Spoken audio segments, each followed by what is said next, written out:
So yeah, it means a lot. We're gonna carry it to the top. Love it, dude. Hey, thank you so much, dude. Thank you. Good luck this weekend. Nice to see you, man. Hopefully we have a God bracket. Hopefully we're on the main stage. Run it. Yeah. Love it. Thank you guys. Love it. All right. Looks like, you know, I saw Gumption pass this earlier. I don't know where he went. He was vlogging.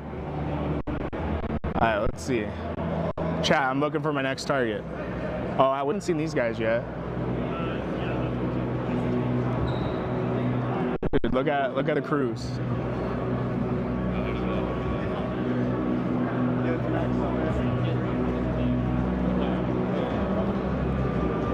Okay, Isaac, we gotta do this a little bit strange. You're gonna have to walk backwards here, so we don't show the stage off. But we're gonna say hi to these guys over here. Let's see. All right, let's check out these open bracket boys. Jay Maxim. What's up, boys? Good luck, good luck.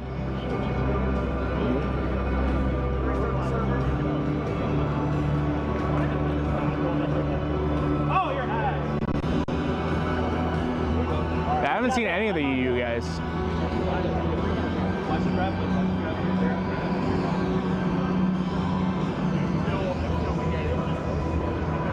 Look at Flariously.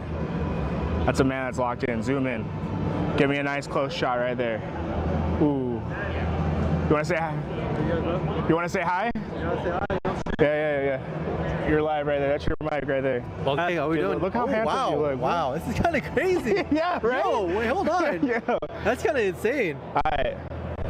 You have my favorite, most infamous Twitch moment, or it wasn't even a Twitch moment, but just straight up Twitter HCS moment. But I feel like you are the man that brings the vibes. So no matter what squad you're on, what's the goal this weekend for you? This weekend, honestly, pool play. So we got to look ahead.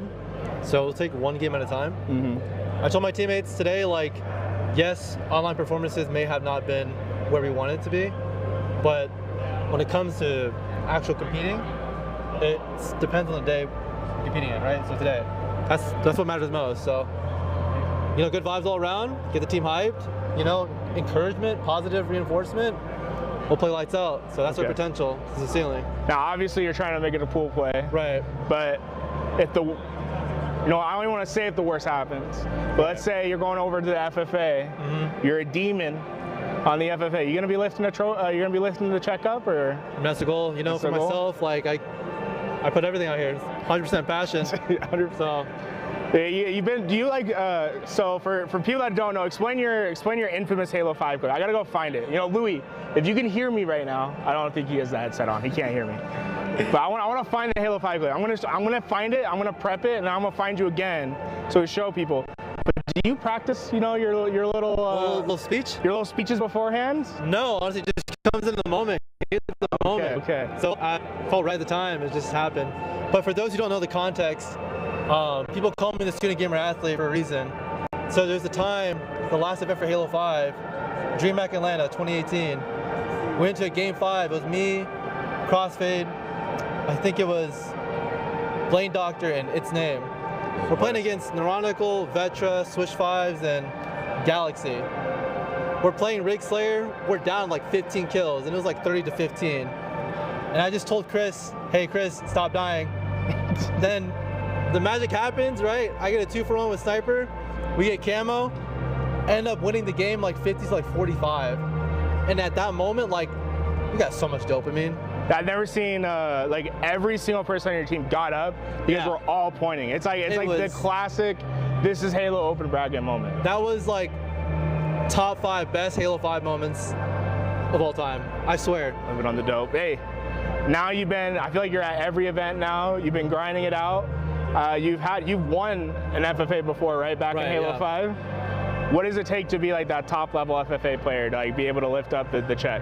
A lot of it's like mental. I think it's you gotta train the brain, right? Just because things don't go out your way doesn't mean it's over until it's over. And outside of the game, I like to take care of myself, eat healthy, you know, work out, socialize, kind of get the full life experience, right? So when I come to play Halo, like, I'm ready. I'm at my best form. So let's go. Yeah. Let's go. Now, you're from Nebraska, right? That's correct. Yep. Yeah. Okay. Now, there's some shooters from Nebraska apparently. I wasn't aware this like Nebraska Halo kind of goes hard. No. It does. Yeah. I mean, there's a few people out there. I mean, shout out Next Scion. He plays Halo 5 to this day still. I think Squally at one point was living in Nebraska. Dude. Swish. No, I saw a map and it was like the states that are landlocked and then double landlocked and then it was Nebraska. Yeah, you guys we're them. We're there. Yeah, dude. Middle of the country. I love it, dude. It always cracks me up because I'm like, man, you think you'd be like, on the coast doing something crazy because you got the vibes, but nah, bro, I fucking represent Nebraska, and you guys go hard. Yeah. Dude. So that's why you love playing. You know, that's my reason why I compete.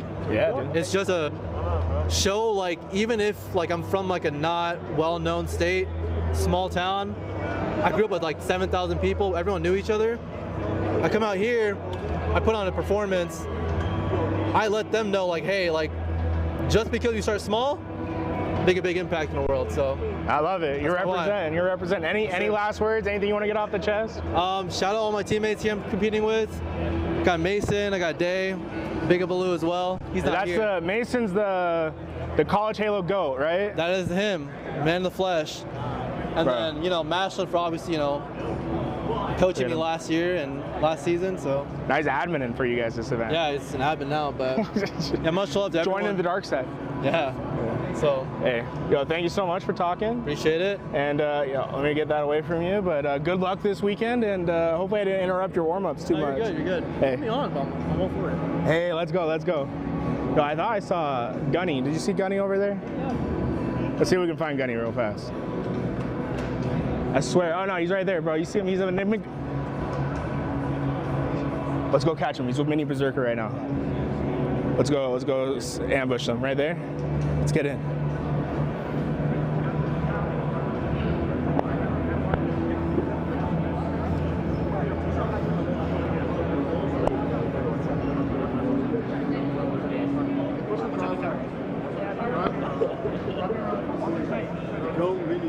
Dude, we're live streaming you blog, Mini. You're live streaming, dude. We're live streaming. Oh, yo, our chat needs to say hi to your chat. Yo, my chat was goody. We got 200 over here. We probably have Mr. Louis V. over 1,000 at least. The best. Yeah, we're at 1,300 right now. Oh so. my God. Hey guys, open up a second. Yo, let me get you on this mic. I would love to. What's good, baby? Let me get you on that mic. Okay, first open up the second tab. How you doing? No, I'm doing great. What am I doing? I'm feeling fantastic. But I was gonna say, open up a second tab, chat. Open up second tab. Gunplexion, get it What's open. good, boys? What's good, boys? Yeah, I love the IRL streaming. That's awesome. Yo. What's good, Look at baby? you, look at That's incredible. See, that's what I'm slacking is getting. I gotta get that. See, look. That's fire. Okay. This is beautiful.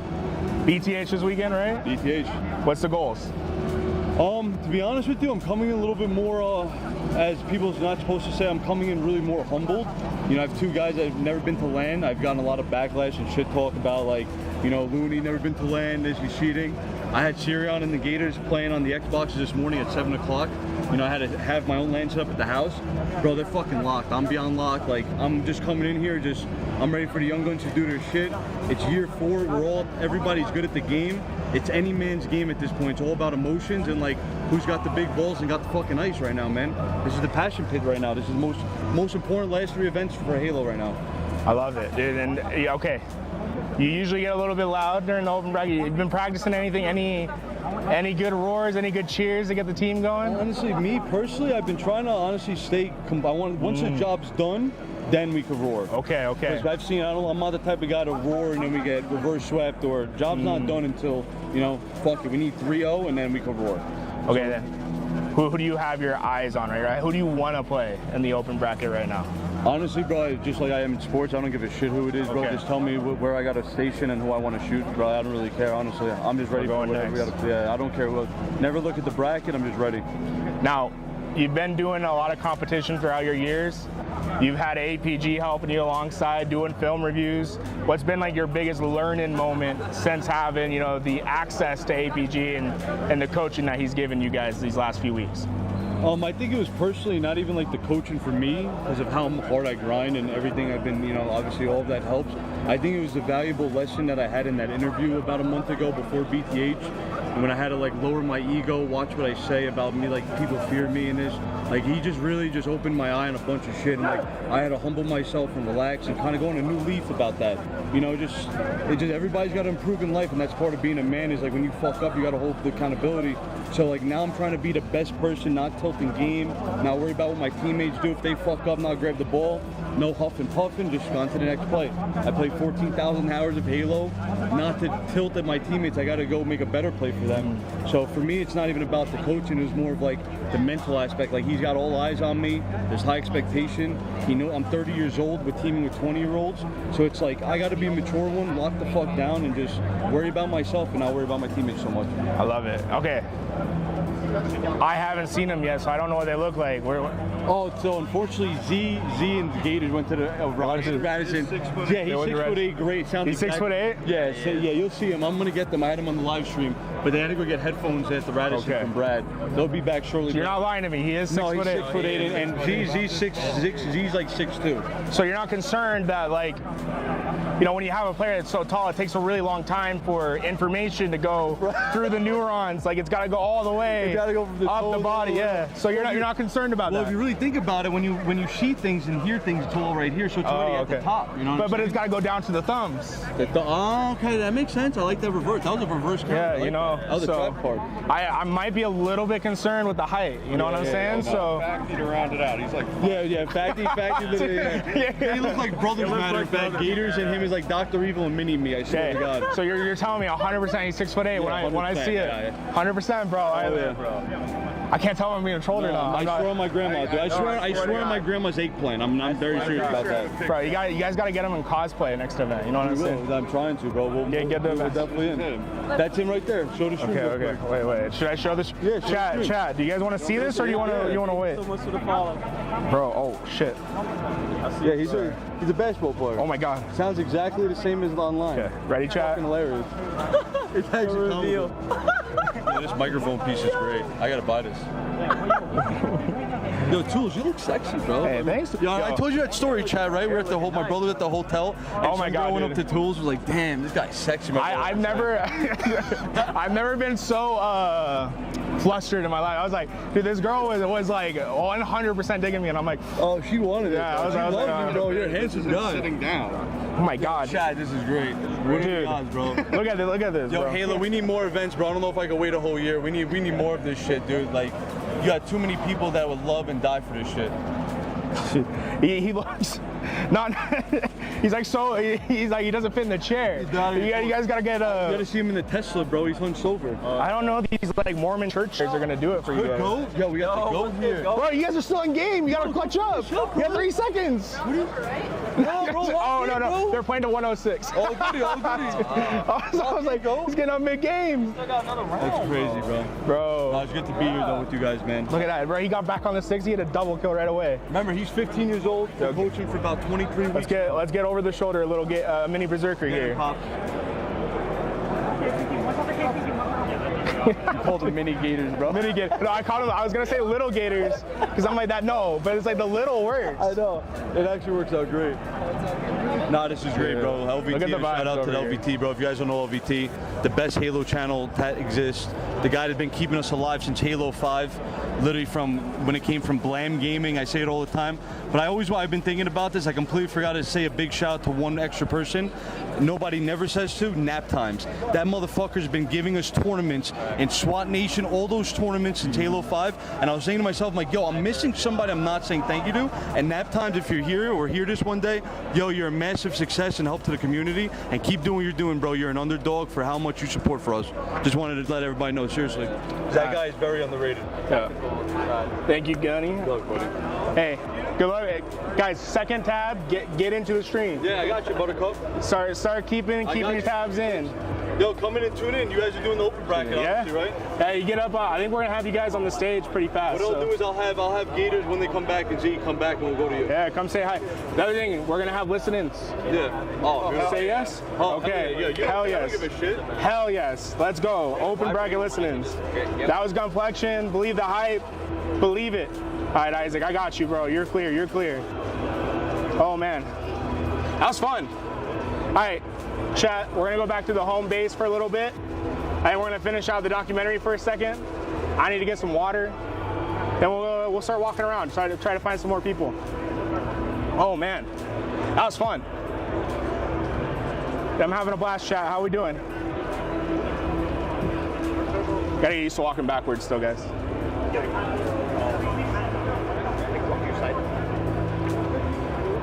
Woo!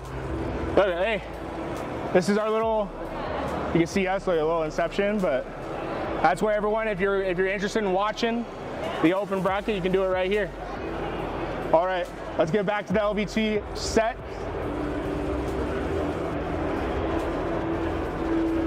We're gonna have the couch out. Riz. Microphones over. All right, we're gonna head it to the documentary. Watch it out. James Clark did a fantastic job. We'll be back soon. Sick.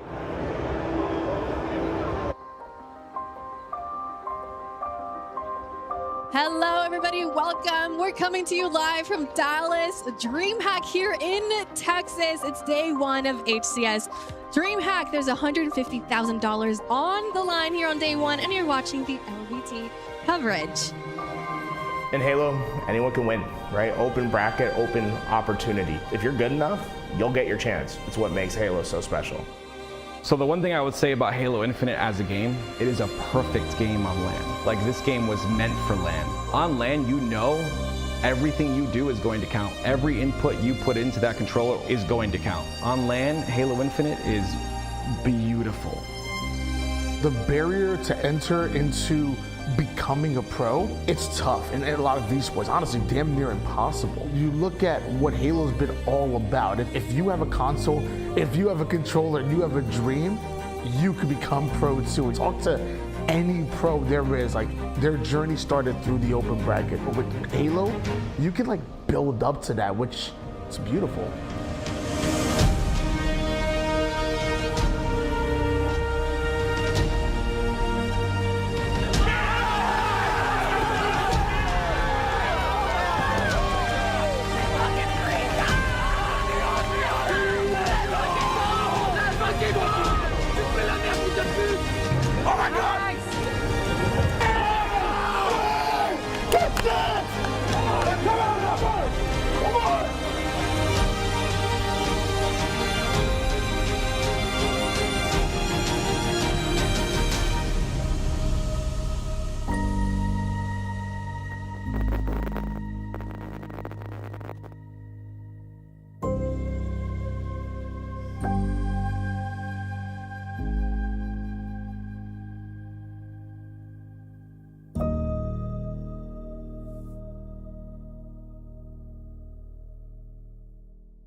Hey, my name is Donnie Lopez, professionally and formally known as Suppressed. My name is Enbor. I've been competing since 2018. Hi, my name is Andrew Lopez, aka Diagram. 25 years old.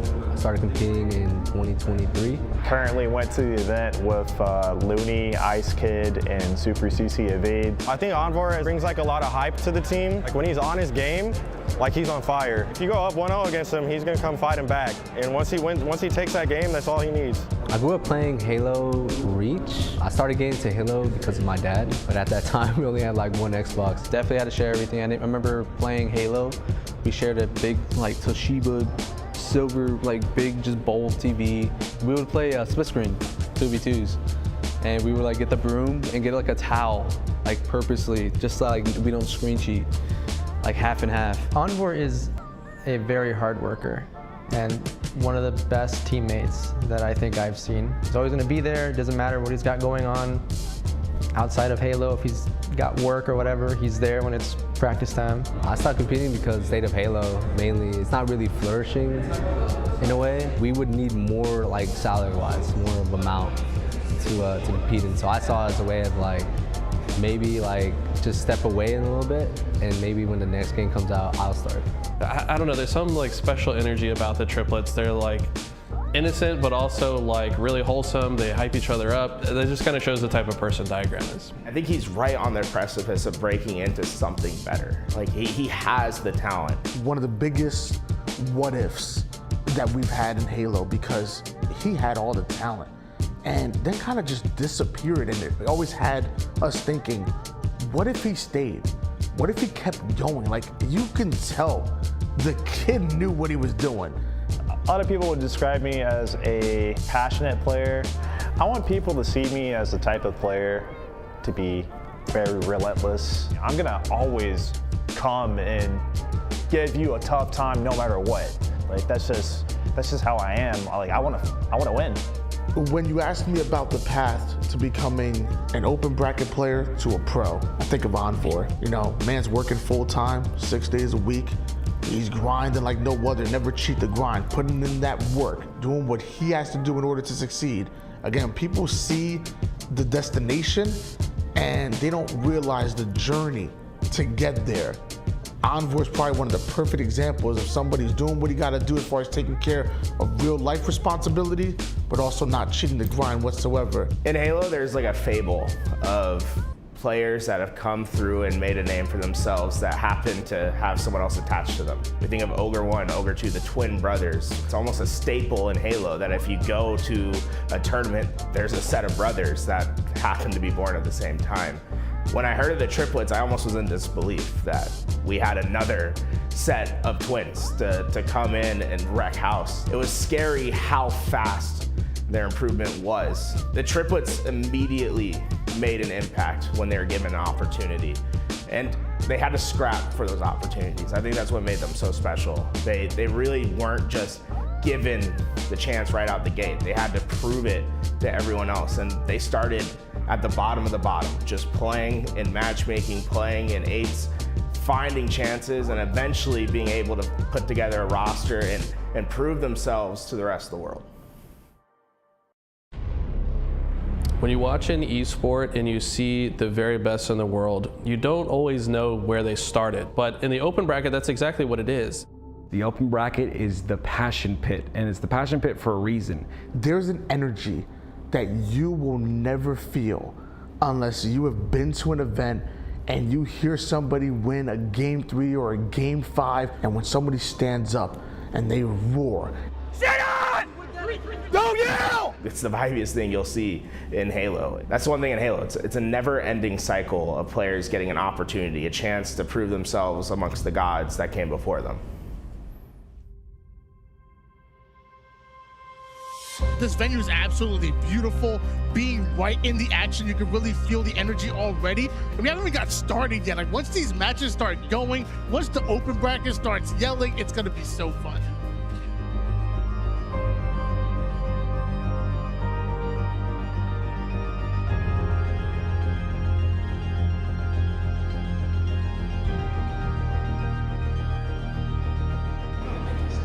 Dead!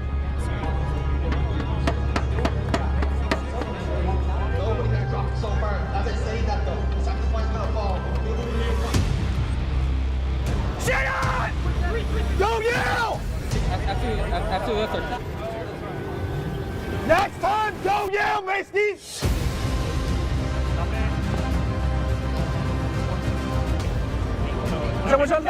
No, play aggro, 3 dead.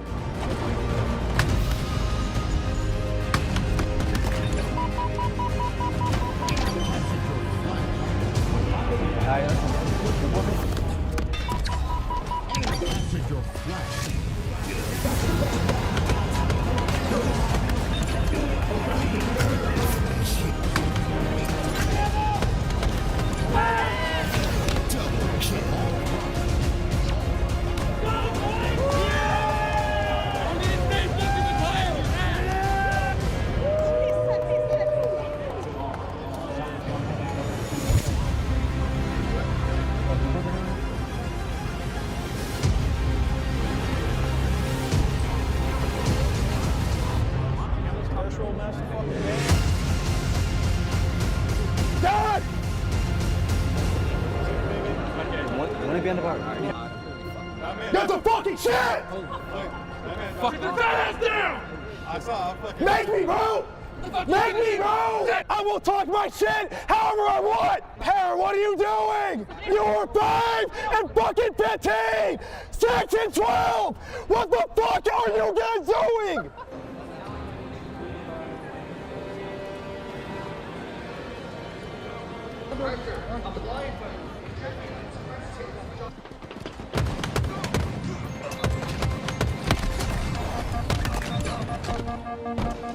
Yo, be proactive.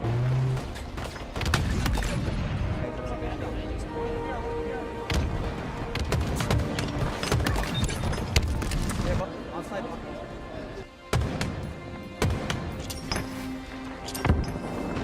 Bottom bit. Nice, good shit.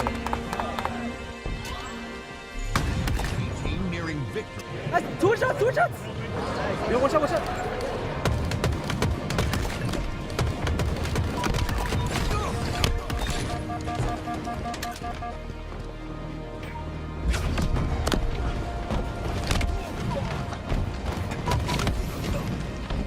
Defeat.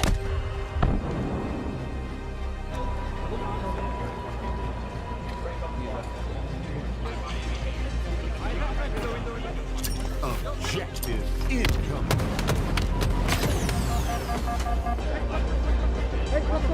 Go from the shit. No.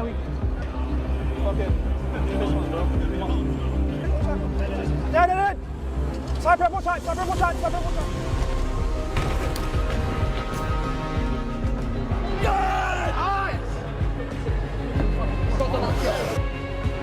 All week.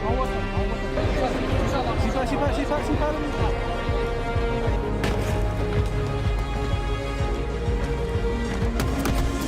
Nope, fucking go.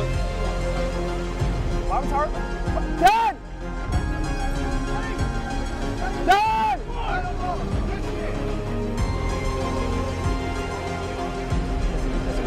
Let's do it now, bro. Listen, that's you. You can go that soon.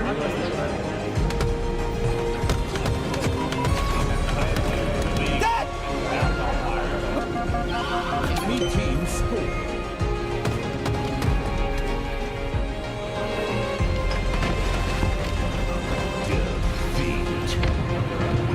I came and helped you, bro. Yeah, because you killed the one shot. No, bro, I just came out spawn, going to fucking...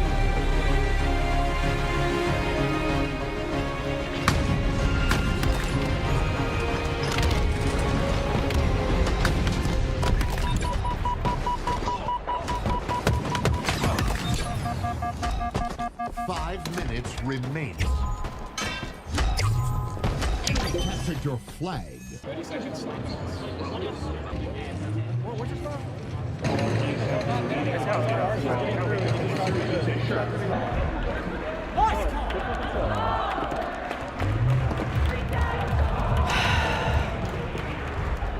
Bro, like, what are we doing, bro?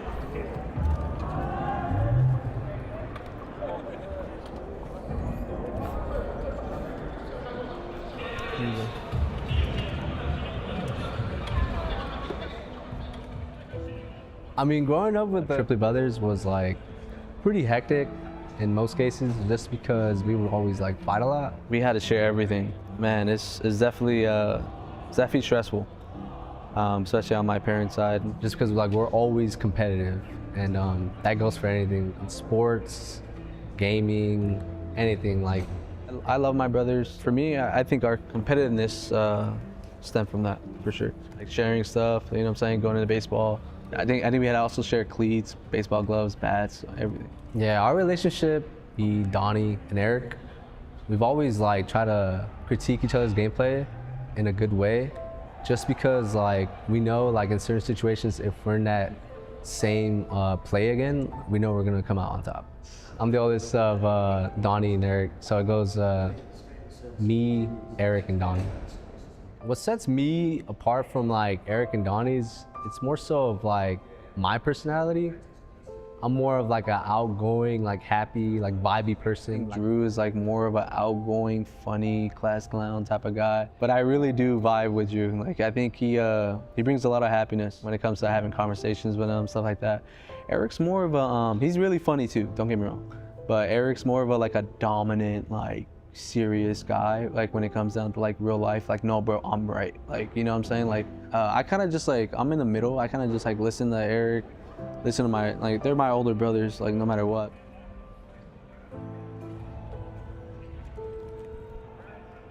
I think Diagram somewhere in his heart thought he was going to get into pool play despite the lack of practice, because he's that confident in his ability. And I think anything else than professional play to him is subpar. That's the expectation for himself that he sets. And you know, it might have been a little bit short-sighted to think that he was going to be able to get into pool play with a pickup team at the last second, but if there's any team that was going to do it, it was going to be his.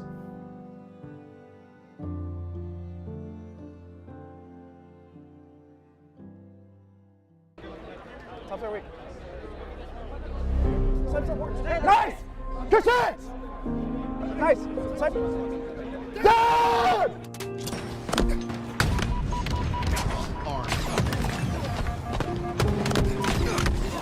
Nice! Let's go! Good chance!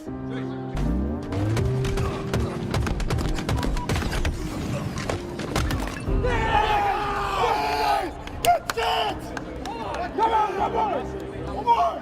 Look at that shit! Look at fucking 5K, bro! Look at that shit!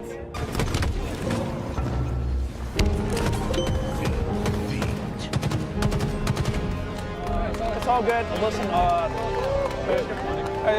make sure whenever you get to your teammate that you're not splitting with your teammate. All right, boys, let's go. No. I forgot where A-side is, bro. Yeah, we can do one more.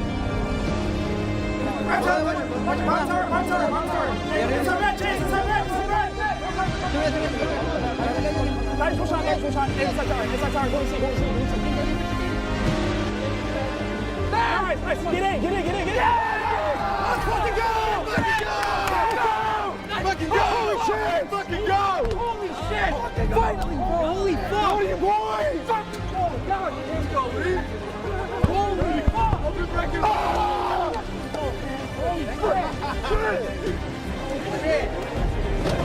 Oh my god, my headphones. Holy shit.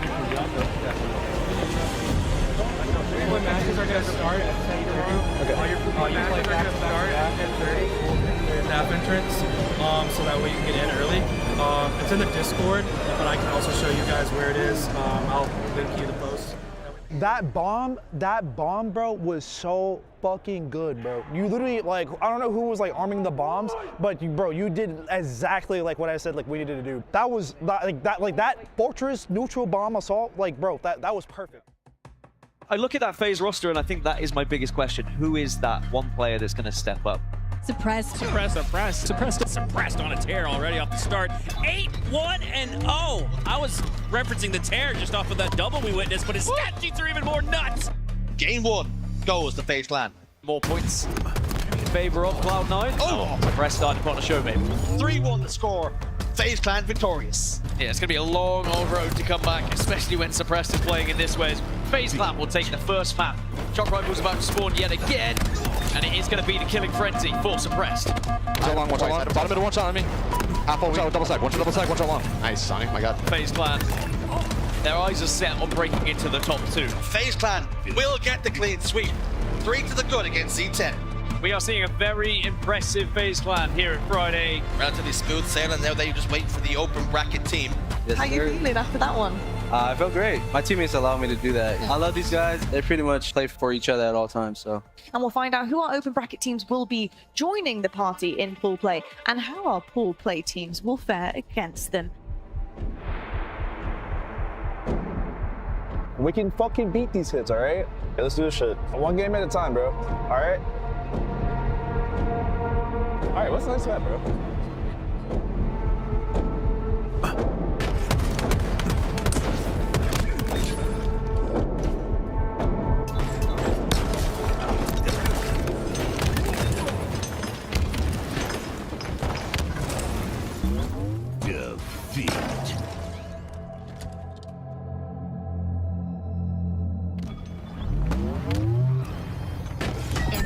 flag returned. Enemy captured your flag.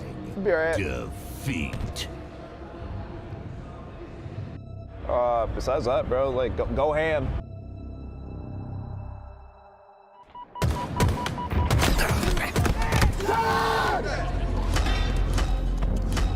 I can't do anything about this. Captured your flag. Defeat. All good. All good. Next map. Bro. All right. Let them go. Keep the energy up. All right. All right. Listen, bro. We can beat these. Hey, we can beat these hits.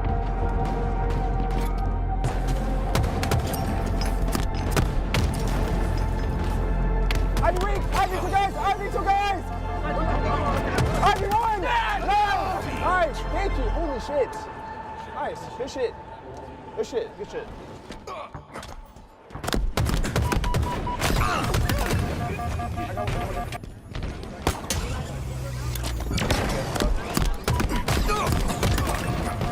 It's man. Hey, red subs. I can't. Just try to get it. Go away, Lou. Defeat. Oh, it's all good. Good try. Cycling around the map with the oddball. Usually you see that with damage being dealt. But after 3 go down for Z10, that'll do it in round 1. That's good. That is massive, man. Z10 might be staring at a double-up advantage for Unreal Nightmare after all is said and done after this sequence. More 1-by-1 pushes. You cannot do this.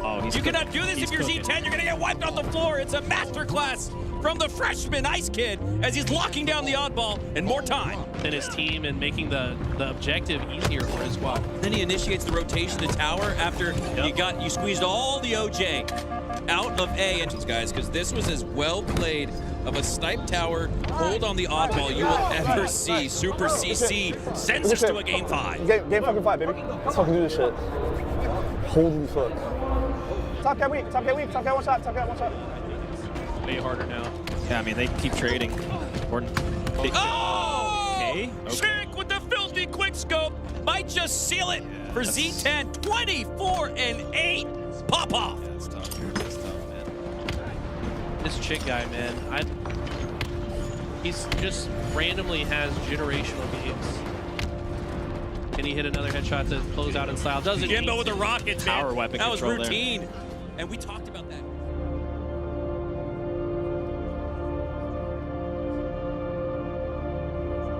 Unreal Nightmare are not giving up. They're treating this as if this is an opportunity for them to make it out right now. They want to show the world what they're made of. Stepping out of that hill once again. This time it's Unreal Nightmare. Draw in Cloud9. They're not going to let them set up across the map for free. This is just game-changing out of Encore. You can hear the energy too. I can hear him even getting loud in a match like this. It's just so cool to see the passion continue on. Cloud9, they use patience in order to make sure they get their kills. They're able to do that, and by the time Unreal Nightmare go 3 down, that's Cloud9's opportunity to hop in the hill. 2 kills is all Unreal Nightmare needs. Big win by Booby. Nice, good shit, good shit. We'll give it time, boys. Nice. Good shit, boy.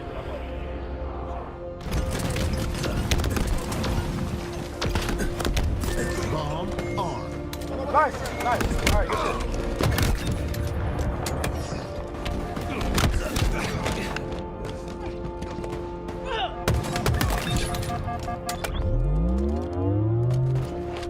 What is going on here? Looney, push forward. Oh no, that's it. That's it. Cloud9 have the bomb in their hands, and they'll close out this game, and they will go up 2-1. We had no one to watch the front boys. How did it happen? I was watching the site. We need to guarantee that. It's all good. We don't want to. It's all right. What's the next one? All right, bro. Let's fucking go. Fucking fist bumps, bro.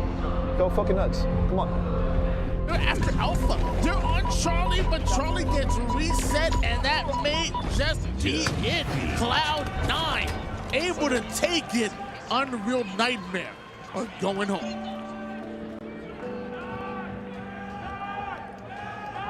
The most exciting moments for me at least was, having to go through that open bracket and make winners. Everyone was feeling confident. We pretty much did exactly things that we talked about having to do.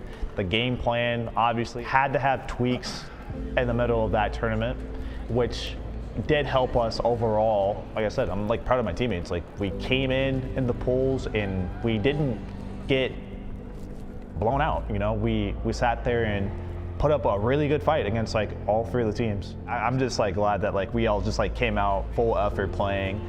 You know, even like when we lost to Z10, we still showed up and played against C9, going over and doing stuff that we like talked about like during like after that Z10 series. I feel like he wants more. That guy wants to win, man. Even placing out of the top 8, probably not happy with that either, I would say.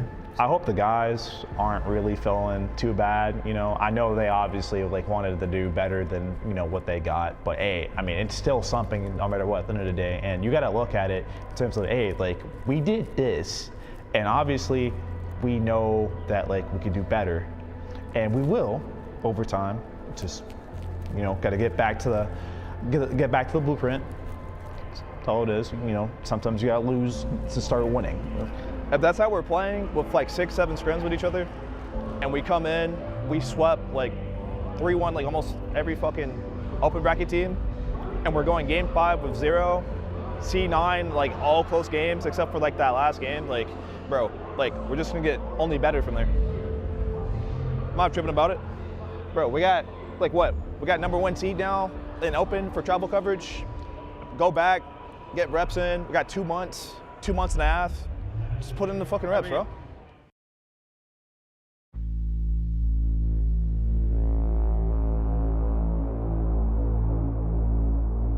Bomb Army.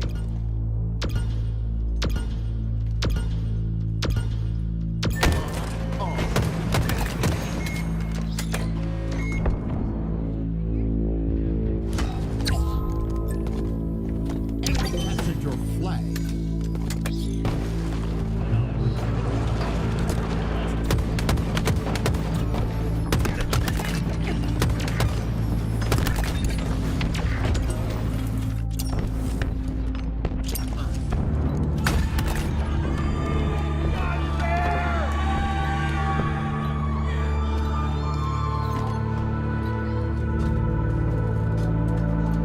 To our main stage now, where we do have Shopify versus FaZe Clan here in our winners semi-final, a spot in the winners final for the team who comes out on top here.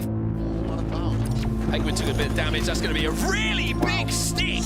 Penguin, he's just broken 40 kills in the lobby. Suppressed is just behind him on 39, and it's going to be Shopify Rebellion who eyes up in the final moments and steal the game away. I'm looking at Peter, Mike. I'm looking at Peter. Out now, Mike. Weak on you. R2. Jen, yo, first week. I'm turning around. I'm weak. Nice, Mike. Two shot. He's trying to play his life, man. There's a lot of Shopify players around. He's going to take the 1v1. Not overextending, knowing that damage is enough to get the 50th. And the melee will cement it. And FaZe close out to tie it up at 1-1. Once again, he has befriended that time and time again. 2v2 on the map. Sniper and suppress to 1 in this series. Even with last shot getting this camo, it's going to have to be a monumental effort, but with suppressed finding 3 and all 4 falling, it's going to be FaZe Clan who will go up 2-1 here. They will take life via King of the Hill, and boy, do we have a series on our hands now. You was one shot. It tips up. It tips up. One dead. One shot. Two shot. FaZe Clan might have thought that the work was done. But more Halo to play here. 42-37. What a big 1v1 for Suppress to win there. What an unbelievable end to this game 5 we are seeing. There's no way. Stalker rifle in their hands. He's already taken it down. Penguin gets the kill. FaZe send Shopify Rebellion down to the elimination bracket and book their spot in the winners bracket finals. Now we take a look at winners finals, where FaZe Clan versus TSM. One of them is going to be in grand finals. FaZe, who they just put their heads down and they work. Here we go. Fortress CTF winners finals start now. It's shields up, it's weapons up, we're underway. And already Suppressed is going straight for the sniper, but already Torlik is getting the job done on the other side with it as well. It's straight the overshield has been. And remember how important Trippy has been for pulling these flags as 4 are dead for TSM, and this might just be the first one going in. FaZe Clan draw first blood. 1-0. Great work from FaZe Clan as Penguin scoops up the flag, drives it forward, punches it home. Looks like this is going to be an easy 3-0. What a perfect way to start this winners final. Was a little bit higher than TSM's. I think it's one of the big dogs now. Is the occasion too big for TSM right now? A little bit of hope left for TSM, or is this one done and dusted? An 8-kill game, make it a 10-kill game now as Trippy puts the final bullet into him. And FaZe Clan are 1 map away now from reaching the grand finals. All that stands between them and the grand final is Stronghold's recharge. And TSM's backspin to the wall since the off. Have not had enough to get the job done. It's been all FaZe Clan this series. A clean sweep, 3-0. You're in the winners final and you just got absolutely obliterated by FaZe Clan. Well, here you have it, folks. The last 2 standing on that main stage. FaZe versus Optic, a tale as old as time. FaZe are here for a reason. You can't doubt. They're here not only to prove it to themselves, but to prove everybody wrong. The most important game of the weekend is right now.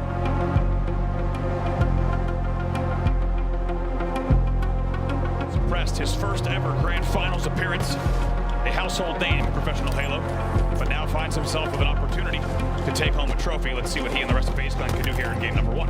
First camo you saw was burned bottom middle, so no real impact for that. Suppressed though already having an impact here on the map.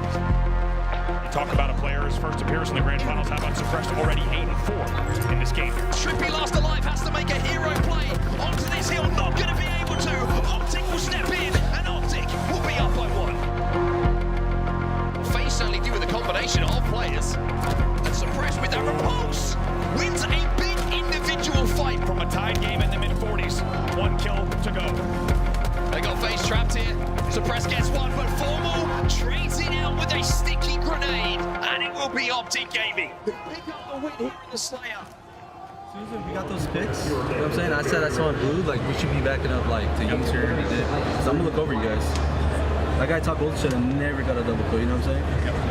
Let's fucking go, baby. Get on this one. Neutral Bomb Aquarius, an opportunity for FaZe to get back into this series. FaZe have been pummeled for the majority of this game. Are going to get an arm on the board here, and it's 2-1 with time still left in this game. There is life, there is a chance, there is something for FaZe to hold on to. 2v2 on the map. Penguin throws that one out into the courtyard, somehow stays alive. Trippy's there as well, but Renegade, he'll find 1. He looks for 2. Renegade gets 2, shuts the game down, and puts Optic Gaming 3 up in the series. Suppressed as this second flag, yes, indeed, go home. Suppressed and the rest of FaZe Clan showing up in a big way for the first time in this series. They are alive and they are leading by 2. Will continue to build that confidence, kill by kill, shot by shot here for players like Suppressed. Look at the damage from Suppressed. They're sitting front, diving board damage into 2 players. In the end, gets helped out as well. They're not done yet. 4 dead yet again. It's a frenzy for Suppressed in his first ever Grand Final. Doesn't matter because FaZe have done enough. They run the flag home, and FaZe tell everyone here at DreamHack that there's more Halo to play in this Grand Final. Optic just got to not make mistakes here, and they will reset the bracket. Press no shields, Formal finds him as well. FaZe are falling at the moment like dominoes. It's probably Sabri. 49 on the board, just 1 kill to go here for Optic Gaming. Trippy gets 1, but it's not going to be enough. Formal closes out, and Optic Gaming send us to a second best of 7. Optic reset the bracket. Well, the grand final reset is ready to begin. It is a Stronghold on live fire. Ladies and gentlemen, game number 1 of your bracket reset. Optic Gaming and FaZe Clan going at it. In a triple cap. Well, now we have the triple cap. Optic Gaming control A, B, and C. And keep your eyes on that score, because it is only going to go one way. It is flying towards 200 points. But the big moments in the series have been won the majority of the time by Optic Gaming. This is one of those big moments. What happens in the next 30 seconds will decide which side will be celebrating on our main stage when this game is done. But it's going to be Legend inside of B, in the pit, who will slow down FaZe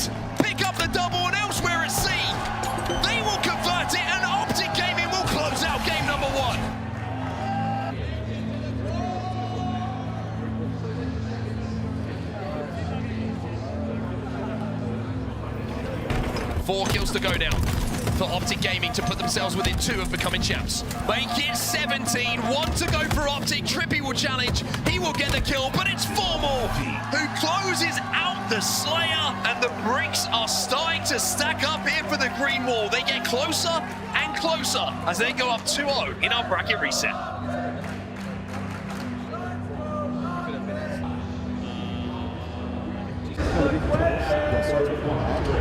FaZe is also going to need to shake off what happened in Aquarius last time these two teams met, because y'all remember it was a blender.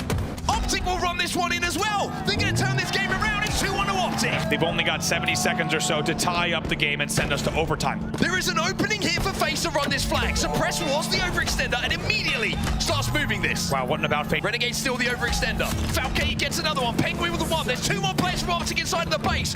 Suppress needs to get these kills. He finds 1. He'll get 2. Trippy puts it in just in the last second. And we will go into overtime. This is now officially in sudden death. Next flag will win the game. They've got 1 kill onto Renegade. They've got 2 kills now as Bound will fall as well. Former will slow the flag down, but it's still 2 dead for Optic. 3v2 right here. Legend alive in the back of the base. Former gets 2. The counter cap pieces are starting to fall together. It's 3 dead, it's 4 dead. It's 4 dead. FaZe will fall. Optic will counter cap. And Optic will go up 3-0. In our grand finals.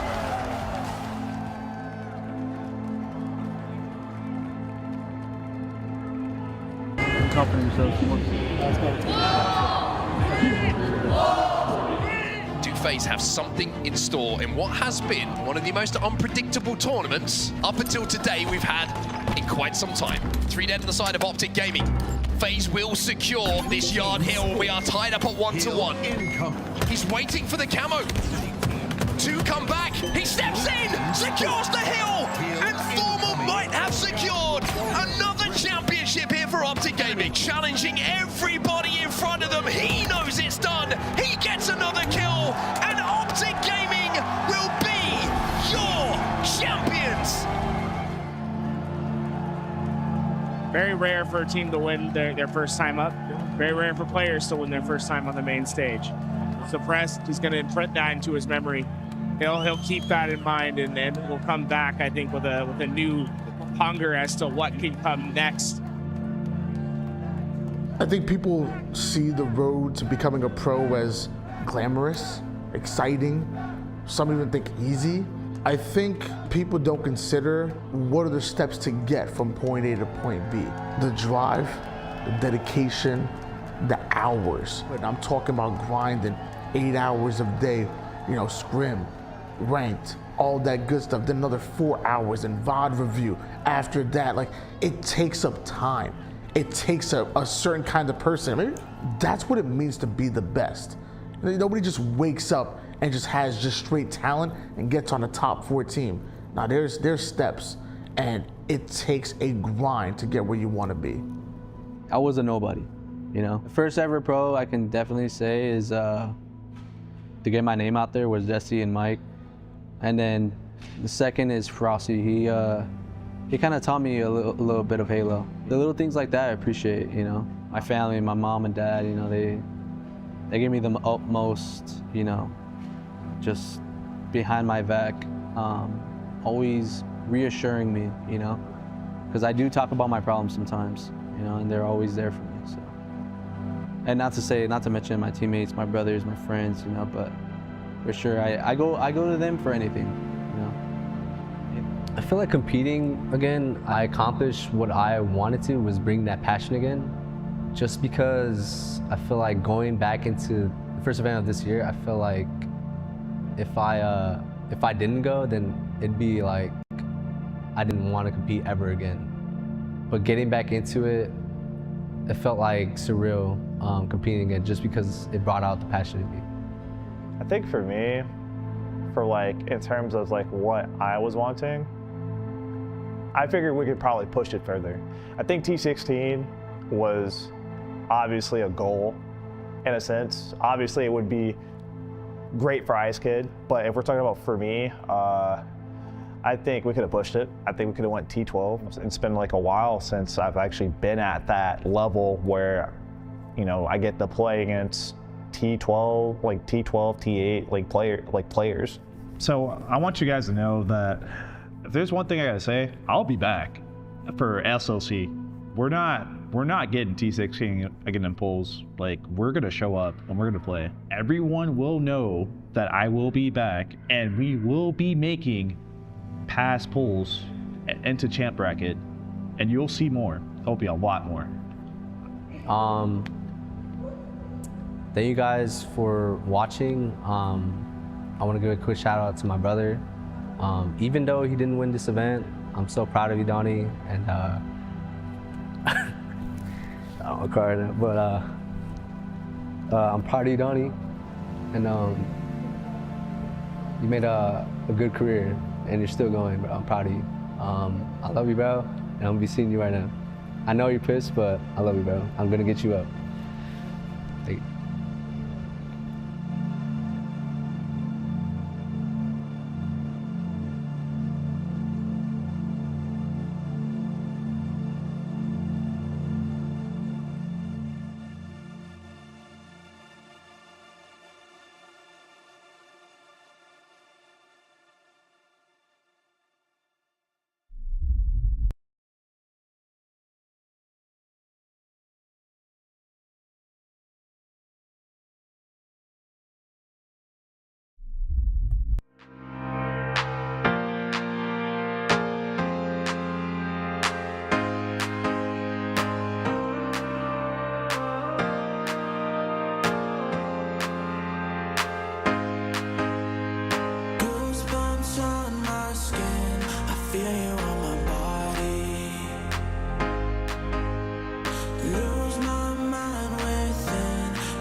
1974.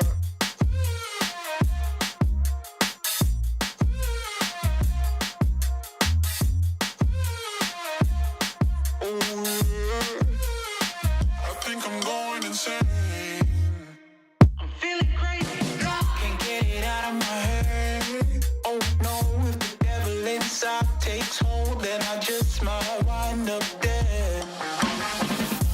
Wasted, face it. You're never gonna be the one. Rockstar, you won't get far.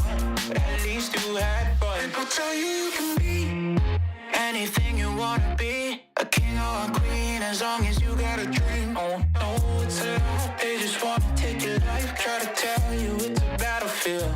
People tell you you can be anything you wanna be.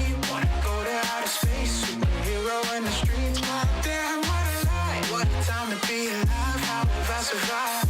Life's a battlefield. 1974.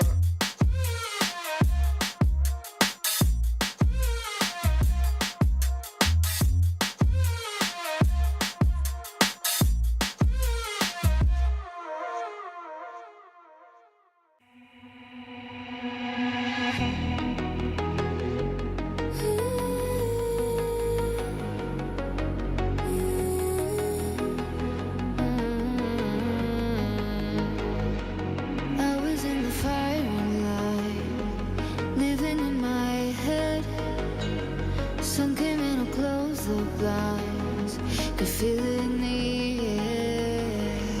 This is just a waste of time. No one really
was all your love, wrapped in lies. Oh, showing off, pretending to be nice. All I heard about was all your love, but you crossed the line. Oh, but I got no heartache, heartbreak, grief about you now. No, I will keep dancing, I will keep dancing till the sun comes up and I'm running out of luck. I'm going out till dawn. I will keep dancing, I will keep dancing when the game's still on and I'm all the way in for more. Oh, I will keep on dancing,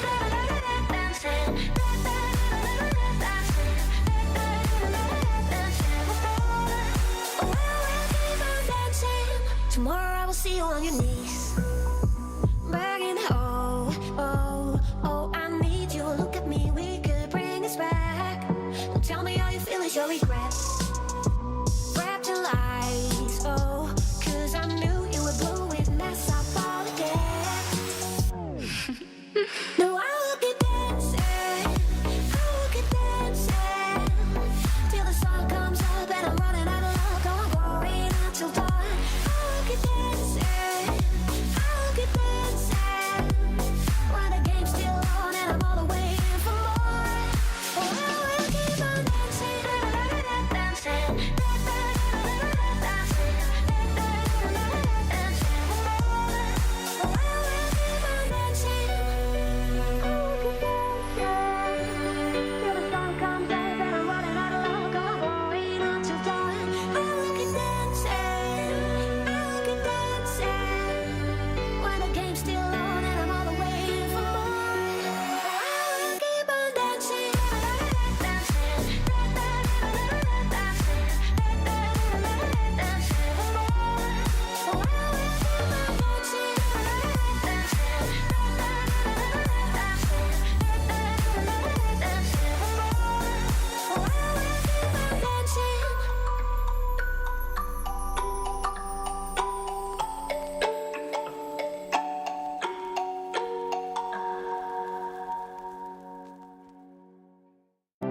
It's funny how the world keeps turning.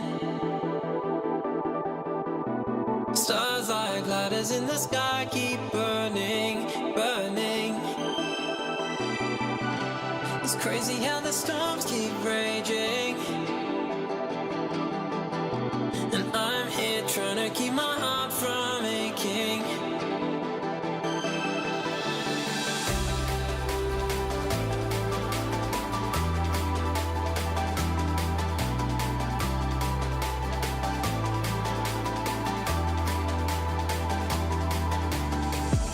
It's funny how the world keeps turning, but here with you it's like my life's returning. Whoa, it's crazy how we're not just falling, but I'm losing balance here, my heart's gone all in, all in. Starlight burning in the night sky, this feels like a lifetime moment with you. One day things will turn out better. We could be together. We could be together underneath the stars.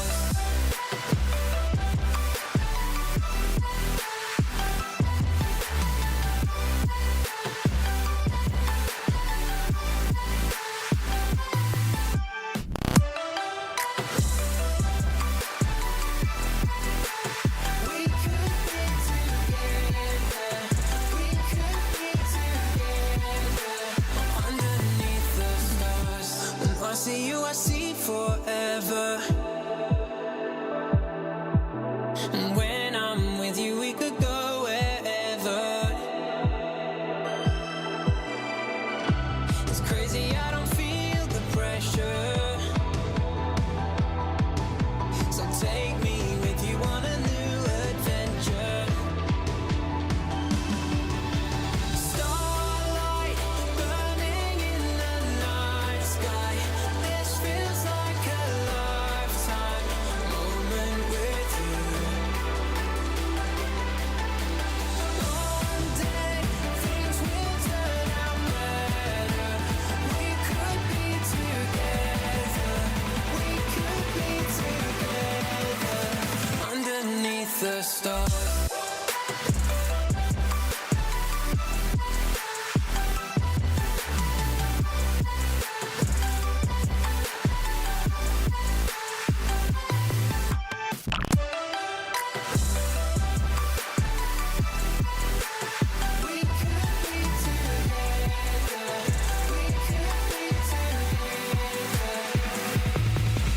And starlight burning in the night sky. This feels like a lifetime moment with you. One day things will turn out better. We could be together. We could be together underneath the stars.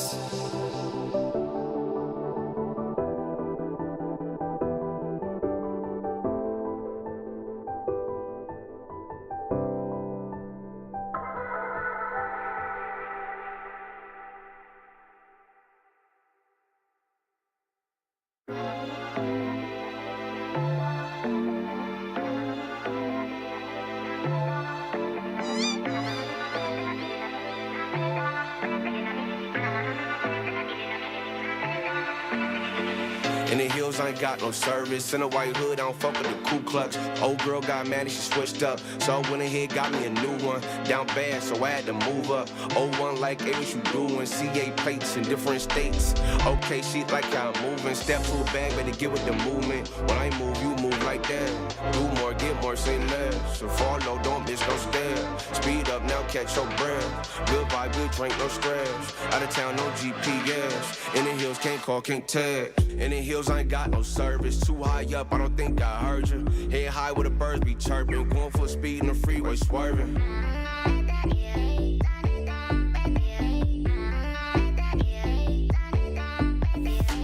In the hills, I ain't got no service. Too high up, I don't think I heard you. Head high where the birds be chirping. Going full speed in the freeway, swerving.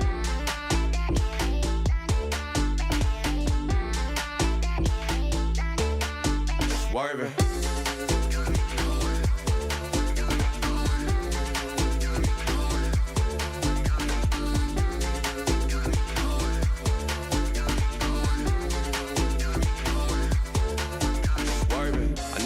But I can't pick up. Locked in, my mind's encrypted.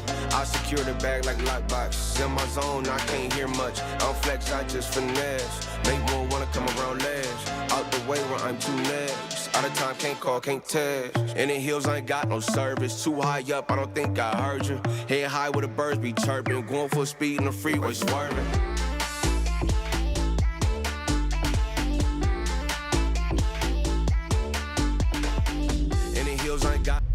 What is up, chat? Joined with me is Hidden Xperia, and we're waiting for some open bracket matches, some pool play things. Things are just, nothing's happening, right? So we thought we'd come on, say hi to chat. First of all, Hidden Xperia, it's been what, probably your first event since Worlds? Yep, first event since Worlds last year. I was going to come to Dallas, but didn't happen. So first event back, very happy to be back. I've missed being at events, and especially given the obviously the news recently with HCS, I feel like I have to enjoy whilst they're here, you know? Hey. I like it, right? We got a couple more events. I like that you're going to be out. Yeah. A little bittersweet that the HCS is going to end. What do you think personally about the situation? What do you think is to come? I think it's a very unfortunate situation because this year, even more so than I feel like 2024 and 2023, HCS feels like it has more momentum than ever, especially with also TSM joining. Like, that's not just some cool org. That's like a tier 1 esports org joining Halo. And not just joining Halo, but like getting involved and getting like proactive in the scene and like making content, making documentaries, and like not just existing in the scene for the sake of having the presence in it. So I think it's very unfortunate for. I'm not going to say the plug to be pulled because it's not like HCS is done forever. Right. It's like a hiatus. But I think it's unfortunate for it to happen now when like we've started to get some real momentum and stuff's really kicking off and like events are. Dude, it's Friday, and it's. Like Friday morning, and the event's busy. Yeah, it's Friday morning. It's crazy. Like, it's usually not this busy on a Friday, but it feels like there's like another level of energy in the air. I think SSG, it feels like they've finally been rewarded because they've done these events back-to-back years, and like people love it. And then now it's like everyone like has it as like one of the events that they're gonna go to now. It feels like. Right. Yeah. I will say that the SSG event. This is my first SSG event, and like the energy here is kind of different because SSG get themselves involved in a way that like not every org does. They're very, very involved in the scene and very proactive, which it shows here. Like this event is, you would think this is Worlds, quite honestly, with the way they've set it up and like how big it is and like the stuff they've got going on over there. It's like, it feels like more than just a Halo Esports event, which is Right. what these events should be, I think. Like, Halo Esports obviously is the main focus, but there's more to it than just that, and I think SSG get that. Yeah, absolutely. I think you're right on point. Chat, is the HCS stream still down? Can you guys let me know in chat? Because if it is, I think we might pull up the I think it came alpha. up. It came back up? Okay. Yeah. I just want to make sure, because if it was still down, I was like, we could pull up the Yeah. game over there. No, it's back up. That's good. I'm glad. Okay. That's like, it's Cool. never a good thing when Halo goes down, but it looks like they're back up. We're back. That's good. You should change it to say partner drops instead of drops soon. Hey, I guess drops has started. Oh, Shout really? out. Hell yeah. Let's go. Exclamation mark drops. Is that the way it works? Is that how we do it over here? Exclamation mark drops? Yeah, I think I'll tell you what drop you get if you do exclamation mark drops. What the hidden experience jump scare? Bro, hey, I don't think it's that scary to see you, bro. I show up in unexpected places. Let's just put it, I'll let's put it that say way. wherever he goes, there's a trail of people following him. It's like I tried to pull you away for a moment. It's like there's like a line of 5 or 6 people. Like I gotta get my picture. I gotta get my picture. I'm like, okay, let me get the photography thing out. I was like, okay, no, come on, let's get on stream real fast. What can I say? I love it. It's cool. Dude, there's so many people here though, and it's like it's been really interesting to hear like everyone's background into Halo. It's like not just competitive players. Dude, there's a lot of cosplayers here, dude. It's been really cool. Something that 343 and Halo Studios have done really well, and the orgs as well, with Infinite HCS, is that they've managed to branch it out from just competitive. Because like Halo 5 was great, but the events that with Halo 5, besides like Worlds, you were going for Halo Esports, and that's it. Like, if you weren't into Halo Esports, there was really nothing for you there. Whereas now with Infinite, like, they've done a really good job at making these events about being a Halo fan, not just being a Halo Esports fan, which is great, because that bridge between the competitive community and, like, the rest of the Halo community has not really existed ever. And one of the things that, like, for years I've tried to do in content here and there is build that bridge, because I feel like traditionally with Halo, at least historically, you were either into the story and social, or you were into competitive, and very few times did those things cross over. And I always thought, like, there's a big market for those things crossing over, and they've done a good job at executing on that, I think, with Infinite. So you've been here for a little bit in the Salt Lake City. You've been to, I feel like Utah is like a very specific part of America. What are you feeling so far? How's the vibes here? Dude, I love it. This Yeah? is probably Gonna top. I don't know about that. That's a lot. But this is probably top 3 best American cities I've been to. Wow, dude. New York is forever #1 for me. Okay. Probably New York, Chicago, Salt Lake, I think is my list. Dude, our lists are very similar, by the way. Really? Nice. Yes. Man of taste. Chat, tell us what your favorite U.S. cities are. Get them in. Mine go, my #1, Chicago.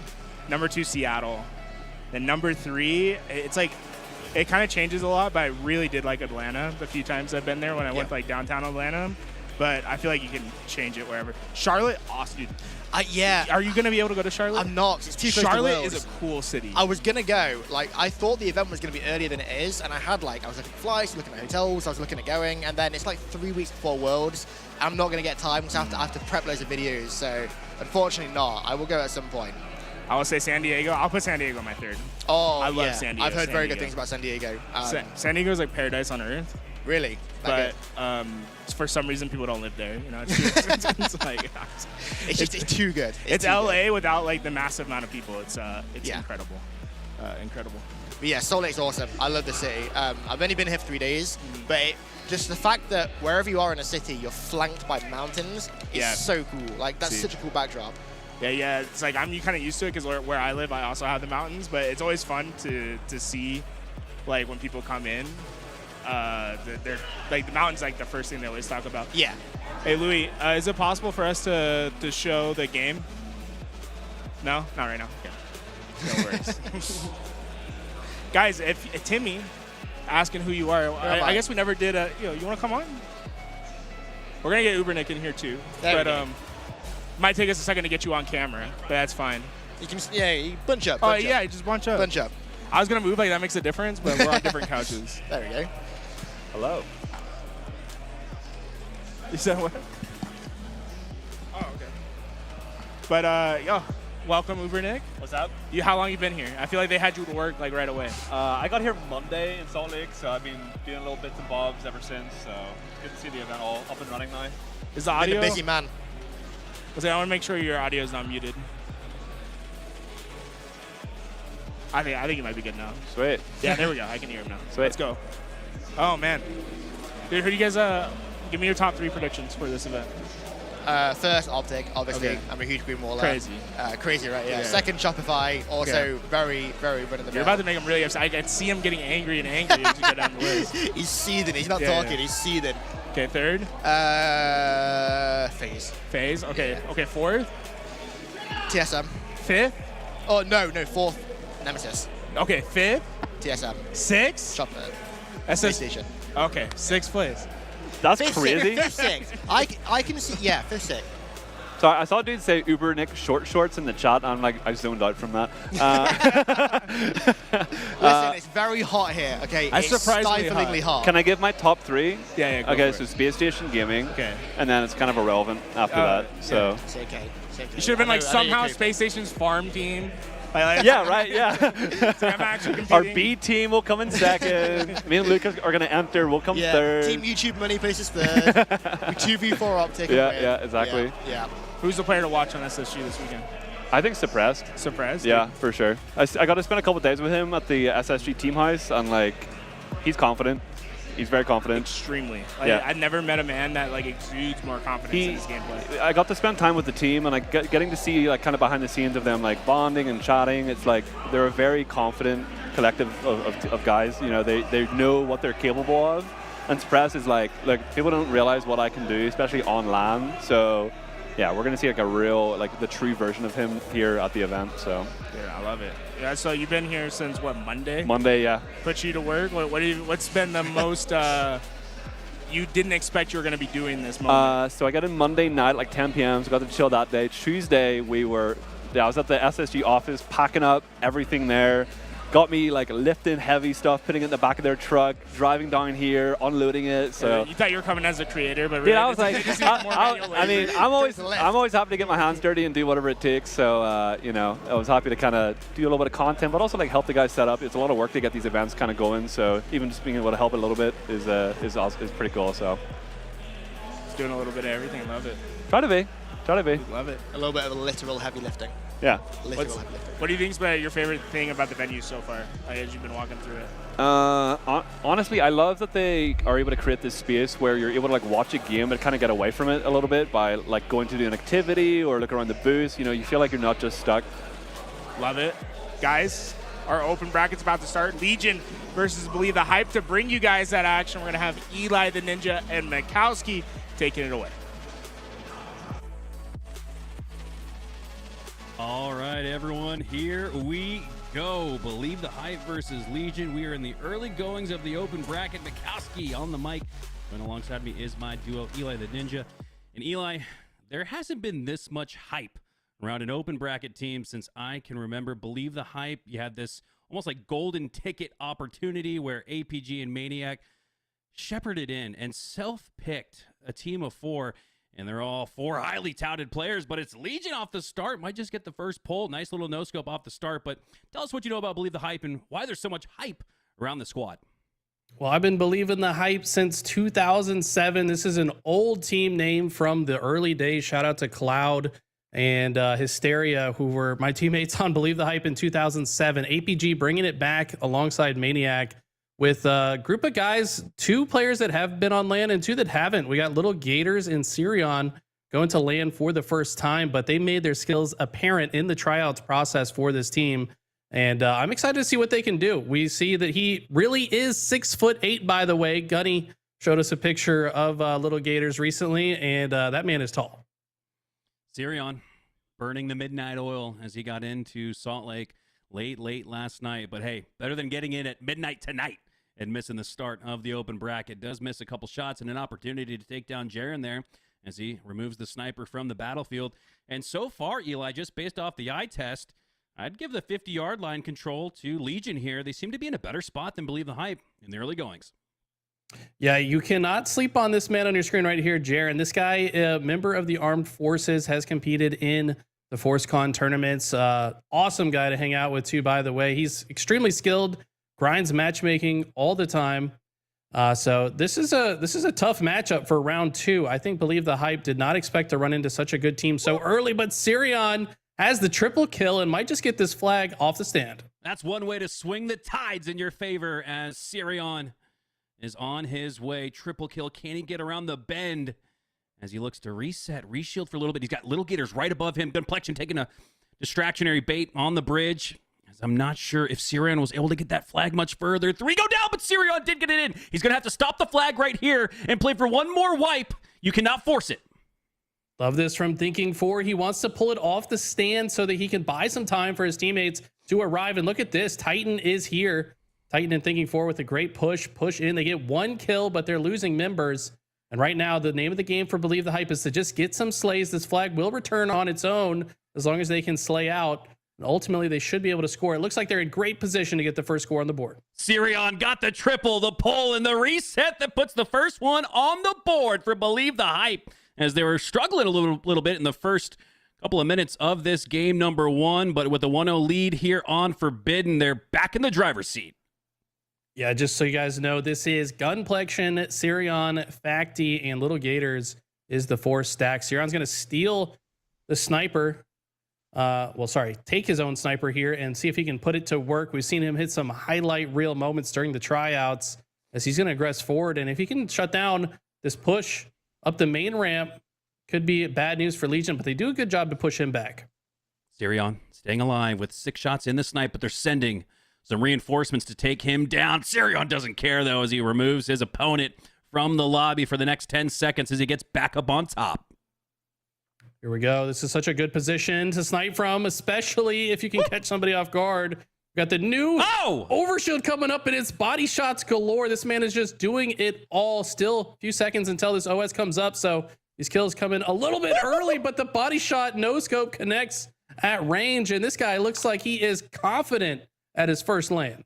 Sirion goes down, but Complexion picks up where he left off with the snipe, and now the overshield, which looked highly contested, might just be an easy grab for Believe the Hype. I believe they did. Yes, Little Gators has it, and another 3 go down. This will be the 4th, and despite the melee and the overshield advantage, that player stays alive momentarily. That could have been a domino tumbling down towards a 2-0 lead for Believe the Hype. Instead, for now, things reset. Legion holds strong, but the thing that Believe the Hype just earned was a lot less time on the clock as they earn that overshield and all that top pressure. Legion, Jaren has snuck all the way behind enemy lines. The problem is his team kind of needs him in the fight right now. Maybe if he recognizes that he's alone on that half, he's going to pull the flag. Yes, it looks like he will, but Believe the Hype have pulled the flag on the other side. This is looking like a great sneaky cap opportunity for Legion. They just got to get a few more slays, and this one should go home. Running it along the periphery rather than the direct route through the sniper bridge. So they're going to take a little bit of extra time to take a little bit less damage, but Facti is there on the defense, but he goes down, and the flag run continues on about the halfway mark as Jaren gets his shields back, gets that flag back in his hands as he turns the corner. Just needs one more G-slide to tie up this game. Look at that. Just like that, they have tied things up. BTH probably a little bit nervous. A lot of pressure on this team. They've got more eyes on them than just about any other open bracket team as they were fighting for their spot onto this team for over a month on APG's stream. And now Legion putting up a great fight, have tied things up. The 6-minute mark is approaching now. 6-minute mark, the most important part of any game on Forbidden, because the overshield in both snipers are coming up. Overshield up, sniper up, but it's Believe the Hype on the run, and with 3 down for Legion, they're going to have a tough time stopping this one. Now, the question is, Eli, do they play to stop this pull or just try to advance the line of scrimmage and get the sandbox back in their hands? This one's going in. Yeah, this one, it looks like they opted to try to clear their side. The worst thing that could happen is for them to allow a double cap if Believe the Hype are capable to get the overshield and both snipers. They did secure their own sniper. Facti was able to get the OS with the perfect shots as well. Takes that player down, but he gets taken down shortly thereafter. Thinking 4 needs to live with this sniper or things are going to go from bad to worse. And just like that, both snipers in control of BTH. Can they get a few more slays to end this game?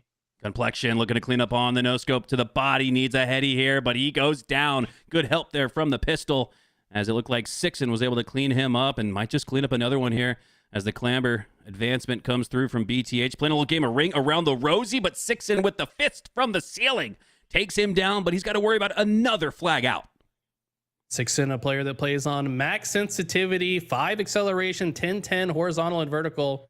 This is a guy that I've spent a lot of time coaching. Look at this fight, though. Sirion with a great thrust use, throws off his opponent's aim.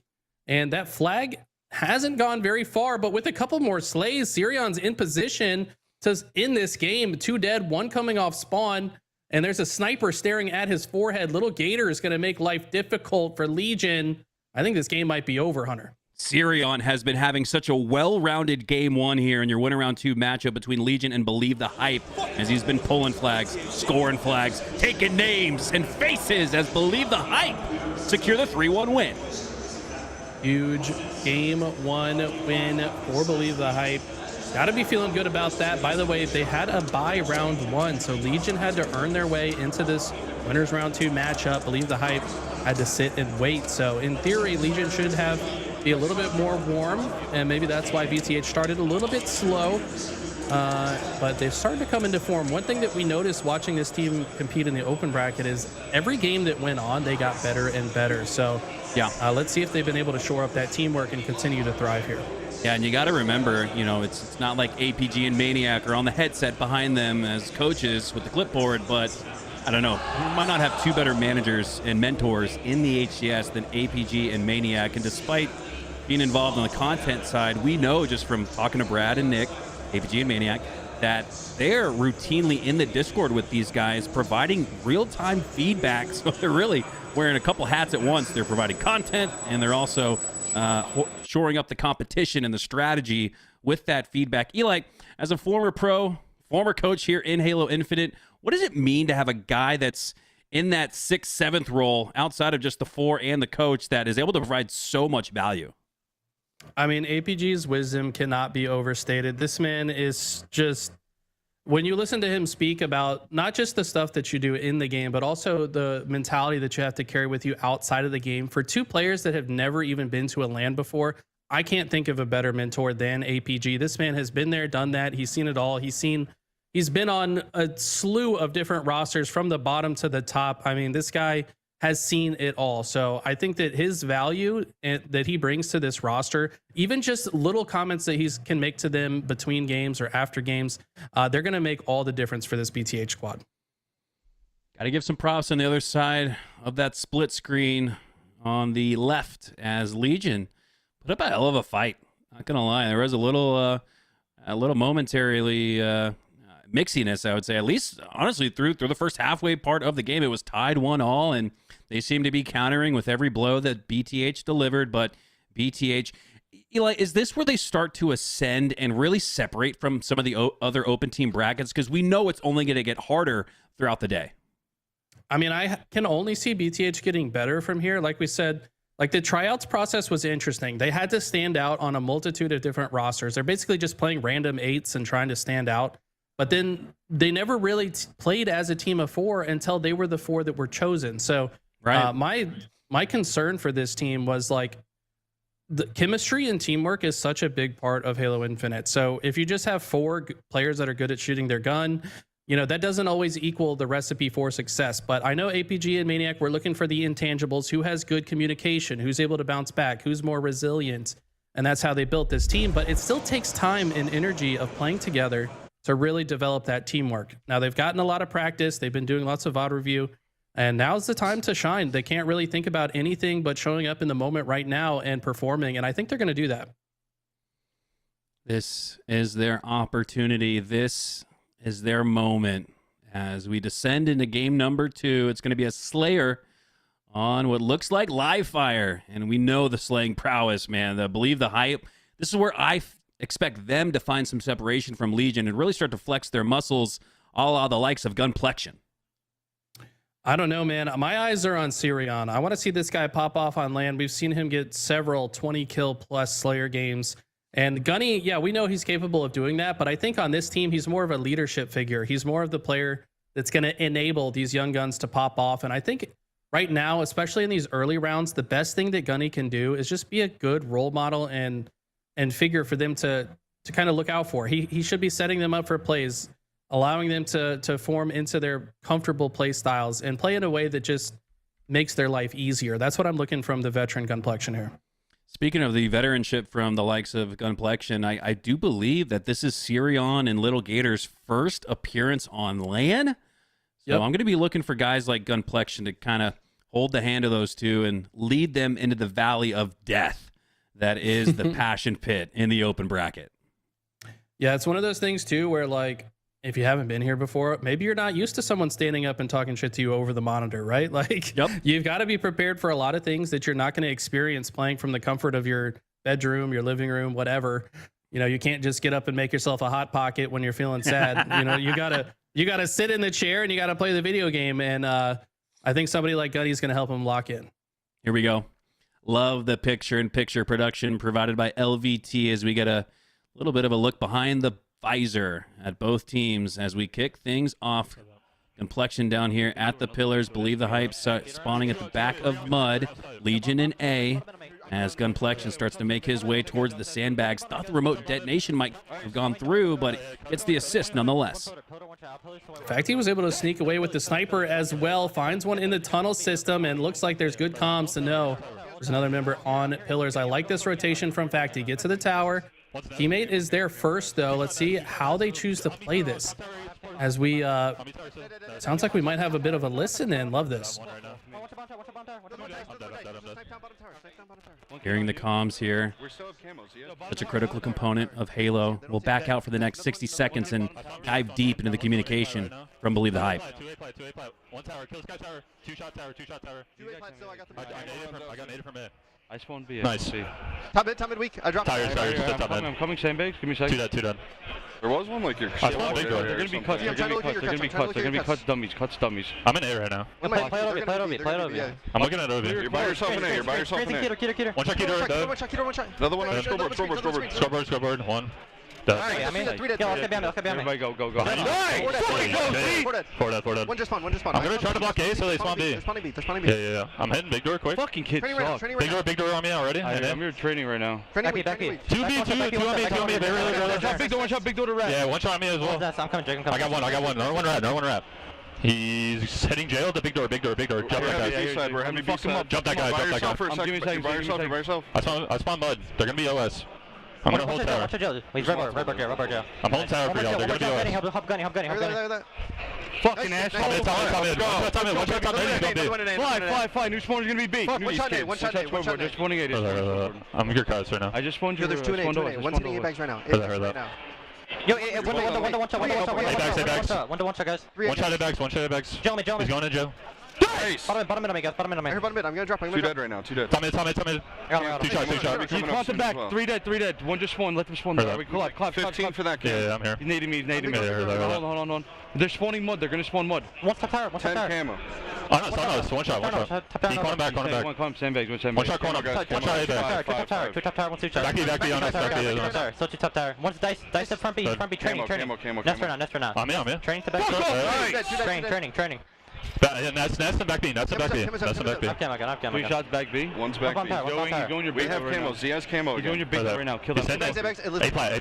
One kid. One rival. I'm here with John. Go left. We have camo. One's big door as well. Let's see. Top mid, 2 shots. Stay with me, Gage. Stay back. One's on the box. Yeah, hit him with a fucking nade. One shot. Top mid, 2 top mid as well. Max damage. You have 10 seconds left on that. Top tower, 2 shot.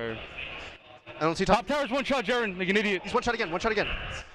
Cuts, 1 shot. Another one back. I spawn B. Nice. Back two bottom tower. Bomb tower 1. Okay, kill it. They're gonna spawn A. One up, one just spawned A. I'm going your top mid, Z. Let them spawn there. One shot Keto. You're by yourself or really big. By yourself, Gunny. Hit him once. One kid small window, okay? You have no help, Gunny. No, I'm looking big door with you. You're good. Bader, one shot. Two Bader. One shot. Like, fucking job, boys. They're gonna be A window probably. Heard that. You might hit left. Collapse, new spawners coming up. We're looking towards C right now. Bomb tower, one top tower. Elbow and top tower. Elbow's 2 shot. Still elbow. Watch below you guys. Tire's weak. He's hitting top mid right now. Heard that. He's still top mid. 2 shots top mid. One shot your tires. One shot bottom mid. Traded. Nice bottom tower. Spawn in A, guys. Bomb tower. There's no snipe left.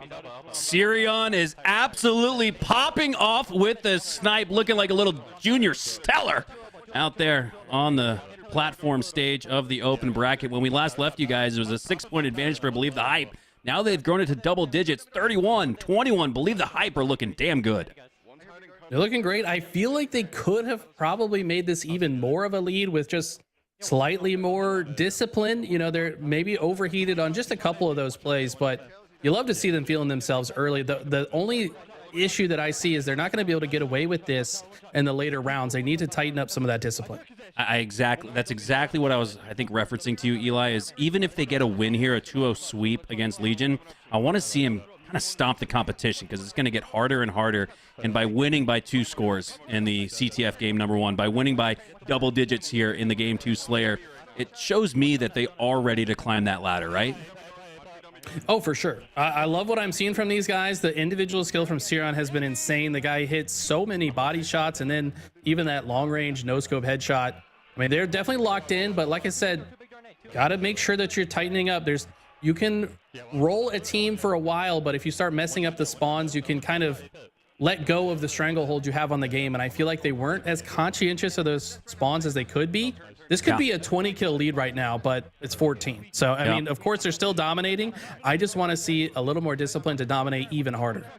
Well, I think that, again, goes back to why APG and Maniac are so valuable, right? Like, Believe the Hype might be over-feeling themselves after a win like this in this series, but you know APG and Maniac are going to drive the feedback and say, hey, guys, you won by 15, but it should have been a stake, right? Absolutely. I mean, this could still be a stake here. Gunny taking a fast route through bottom center to try to keep things mixy. Doesn't get the trade there, which is amazing to win that fight without a trade. New sniper's up. Let's see if they decide to reroute and grab that. But I mean, what I'm seeing is just confident curb slides all over the map. These guys are flying around live fire. This is their playground right now. Sirion is the DPS master. I cannot wait to see what his damage stats look like at the end of this one, because even if he's not connecting with a nasty jump shot quickscope, he's flicking around for the no-scope body and allowing his teammates easy cleanups. 47-30 here as we are just moments away from the conclusion of game number 2, and I guess the question is, Eli, can Believe the Hype secure that stake? That is the question.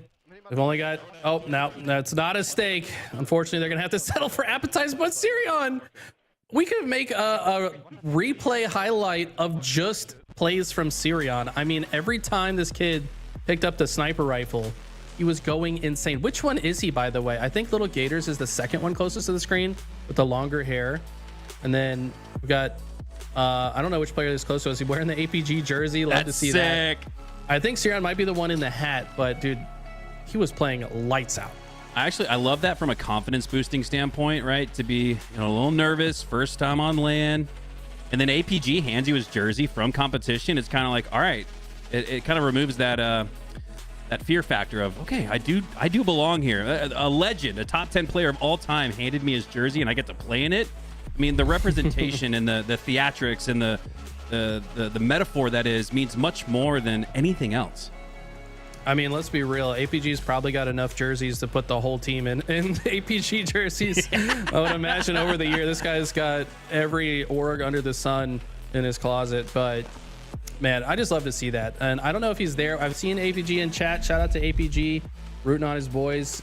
Is he there at the venue? Are you there, Brad? Are you able to talk to these guys before their next round? He's on his way. So I assume... Oh, okay.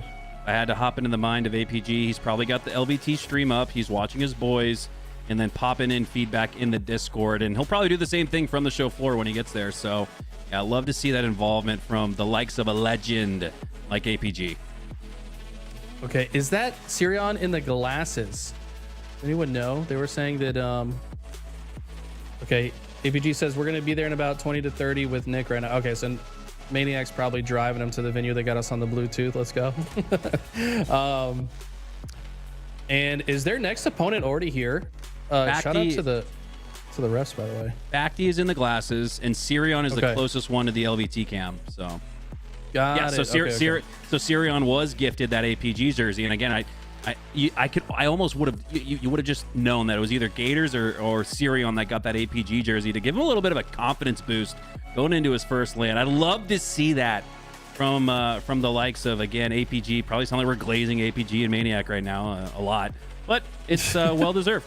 So I mean, this is their team, man. Yeah, like they literally put this together. Like I think the BTH tryouts was one of the coolest projects that we've seen in Halo for a long time for open bracket. Like, we always talk about having a path to pro, and like talk about, I mean, they turned it into like an a la American Idol reality show to see who can make it through. Like, can you be the lone survivor on the islands at the end of it? And these 4 were the ones that made it through. So it's really cool to see it all come together and be put to life immediately here in Salt Lake City.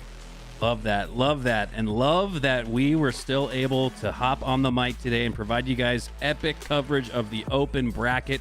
We're gonna go throw to a quick break as we reset on our open bracket main stage. We'll have the next round up in just a few.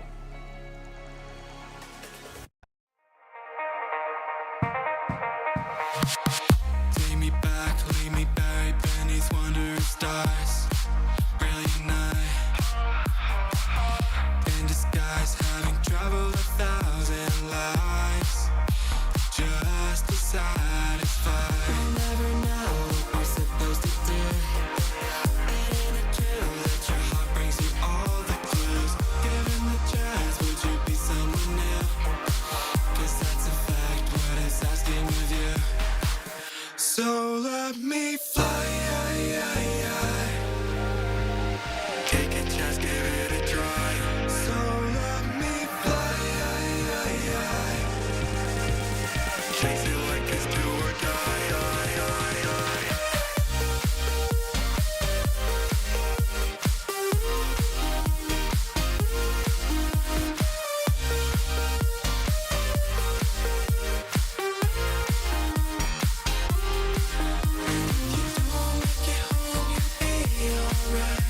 You know you can't chase the fire inside. I know just but we won't hide behind.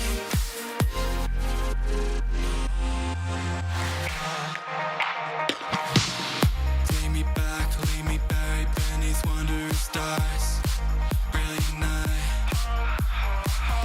in disguise, having traveled 1,000 lives. So let me fly. Take a chance, give it a try. So let me fly. Chase it like it's do or die.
Tell me when you love.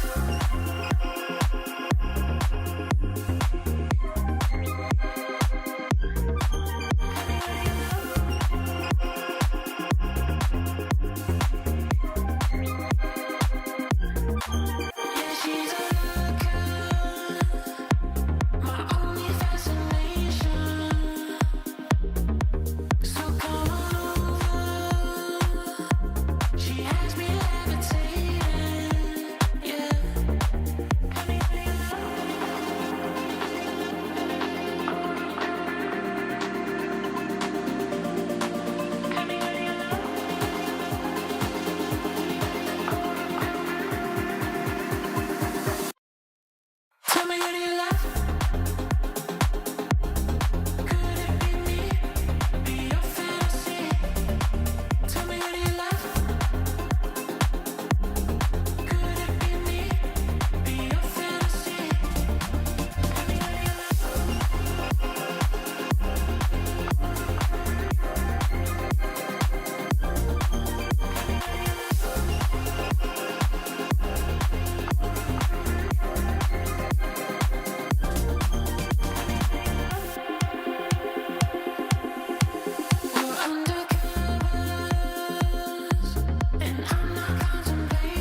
Ball dropped. Enemy has the ball. Ball dropped.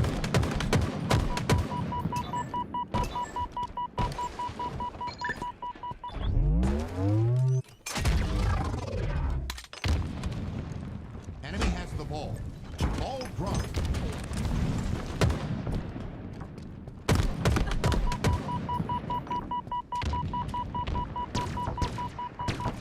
Ball dropped. Enemy has the ball. Ball dropped.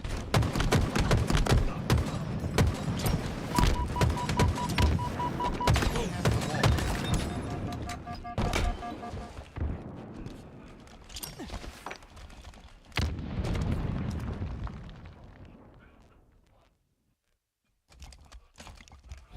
Round 2.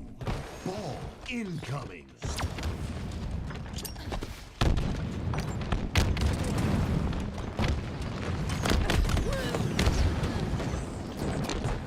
Enemy has the ball. Ball dropped.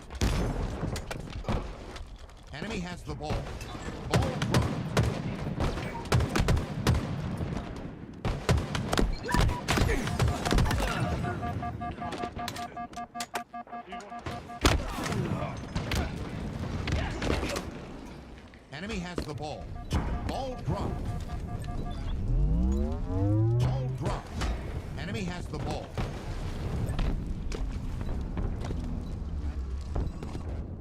Ball dropped.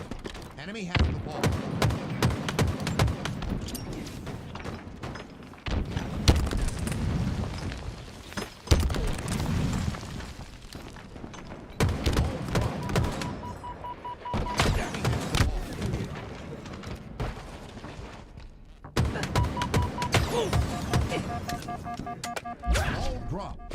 Enemy has the ball. Ball dropped. Enemy has the ball. Ball dropped.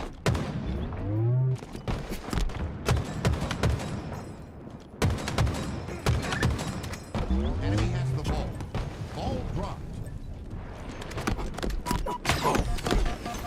Ball dropped. Enemy has the ball. Ball dropped. Enemy has the ball.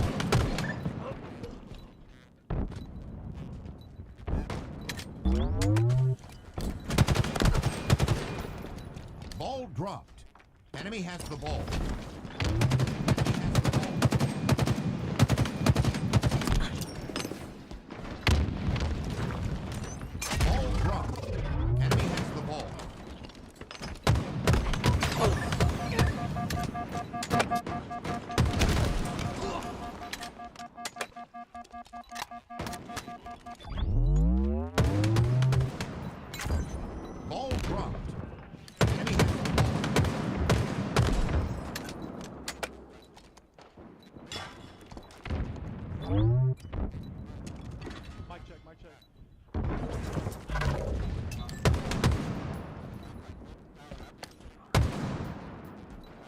Enemy halfway to victory.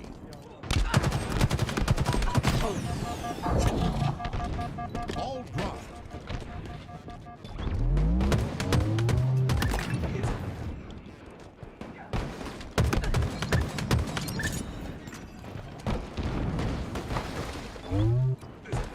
Enemy has the ball. Ball dropped. Enemy has the ball.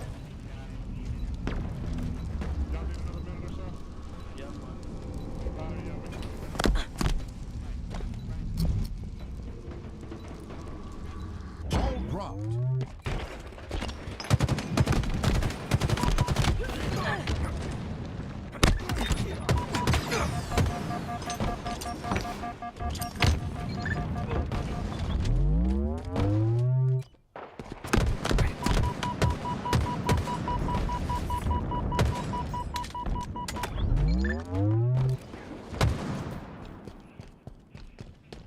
Enemy has the ball.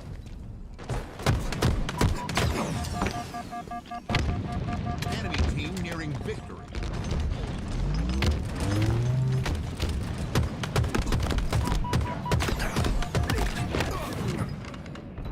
Ball dropped. Enemy has the ball.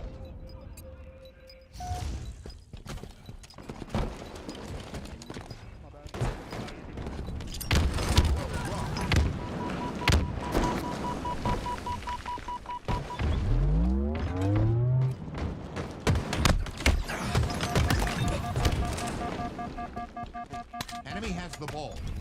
Defeat.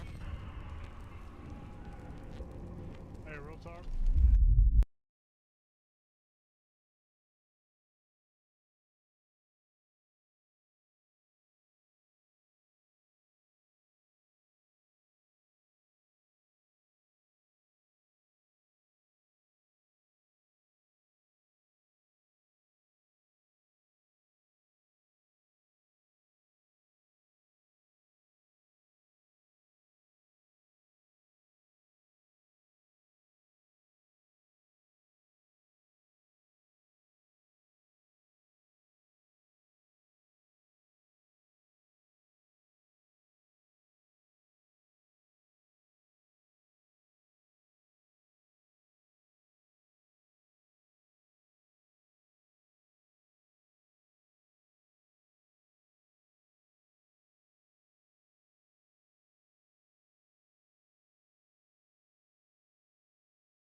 take.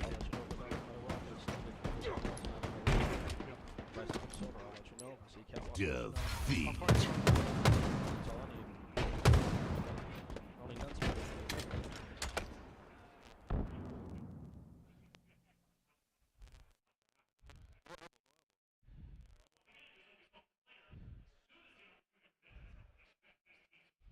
One cross. Their window, their window. Their window and their silver, the window and the silver. Alright. You guys have a free catwalk. Silver's grass. Top rockets right now with our rockets. Our silver one shot. I'm jumping up their BR. Undead. They're gonna have rockets, so rockets will up. Melee, one shot. Flag running elbow, flag's running elbow. I traded. Nice, good shit. He's dead. 1v2. One guy running. He's running at elbow. I'm pushing the snipe through you. Dead. Nice, good shit. I'm gonna come up our window. Rockets on me, their window. I hear you, I'm with you. The back flag. Flag guy one shot, running at him right now. I can't stop him. It's all good. The sniper ramp. The sniper ramp right now is 2. By yourself. Got shots. One really one shot. Last alive. Their elbow. Nice try. I'm waiting. Their elbow's going top rocks right now. I hear you. I'm with you on snipe side. I'm off spawn in a sec. Our main's weak, 3 shots. He's our front window. Our window right now, I naded. Our main's still weak. Our elbow's got down. Our BR weak on window. Cat really weak. Window. Our ramp as well, pushing. Our snipers, yeah. Window dead. Ramp backed up the couch. Our elbow's on me. I'm watching you, G. Their maze, kill me. G, I'm leaving you, G. 2v3. One our elbow. He got me. He's sniping on our BR right now, still there. Alright. Put the flag for a second. Yep. There's two there, I'm dead. They're gonna pull now, you're out right now, whoever that is. One's sitting on elbow, Alright. They're probably on both sides. I'm dead. We need to kill the elbow guy, where is he? He's still there? They're running I spawned here, yes. Elbow's still alive. Elbow, one shot. Still one shot elbow. One shot elbow, still there. Our window. Yep. Yeah, push snipe then. Our elbow right now, just standing there shooting. Ready, guys, our window.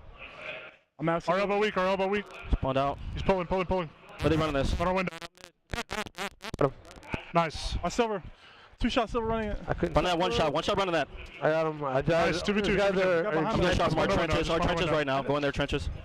He got bottom grass. Yep. 2 guys bottom grass, we're staying alive. I'm top cat right now. Yeah, they have that. They have that, man. All good. Listen, that's what this game type is, right? You get ran through. It is what it is, bro. We just had to do a better job of controlling.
Seen the light in the dark, but it's been a while.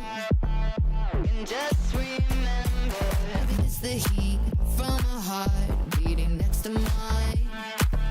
But I surrender, 'cause everything I touch seems to crumble, and everyone I love leaves me broken down. Everybody runs when they see me now. So I put my hands up in the sky, revel in the storm clouds as they pass me by. Now there's no escape, I realize I'm death in the land of the living.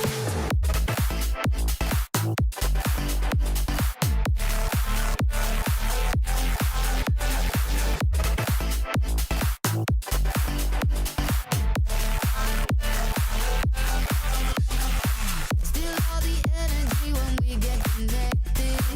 Your good is done when you have my full attention. I'll take you away into a dark dimension, and you can't get out. I never thought I'd be like this. Further down into the deep abyss I'll go. Stay off my radar 'cause I never miss you. Everybody knows. So I put my hands up in the sky, revel in the storm clouds as they pass me by. Now there's no escape, I realize I'm dead in the land of the living. So I put my hands up in the sky, revel in the storm clouds as they pass me by. Now there's no escape, I realize I'm dead in the land of the living.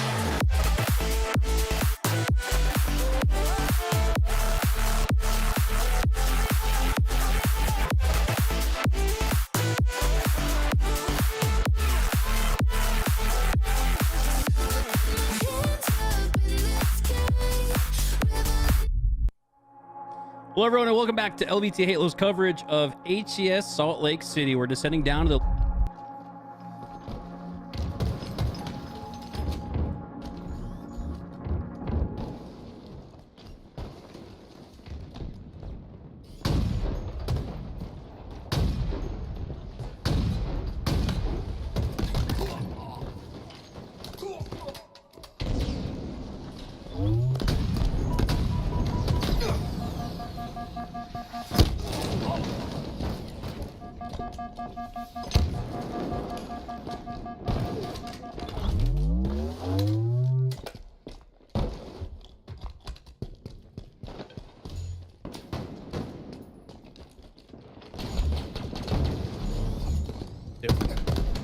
not a stream, and it's certainly not a LAN without Eli reminiscing about his coaching session, the player in the match, as Legion have doubled up on Berserkers here in the early goings, 3-6. We hop on board here with Titan.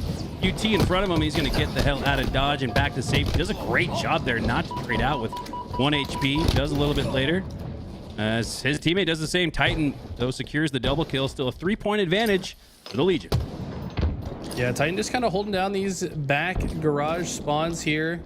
I think he saw where his teammate spawns, and they might have spawned into a natural pinch situation here. Looks like they're trying to take advantage of it. Now, this is actually a member of Berserkers that we're watching right here. It says Titan, but this is a Berserker member that is looking for a player lurking in the back of garage. But unfortunately, low ground, look how well Legion are playing their lives. They're just running away from each engagement, making sure that they stay alive until the fight favors them. And that's why they've been able to take a strong lead so far. From 3-6 to 7-14, it's still a double up advantage here for the Legion as we hop on board with 3-6-7 for that Legion squad as he secures a slay on the backside of green. Now pushing to the garage door, goes 1v1 against an opponent.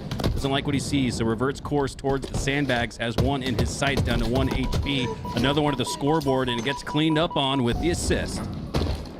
Okay. We will not have names for this game. Bear with us while we work through a few things, but it's definitely Legion with a strong lead. Doubled up. They've been doubled up pretty much this whole time. They've been at a 2-for-1 pace for kills to deaths. Just about every single engagement. It might even be more as Berserker are the first to fall. Make it 2. A new camo is in the suit of Legion. Legion looking to crawl and creep their way towards a back smack. Diabolically planning it. Premeditated murder goes through. Make it 2. As both players down to 1 HP. Love that decision making and discipline there from 3-6-7. Could have gone for the double kill medal on his screen, but wanted to secure his life and the slay instead. The lead has ballooned to 15 now as Legion are screaming their way towards a series sweep. Remember, guys, we joined this series in progress. Legion already up 1-0, and it might just be 2-0 before all said and done. Yeah, I was a little bit worried for Berserkers before this game started. We got to do a listen in for like the post game after they got 3-0'd in Origin. And they just kind of seemed resigned to their fate. They were like, yeah, you know, sometimes you just get destroyed on that game mode. That's just how it goes. Like, it's not the attitude you should have. You should be like, yeah, we're going to come back and bring this back. Maybe they just understand Legion, a much stronger team, and they're kind of putting that on display right now. It is on display indeed as they continue to run up the score. A 3x advantage. It was 2x throughout the first 20 kills or so, but now into the 30s. Legion have a death grip on game 2. Yeah, this is looking very much like a Steaktacular in progress. And I mean, when you're down by this much, you kind of already know the game's over. They only need 13 kills, and your team only has 13 kills. That's not a fun position to be in. Yeah. That's nice quick math there from the Professor Eli. As this player for Legion, 366, perched atop sniper tower with the snipe in his hands, but a nice frag toss there. Hail Mary-esque, takes him down. Look at the positioning, though. It seems like every time Berserkers get something, they just are getting swarmed by the rest of Legion. It's like you might take one down, but the price for taking one player down is often you're going to lose 2 players of your own because you've given up positioning to do so. And I mean, Legion just showing a very strong understanding of the spawns and also the level of aggression you need to put into your gameplay to have this kind of lead. Lower bracket round 1 matchup is quickly turning to lower bracket round 2 with Legion making their way through and Berserkers going home as Legion need just 5 more slays to accomplish that. They get 1, 2 in quick fashion. Now just 3 kills away from a round 1 victory in lowers. And a nice little Steaktacular to fuel their way into round 2. Yeah, this is definitely a nice momentum builder for Legion. You know, they've fell to the lower bracket pretty early. Unfortunately, that is going to be the end of Berserkers' run. Berserkers was pretty low in the seeding. They were 34th seed coming in. That was Unique Quan, J Axiom, G Gentleman, and Mist Ninjutsu. Mist, a frequent viewer of the stream, so shout out to them. And I'm sure they'll enjoy the rest of their weekend in Salt Lake City. Yeah, got plenty to do there in Salt Lake City. You can go for a hike. You can enjoy the wonderful weather, or you could just enjoy the incredible venue grounds. I know Salt Lake City last year was one of my favorite lands. The boys over at SSG did such a great job, really bringing the experience to life. They had the scooters you could ride around. There was the pickleball floor, different little statues that you could go and take a picture in front of. And it closed. Of course, you got all your friends there as well. So plenty to do still for the Berserker squad, despite the fact that they're going home a little bit early. Legion, this is kind of what we expected, though. A titanic round 1 win in the lower bracket, because they looked pretty good against Believe the Hype. Excited to see how far they can go. Yeah, thinking for 6-in Titan, these guys have been a trio for a very long time. So I'm confident they should make it a bit further in the bracket. We'll have to see where they end up next. All right, guys, speaking of up next, we got more Halo action for you live from the Salt Palace. Don't go anywhere. We got more action when we return.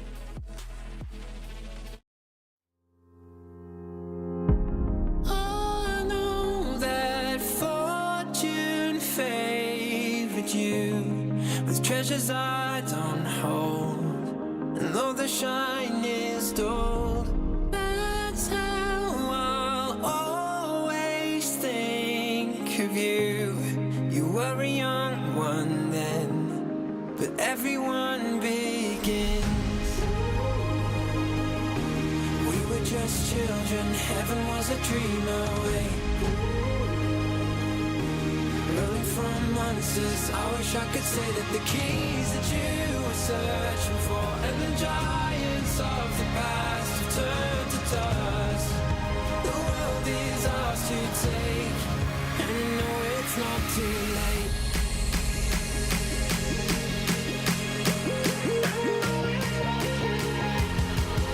The world is ours to take, and no, it's not too late.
Bomb taken.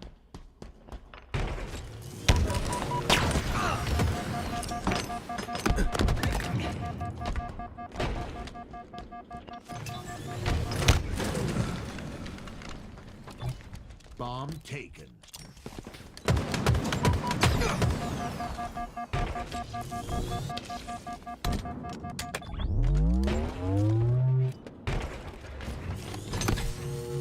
Bomb taken.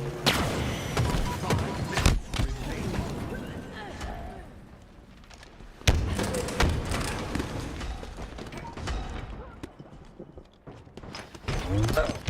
Bomb farming.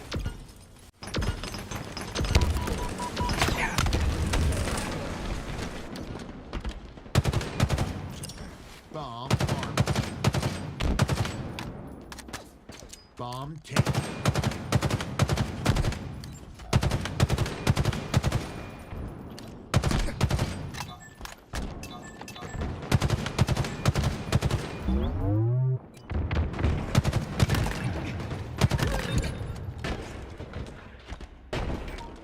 Bomb taken.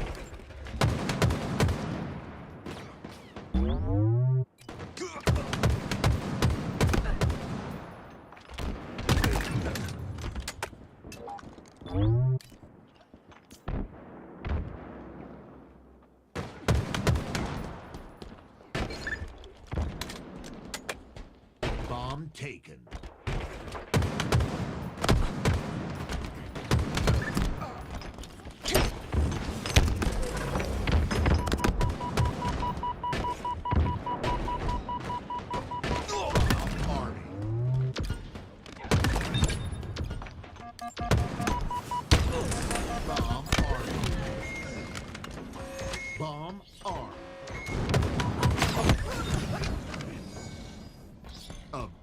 Objective incoming. Objective ready.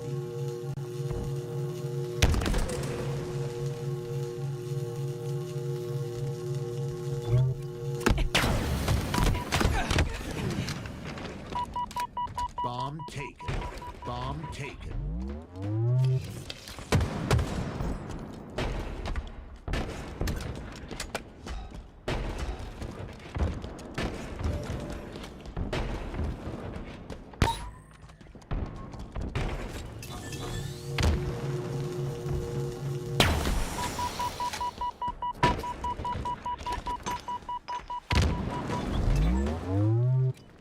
Bomb taken.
Bomb taken.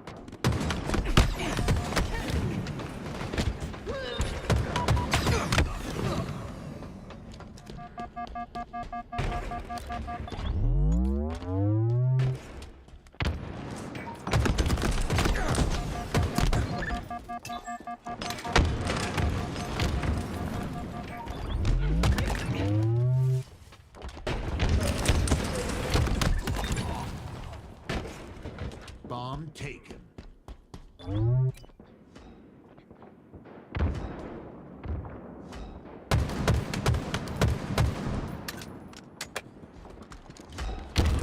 Bomb armed.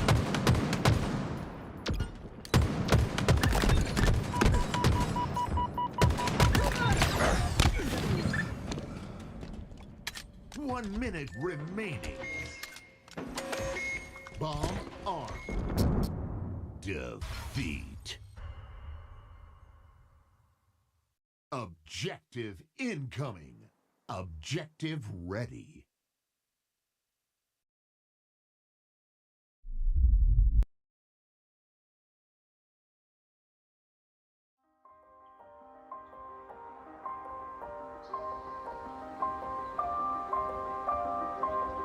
Hello, everybody. Welcome. We're coming to you live from Dallas, DreamHack here in Texas. It's day one of HCS DreamHack. There's $150,000 on the line here on day one, and you're watching the LVT coverage.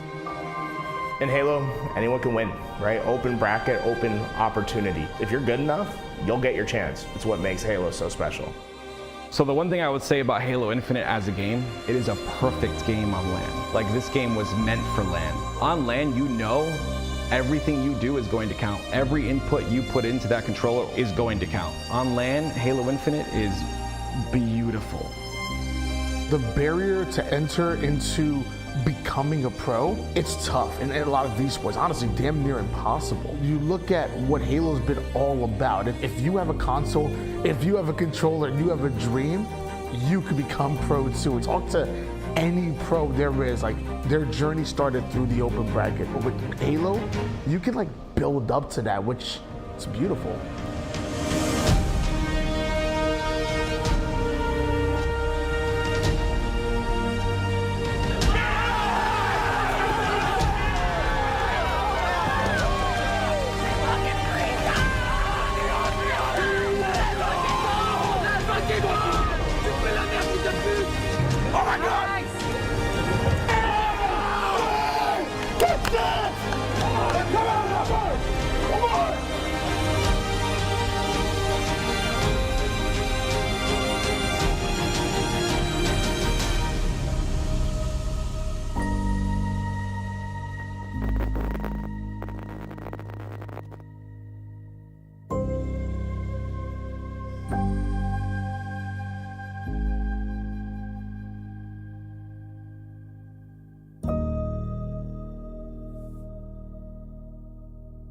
Obvious thing you'll like. I started getting into Halo because of my dad, but at that time we only had like one Xbox. Definitely had to share everything. I remember playing Halo. We shared a big like Toshiba silver like big just bowl TV. We would play split screen 2v2s, and we would like get the broom and get like a towel like purposely just so, like we don't screen cheat, like half and half. Envor is a very hard worker and one of the best teammates that I think I've seen. He's always going to be there. It doesn't matter what he's got going on outside of Halo. If he's got work or whatever, he's there when it's practice time. I stopped competing because State of Halo mainly, it's not really flourishing in a way. We would need more like salary-wise, more of amount to compete in. So I saw it as a way of like, maybe like just step away in a little bit, and maybe when the next game comes out, I'll start. I don't know, there's some like special energy about the triplets. They're like innocent, but also like really wholesome. They hype each other up. That just kind of shows the type of person Diagram is. I think he's right on the precipice of breaking into something better. Like he has the talent. One of the biggest what ifs that we've had in Halo, because he had all the talent and then kind of just disappeared, and it always had us thinking, what if he stayed? What if he kept going? Like, you can tell the kid knew what he was doing. A lot of people would describe me as a passionate player. I want people to see me as the type of player to be very relentless. I'm gonna always come and give you a tough time no matter what. Like that's just how I am. Like I wanna win. When you ask me about the path to becoming an open bracket player to a pro, I think of Envor. You know, man's working full time, 6 days a week. He's grinding like no other, never cheat the grind, putting in that work, doing what he has to do in order to succeed. Again, people see the destination and they don't realize the journey to get there. Envor is probably one of the perfect examples of somebody who's doing what he got to do as far as taking care of real life responsibility, but also not cheating the grind whatsoever. In Halo, there's like a fable of players that have come through and made a name for themselves that happen to have someone else attached to them. We think of Ogre 1, Ogre 2, the twin brothers. It's almost a staple in Halo that if you go to a tournament, there's a set of brothers that happen to be born at the same time. When I heard of the triplets, I almost was in disbelief that we had another set of twins to come in and wreck house. It was scary how fast their improvement was. The triplets immediately made an impact when they were given an opportunity, and they had to scrap for those opportunities. I think that's what made them so special. They really weren't just given the chance right out the gate. They had to prove it to everyone else, and they started at the bottom of the bottom, just playing in matchmaking, playing in 8s, finding chances, and eventually being able to put together a roster and prove themselves to the rest of the world. When you watch an esport and you see the very best in the world, you don't always know where they started. But in the open bracket, that's exactly what it is. The open bracket is the passion pit, and it's the passion pit for a reason. There's an energy that you will never feel unless you have been to an event and you hear somebody win a game 3 or a game 5, and when somebody stands up and they roar, "Sit on! Don't yell!" It's the vibiest thing you'll see in Halo. That's the one thing in Halo. It's a never-ending cycle of players getting an opportunity, a chance to prove themselves amongst the gods that came before them. This venue is absolutely beautiful. Being right in the action, you can really feel the energy already. And we haven't even got started yet. Like once these matches start going, once the open bracket starts yelling, it's gonna be so fun.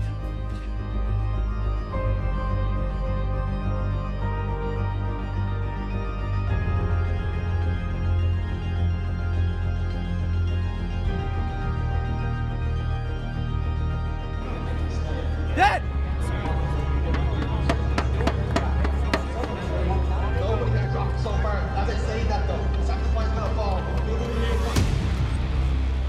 Shut on! Don't yell! Next time, don't yell, Macy!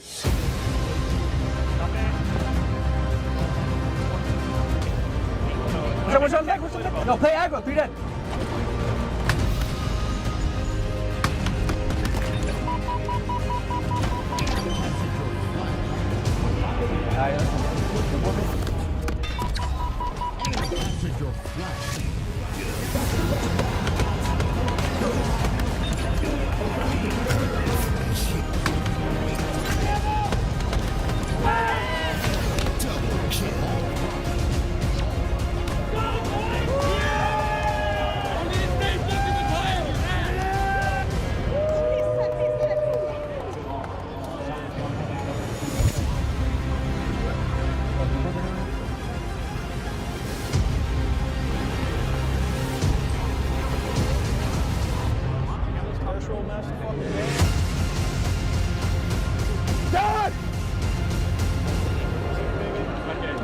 behind the bar.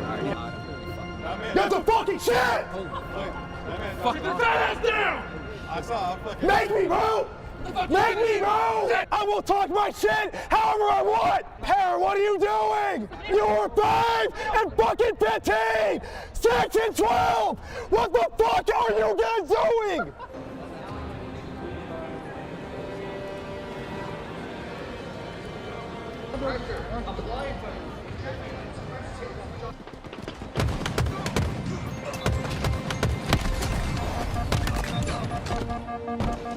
Yo, be proactive.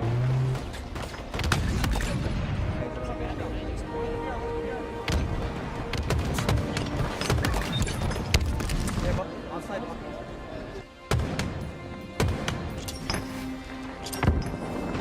Bottom bit. Nice, good shit. Team nearing victory. Nice, two shots. Yo, watch out.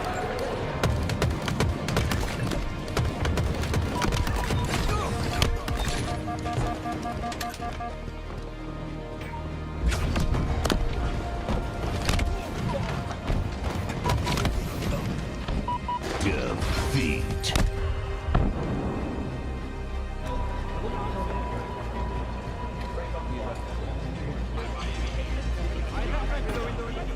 Objective incoming.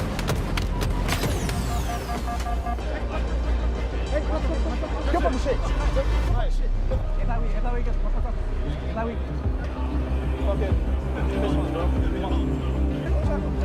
Dead. Sniper, one shot.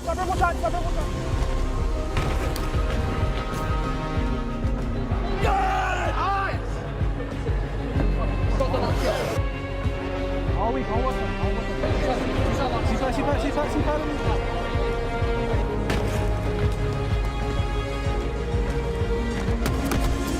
Nope. Go. Bottom tower. Dead!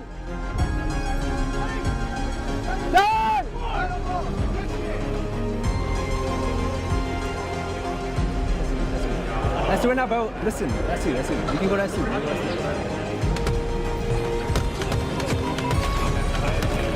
Dead!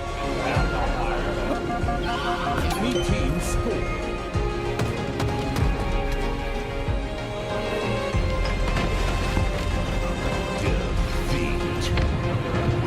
I came and helped you, bro. Yeah, because you killed the one shot. No, bro, I just came out spawn. Going from fucking...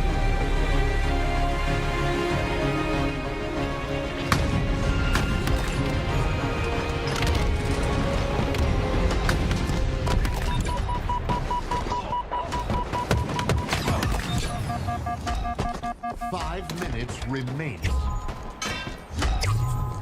Captured your flag. 30 seconds. What's your spot?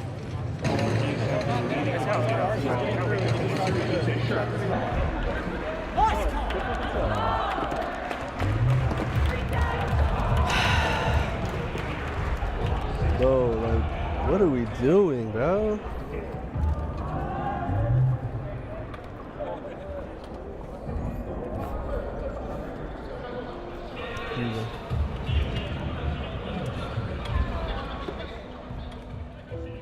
I mean, growing up with the Triplet brothers was like pretty hectic in most cases, just because we would always like fight a lot. We had to share everything. Man, it's definitely stressful, especially on my parents' side. Just because like we're always competitive, and that goes for anything, in sports, gaming, anything. Like, I love my brothers. For me, I think our competitiveness stemmed from that for sure. Like sharing stuff, you know what I'm saying, going into baseball. I think we had to also share cleats, baseball gloves, bats, everything. Yeah, our relationship, Donnie and Eric, we've always like tried to critique each other's gameplay in a good way, just because like we know like in certain situations, if we're in that same play again, we know we're gonna come out on top. I'm the oldest of Donnie and Eric, so it goes me, Eric, and Donnie. What sets me apart from like Eric and Donnie's, it's more so of like my personality. I'm more of like an outgoing, like happy, like vibey person. Drew is like more of an outgoing, funny, class clown type of guy. But I really do vibe with Drew. Like I think he brings a lot of happiness when it comes to having conversations with him, stuff like that. Eric's more of a, he's really funny too, don't get me wrong. But Eric's more of a like a dominant, like serious guy. Like when it comes down to like real life, like no bro, I'm right. Like, you know what I'm saying? Like I kind of just like, I'm in the middle. I kind of just like listen to Eric, listen to my, like they're my older brothers, like no matter what.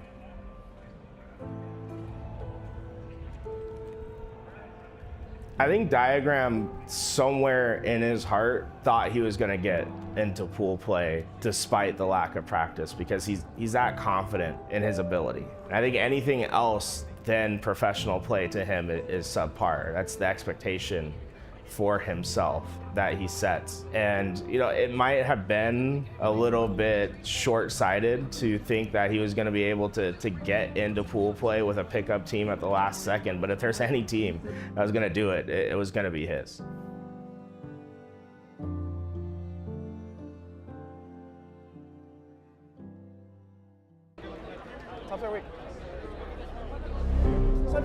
Nice! Good chance! Nice! Down!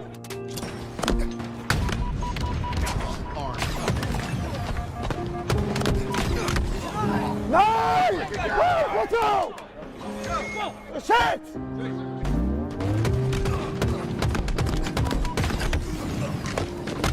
Nice! Good chance! Come on, come on! Come on! Look at that shit! Look at fucking 5K, bro! Look at that shit!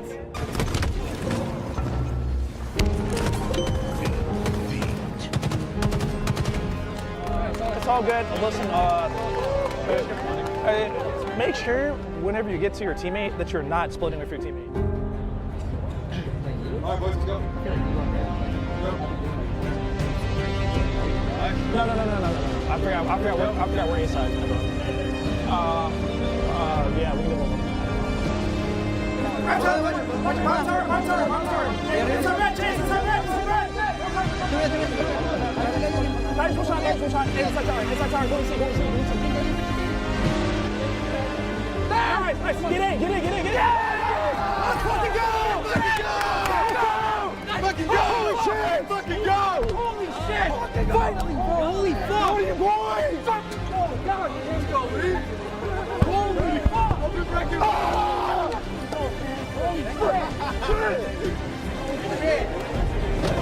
Oh my God, my headphones! Holy shit!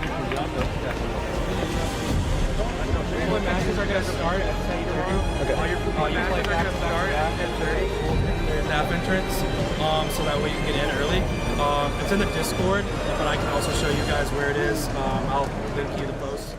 That.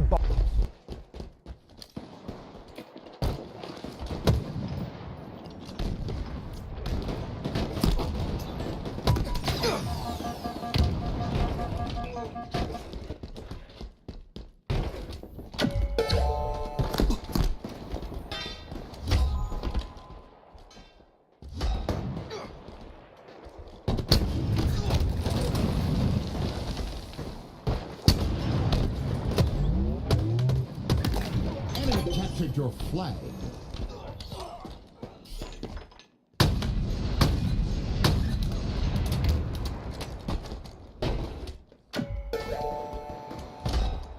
Hello everyone and welcome back to LVT Halo's coverage of HCS Salt Lake City, the third major of the year, and we're already 3 series deep into the first day of this epic 3-day marathon. We got Forsaken versus Alpha Luminon here. I'm a little surprised, Eli, to see both of these two teams in the lower bracket so early.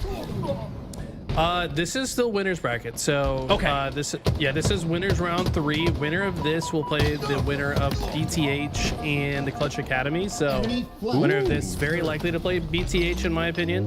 And just in case you guys were unaware, Alpha Luminon is Leor Magic Buttons, which I think is just Magico under tapping buttons joke tag. Rorsch and Strikey. And Forsaken is Kruvu. I just had them. Sylvanic, Parabola, and Caden Despair. So this should be a good one. Yeah, some fiery up-and-coming camp competitors here. as Forsaken looks to tie things up. They've got their flag in the courtyard, just moments away from stepping around that corner and tying things up, but they got a little bit of work left to do. There we go. Despair has it, now working it around the corner, but the shot to the tushy stops it for now. Yeah, Sylvanik, this guy right here on your screen, has made it out of open bracket before. He's trying to stop the cap, but unfortunately it dies on the way in. And what a smart time to use the remote detonation there from Leor, the up-and-coming player from Mexico. Previously replacing tapping buttons until tapping came back. So it's definitely the team captain on this squad, but we got a close match here. 1-1. Leor still applying pressure in the base of Forsaken. Fantastic shots. 5 perfect, in fact, to earn 5 slays in a row. And now he's got it on the run, headed out toward the sniper side. Despair is there to potentially stop it, as he does earn the assist. Jumps on it quickly for the reset. With all the attention on the power-ups that just spawned, I think he's going to get that re. He does. Ooh, close fight here. Caden comes out strong with that win there.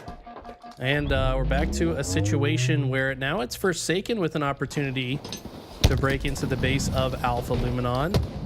And his presence here is forcing all the spawns to come out on the elbow side. He knows that, so quickly routes to get the shots on the players trying to advance up the rocket arch. Unfortunately, he gets taken down because Alpha do a great job to route back through their base and clear that snipe side. Good shots from Rorch earn him an assist and a team wipe as Forsaken go all 4 down. Rockets are still up, Eli. It's been about 30 seconds that we've seen that, and finally see the UI indicator tell me that the Rockets have been picked up. Lore with the snipe in his hand, and if Alpha Luminon can work the Rockets in as well, they've got the sandbox control, but Lore goes down. Yeah, Leor goes down. Caden is here to try to stop this flag, but Alpha continue to move it. Magico applying pressure in the cave system, gets the melee, so that player's one shot, but look at where the flag is. This is actually a good spot for Alpha to leave the flag. Strikey decides to grab it and advance it just a little bit further, but as long as it stays out in the open, Forsaken are going to have a more difficult time returning it because they'll be sitting ducks in that open field. Sylvanik entering into the base with authority, and a double kill to his name. Needs to turn on the last member alive, but not able to secure that slay. 3 go down in total for Forsaken, so it looks like Alpha, and with good defensive posturing here, Strikey going to drop down to the low ground to take his low opponent down to the death as he continued to push his way up on the elbow. Flag to his right, but he's got a player to his left, doesn't know he's there, and they secure the back smack because of it. It's unfortunate. It looked like he had an audio cue maybe and knew somebody was nearby, but couldn't tell exactly where he was. And honestly, both teams are playing so aggressive. It almost feels like if one of these teams decides to stop staggering out their deaths and kind of regroup as a unit and continue this type of aggression, that could be when we finally see one of these flags go home. But look at this, they get 3 dead. Strikey's in the perfect spot to move it forward, and all Leor has to do is keep these players stuck in their base, takes one down in the process. With Rockets up, they can turn this into a double cap, Hunter. Yeah, this would be a great opportunity. Perfect timing to score and then swoop around the corner to pick up the Rockets. Strikey striking twice here with the score to make it 2-1. Firing an errant rocket there based on, I assume, the communication. That player was just 1 step below. He'll accept his death there as well for the trade, as 3 ultimately go down for Alpha Luminon. So Forsaken able to avoid the double cap and their demise here in game number 1. They've got plenty of time to get back on the board and tie things up at 2. Wasn't a big fan of the way Parabola just played that engagement. If you're the first player alive, you have to gather intel in a safe manner before your teammates come off spawn. He's ends up going down before his team are in a position to even be a part of the fight, and as a result, Luminon have just easily overtaken the map. They've got high ground, they've got all the important lanes covered. Forsaken now in a situation where they got to fight their way out of their base. Parabola. Oh no. Looking to win his one, but he goes down instead. Some steely-eyed shots there from Rorch, but now he's got to worry about the 50 cal steal of that S7 sniper, tearing down his sights as he dips back. Just needs to stay alive right here. Sensing a lot of pressure. Still gets the fadeaway headshot to retain possession of the snipe. Now lining up the pre-fire around the corner, looking for 2, but he misses that shot. And I like Kruvu's anticipated move here. He grabbed the sniper and then worked it all the way to the other side of the map. He might take a couple of opponents by surprise here, as he does with a quick scope. Takes down 1, now needs help for the second. Drops the snipe, but it should retain in Forsaken's favor as Sylvanik wins that, but my God, there's so much action happening on the elbow. Luor ultimately able to grab that snipe once again, and maybe this is what calls for the third score for Alpha Luminon. It was a nice quick scope, but then the dance moves were maybe a little bit too strong there from Kruvu as he gives his back to his opponent. But it's Lior now in the base of Forsaken, able to pull this flag out, and he will be taken down, but now that's an extra thing Forsaken have to think about. They've got to return this flag before they can comfortably advance on the map. And look at how aggressive Alpha Luminon are. They're top rocket arch, they're under the base, they're on top of the base. So applying constant pressure, and when you're the team in the lead, this is one of the best ways to play because now Forsaken don't even have an opportunity to get their own flag out. Yeah, the old offense is the best form of defense as Alpha Luminon continue to keep up the pressure, but in that process, they go 3 down, and now they've got spawns in that coffin corner. And Sylvanik looking to make him pay for it. Takes down 1, now looking for that second opponent he already previously spotted in the cave, but he's not able to win that one. Instead, Magico stays alive. I don't think he knows about this other player behind him, though. Yes, a huge flank coming in from 359, which is Despair here. He will get taken down shortly after. That has at least slowed things down. Kruvu had an opportunity to perhaps move in, but when he trades out, the whole situation has reset. And wow, Strikey absolutely deleted trying to get those rockets. He's going to have to think about that one. Yeah, you bring up the rockets, Eli, and I think that's been a benefactor of it has been Alpha Luminon. We haven't really seen Forsaken take much advantage of the boomsticks, and now with their first opportunity to pick them up, Sylvanik earns the slay and the next 2 chances to blow up his opponents. Takes 1 back to the grave, but goes down to the explosive ordnance from the frag instead. Yeah, great grenade there from Rorsch. Knew exactly where that player was, and also a great job jumping over the rocket away from the wall that he knows his target wants to use the splash damage against. Able to take that player down and continues to advance on the map. This action, if he were to get that kill, would have been massive, but there's a huge shutdown on the side of Forsaken to slow Alpha down for now. 3 minutes left. We are in the end game here, and Forsaken are down by 1, but they're still applying pressure, still in this fight as the sniper has now spawned up at its initial location. Sylvanik looking to take an alternative route to try and get his hands on it, but Alpha Luminon do not allow him much chance to do so. They have his coordinates triangulated, and they should be able to earn the snipe because of it. This new sniper might be Forsaken's ticket back into this game. They've got to stay alive with it, though. They do get a kill. This is massive. At the same time, Leor doesn't care. Look at the movement, hitting multiple slides all the way at the bottom of the map. He's already crossed the halfway mark. Strikey's here to watch his back. How does Luminon get away with this? I don't know if they will. And it looks like Forsaken are taking advantage of the play, but no, Rorsch is here and they're about to just win the game. Oh my God, and a numbers disadvantage. They got 1 kill during that flag run. Are you kidding me? How did they get away with that? If I had to break it down quickly for you, Eli, it was that distractionary action occurring on the other side of the map. It seemed like all of the action and gunfights were occurring on the sniper side, and Luor just snuck his way down below the rockets. And despite a numbers disadvantage and only 1 slay to secure the score and the game, they still take it.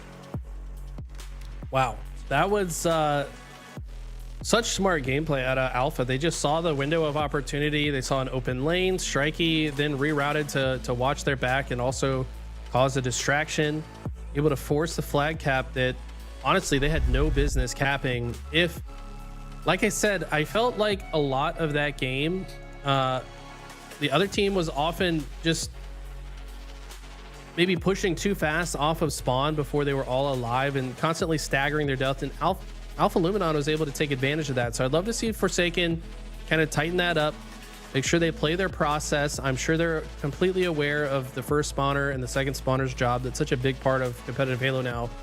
They need to get into that rhythm. I love these side-by-side cams because on the left you see Alpha Luminon grinning, kind of cheery, and you know, looking like they're just at a LAN party at this point, and that's the kind of vibes you want going into a game 2 up 1-0. On the other side, you can start to see the weight of the moment affecting the vibes on Forsaken. Yeah, a couple things I want to shout out real quick. First of all, thanks everybody for watching from home. It's going to be an awesome weekend. We have had a few tech issues, but we've been working through it. The whole venue's having tech issues. we're casting remotely, so we're having to remotely coordinate with people that are boots on the ground there in Salt Lake City. And because the main stream has had so many issues, they've not been able to help the secondary stream like us get our things up and running exactly right. But we just appreciate you guys all being here. This is just the very beginning. We'll get it all nice and smooth sooner rather than later. Still a bunch of smiles and cheery vibes over on the side of Alpha Luminon. On the right, you have Forsaken, seem to be going back to the well. A little bit of a strategy conversation, and even a ref over the right shoulders. Maybe they felt like something wasn't right with their settings or their equipment. It almost looked like it in game number 1. So hopefully they can get that sorted going into game number 2 as we look for an even playing field between two of the most evenly matched teams in the open bracket. Yeah, I wouldn't be surprised if there was maybe some type of audio issue. Maybe one of the players couldn't hear their teammates, because it did feel like they were more disconnected than we would expect a team of this caliber to be. Right. And it could have just been that an audio breakdown that's causing that discrepancy. But players going through their settings, trying to get things situated here. Looking at the open bracket, by the way, let's talk about some of the other teams. So the number 1 team out of Mexico is still Tapping Button Squad, Ether. And then we've got the number 1 Mind Freak from Australia. They're now playing with Barcode, so I'm really excited to see how that team does. Any other teams that you're looking out for here, Hunter? Yeah, I know Omit Black had some travel issues, seemingly a theme for Salt Lake City. Get those Real ID guys, or at least bring your passport to the airport. That way you can compete on land. But I'm really curious to see how Omit Black can do. They've got Command Station filling in on that roster, and she's coming off that historic win on land in the free-for-all finals at her last land in DreamHack Dallas. So we can be keeping an eye on Omit Black. But for now, our eyes are solely set on this series between Forsaken and Alpha Luminon. Alpha Luminon taking a sneaky, cheeky 3-1 win in that game number 1, needing just one more win here in the Slayer on Aquarius to secure the series, as we are off and running. Hobbit on board here with Sylvanik as he works his way through to the middle of the map with the G-Slide. Nice frag toss there, but only takes a little bit of damage from his opponent. Now looking to finish up on that damage, and he does. Secures a thruster in the process. Nice start here for Forsaken, up by 1. Yeah, it was a nice start to flush out that P side, but the problem is when you put so many resources there, Alpha Luminon able to sneak away with his camo, no sweat. Leor hasn't been able to do much with it just yet. Waits till this player has no escape options before he begins to shoot. I like to see that patience there. It's the perfect slay, and now moves into position to help his teammate. But this is looking pretty early. Both teams playing pretty close to the vest here, not willing to make any mistakes just yet. 4-4 tied, no separation in the early goings of this game 2 number Slayer that Forsaken gotta have, as they do take a momentarily lead in the action, 5-4, but now tied back up 5-5 as they do jump back on top here once again. It's been pretty back and forth in the early goings. No team really able to take much of an advantage, as Rorch to stay alive in the yellow base, but he goes down. Parabola, who took him down, gets traded out. Now it's an even 1v1 between Sylvanik and his opponent, but Sylvanik falls, and now Alpha have jumped back up on top by 2. Alpha looking very good so far. Not only do they have the lead, but they've also got better positioning into the next engagement. Look at the force coming in to the blue base from the right side. Sylvanik has nowhere to go. Alphas have cleared the blue base and then give Sylvanik 0 options. A pinch is clean, and Alpha showing their prowess when it comes to predicting these spawns and also surrounding their opponents. Yeah, great positioning. They've taken advantage of the high ground. All of their angles are being watched. All of their damage has been followed up on, as they've now built a 5-kill advantage. A 2-fall in that moment for Alpha Luminon, 2-fall for Forsaken. So it's that even 2v2 gunfight that should allow Forsaken an opportunity to gather back that high ground. You can actually see them swarming on top of P2, but Strikey's there, waiting to strike, sneaking his way down to the lower portion of P1. Gonna help out his teammates and secure the slay here as he goes for the melee and trades out. Trading totally fine for them when they have the lead. Do want to note that we've got some heavy hitting FFA players in this lobby. I want to see Strikey finish 2nd at HCS Arlington last year. Very comfortable on this map and knows how to slay out, knows which parts of the map to control. And we've got Magico here getting some nice kills of his own. Magic Co looking more like Magic Go, as they have routinely held forward on that left joystick, now making their way up the top mid with the camo. utilized as well, taking some pop shots into an opponent who hasn't quite spotted them out. Both players are down to 1 HP. This should be a double kill here for Magico to secure, but he instantaneously recognizes that his teammate's there to support it. Still gets the double kill, I guess, just for playing the right process. But I love how Magico actually let that one go, set his sights back towards the fridge spawns, and look at this, Eli. A once tied game just moments ago is now up to 11 for Alpha Luminon. They're starting to run away with it. Wow. Yeah, I love to see those type of plays where you are totally content to just turn and look another direction and trust that your teammate will get that, because you can accomplish more. It's your team is multitasking. If you're watching something else while your teammate finishes the kill, you're able to cover more things. And that's exactly what Alpha have done and why they built such a strong lead. Now up by 13 into the mid stages. 19 to 33 as the lead continues to grow after Luor secures another double kill, now pushing through the generator, but it's a player over his right shoulder that is the biggest threat to him. He calls for help and he gets it in droves. You can see one player in front of him, one player behind him. Support has been there in numbers for Alpha Luminon. Maybe that's why they're up by so much. Up by so much. And I see some questions in chat. By the way, the bracket is pinned. It is a pinned message if you're looking for the bracket. You can also go to hcsland.com. Great website. You can see everything there. And the reason they're HCS blah, blah, blah is because they're playing on Xboxes. They can't log into their own tag on a LAN server. So just to answer some frequently asked questions real quick. Questions abound for Forsaken as they have to wonder how is such a close game one turned into a fiesta here in game number 2. 26 to 41. Forsaken have to start earning +3 and dare I even say perfect, flawless +4s doubly and triply if they want to get back in this one. Yeah, this is a very tough situation if you're Forsaken. You've got to get multiple squad wipes in a row uncontested, and this is one of the harder maps to do it. I mean, very easy to just be in the right position to trade out your teammates' kills. What I'm noticing the difference here, though, is Alpha Luminon just playing their lives better than Forsaken. They're playing a little bit more disciplined with no shields, and also playing around each other. Look at the pace that they're hitting the same part of the map from different angles constantly. The timing has looked flawless. They've kept Forsaken on the back foot, and they just have not been able to recover.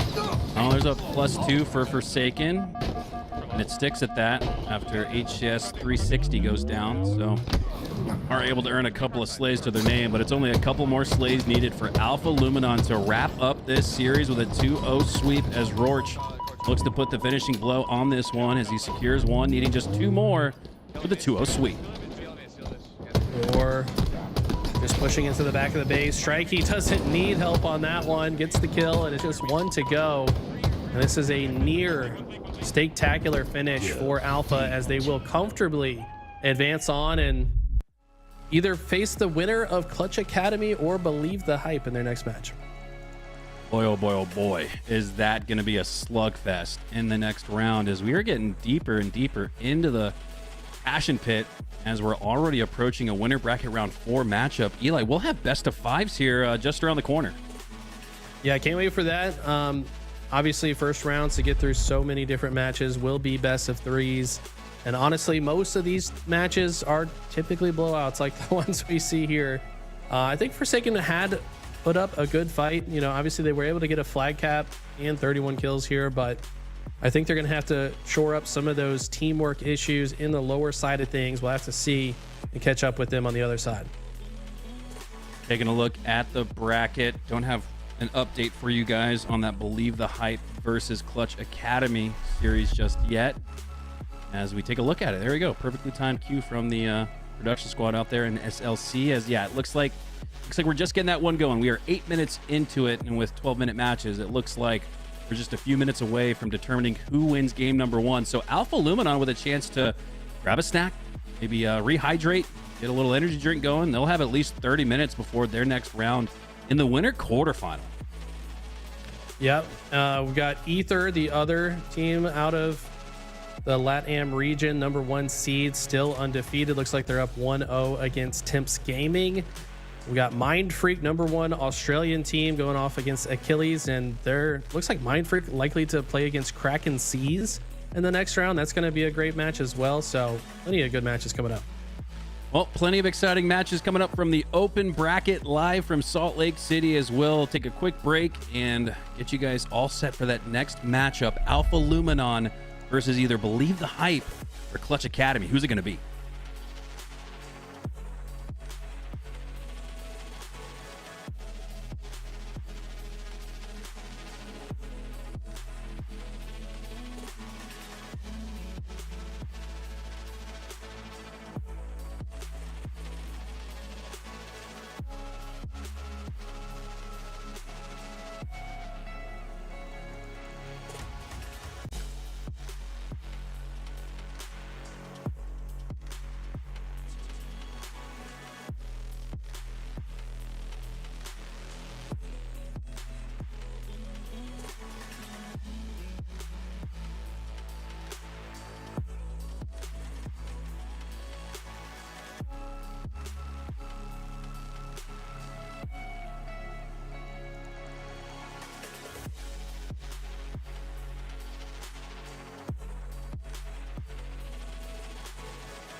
That bomb, bro, was so fucking good, bro. You literally, like, I don't know who was like arming the bombs, but you did exactly like what I said, like we needed to do. That was that fortress neutral bomb assault, like, bro, that was perfect. I look at that FaZe roster and I think that is my biggest question. Who is that one player that's going to step up? Suppressed. Suppressed on a tear already off the start. 8-1-0. I was referencing the tear just off of that double we witnessed, but his stat sheets are even more nuts. Game 1 goes to FaZe Clan. More points in favor of Cloud9. Oh, Suppressed starting to put on a show, mate. 3-1 the score. FaZe Clan victorious. Yeah, it's going to be a long old road to come back, especially when Suppressed is playing in this way. FaZe Clan will take the first map. Shock Rifle's about to spawn yet again, and it is going to be the killing frenzy for Suppressed. One shot long. Bottom middle, one shot on me. Half one shot, double side. One shot double side, one shot long. Nice, Sonic, my god. FaZe Clan, their eyes are set on breaking into the top 2. FaZe Clan will get the clean sweep. 3 to the good against Z10. We are seeing a very impressive FaZe Clan here at Friday. Relatively smooth sailing. Now they just wait for the open bracket team. Yes, How you feeling after that one? I felt great. My teammates allow me to do that. I love these guys. They pretty much play for each other at all times. So. And we'll find out who our open bracket teams will be joining the party in pool play and how our pool play teams will fare against them. We can fucking beat these hits, all right? Okay, let's do this shit. One game at a time, bro. All right? All right, what's the next map, bro?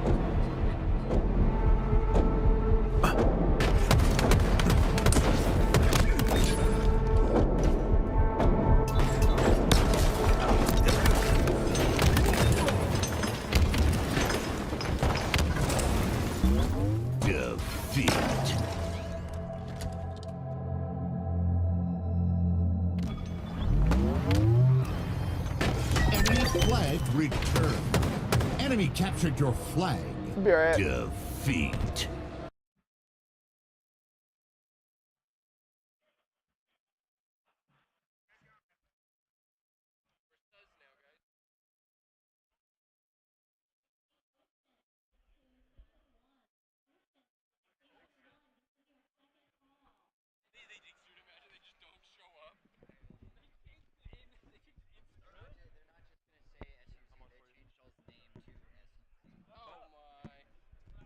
They did what?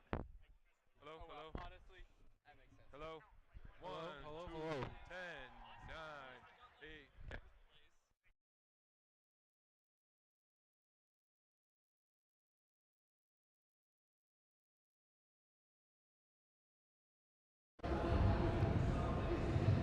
9, 8. Besides that, bro, like, go ham.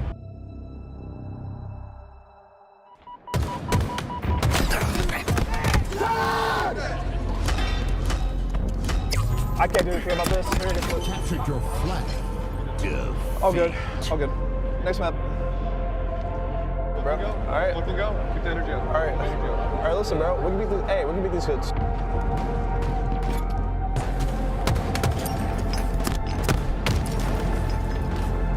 Ivy weak. Ivy two guys. Ivy two guys. Ivy one. No. Nice. Thank you. Holy shit. Nice. Good shit. Good shit, good shit.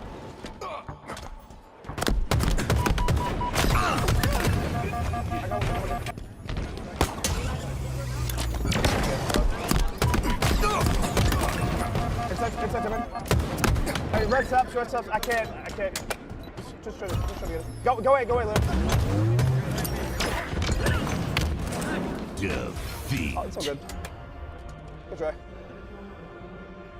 Cycling around the map with the oddball. Usually you see that with damage being dealt.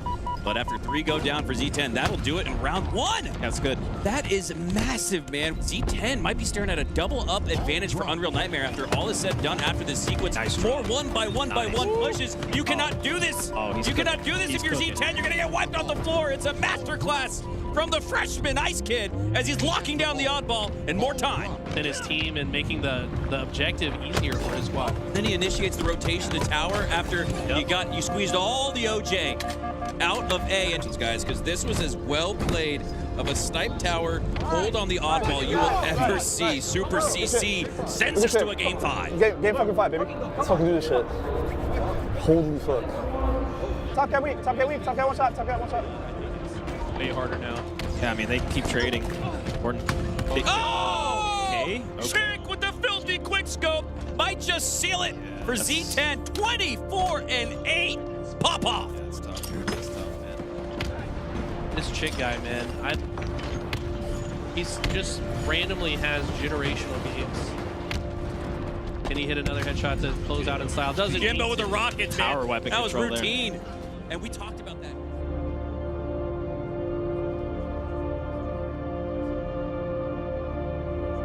Unreal Nightmare are not giving up. They're treating this as if this is an opportunity for them to make it out right now. They want to show the world what they're made of, stepping out of that hill once again. This time it's Unreal Nightmare.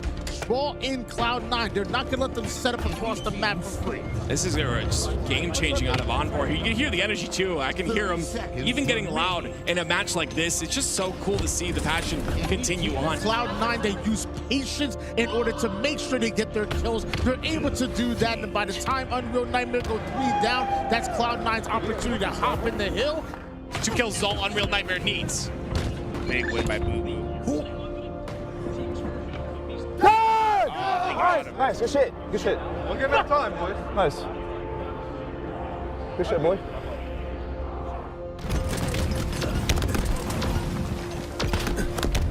Bomb arm. Nice. All right, good shit.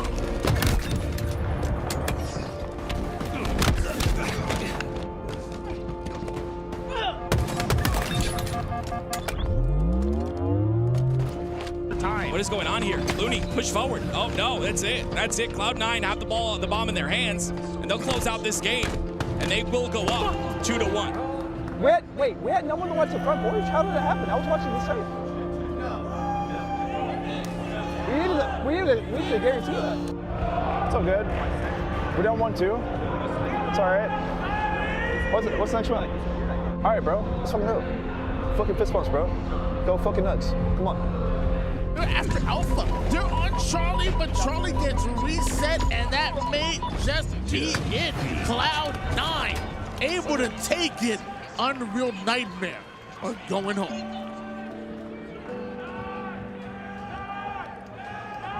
The most exciting moments for me at least was, having to go through that open bracket and make winners. Everyone was feeling confident. We pretty much did exactly things that we talked about having to do.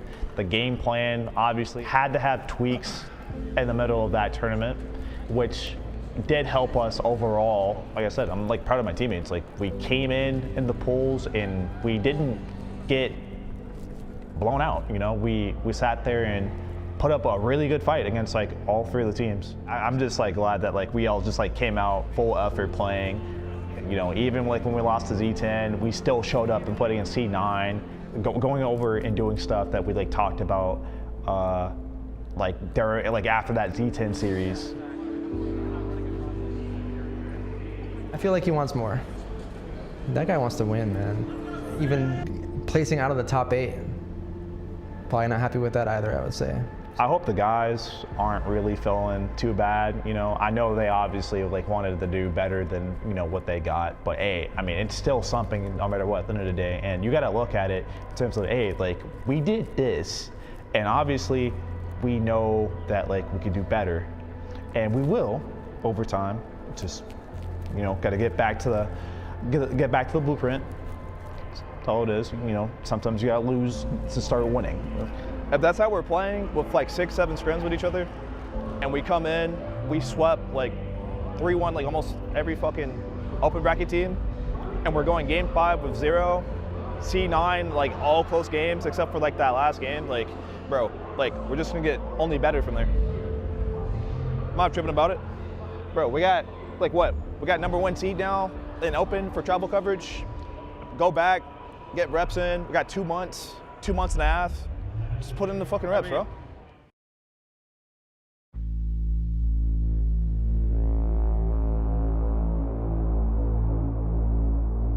Bomb Army.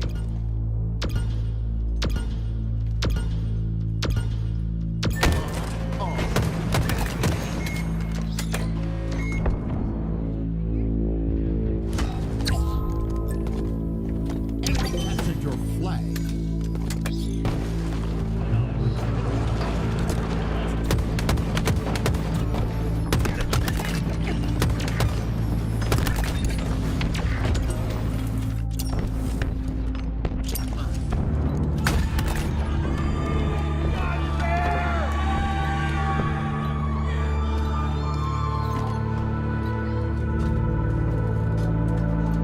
To our main stage now, where we do have Shopify versus FaZe Clan here in our winners semi-final, spotting the winners final for the team who comes out on top here.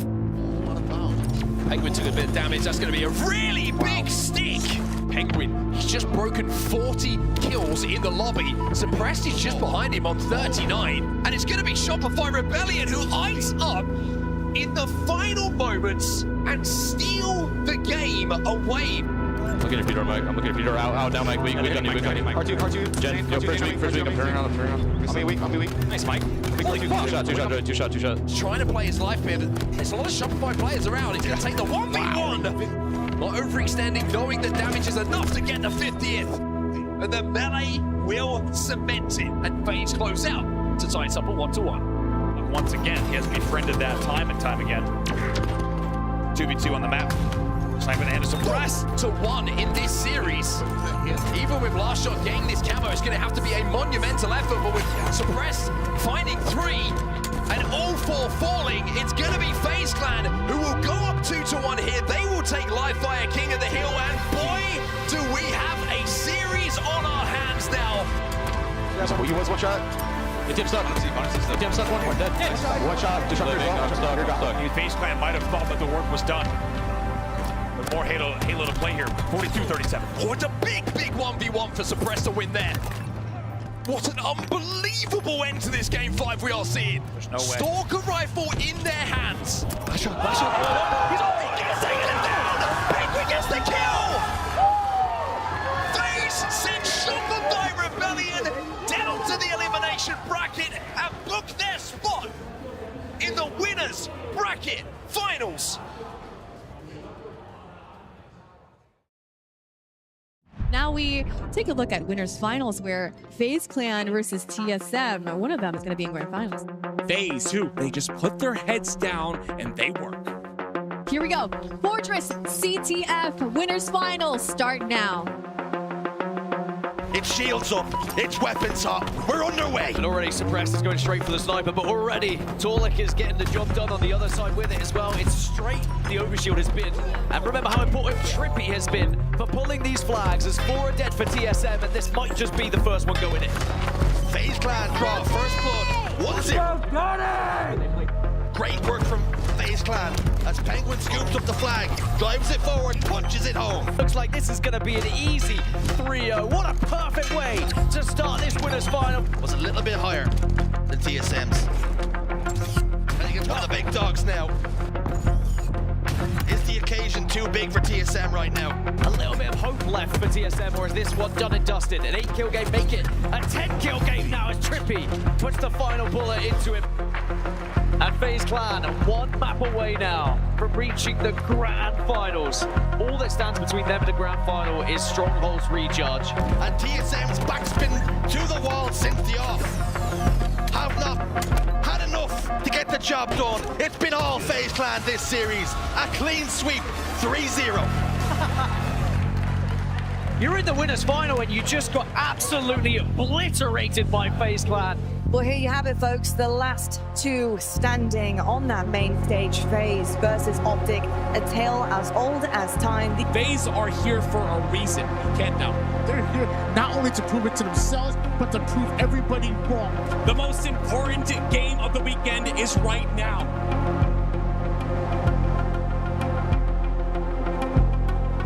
Suppressed his first ever Grand Finals appearance. A household name in professional Halo, but now finds himself with an opportunity to take home a trophy. Let's see what he and the rest of FaZe Clan can do here in game number 1. First camo you saw was burned bottom middle, so no real impact for that. Suppressed though already having an impact here on the map. You talk about a player's first appearance in the Grand Finals. How about Suppressed already 8-4 in this game? Trippy last alive has to make a hero play onto this hill. Not going to be able to. Optic will step in and Optic will be up by 1. FaZe certainly do with a combination of players. And Suppressed with that repulse wins a big individual fight. From a tied game in the mid-40s, 1 kill to go. They got FaZe trapped here. Suppressed gets 1, but Formal trades it out with a sticky grenade, and it will be Optic Gaming. Pick up the win here with the Slayer. We got those picks, you know what I'm saying? I said I saw in blue, like we should be backing up like to Youngster and he did. So I'm gonna look over you guys. That guy top gold should have never got a double kill, you know what I'm saying? Let's fucking go, baby. We're on this one. Neutral Bomb Aquarius, an opportunity for FaZe to get back into this series. FaZe have been pummeled for the majority of this game. Are going to get an arm on the board here, and it's 2-1 with time still left in this game. There is life, there is a chance, there is something for FaZe to hold on to. 2v2 on the map. Penguin throws that one out into the courtyard, somehow stays alive. Trippy's there as well, but Renegade, he'll find 1. He looks for 2. Renegade gets 2, shuts the game down, and puts Optic Gaming 3 up in the series. Suppressed as this second flag, yes, indeed, go home. Suppressed and the rest of FaZe Clan showing up in a big way for the first time in this series. They are alive and they are leading by 2. Will continue to build that confidence, kill by kill, shot by shot here for players like Suppressed. Look at the damage from Suppressed. They're sitting front diving board damage into 2 players. In the end, gets helped out as well. They're not done yet. 4 dead yet again. It's a frenzy for Suppressed in his first ever Grand Final. Doesn't matter because FaZe have done enough. They run the flag home, and FaZe tell everyone here at DreamHack that there's more Halo to play in this Grand Final. Optic just got to not make mistakes here and they will reset the bracket. Press no shields, Formal finds him as well. FaZe are falling at the moment like dominoes. It's probably Samurai. 49 on the board, just 1 kill to go here for Optic Gaming. Trippy gets 1, it's not going to be enough. Formal closes out and Optic Gaming send us to a second best of 7. Optic reset the bracket. Well, the grand final reset is ready to begin. It is a Stronghold on live fire. Ladies and gentlemen, game number 1 of your bracket reset. Optic Gaming and FaZe Clan going at it. A triple cap. Well, now we have the triple cap. Optic Gaming control A, B, and C. And keep your eyes on that score, because it is only going to go one way. It is flying towards 200 points. The big moments in the series have been won the majority of the time by Optic Gaming. This is one of those big moments. What happens in the next 30 seconds will decide which side will be celebrating on our main stage when this game is done. But it's going to be Legend inside of B, in the pit, who will slow down FaZe, pick up the double, and elsewhere at C, they will convert it, and Optic Gaming will close out game number 1.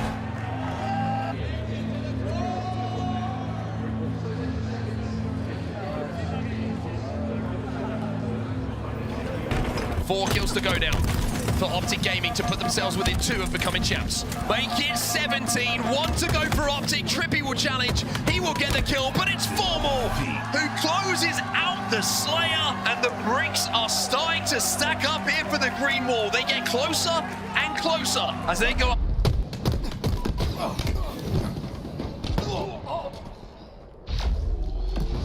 Bomb taken.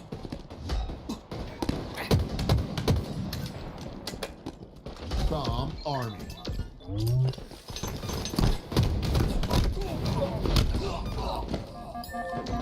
Bomb armed.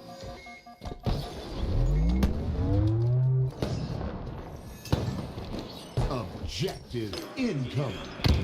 Welcome back to our HCS SLC coverage. We're continuing on with more of the open bracket. Sus going up against Oceans in our elimination round. Joined with me is Eli the Ninja. This is going to be a fun one. Oceans, if anybody's unfamiliar with this lineup, this is Furiously, Maysky, Bigabaloo, and 762. I cannot wait to see my man Bigabaloo on LAN. And on the other side, we got Suze, which I actually don't see their team name in the bracket, so we'll have to figure this out. Xylon going to be one of their members. Whew. All right. Hey, Eli, I got you here with me today. And honestly, this bracket seems absolutely crazy, especially with all the news that we've had with Omit Black not having their full team. Things have changed, and we're seeing some crazy matches so far. I mean, what's been your thoughts about what's been happening so far?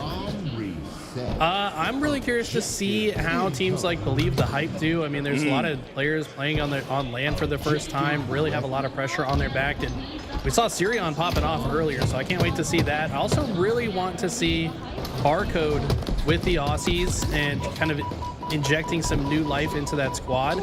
I think they're going to be a very scary team today. Yeah, I'm honestly really excited for that Believe the Hype match. That's going to be next up on our broadcast here. But so far, Ocean's been able to put that pressure in, and a second arm might just be coming through. It is in and armed. That'll be a 2-0 lead with just a couple minutes into this game. Objective. Okay, Furiously really putting his mark on this game. 8-2 already to start. 6 assists as well, or sorry, 6 kills, 6 assists, just 2 deaths. That's part of why Furiously so far in the lead. He's been able to hit this route over and over again, just constantly getting into the backside of his opponents, and so far they have had no answer for it. More and more damage being put down by Furiously, but no success on those kills. Just a couple assists that come through, but that bomb creeping forward more and more. Oceans could be putting their third arm in here soon. Furiously with his top tower position makes it so difficult for SUZ to do anything. Staying alive as well, dropping off the top of the tower as soon as he knows. And Cody Ruboy, last opportunity to stop this bomb. Bomb player tries to just force it, doesn't happen, but look at this. Adjacency, able to pick it up and chuck it out of the base. So while SUZ are down by this much, they're still keeping themselves alive for now. Daylight able to fight, but not on the board just yet. As sorry about that, Garrett. I got the queue in Discord and thought I'd jump back in. Played a little game of musical chairs for the casters. Ooh! Oh, we appreciate all of our support that we're getting from the show floor. Louis V. Titan, Callus, and all the rest of the boys holding it down as Oceans hold it down in that game number 1 Fortress bomb. An easy 3-0 sends them to game 2 with a lot of momentum. Yeah, that was just a masterclass in Neutral Bomb Fortress. Welcome back, by the way. We got a bit of a different casting situation for you guys today, so you might hear a few different voices in and out. But yeah, I feel like Ocean should have no issue getting through this one. We'll have to see what the Slayer is, but they just frankly looked like they were outslaying the likes of SUZ, which I'm being told is Achilles in the bracket. Yeah, anytime I see the likes of Furiously in the open bracket, especially the lower portion of it, I expect his team to move on and prevail. And you can see, speaking of Furiously, the student athlete gamer, 3,000 plus damage there in game number 1. He nearly doubled up on half the squad of Sus. Yeah, he's a damage dealer. I mean, that's what happens when you're FFA god like Ivan Furiously is. He's just always outputting insane damage, 66% accuracy, just like Maysky as well. But I mean, SUZ just in the blender, unable to get off spawn there at all. All right, Oceans staring at a 1-0 lead in this series in the lower portion of round number 2, looking to advance and make their way to round number 3. We got that exciting winter bracket matchup just percolating on the other side of the show floor. between Alpha Luminon, and did we ever see who the winner of was between Clutch Academy and BTH, Eli? Looks like, yeah, BTH was able to win that. So yeah, they'll be playing Luminon here shortly. And was that a 2-0 or 2-1? 2-0 for BTH. So had no issues getting through Clutch Academy. All right, there you go. And like you analyzed at the very start of the day, that the BTH roster, even from the online tournaments we saw, seemed to get better and better with every passing game. And I think that's a cause and effect of the fact that it was an American Idol style competition between all those four, and they hadn't quite experienced competition together as a team of four just yet. So expect Believe the Hype to just keep getting better as we reset our focus towards Oceans and Suz. Round number 2 from the lower portion of the bracket, queuing up into Aqua Slayer, starting here soon. Yeah, I just found them in the player list, by the way. It's Thoughtful Face, Adjacency, Xylon, and Cody Ruboy are SUZ. And I know for sure these guys have competed in the college scene. So Adjacency and Thoughtful Face, I want to say I casted in one of the college matches. So cool to see him here. And see them, you know, fighting in the open bracket. They're up against pretty tough competition here, but they're no slouches themselves. Can't get to this point without earning it, as both of these teams have already secured at least one win in the bracket. As we kick things off here with Cody on his way towards the top side of car, an easy back smack to start things off. And ooh, what do we see here? A little mouse and keyboard Xbox. That's pretty intriguing. Yeah, it's definitely difficult to play MNK on the Xbox, but it's possible. Problem is you're locked at very low polling rate, so if you're used to playing it on a PC, it's pretty tough. But shout out to, looks like Thoughtful Face also on MNK. Wow. And these guys looking pretty comfortable on it. Yeah, that is, man, seeing the rise in mouse and keyboards popularity. I had it popularized years ago with really the likes of Woodham. Now, he wasn't necessarily the first player to play on mouse and keyboard in Halo Infinite, but he was really the one to kind of break through and show it is possible to play at the highest level. And look at the 4-push into the yellow base. My God, SWAT team, open up the door. I'm surprised they didn't die even sooner than that. It looks like they're just having fun with it right now. Furiously playing with so much confidence, maybe too much in that situation. Can't take on the 1v3. And what looked like a cool push actually ends up not really working out in their favor. SUZ able to punish that with some well-placed grenades and then take control of the map shortly thereafter. Yeah, the Utah PD push is what we'll call that. Did not work out in their favor as they're able to bust down the door, but lost a few lives in the process as Suz are still up by a team wipe. Now 12-9, but they are looking much stronger than they did in game 1. Yeah, maybe that stands for sus, and Oceans were trying to catch something on their hard drive. I don't know. That looked like a SWAT team breaking in if I've ever seen it. The other team's looking sus right now, but Maysky trying to turn around and see if he can get behind enemy lines, and they're not looking for him. This is looking rough as the perfect shots come through. Oh! Make it 2. He is disgusting. Filthy 1v2 win for Maysky there, as he takes down half the squad by his lonesome and gives Oceans the lead, now up by 3. Up by 3, and finally feeling comfortable, able to play that fast-paced style that we know they like to play, just running it down in front of the other team, giving them very little options to move. I think I just heard one of their mics peak as they shouted dead as loud as possible into the microphone, as we've got just the subtle comms coming through for you guys as well. That's not about how you start, it's about how you finish. And it looks like Oceans are rewriting all of the wrongs from their opening strat as Bigabaloo is on a spree. Man, Bigabaloo is way nastier than he gets credit for. I actually would go as far to say, Eli, he might be one of the nastiest AM players that's not on one of those top nasty AM teams. Oh, 100%. I think Bigabaloo's got an incredible amount of talent. I was a little bit surprised that he actually didn't make it through the BTH tryouts. I think that might be partially the mental game. He can get in his own head a little bit sometimes, but once he overcomes that, everybody better be put on notice. This guy is insane. Yeah, that's a good point. Bigabaloo was one of the finalists in that BTH Golden ticket competition, Xylon getting himself a triple kill here to make things a little bit closer as they're staring at a 19-27 deficit here. 3-6-7, that's Cody. Waiting around the corner, he's anticipating a push, and the push finally comes, but 3-6-3, that's Daylight. Finds Daylight and finds the Slay.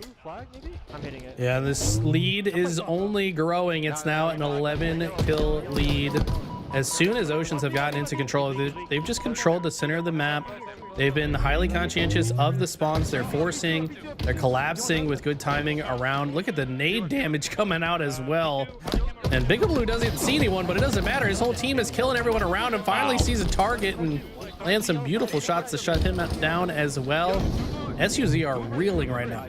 I'd love to know who Oceans lost to in the winner side of the bracket. It looks like they lost to Achilles, and Achilles would then go on to get 2-0'd by Mind Freak. So very interesting to note that this Ocean squad is already in the lower bracket. They got some gunners on the squad, and they're up big, 18. Yeah, that team they lost to Achilles is Carpal, Chaos, Jesco, and Evil Carmine. So another quite strong team. But I would have expected this Oceans team to maybe get the better of them. So shout out to Achilles for the upset. And now both teams having to fight their way through the lower side. You guys are just tuning in here on LVT Halo. We got you guys covered on the Passion Pit. The open bracket is Mayski opens up a can of whoop ass and a triple. You could hear them screaming in the mic momentarily as well. Love to hear them getting themselves hyped up. You know, sometimes after losing in the winner side, the energy can kind of just get drawn out of a team. You can start to feel a massive energy difference, but they're keeping the vibes high and really putting it on display here. Absolutely agree, and that's part of that mental fortitude. You got to be able to bounce back. You got to be able to not ride the highs or the lows, really, and try and stay even keel. Those are what the teams that make it out of the open bracket and into pool play, that's a quality they all share. As Oceans are on the shoreline, if you will, of a win here in the game and the series as they secure the 2-0 sweep in steaktacular fashion. A little bit of surf and turf for the boys on the Ocean squad. You can see that's Big Baloo standing up there, and the only time he faltered in the series is when he was getting up from his chair. Watch your feet, man. It looks like he might have tripped over someone's controller wire or something. Looks like the game serve being used as well. Not sure if I think he got that controller because I recommended it to him. But anyways, love to see these guys moving on. There's so much action happening in the venue right now. We're going to be trying our best to keep our eyes on every single series that we possibly can. Unfortunately, SUZ going to be eliminated from the tournament, but they got plenty more things to do there in the venue. There are side tournaments abound. So many things to do in the SSG venue. You know what I would do, Eli? I would do anything you told me to. And so if you told me as a player, straight up, if you told me as a player to dip my hands in an ice bucket filled with cactus, I'd do it. What the? I mean, I would never tell you to do that, but I appreciate. But if you did, yeah, I mean, sure, man. If you did, I'd do whatever it takes to get out of the passion pit, and I would follow the advice of Eli the Ninja, one of the greatest coaches that we have here in Halo. As we take a look at your bracket, winter quarterfinal match is already starting up. It's 2:36 local standard time there out in Utah. Feels like the bracket is scooting along. That's a good thing. That means that, we had some production tech issues at the beginning. I think the main Halo broadcast might still be having some issues, but the bracket is running. So don't be concerned. The matches are moving along. Omen versus Lies. That's one of the semifinals. Lies is Leaderness, Ivanized Collective Agency, and Omen is Dissector, Riot, Gummy, and Regulas. So that's going to be an interesting one. And then on the other side of the bracket, Mind Freak and Kraken Seas. That's going to be a banger. Scoob, Barcode, Sways, and Rice versus Super CC, Envor, Suspector, and Looney. If that one hasn't started yet, I'd like to watch that, but we can't control everything, guys. We're going to watch all the ones that we possibly can. All right, guys. Well, as the action heats up here from Salt Lake City, we're going to cool down and take a quick break. We'll have more Halo action on the other side of this break. Don't go anywhere. We'll be right back. Are we just backseat lovers? Am I just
Voices in my mind, but you say that I would be fine. Baby, I'm on fire, baby, I'm on fire. Baby, I'm on fire, baby, I'm on fire. I'm breaking myself, but I don't wanna hide. Baby, I'm on fire, baby, I'm on fire. Baby, I'm on fire, baby, I'm on fire. Baby, I'm on fire, baby, I'm on fire.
Lost in you.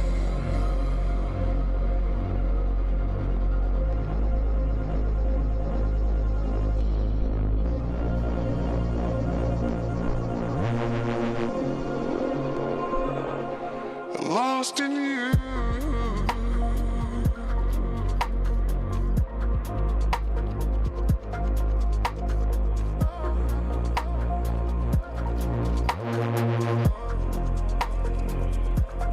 Lost in you.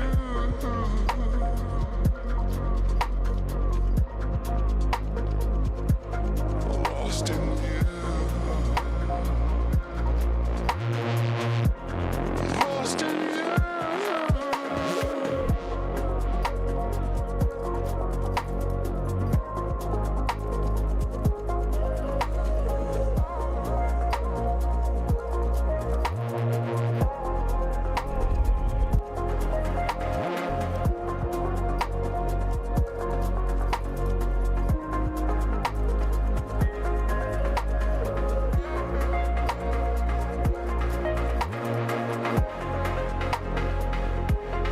Lost in you.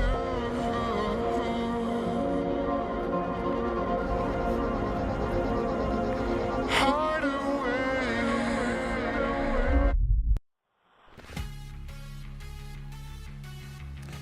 Hello and welcome back to the Salt Lake City Open bracket. We've got King of the Hill Solitude, Believe the Hype versus Alpha Luminon. This is going to be a banger matchup. Luminon, second best team in the Mexico region, going up against the Cinderella story, if you will, in BTH. APG's hand-picked, handcrafted roster here. We'll have to see how this one shakes out. The toughest task that BTH has faced yet stands in the way with Alpha Luminon, really representing for that MX region, as they have some of the best in MX on their squad. On the side of Believe the Hype, some of the best unknown and maybe underappreciated talent in the AM bracket.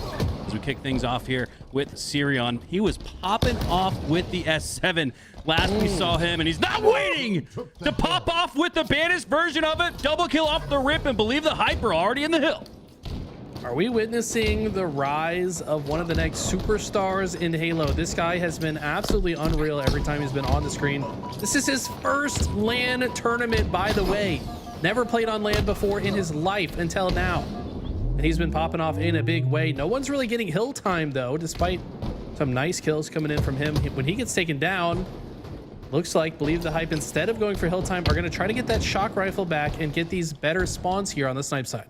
Yeah, big slay there for Alpha Luminon to take Sirion down, but Believe the Hype have it back in their hands. And unfortunately, who the hell hit that shock rifle shot? Was that Sirion once again? Nonetheless, 3 go down for Alpha Luminon. It's like a magic wand. Everybody's got a little bit of magic working in their hands for Believe the Hype with the snipe. Wow.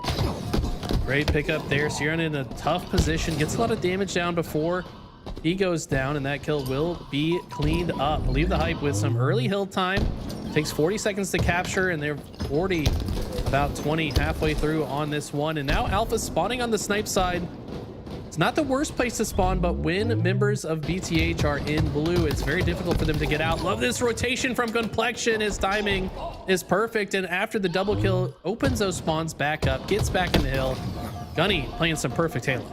I love how Gunny recognized that that third player for Alpha Luminon had dispersed from the shock rifle, and rather than chase out the triple kill or a third kill to his name, he dropped right into the hill, and 50% turns into 80. But as I say that, 3 go down for Believe the Hype.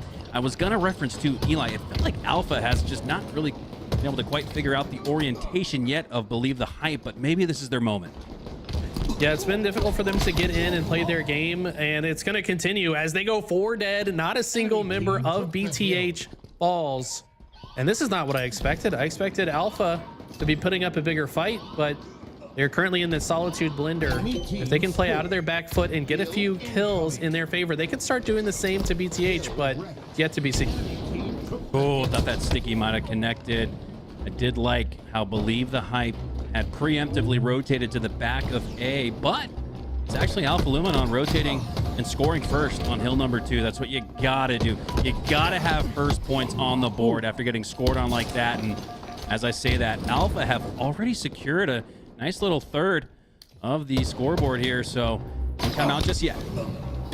Definitely don't count them out. They're also playing their process. They're not desperating for the hill. They've got plenty of time to come back. Still 3 minutes of regulation time on the clock.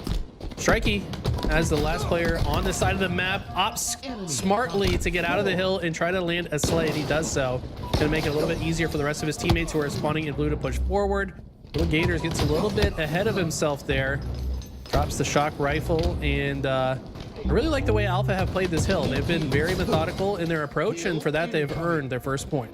And as good as BTH looked on hill number 1, you could make a case that Alpha looked even better on hill number 2 as they tied things up at 1. Magico pushing to the cafe. He's already got 1 help on the pillar for number 2, and he secures it with the assist. Alpha have really put together a nice string of gameplay, but 3 go down. Believe the hype. Just as it looked like Alpha was starting to build that insurmountable momentum, they strike it down. And we might see this hill last for a while. Both these teams seem very clear in their strategy. They want to control either the snipe side or the blue side. If you don't control both, it's very difficult to get any hill time until you've secured the other side. For now, Tyrion opting to just hold this blue side, but he's getting sandwiched. Multiple members of Alpha, but some beautiful shots. Follows the thrust and finds more. This guy is disgusting. Are you kidding me? Did he pick up mouse and keyboard for that first slay? I have not seen such a quick twitch slide reticle kill from Sirion on controller. That was nasty.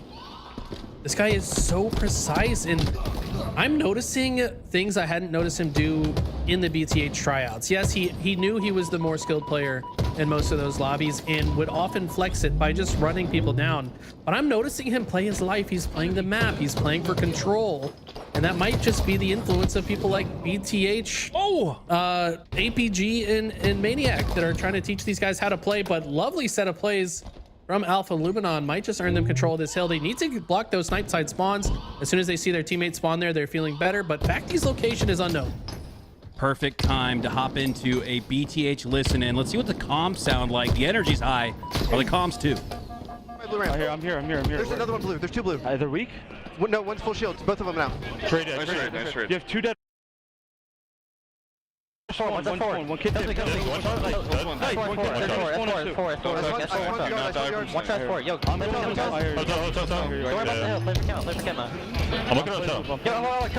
He's on the guy.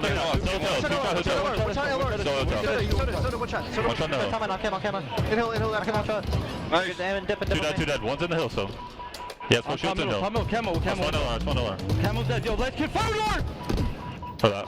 One's in yard as well. I hear you. Yo, guard weak. One kid has 2. One's that's 2, man. That shoots 1 shot, Vic. One shot, dead. Win into blue right now. We gotta play for this. We gotta start milking. Kill me. I got one. I got you, dude. 3 dead. Let's get blue. One just one. I hear you. Hold the hill. I have your cross. Does anybody have my cross? I have your cross right now. I have 3 dead right now. One just one. Your turn. I hear you. One drop bottom middle. One top bottom middle, Vic. One top bottom middle, Vic, and one top left. Don't die.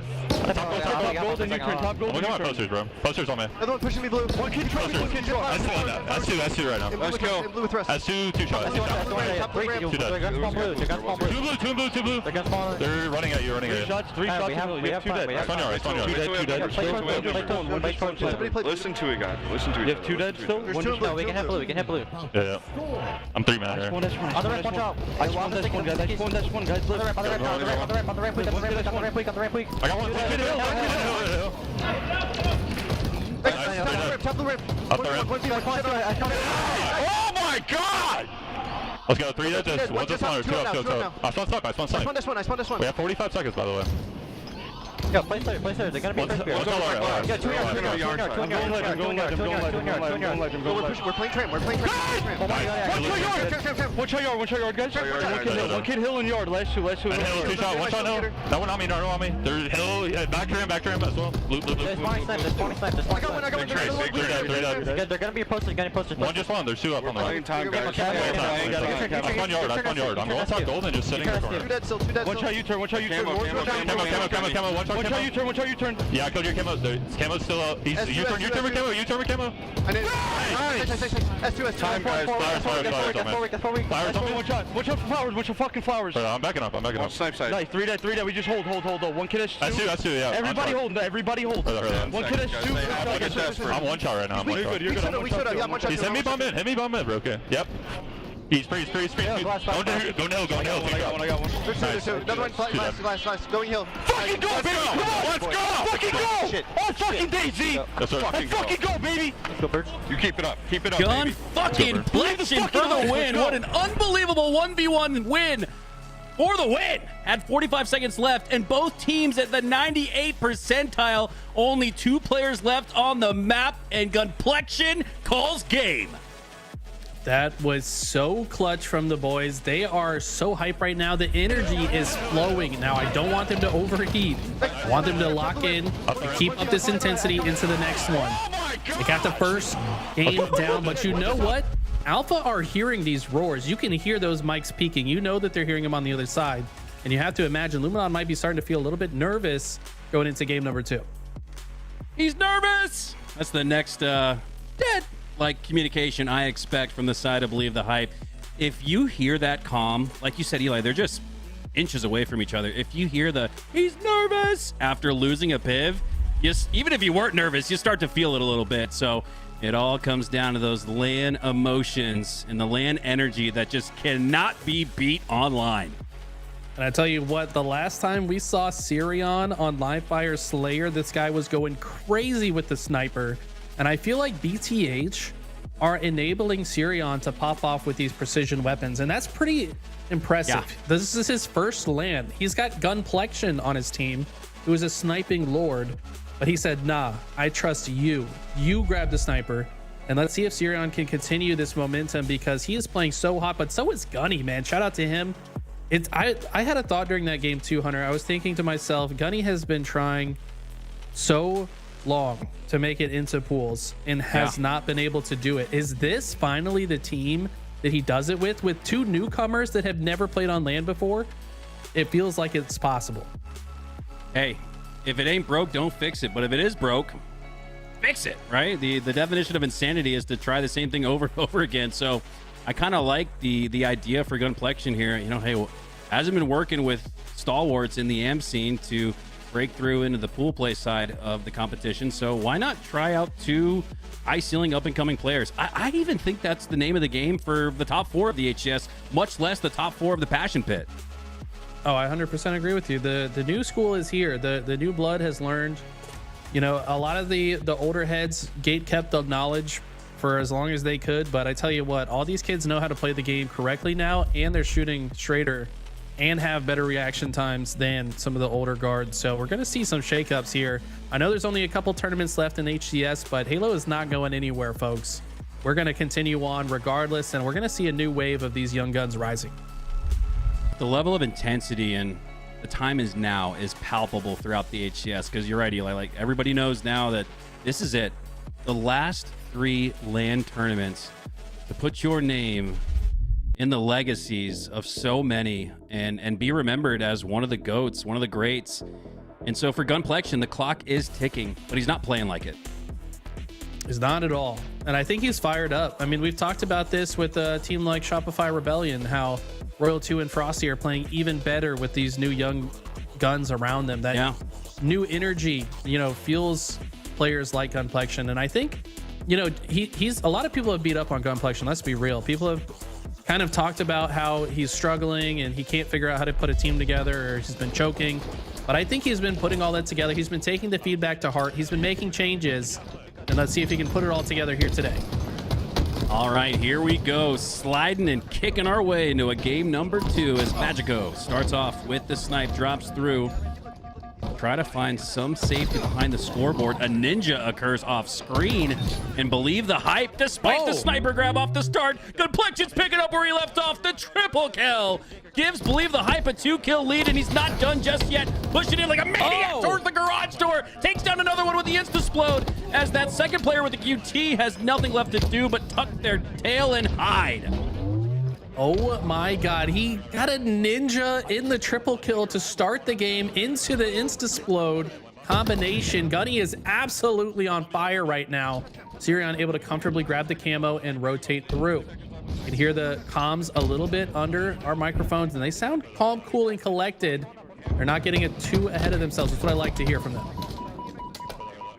Everyone has had their moment to shine. But in the micro moment, it is a tie game here, despite what feels like more force and energy from the side of Believe the Hype. Notched up at 8 here as Magico reclaims that sniper he grabbed off the start. Gotta do something with it. Has to, but look at the pressure from BTH. Both Little Gators and his teammate pushing through, forcing that sniper into their own hands. Now they're in the back of the garage. They've got to find their way into a position they can use the sniper as well. Little Gators with some nice movement and a nice no-scope. This guy is playing lights out already. This also Little Gators' first land, by the way.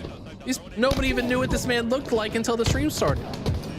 It's been hard to keep up with who's got the snipe for Believe the Hype because we've seen multiple names pop off with it.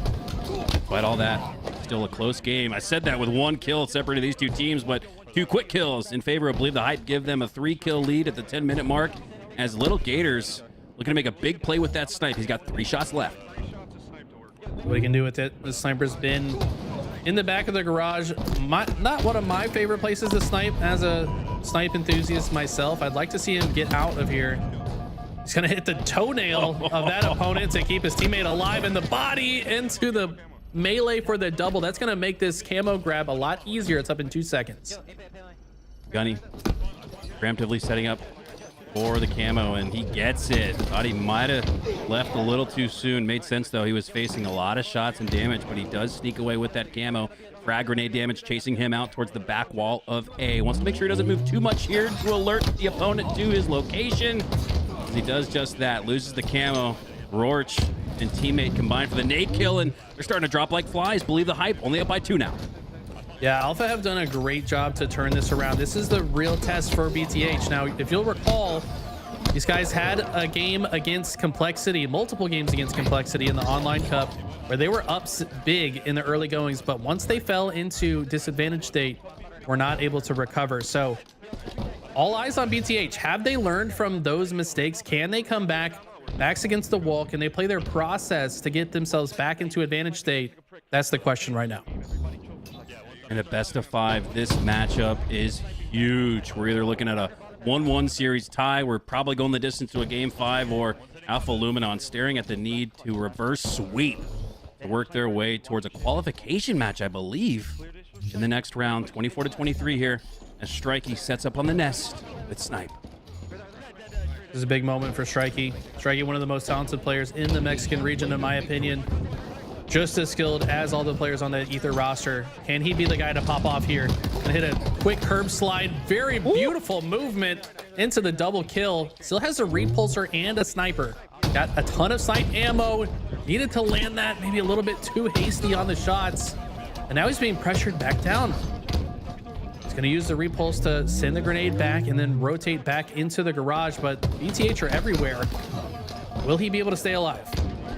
Heading into the 30s, it's Alpha Luminon with a 2-kill lead on Believe the Hype. They need this game, and they're playing like it. And Strikey works his way to the scoreboard, scores another one with the headshot cleanup. S1 cleanup kill there for Luor via the assist. And now they're up by 5.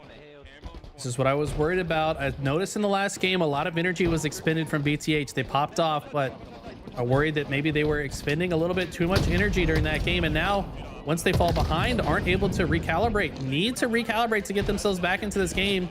But the pressure that Luminon has been putting on ever since they got into advantage state has been too great. It's a 5-kill lead, and BTH are running out of time in this game. Yeah, we're getting deeper into the match, and it's a 2-possession game right now. 6 kills separating these two teams, which mean that Believe the Hype, even with a flawless 4 down, still would be staring at a deficit. They've got to bring it back to within 4 as we approach the 40s. Roach now with the camo, listening for the comms below him, but his teammate cleans up on that rather easily. 2 players around the corner, and a little bit of look at what I found. Only 2 bullets in it, but when you're camo, you can put those 2 bullets to great use. Look at BTH take their time on that kill, but as soon as they peek around the corner, Roach is ready for it. Might just turn 2.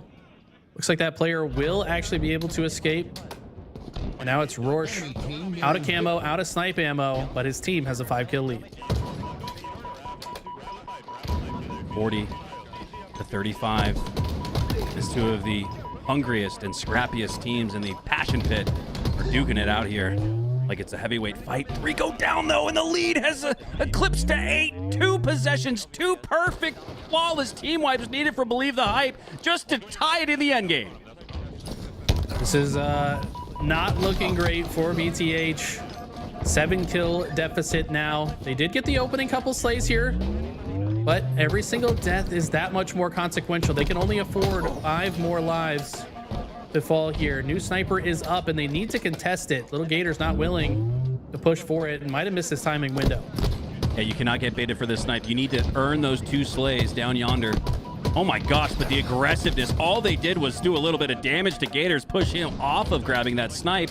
And now it's in the hands of Magico once again. This could close the door shut on a Game 2 win for Believe the Hype and tie this series up at 1. Okay, 2 kills to go.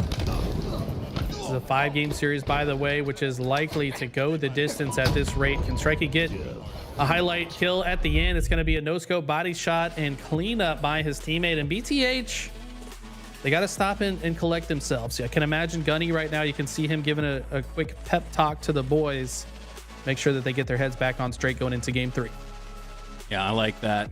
Kind of resets things a little bit. It looks like Alpha will elect to take their Game 2 break, as we will have a momentary break in the action before an Aquarius neutral bomb kicks off the rest of this series. It's now just a best of 3. This is the game mode that I mentioned during the last game that BTH in the Open Series Cup online went up to a hot 2-0 start in about 3 minutes against Complexity. And unfortunately, Complexity were able to find their groove and come back and win that game. So I feel like that game that they played against Complexity could have perhaps prepared them for this moment, because they should have watched that VOD many times over. If I'm APG coaching this team, I'm going to force this team to watch that game to not only dissect what they were doing wrong to lose, but also what they were doing right at the beginning and what was having success, so that they can replicate that against other teams. Yeah, and I think this is where the experience differential comes into play, Eli, right? You got to Believe the Hype squad that was just formed a few weeks ago. This Alpha Luminon roster has been running through the trenches together, what feels like the better part of Halo Infinite's life cycle, not just Season 4. Yeah. So this is where I expect Alpha Luminon to be a little bit more calm, cool, and collected. Most importantly, composed as we approach a crucial game number 3 to split the tie. It's going to be an important one. We see Be Ready, I think, is the clan tag there, going 14-9. That's probably Magico, I have to imagine. Or maybe Magico is Vic. Maybe somebody in chat can help me out that knows these guys better than I do, but they had a pop-off performance, 14-9 HCS 364. And both teams going to have a lot of time to think about their opening strat. I think the opening strat is going to increasingly get more important as we continue to play assaults, because on assaults you can quickly get 4 dead and sometimes the bomb into the base for a quick arm. These opening strats going to be very important. And just look at the spread there. 14, 13, 12, and 11. Everybody playing their 25%. Sometimes the numbers really do tell the whole story there, as it feels like Alpha Luminon have got back up online as we load into game number 3. Both teams back from their bio break.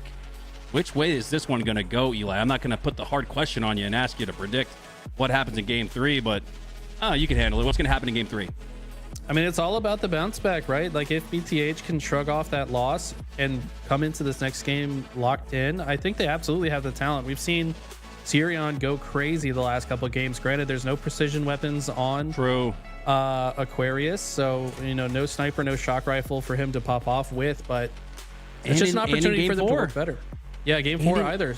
So, great point, Eli. That was, man, the more we break it down, the more you look back at that game 2, is when all is said and done, a must win. That was a must win for Believe the Hype, because they've been so strong with the precision power weapons and the shock and the sniper rifle.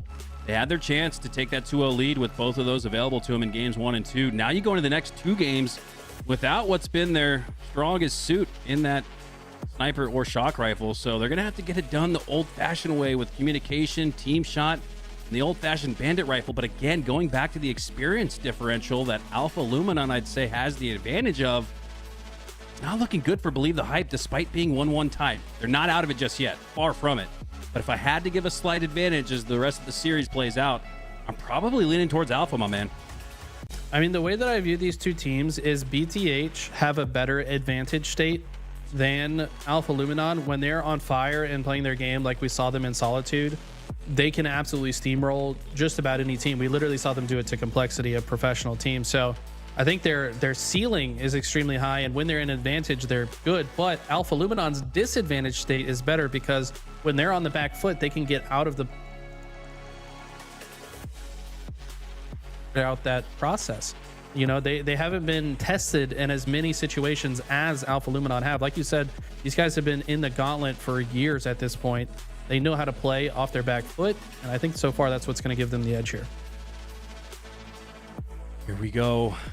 The challenge, just a little bit more difficult for the likes of Sirion and Little Gators, who are experiencing these emotions on land for the first time in their life, but looking pretty confident as the fist pounds go across the stations here. Both teams readying up, starting to orient themselves for game number 3. Also, is that Pink Sakura their coach for Alpha Luminon? I believe so.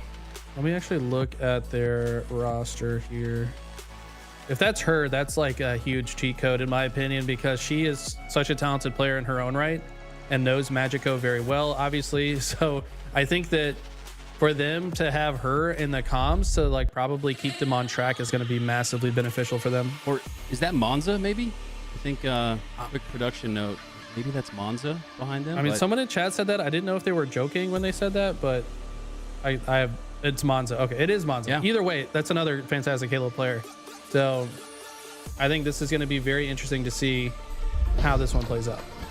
All right, here we go. Tied 1-1 in this series. We're kicking things off in game number 3 with the hero of game number 1, Gunplexion. Not going to grab that bomb off the start. He's going to look for the slays that he needs to advance on the map. Okay. Here's some energy in the comms.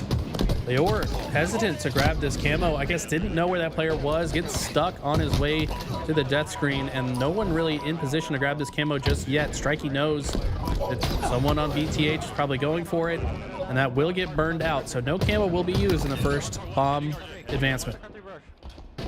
Magico with the double kill. He's going to open up the floodgates to push into the red base, and with a 3rd kill to his name, has cleared the way for Alpha to push that bomb up. Last player alive for Believe the Hype coming off a spawn, trying to put some pressure on the generator. I'm staring up at the top left of my screen. There's still 2 and 3 down, so they're starting to get staggered out a little bit.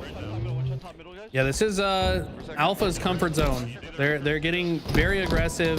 I want to say they're very strong on this map in general. I've seen them push a lot of teams to the distance in CTF at the very least. I have to imagine that translates to bomb as well, as Leor is moving the bomb in. Momentarily was only one member of BTH alive. They weren't aware of his location. That's why they didn't go straight in for the arm. And so far they were able to get a couple slays. Need to keep track of this bomb though, because BTH might just chuck it out into the courtyard. Now, well, for now, the B in Believe the Hype stands for Blender, as that's what it's been in favor of Alpha Luminon. Haven't gotten a score just yet, but the slays absolutely favoring them as they get another 2 down, make it 3 every time that I've looked at the top left of my screen, Eli. It's been 3 down. I'm almost surprised that Alpha Luminon maybe not have a score yet, but at least be in the process of arming it. I mean, they just played their process so well. They were patient. They understood their timing wasn't quite there to try to arm it in their first engagement. They waited for their moment, and they're rewarded with their patience to now be up 1-0. New camos up as well. Wow, that was meticulously, masterfully executed by Alpha Luminon as they kept the button pressed down on the Ninja Blender, and Believe the Hype scratching their heads a little bit in the early goings of game number 3.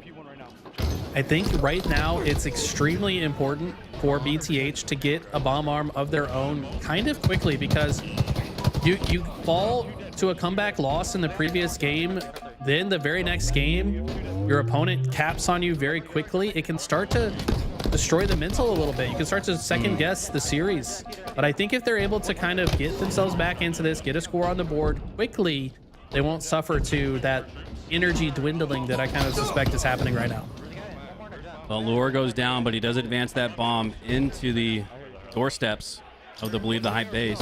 So continuing on with that advantage, whether it's in the scoreboard or just in the neutral game. The Complexion's looking to rewrite the wrongs as he takes down one. Good damage out into that second player in the generator as Facty looks to chase it out, but Facty is the only player left alive for Believe the Hype. They have not been able to get it together here in game 3. That's been the narrative. It's been 3 down throughout. He's doing a fantastic job by himself, though. Almost takes down another. Definitely at least bought some time for the rest of BTH to move off spawn, but you're right, they have not been able to play their game. Magico's in their base, might just get a double kill, but unfortunately the windmill is powering the entire lobby right now. The server is feeling good after that one, but looks like the rest of Luminon kind of ready to pick up the pieces here. Might even be able to turn this into another bomb arm. They're remaining very patient though, like we saw in the first round. Still a lot of time left. It almost feels like it would be at the halfway mark based on all the action that we've seen, but they still have 8 minutes left. Do Believe the Hype to start to get things going, but if Lure keeps heating up, it's going to be tougher and tougher to do so, but Complexion does clean up on that damage. Magico with another camo grab. It's been all alpha in game 3. It really has, and I want to say it's Strikey that's 364. He's 10-4 right now, and to me, he's their X factor. Like I said, this guy can shoot with the best of them. He's extremely individually talented. And when he's on fire and infusing this team with energy, this is a scary Luminon roster. Magico sees enemies falling all around him, finds a back smack, but he gets taken down. Yeah, I was about to say that's a sight for sore eyes, clean eyes, great eyes. As soon as that player for Alpha turned the corner in the generator, he sees a ragdolling, cartwheeling member of Believe the Hype fall to his feet. As Magico now, P1 has support there. Front of bottom mid as he works his way into the generator, throwing out some chase grenades, and he connects on it. Unbelievable. Already dealing out damage on that second player across the map. The pressure has been too strong for Believe the Hype to handle. The Alpha Luminon throughout the entirety of game number 3 have had a numbers advantage. This might be the first time they do fall, though, and it is. So now is Believe the Hype's chance to advance on the map. It's right there at the 50-yard line. What can Believe the Hype do with it? Got to do a lot with it. They need to get top control and need to start slaying out. Little Gator's not having a great game so far. 4-13. Needs to get into his flow state. We know he's capable of more, but so far, Alpha Luminon have kept him at bay. Gunny needs to also be a good leader in this moment. I don't want him to start ragging on his teammates that they need to do more. I think he needs to be a good leader, keep his team on the right foot. Strikey goes down in the generator, but so too does Little Gators. It's been hard for him to get back on his steez as he falls back to the respawn screen. Gun Collection with a Threat Seeker out does connect there on HCS 366. You can see him identifying where he's going, but he loses track of him after the Threat Seeker dissipates after about 5 seconds. Now looking across the map towards the fridge, getting some good shots down onto him. There's that initial player that he first. Oh, that's actually a different player, so the bait and switch executed with a vengeance there as Luor finds another one and might prevent Believe the Hype from grabbing camo. He does. All 4 go down for Believe the Hype. Alpha grabs this camo, or at least they should. And it feels like things are starting to fall apart a little bit. Yeah, now BTH forced to play defense here. They should know camo's on the way, so they have elected to sit back and probably try to bait these doorways, get some grenades down. But look at this, there's too many members. The problem is the bomb hasn't moved, but maybe Alpha don't care. They've decided to just slay out and apply the pressure. It feels like one member of Luminon should have backtracked for the bomb in that moment. They might have been able to score another. Very intriguing to note how content Alpha Luminon are to just keep that bomb in neutral position. Lure now, the last player alive, and we just keep referencing how, despite what feels like a steamroll of slays in favor of Alpha Luminon, they're only up by 1. And with 5 minutes left, all it would take is just one time that Believe the Hype can earn a team wipe to get themselves back on stable ground. But in that moment, 3 fall for each team, and Lure gets a little bit of a sneaker out going towards the base as we take a look at the Passion Pit. Looks like Mind Freak celebrating a win on their side of the floor as Sirion looking to stay alive. Push that bomb out a little bit further, but 3 fall once again for Believe the Hype. Yeah, that was a quick glimpse into the Mind Freak series. Mind Freak did win game number 2. That's tied 1-1 in that series. We'll keep an eye on that as much as we can. This war continues to wage on Aquarius, and this might be another arm. It's 4 dead, and the bomb is here. Bacti forced to come off spawn and try to get some hero grenades, but Sirion spawns on the other side, but he's got too many players in front of him, and just like that, Alpha Luminon are in full control. Believe the Hype are really not the way you wanted to kick off the end game. As we approach the 4-minute mark, Believe the Hype are down 0-2, and it'd be one thing, Eli, down by 2, but they've maybe shown us something or put one on the board. This is looking like a much different series than what we've seen throughout games 1 and 2. And Lure is not waiting. He's going to go right and then try to attempt the sneaky jump. Doesn't connect on it as he'll fall, but that's a net win for Alpha Luminon in the sense that they continue to push that bomb into the base of BTH. BTH have very little time to work with to make this happen. It's already hard enough to arm 1 bomb with several minutes, but now you've got to arm 2 just to force that OT. And Alpha content to just control the map. I mean, Leor, look at the communication is flawless. The shots are as well. Perfect double kill, shot caller, Leor on fire. And they've already forgot that game 1 even happens. They're on a roll. This is looking like almost like a King of the Hill type strat where you're just playing Team Slayer the rest of the way. 3:10 left on the clock. Just as I say that, Leor does advance the bomb again into the generator. Eli, have we seen the bomb once in Alpha Luminon's base? I don't even think that Believe the Hype has had a chance at arming it. I don't think so either. I mean, the slays are heavily in favor of Alpha Luminon. BTH have had a hard time just existing on the map. And Rorsch gonna move this bomb even further. Love the disengage with the thrust there after he recognized there was too many players. BTH have cleared their side, at least a couple players, and advanced to mid-map, but who's gonna move the bomb? You left the bomb in your base, boys. What are we doing? Believe the Hype just seem all out of sorts right now, and with 2:30 left on the clock, I don't quite know if there's enough time left. And speaking of time, this might be it. No, huge slay there from Sirion, helps take down 3, and now all 4 for Alpha. You gotta get out of the base. You gotta try to find a way to advance this one quickly. And now you're gonna have to be forced into an overextension, Eli, where the other team expects the push into an attempted arm. I think Alpha Luminon are just far too comfortable right now. Oh no, Bacti, you cannot lose that. That was bad. That's such a tough time, Eli. 2 Gunplushing on the other side. He gets the double kill. 3 go down for Alpha Luminon. In fact, you just won a routine gunfight. This could be a 2-1 game with 1:45 left on the clock, and I hate to just break it down to one gunfight, but at this high level of Halo, that's sometimes what it comes down to. There's clearly something bothering Believe the Hype right now, and I don't think they're not going to be able to right this ship here and now. They're going to have to right the ship between this game and next. If you're in Gunny's shoes here, you've got to just get the team's head back on straight. This one is definitely going to Luminon, as BTH have just been outclassed in about every way this game. We know they're capable of more though, so we'll have to see if they can bring it. Double kill, double kill, double kill. That feels like all I've been seeing. There have been a few. Gunplexion, I feel like he's doing everything he can. He's positive too. He needs much more from the rest of his teammates as Rorsch will fall. Again, it's just an opportunity. It's like on a pit CTF. Yeah, maybe you get a team wipe, but it's just to clear the base and reset things. Every time we've seen a little bit of offense and some slays from Believe the Hype, as a Boltru comes through. Not sure how that got achieved, but we'll take it nonetheless. But again, every time it feels like Believe the Hype are earning the slays they need, it's just to clear the base. There's 30 seconds left. This one is over. Yeah, whenever they got any kills, they were unable to move the bomb forward. But I mean, this was just a masterclass from Luminon. You can see that each of their Spartans moving with incredible confidence as well. Coming off spawn, curb sliding out of the base, flying into the action. These guys are not afraid of BTH right now. And it felt like after that Solitude game, you know, Alpha could have crumbled, but they were confident in their ability to come back, and they're putting that on display.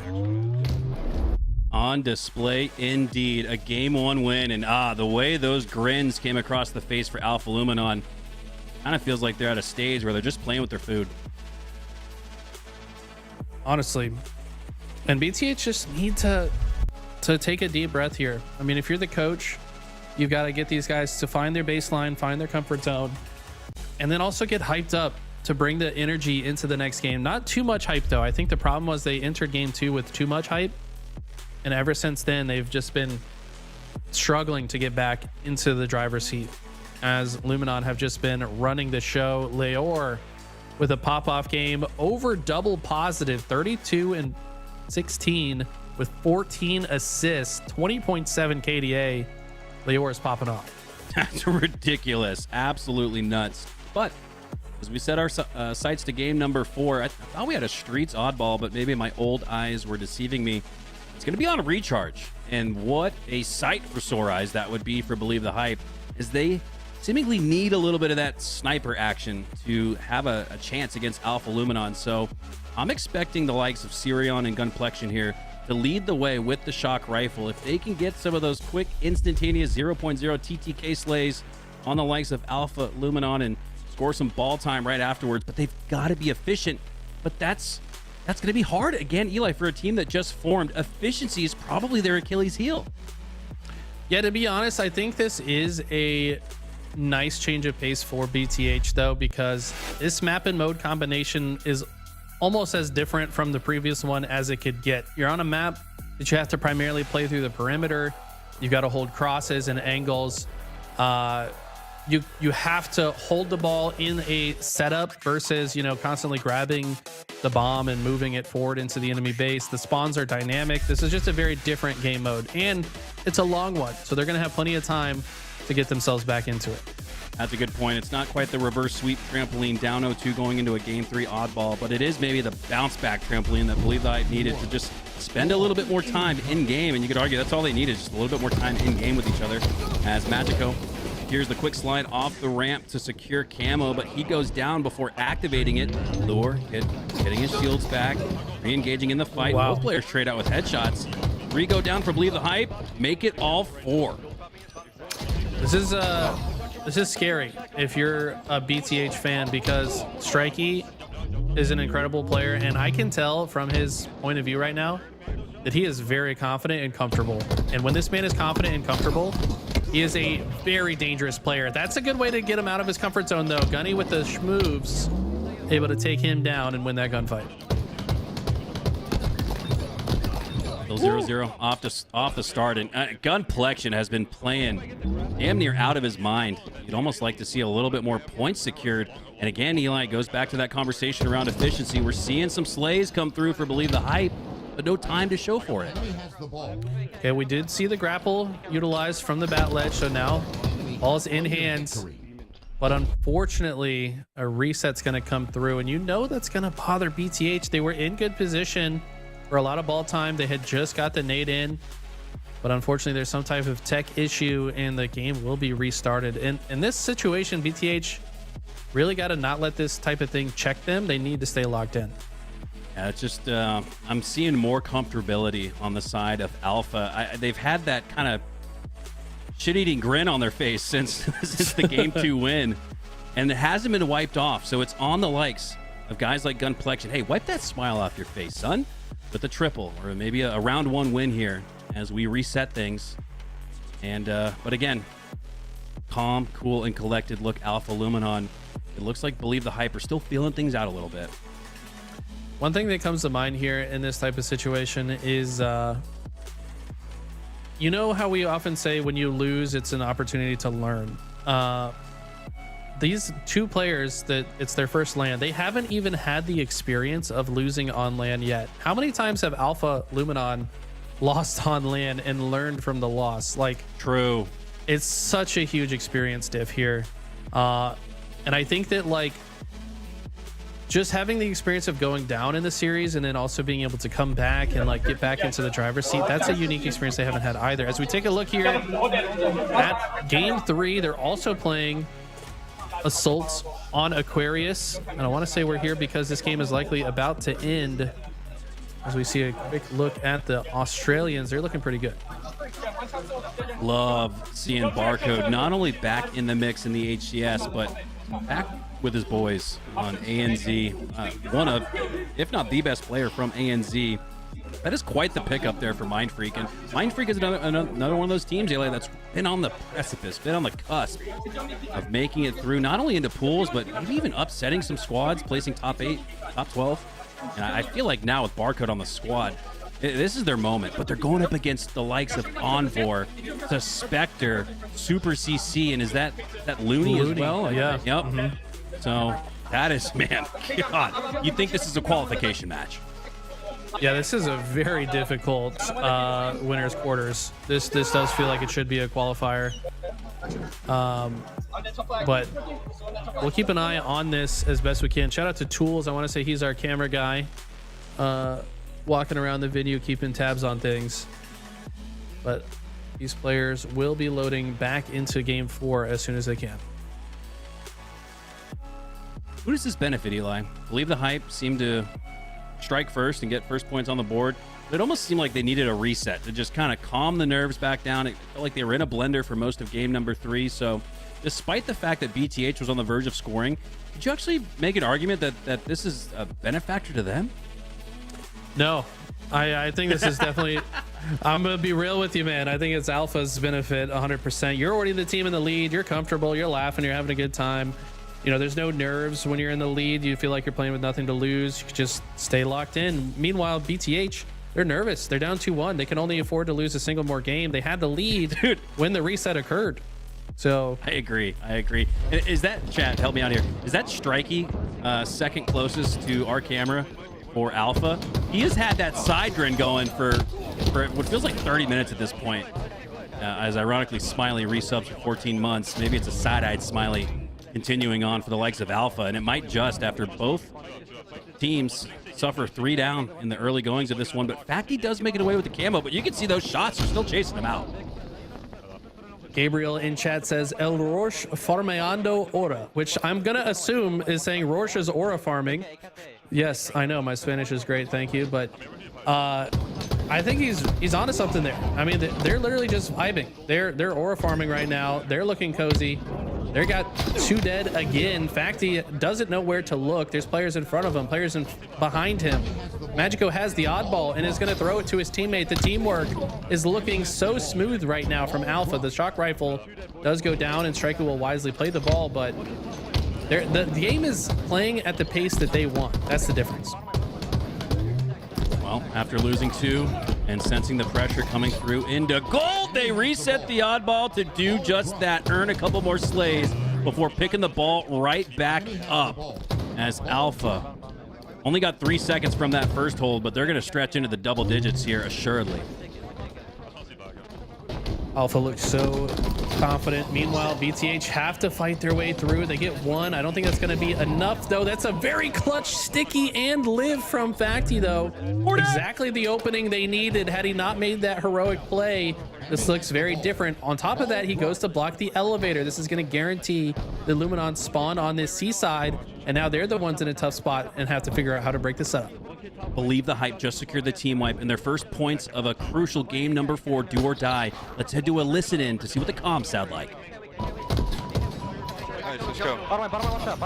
Kim is here somewhere, and one spot right as well. Richard. Top bridge. He's top bridge. He just named me. Still top bridge. He's on ball now. One's Pice, Balance will come up. There's another one in A. A, 2 banners, I think. Turbine right now. That's one top right. One top right. One's long. I'm on the top right. There's 2 top right now. One A on me. One's gold. One shot on me. Watch out. One shot, you go serious. He's hitting needles. Hear that? He's going to gold. Needles on ball. Let's shoot. Fight that, bro. Let's shoot. One just one. He's up ball me. You're late. I'm trying to look your bottom A. Watch There's 2 there. I made it. They're calling me out gold stairs, guys. He's one shot bottom A. 2 top A, teammates. 2 top A, Z. There's 2 top gold. One's on the stairs, one's your ballot. Z. I don't see top A. He made it win. Yeah, he probably went A top. Dead. Today. One guy's top right going for ball. He's on bar now. You guys win bridge. Pipes. Pipe bind. Trade.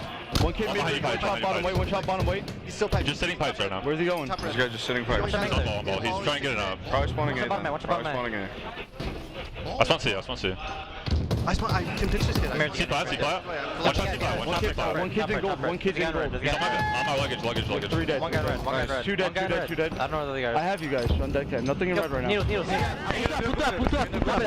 Dámela. Ey, por una ya. Le puse un tiro por una. Hay que matarlo, estoy viendo todavía el control. Estoy viendo tu cruce, Leo. Estoy viendo tu cruce, Roach. Hay uno, gracias. One shot ático. Es una Ático.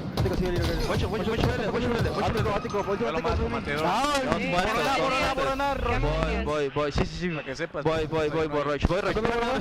Mírame dónde estoy. Ahí voy. Estoy llegando, Roach. Ay, guacho, borra más. Otra vez conmigo, borma. Voy por otro, 2 muertos. Buena. No, vive Vix, ya, nice try. Puntúa. Ese camo le va a cagar. Están bad.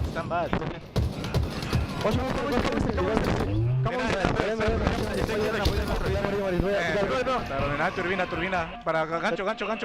Hay no golpe todavía, Hay gas, 3. Le echo va para los tiros, si lo puedes ver. Estamos en la bola. Te va con broma, te pueden trasladar.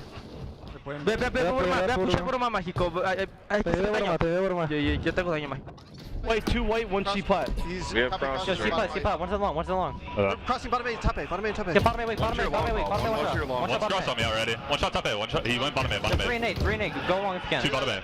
One's going batteries. One's hitting A cross. Batteries. He's on batteries. One's hitting your half wall right now. Half wall and red stairs. Half wall and red stairs. One more. Hey, gun. Ballage is one. Weak bottom red, top red. There's 2 in top red. Yo, half wall, Vic. Top red, guys. One shot. I hear you. Top gold. One shot. Still 2 top red. I got one. Got one here. One shot goes stairs. Red stairs, Josh. 3 dead. Last kid. Top white. There's 2 on the map. One top white. 3 up. I hear top I spawn C. Can I look my pipe door? On the top. One shot. They're gonna be pipes. Spaced out right now. One shot. Half wall, 2 shot. Top white. I'm going C flat, bro. 200 top red. Hey, ya, aquí ganamos. Voy a tercera pena. Aquí ganamos. Estoy contigo.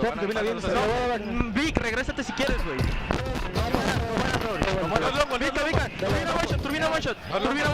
Turbina one shot, maybe gancho. Aquí estoy viendo, turbina. Gol se la tiro. Hay una turbina para banter.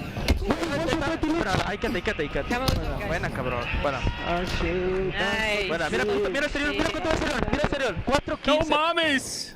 And no chance for Believe the Hype in round number 1 as Alpha continue with that sidecock grin on their face. At some point, it could boil over to where Believe the Hype are just out of the winner side of the bracket. One step short of qualifying through the upper side. They've got a lot to learn, Eli.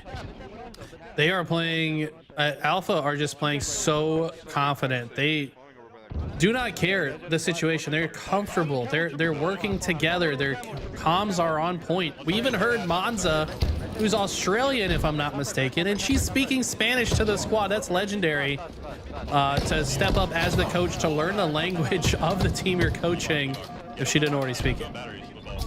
Yeah, huge props to Monza. That is incredible. If she learned Spanish just for the sake of coaching the boys through to the pool play bracket, that is quite impressive.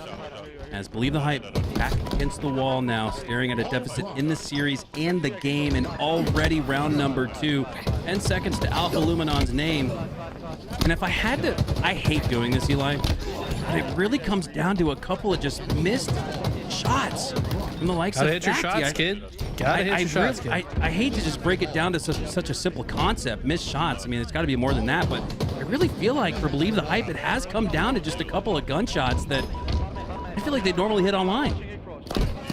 Yeah, I mean, on top of that, their assist column is disastrous. 1, 5, 3. I mean, an entire round of oddball, and we've got this few assists. They're clearly not working together. They're clearly not looking at the same things.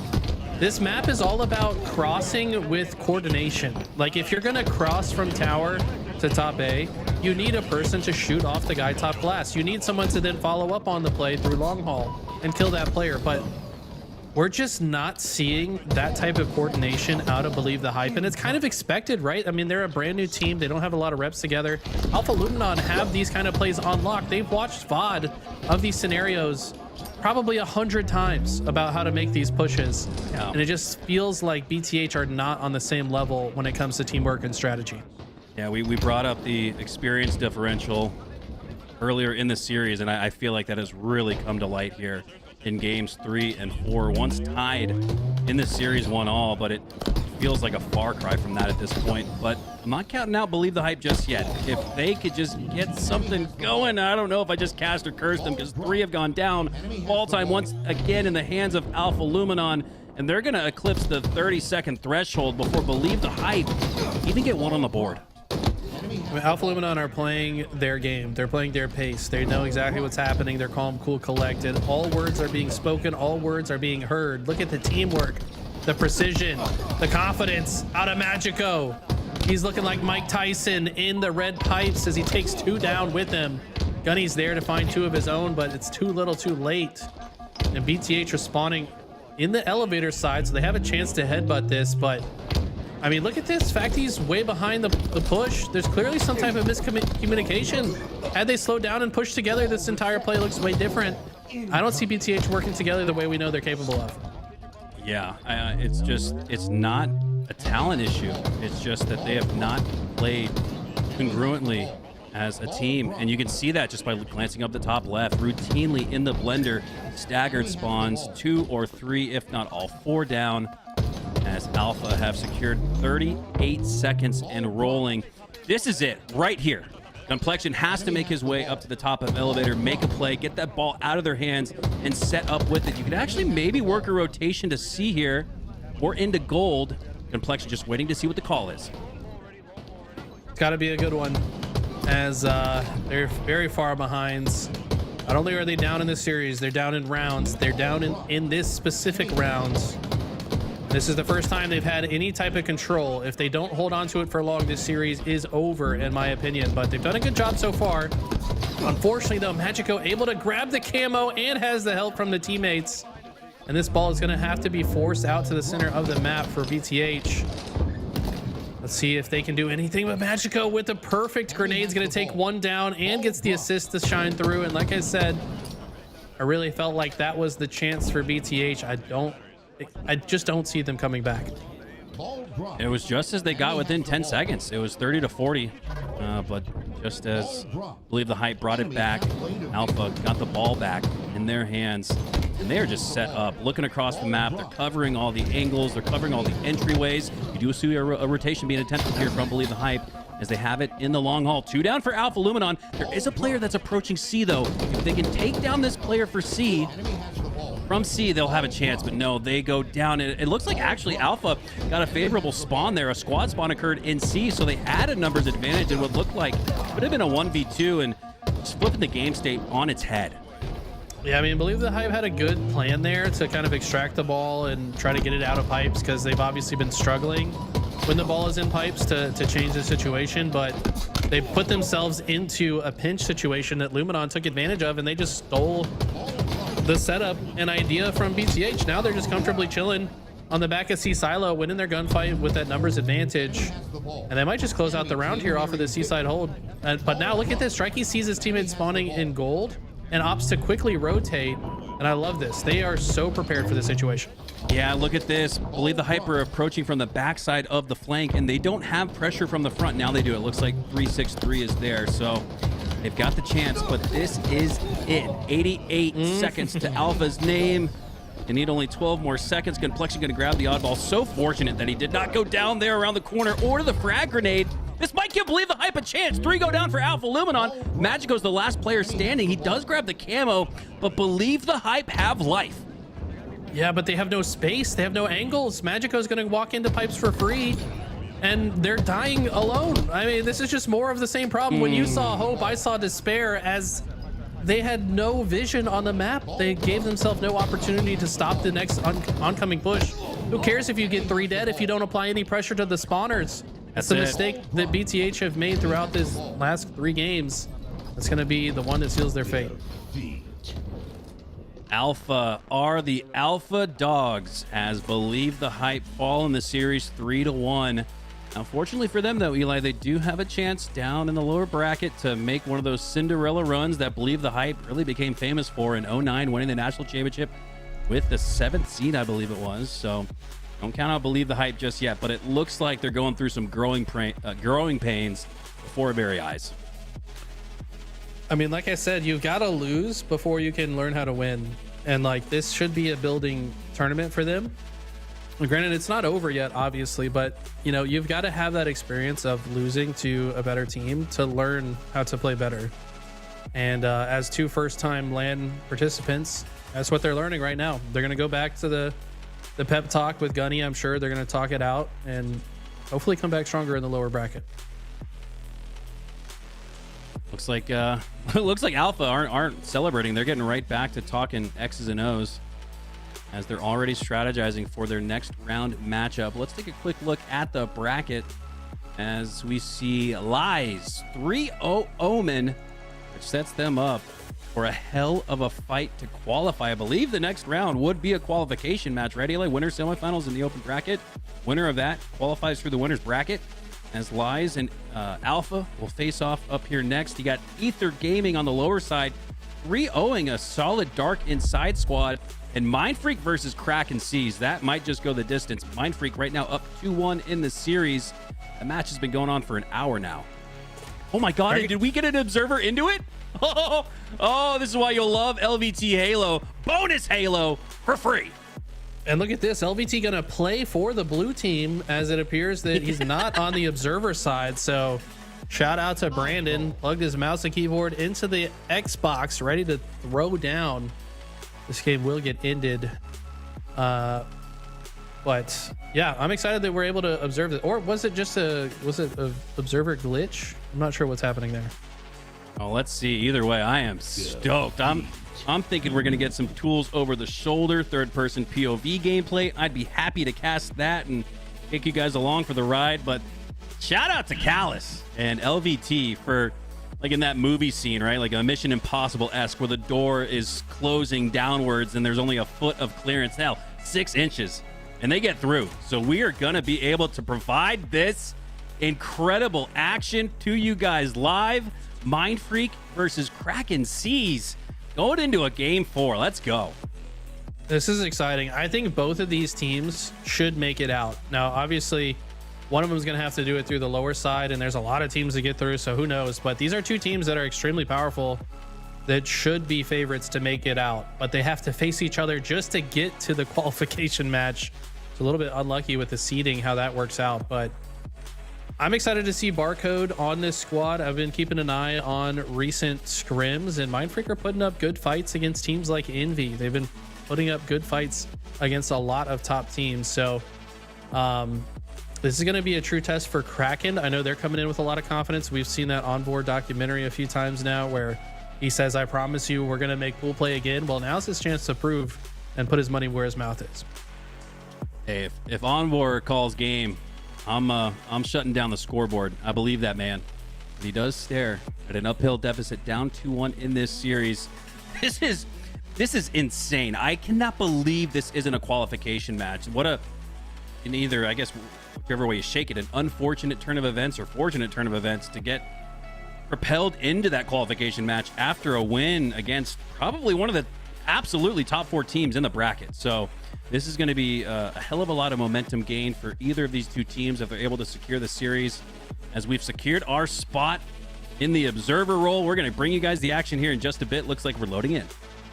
Yeah, so just so you guys know how this even happened, it's because Ice Kid and Ezo couldn't make it to the tournament. Omit Black, the former #1 North American team, lost their seed as they picked up Command Station and Lego, and everyone else was just bumped up one. So now the #1 North American team is going in as the 6th seed, which is the lowest the North American team has ever started in the open bracket, I would say, as the #1 American team.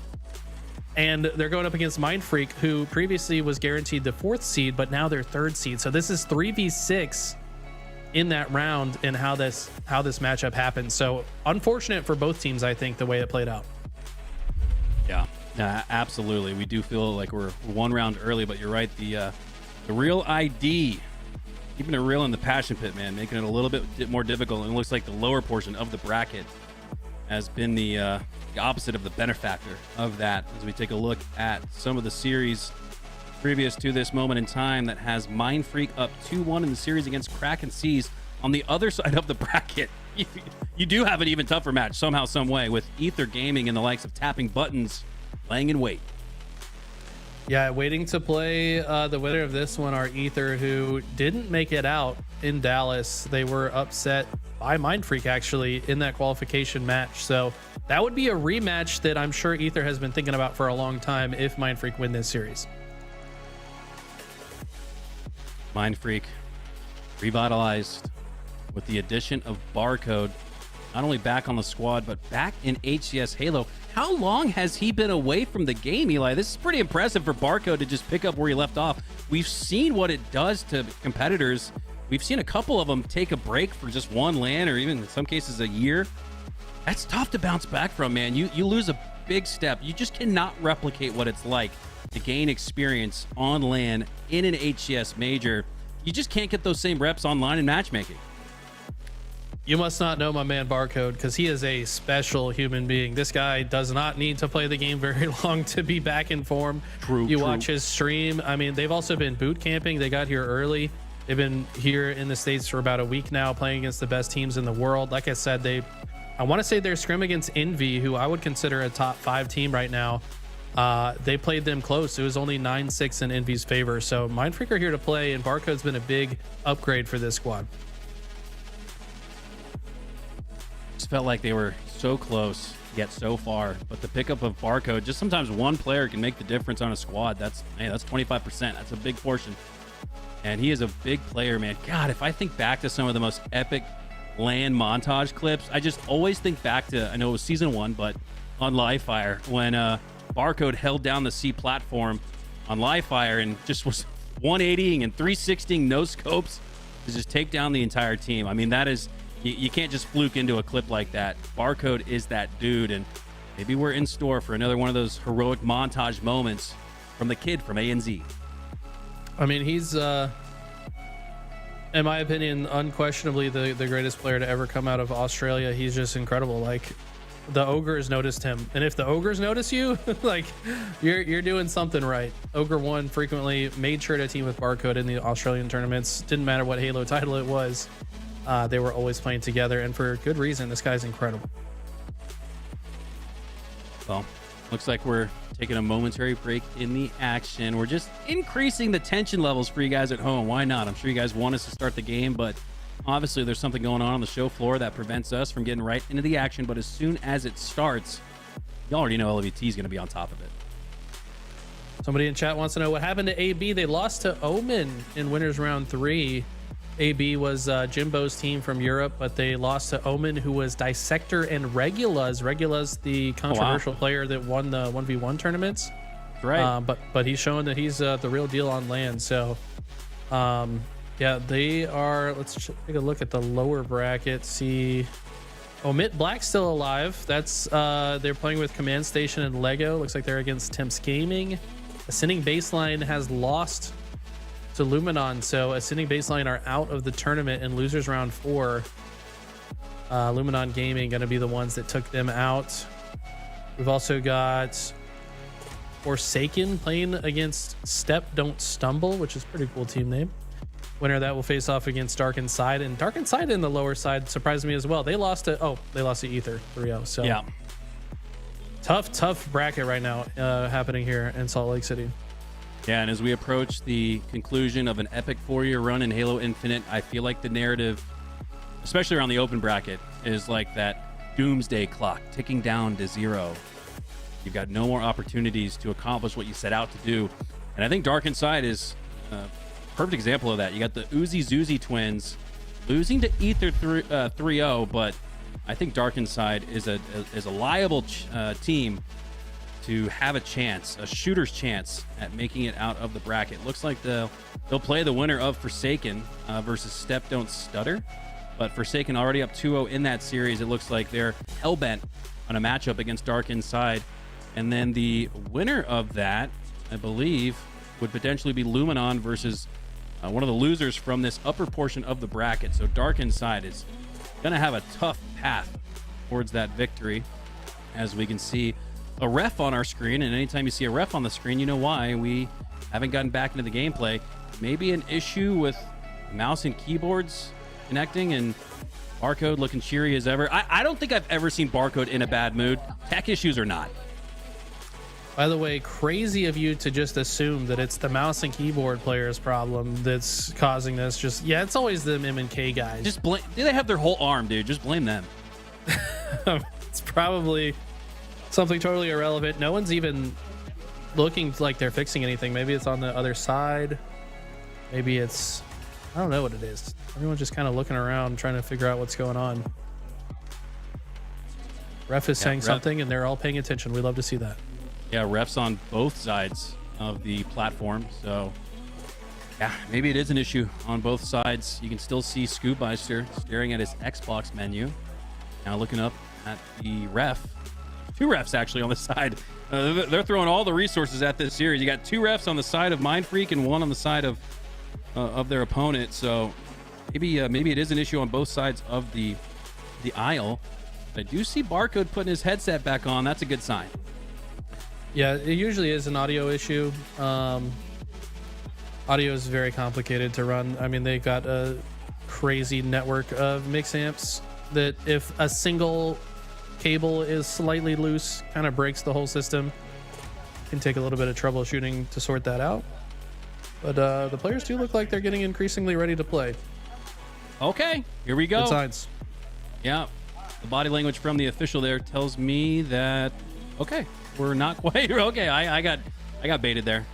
The bait and switch from the ref takes me down, and yeah, we might be swapping out a PC, because if all of the players are getting up, usually you have your break after game 4. We're heading into a game 4, so I believe not a PC that would be swapped out. We'd be swapping out an Xbox potentially, or even a mix amp. So yeah, the refs have just informed the competitors that this one's going to take a little bit, and so man, look at that. I love that smile from Barcode. No worse for the wear. He's not stressed and pressed with the tech issues going on. He's having himself a good time.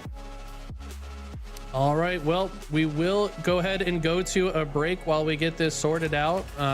Just bear with us. We'll be right back.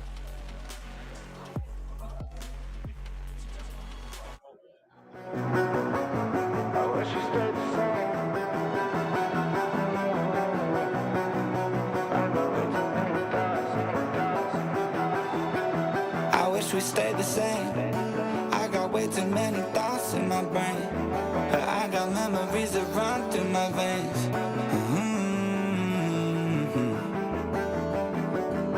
I'm not one to blame, but I could point out every way that you changed.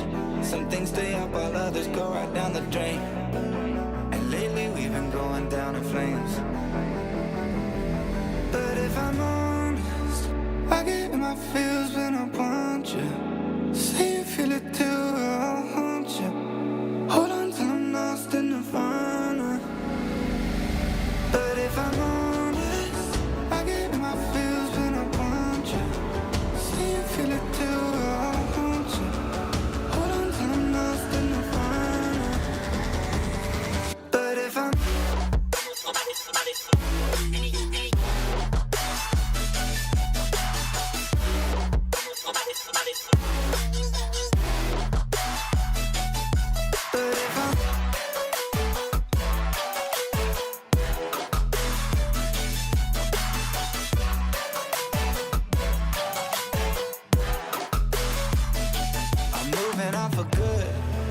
my therapist is saying that I should. I don't believe it, but I really wish I could. Instead, I guess I'll stay misunderstood. Oh, 'cause I'm stuck now, just trying to figure out a way out. I've tried but can't seem to slow down, and I don't know if I want to. But if I'm honest, I get in my feels when I want you. Say you feel it too, I'll haunt you. Hold on till I'm lost in nirvana. But if I'm honest, I get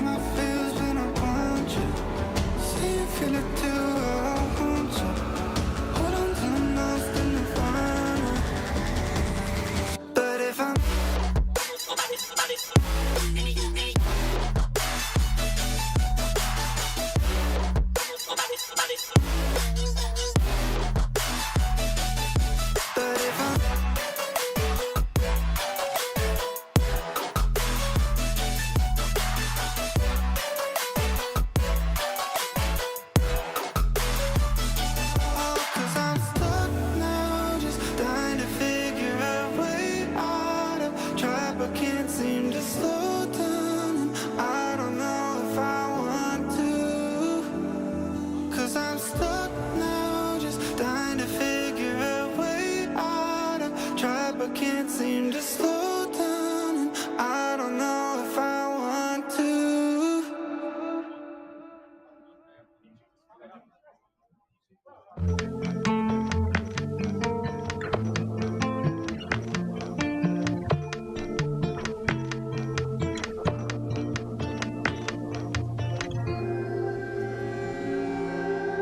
Took a little longer this time to finally open the blinds.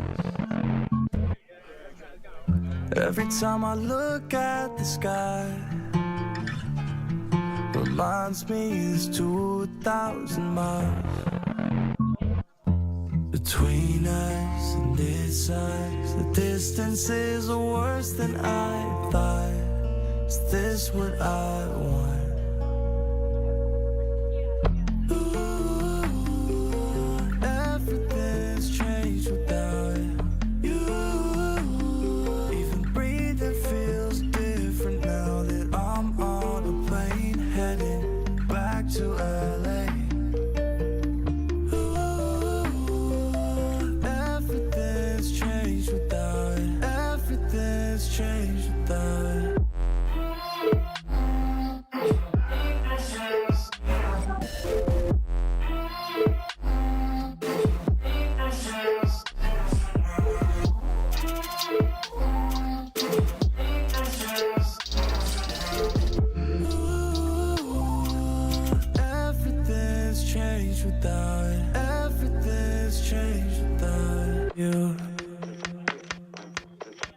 Thought that when I left I'd be fine, but damn, it really hurts to say goodbye.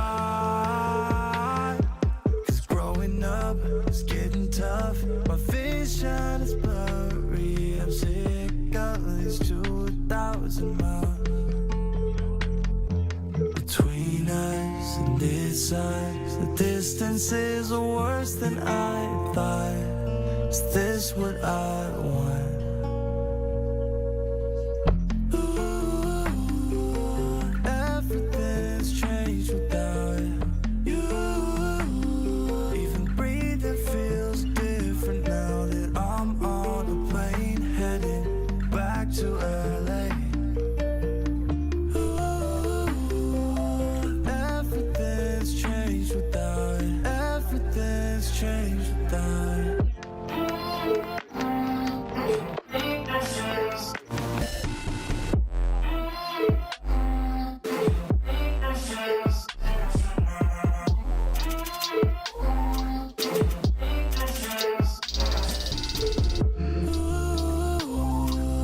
Everything's changed without it. Everything's changed without you.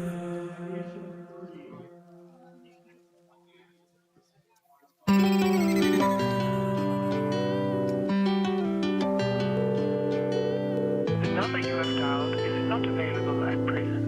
Please leave your message after the beep. It's so absurd to me, things that you said that left a burn on me. I can't find my way without you. I can't find my way without you. It's so absurd to me, things that you said that left a burn on me. I can't find my way without you. I can't find my way without you.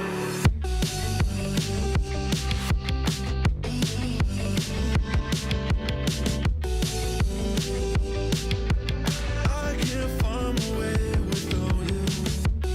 It's so absurd to me, things that you said that left a burn on me. I can't find my way without you. I can't find my way without you.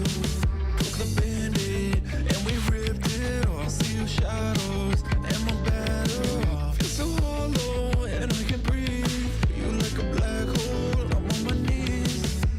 Oh, where do we go from here? Tiptoeing around, I guess that's playing by ear.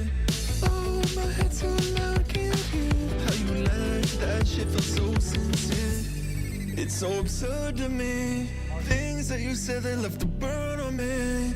I can't find my way without you. I can't find my way without you. It's so absurd to me, things that you said that left a burn on me.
right, after a momentary break in the action, we are back and live with this matchup between Kraken Seas and Mind Freak off the start, playing a little bit of oddball. Oddly enough, it looks like a Slayer, Eli. 2-2. I think it's going to be ended here shortly because the settings broke and they only need 1 second to end the game. There it is. Finally, they figured it out. You're so smart. You know, I've got eyeballs, you know, which do help me quite a bit in life. I can see things, and I saw the scoreboard. So yeah, I guess that makes me smart. All right. If you want to be humble and not act like you're Halo Jesus, okay. That's what I see you as. Why not one more reset for a series that has had a couple of them? Like we had a fan, if you will, from the crowd, turning on a wireless Xbox that was queuing into one of the Xbox in this series. So I think we got that sorted out. Now we just need to sort out the settings. We'll be good. Okay. I'm not sure if they wanted to make the score 2 seconds to 2 seconds or if that was just a bug, but we'll see. For the reset, like was there a like a round win shown? We're joining this late, so I don't know if this is starting no rounds at all yet. I would be shocked if we were not going into a fresh game 4. Yeah, I think it is fresh. Right. Okay. You've been around Halo for 20 plus years, so nothing surprises me at this point. And just for good measure, we're gonna reset the lobby. Why not? Yeah, I mean, let's be real. LAN servers are kind of unstable, so if there's usually the score bug where it like transfers one game type score type to the next, that's because the LAN server needs to be reset. And after looked like an Xbox got swapped out, now you might as well reset the whole lobby. But this does make sense that it should be starting pretty quickly. I think I'm kind of bouncing around the Halo scene right now. I think I see a carbine being introduced. I really hope we get that in time for Worlds. I know Hoaxer would be a big fan of that, but late breaking news here on the LVT channel. It looks like the carbine, unless I'm totally faded, looks a little different than the carbine I remember, but looks like the carbine's coming back. That's hype. That was one of my favorite guns in the Halo 2. Is it the Halo 2 carbine? It's like a 7-shot kill, pretty fast. I guess we'll have to see how it performs. And yeah, it looks like they're showing off a couple things. Oh my god. What's happening on that broadcast? There's like 1,000 hunters falling from the sky. But anyways, I'm more excited to see Halo CE fever dream. Yeah, I'm more excited to see what happens here with the Aussies and if they can overcome the likes of Kraken Seas. I think I also saw, not only did we just reveal the carbine in real time, but I think we saw a flood biome coming to Forge. So interesting to note. Maybe we can sneak that in before the end of year 4. Nonetheless, you guys know that LVT Halo is going to be holding it down in the gap year, if you will, 2026. And that'd be kind of cool. Who's going to host the first Forge Hub flood tourney? Looking forward to that. But it looks like we are getting back into this game for 0-0, I would imagine, starting fresh. But Mind Freak are up 2-1 in the series over Kraken Seas. 2-1 in the series, facing Recharge Oddball. And I've talked to these guys a lot. I'll be honest, maybe a bit of a biased caster here, but I'm a big fan of the Aussies. And one thing that they mentioned was they were very good at breaking setups, but mediocre at holding setups. And I think a person like Barcode should be able to fix that mistake and help them have a bit more discipline in those holds. And we'll see if they can put it to work here on Recharge Oddball. Here we go. Sways swooping in quickly to grab that camo off the start. A 360 slay as well, as both teams set up for the next oddball grab. So this is going to be, it's actually almost like an even split. Got the red squad, Kraken Seas on the long haul. You got one member there on the Whirlpool as Mind Freak occupy the space on the oddball. And with that camo, I actually like this play. Sway's just going to toss it out. Sway's just chilling with the shock rifle, watching the ball, using it as bait. Enemy has grabbed it. Tries to land the shot, has some help from a teammate who sacrifices themselves for Sway's to survive with this shock rifle, and still Neither team able to get any ball time. Mindfreak playing their process very patiently here. Not pressing or stressing, just taking what the game gives them. As Sways anticipates the push around the staircase, and a player that was pushing in with him says, I don't want none of that reticle action from Sways. He seems locked in. Ooh. Yeah, a lot of the Aussies claim Sways might be the best shock rifle player on the continent. Him and Barcode, I think, probably top 2. Starting to show why. Envoy, though, with a great push into the elevator. The rest of Kraken Seas have controlled this part of the map. Super CC elects to not take the 50-50 and decides to play his life. I like that decision from Super CC because he wants to hold this part of the map. 21-0 off the start here as Mindfreak has sprinted out to an early lead here, but it's still early and it's still pretty close. As Barcode going to stay alive here. Able to, as Looney picks up the camo and a double kill. That's going to bring Kraken Seas right back, but a nice frag toss there prevents any type of chaos and rampage from Looney and his camo. Yeah, Looney's a guy you definitely want to shut down. This guy can start to take over once he gets comfortable. Suspector goes down to some great grenades. Rice has found the double kill. You can see the mouse and keyboard in action, which, by the way, if you play MNK on a computer, you typically get 1,000 hertz for a polling rate, which is a 1 millisecond delay. Oh, if your mouse and keyboard is plugged into the Xbox, it's down to 125, which is an 8 millisecond delay, which, man, aiming with a mouse with that much of a delay has to be difficult. These guys really playing in the mud right now. Oh, I always think that's so incredible what Scoopmeister and the likes of his squad are able to do with half of the squad playing on mouse and keyboard, but Scoopmeister looks no worse for the wear as he's hanging in on that gunfight, takes his opponent down to 1 HP, but he goes down to 1 HP as well. Quickly tries to get out of dodge, but he does not, and Suspector prevents an oddball reset there. That's going to get Kraken Seas rolling in a must-roll situation already. A minute secured for Mindfreak. Had he not prevented that reset, this could have went back to Mindfreak. Look at that. They're set up right above the oddball. So a huge play there from Suspector, and they're already close to 30 seconds, but sensing some pressure through the Whitehall, and a 5-shot from Sways, they do eventually reset.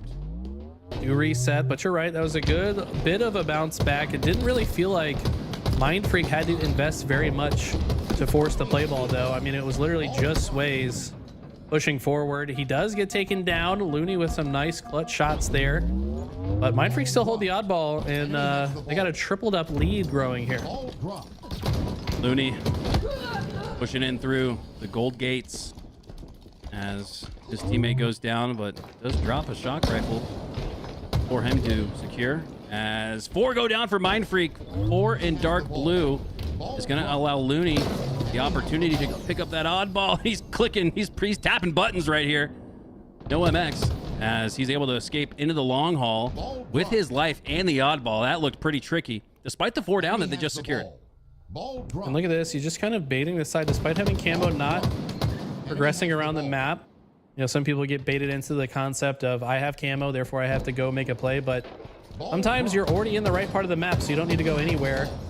Suspector being tricky, rotating around in an unpredictable manner. He's going to pick that kill up, and his team should be able to get some more oddball time. Suspector back in the mix after a momentary break in the action. He did win the first free-for-all finals at HCS Arlington and then got right back into the mix in 4v4 competition, probably with his best team he's had since he was competing on Cloud9.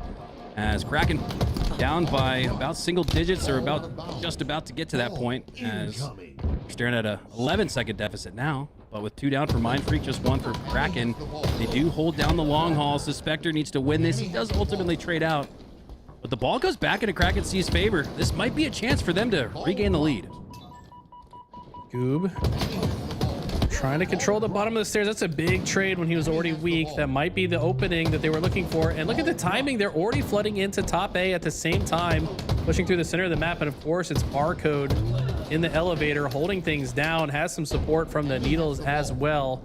And Mindfreak, like we said, very confident with the pushes, but can they hold this as we go into the end game of this round? Kraken got close, but Mindfreak find more time and separation in the scoreboard as they're now back up by about 20 seconds. 3 go down. Kraken are going to have an opportunity 3 down though, but the only player left alive is Barcode, and he's actually where it looks like Kraken are starting to rotate too inside of that elevator. Quick swipe with the headshot. Barcode takes down one now, and a 1v1 for the double, and he secures it. Insane shots out of Barcode. That's why you picked this man back up. This man is undeniably the best player to ever come out of Australia. And they look to close this round out. Only 10 seconds to go. Heavy nade damage coming in for Looney. He can't even push.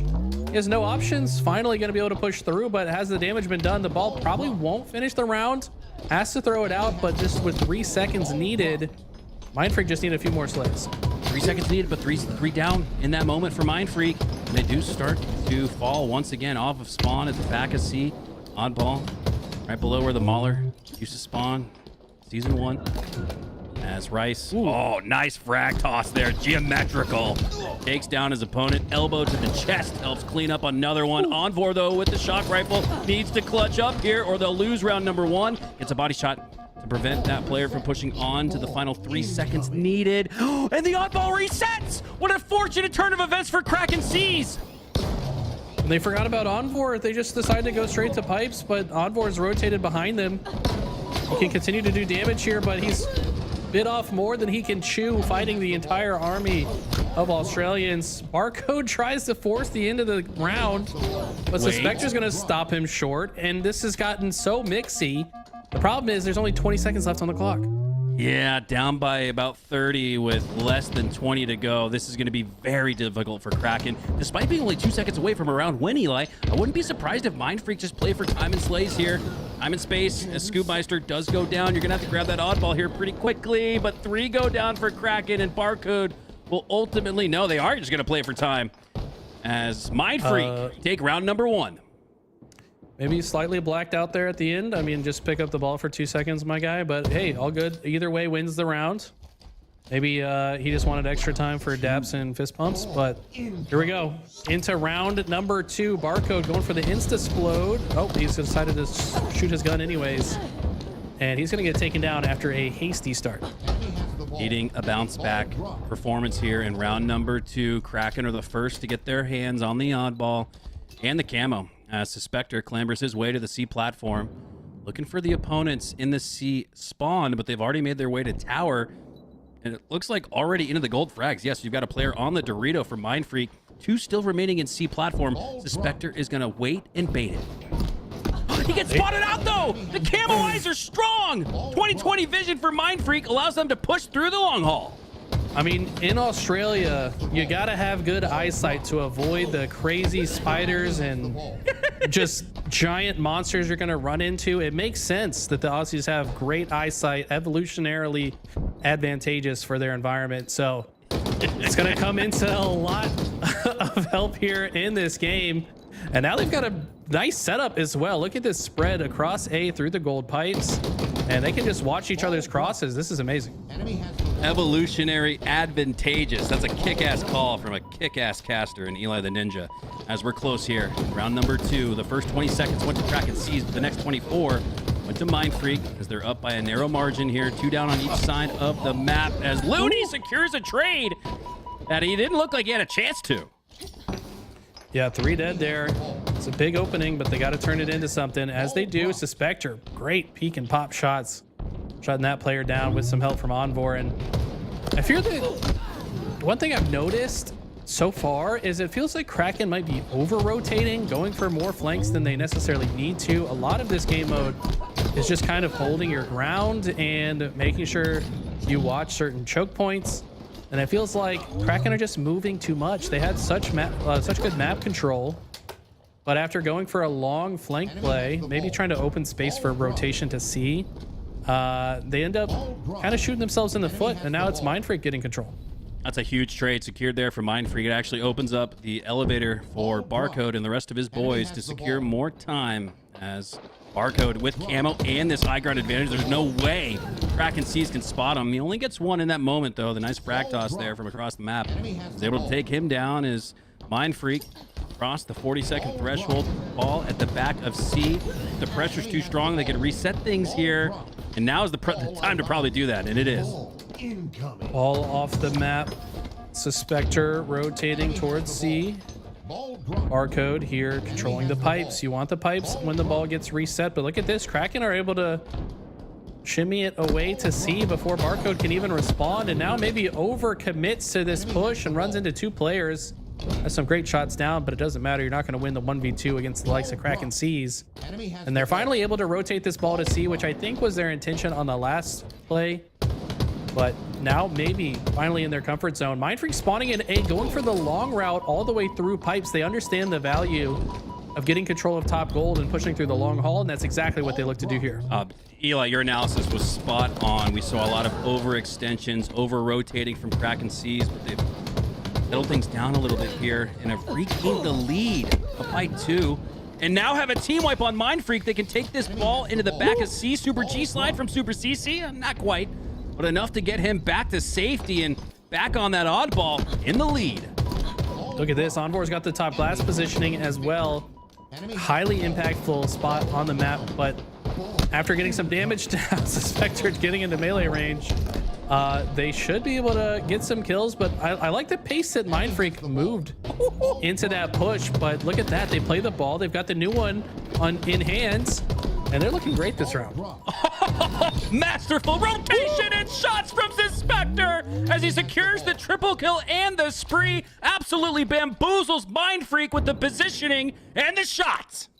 And Looney just steals the camo right from under his teammate's nose. I mean, come on, man. The guy just got a triple. Let him have the camo. But Looney, I guess, was already en route to it. It's going to be the one that grabs it. And look at this rotation. They understand Mindfreak would like to take space at the C silo. They're here to stop it from happening. Choke points are being watched. The rotations are working. And Kraken C's look so strong right now. They've got Mindfreak in the blender. This is a new lease on life, it looks like, for Kraken C's, and Spectre, golly, with the use of the shroud screen, had 3 players on his tail at the back of C, and now, happily elect for the reset, up by 50 seconds. Reset, grab another 6, and we're heading to a round 3. A little too quick, I'd say, to grab that ball there, and maybe get 1 second. Wasn't even able to get that. So, a little early, but that's what you said, Eli, just over-rotating and overextending. We see a little bit of that rear its ugly head once again for Kraken C's. It's going to allow Mindfreak a chance to get back in round number 2. It was one of those moments that if he just did it 1 second faster, probably could have hit the curb slide to carry the momentum of the oddball into the whirlpool. That was the intention, but you're right. They got there just a little bit too soon. And now Mindfreak have an opportunity to hold this, but like we said before, their issue in the past was their oddball holds. They can make the break, but can they make the hold last? And the answer is no, as Kraken will take this round and force a round 3. Smooth seas never made strong sailors, as Kraken are handling the adversity here from, well, a team of 4 that traveled across the seas to get to Salt Lake City. As we are live, round number 3. Do or die for Kraken. Do they have it in them to send us to a game 5? Here we go. Trout is down. Rice with the curb slide turnaround can spin faster than a controller player. And it's going to be Sways that gets the camo. Gets out of dodge, gets closer to the oddball, but you know his sights are set on the shock rifle. He knows there's a player that he saw recently, so he's playing a little bit cautiously. He needs to land a kill here for his team to grab this oddball. Sways known for popping off with the shock rifle, and this would be a great time for it, but actually sees an opening to sneak that oddball into the back of gold. Now he's going to drop it for his teammate, but the push is strong and on. For Super CC. Oh my God, I thought that martyrdom from the grave might have taken down 3 for 1. He does still get the trade and a little bit of Uno reversal. That up ball's not going back out. I'm holding on to it, says the Spectre, as Kraken C's get back up on top. They're finding life. Mindfreak cannot crumble in this moment. Got to take their time. They're all spawning in the elevator. This is a very difficult situation to play out of. Looney is going to get the perfect shots as well, but he does get taken down. Good teamwork. Mindfreak do force the ball to rotate and ultimately get played. So, albeit losing a few players, they force the ball out and don't allow Kraken to get any more ball time. Ooh, this is exactly what you wanted to see if you're Kraken C's. An early lead off the start now forces Mindfreak into a situation they haven't been in quite yet in this game number 4, Eli, which is chasing a deficit, or I should say a lead in this case. And they're going to go down in numbers again. A +1 net outcome here for Kraken C's Rice. Looking to take another one down. Looney's popping off now. It's been Suspector for the most part, but the young gun now showing his promise here in a must-have. Game number 4 goes for the trade sticky, but it does not connect. Scoob trying to catch up to this player. That player does round the corner to try to get their shields back. And it looks like they retreat to top white. But do they know that he's here? It doesn't look like it. They forgot one.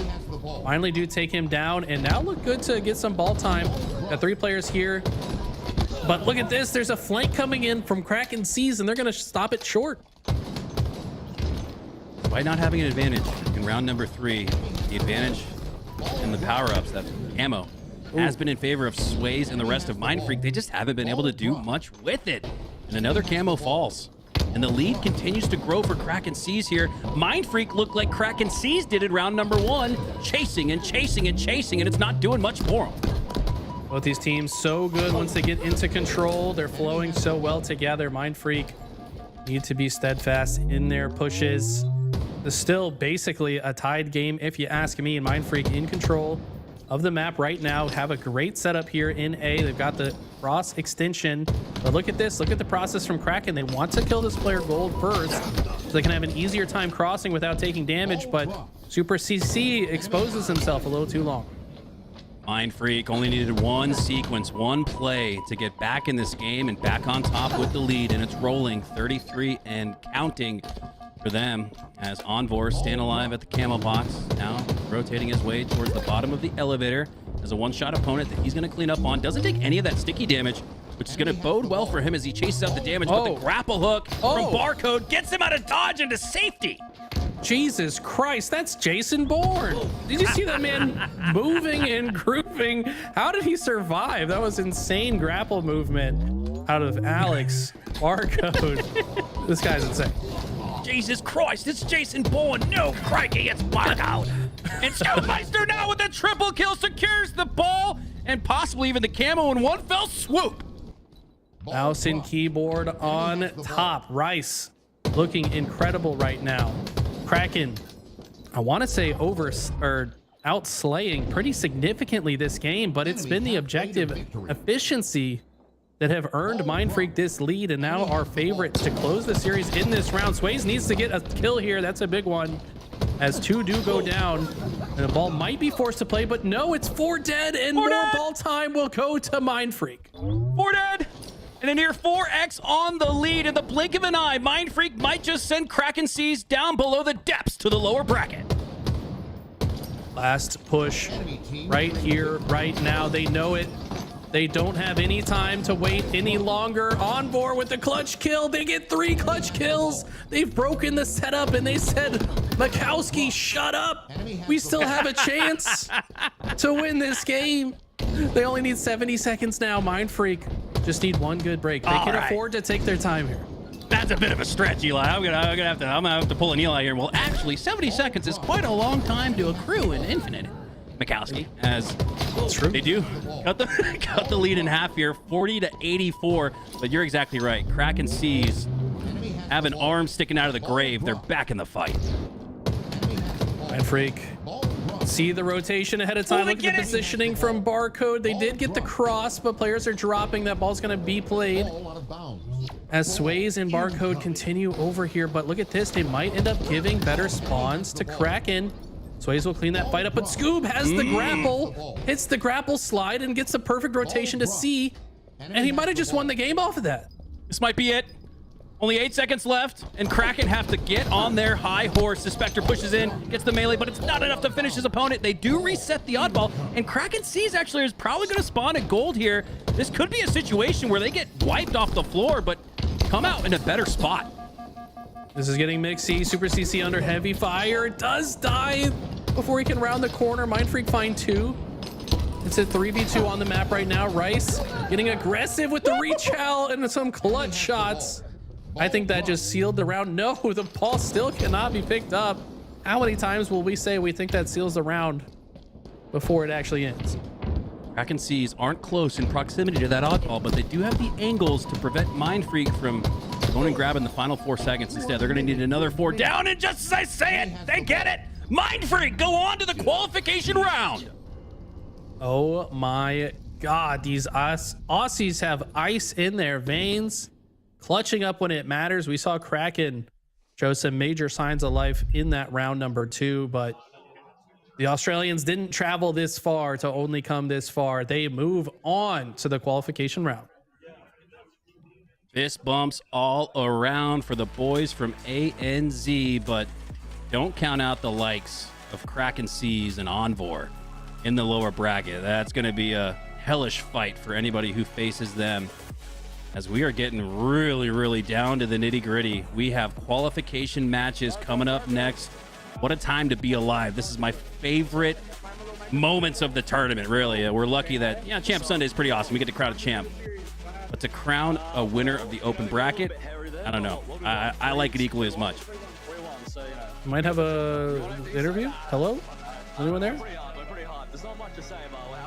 I think we're versing Ether next, right? Is it Ether? Yeah, so we're going to pump those guys. Thank you. All right. Hey, back to you guys from the open floor.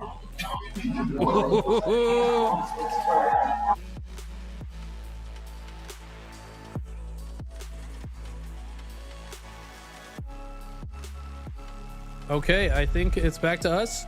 Well, in the words of Scoopmeister, we're going to pump those guys. I mean, they did in the last tournament. That was their... So the history here is Ether historically defeated Mind Freak always, every time. And then at the last open bracket, they actually beat Ether for the first time as their qualification in a game 5. Yeah, it was a game 5. I want to say Sways got a triple kill at the end of the game. It was disgusting. Yes. No, we were standing behind watching in the crowd. 47-45 as well. So it was about as tight knuckle, white knuckle as you could imagine. Will we get a repeat performance? Woo! That was before Barcode's on the team, though. So we'll see if they can be even stronger now because they... But at the same time, I feel like Ether has been thinking about Rice. That. It was Rice. Virus is right. That was Rice that hit that triple kill. So a little bit of historical context being added here. As we add some more player cards to the bottom left of your screen, we're getting right into the next matchup. Here we go. Alpha Luminon versus Lies to qualify for pools. Okay, we've got... Yeah, Alpha Luminon, just to remind you guys, Leor, Magico, Rorsch, and Strikey. And Lies is Leaderness, Ivanize, Collective, and Agency. So, 2 very strong rosters. Right now, Alpha coming off the high of beating Believe the Hype. And they looked damn good when they did that. So, this might be a tough one for Lies Infantry here. All right, guys, we're going to take a quick break. No, we're not. They're loading into lobby, which means we don't get a break. We're just going to keep rolling through it because when there's Halo to be had, we'll have it. As it looks like, I think we got the lobby loading in, and if we don't have to wait, why not? Yeah, it is harder to tell when the game is starting because it always says configuring LAN lobby. The configuring never ends here in Halo Infinite, but let's see. They're loading in. Eli, you cannot get up. I need you here with me, boo. All right. I guess I'll watch some of the best Halo that we get to see. Fine, dude. Twist my arm. Oh, all right. I will twist it indeed. Here we go. Loading into a live fire game number 1, Oddball. Eli, talk to us about how this sets up for the series. You've got your longest possible game mode in game 1. What does that mean to both of these 2 teams? I mean, if it goes the distance, if this is a 30-minute oddball like I always get in matchmaking, I mean, both teams are going to be left with very little energy at the end, especially the team that lost it. However, if this is a fast game, I almost would prefer as the losing team for it to be a fast loss than a long loss, because then you still got some energy, you can more easily shrug it off and go next. But something tells me this one's not going to be a fast game. Yeah, you talk to any of the pros and AMs in the Halo scene, and they'll tell you the worst loss to take is an oddball that goes the distance and you barely lost 2-1. We're already getting things going here. Leaderness off the start for Lies, but that snipe in his hand is the truth. Okay. Leaderness holding down the cuts. Magico able to grab the camo somehow with very little shields. Able to get a kill from here as well. Interesting that he kind of held his position as long as he did. It did end up paying off. Now he's just trying to get information and make sure that before he shoots his gun, it's worth it. That first grenade didn't intend to bounce that way, but it ended up being perfect somehow. Woo! And Leaderness as the sniper, you got to watch out if you're Alpha. Ear hole, headshot, and now Leaderness has the oddball in his hands once again, retreating to the back of B. He's going to tell his teammate here, hold this. I got the snipe. He's got a great vantage point to watch the rotation, but sounds like they're getting comms where the next group of players are coming from. It's taken down from Nest, though. Good rotation from Alpha. And I'm not sure if the nameplates are correct, so bear with us here. I think they are maybe now, but A's and C gonna rotate through the bottom of the map as Alpha try to scurry away with it into A, but I would have liked to see them get some more kills before making that rotation. Collective in the back of A, spots the back of two opponents, but only able to take down one. Does clean up the second with the assist as Ivanized is back on the oddball for Lies, as they have a nice head start here, up by 10 and rolling. As Leaderness, he's been running amok so far in this game.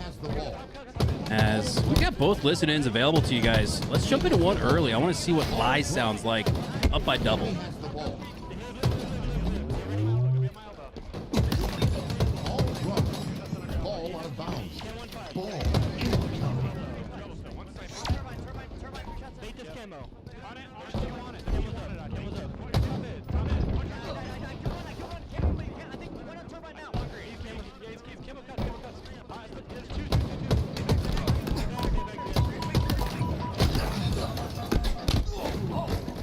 ¿Para dónde? Pantalla, parado. Voy. Pantalla. Salí aquí en Triplets, güey. Güey, sale unido conmigo. Vamos a ver, voy a ver. Yo no quiero el campeón. Dos locos. Mira. Voy. Bottom. He screens with camo, left camo. Yeah. We have snipe. Screens, guys. Top mid one. Watch out. Snipe. He's going. He's top mid. He's coming. Going top. Bring your wrap. C corner with snipe. Come raps. C corner with snipe. He's down here now. Down here. Playing out green. We spawn green. Yeah, I'm green. Bring a ball out green. There's one pillars. Bottom mid somewhere. Hiding it. Yeah, dice. Can we look at this? Can we push out C or no? Push out C. Damage. Hold on, he's too shy. Nice. Three guys. I'm staying tower. Last guy with screens. Okay, I have top tower. I just want to see. Play out towards Bryce. I'm looking top mid. Okay. Nothing there. I'm looking left now, leader. Let's get back. Look, I'm ramping big door. Play green. Yo, top tower snipe. Top tower snipe. Yeah, snipe top tower. Get ready to play. We played it. 3 shots in back green. Yo, back green's going top mid.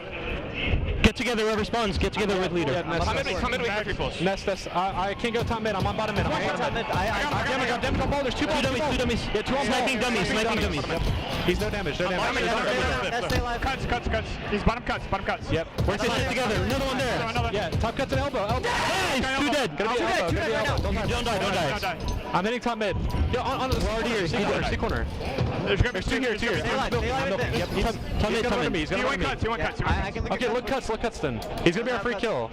Nothing cuts right now. He's probably top cuts. He'll be playing towards A-bags. I'm with you, Ness. There's one dice. Ness. Top cuts. Get 130. On dice, Ness. I can't help you. I hear you. Trade. On top mid. Look at me. A-bags behind me. Oh, I'm one shot. Drop. Just run. Just push Eve. Yeah, I'm going pillars for it. On Nest right now. Nest one shot. I'm netting. One shot. He's one shot on my body. He's on pillars. One's cuts. He'll die. Pila,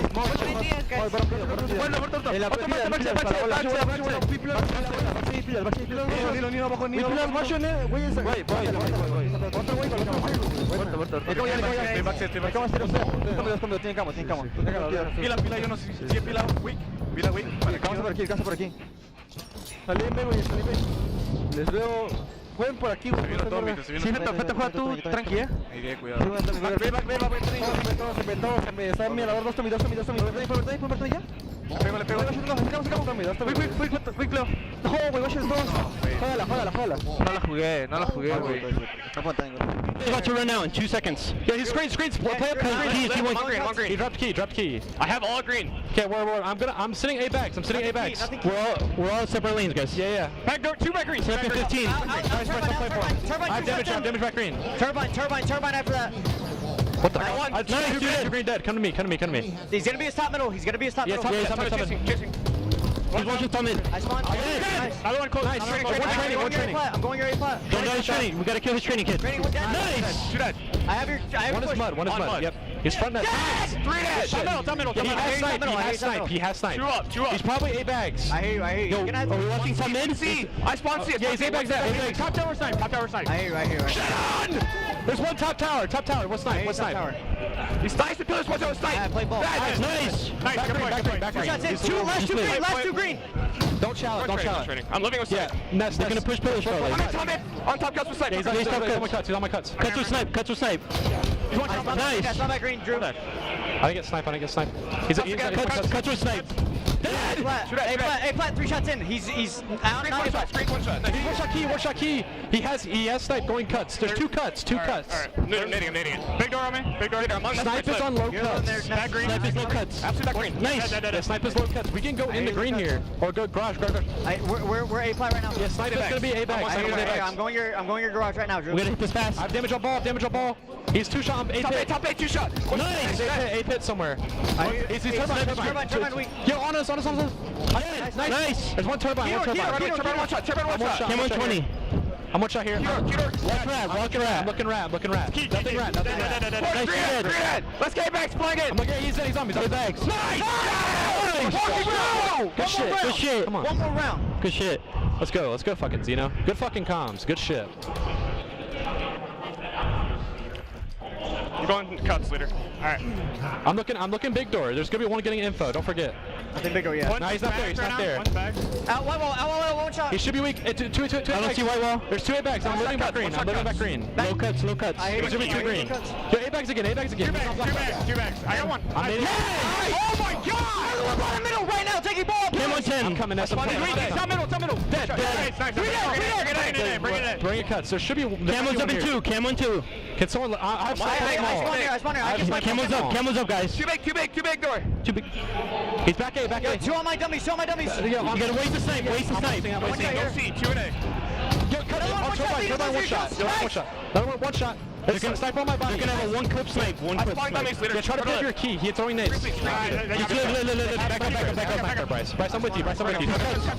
Melee. He's on turbine. Turbine right now. He's mailing me. Nice. Another one out. They're gonna hit top mid. I'm going towards A bags right now. Cuts with you, Lance. I'll hit cuts out.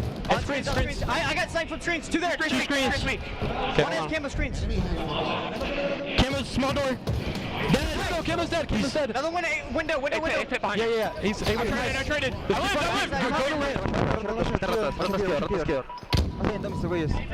Hay uno scoreboard, hay uno por scoreboard.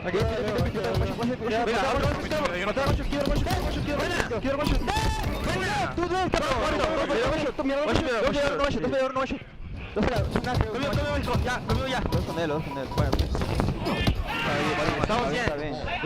Hay que darnos más. La pila. Sí. Va para aquí, Dorreco.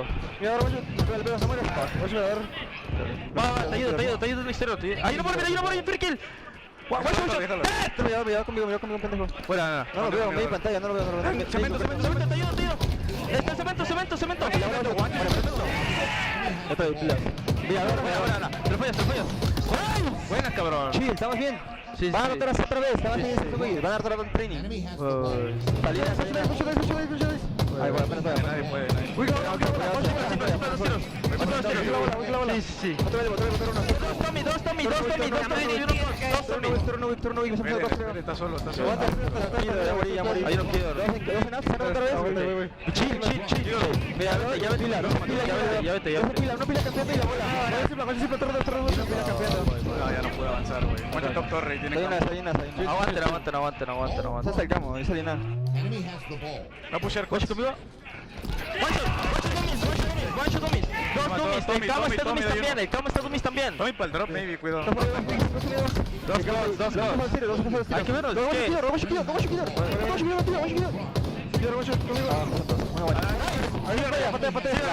La bola de cartar otra vez.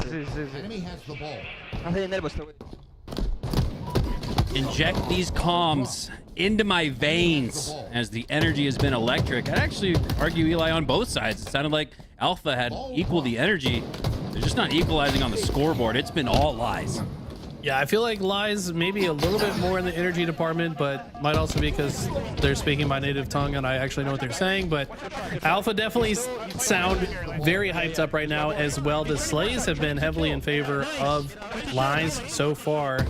We've seen pop-offs from just about every single player on this roster, and that's going to continue. Collective with a clutch double.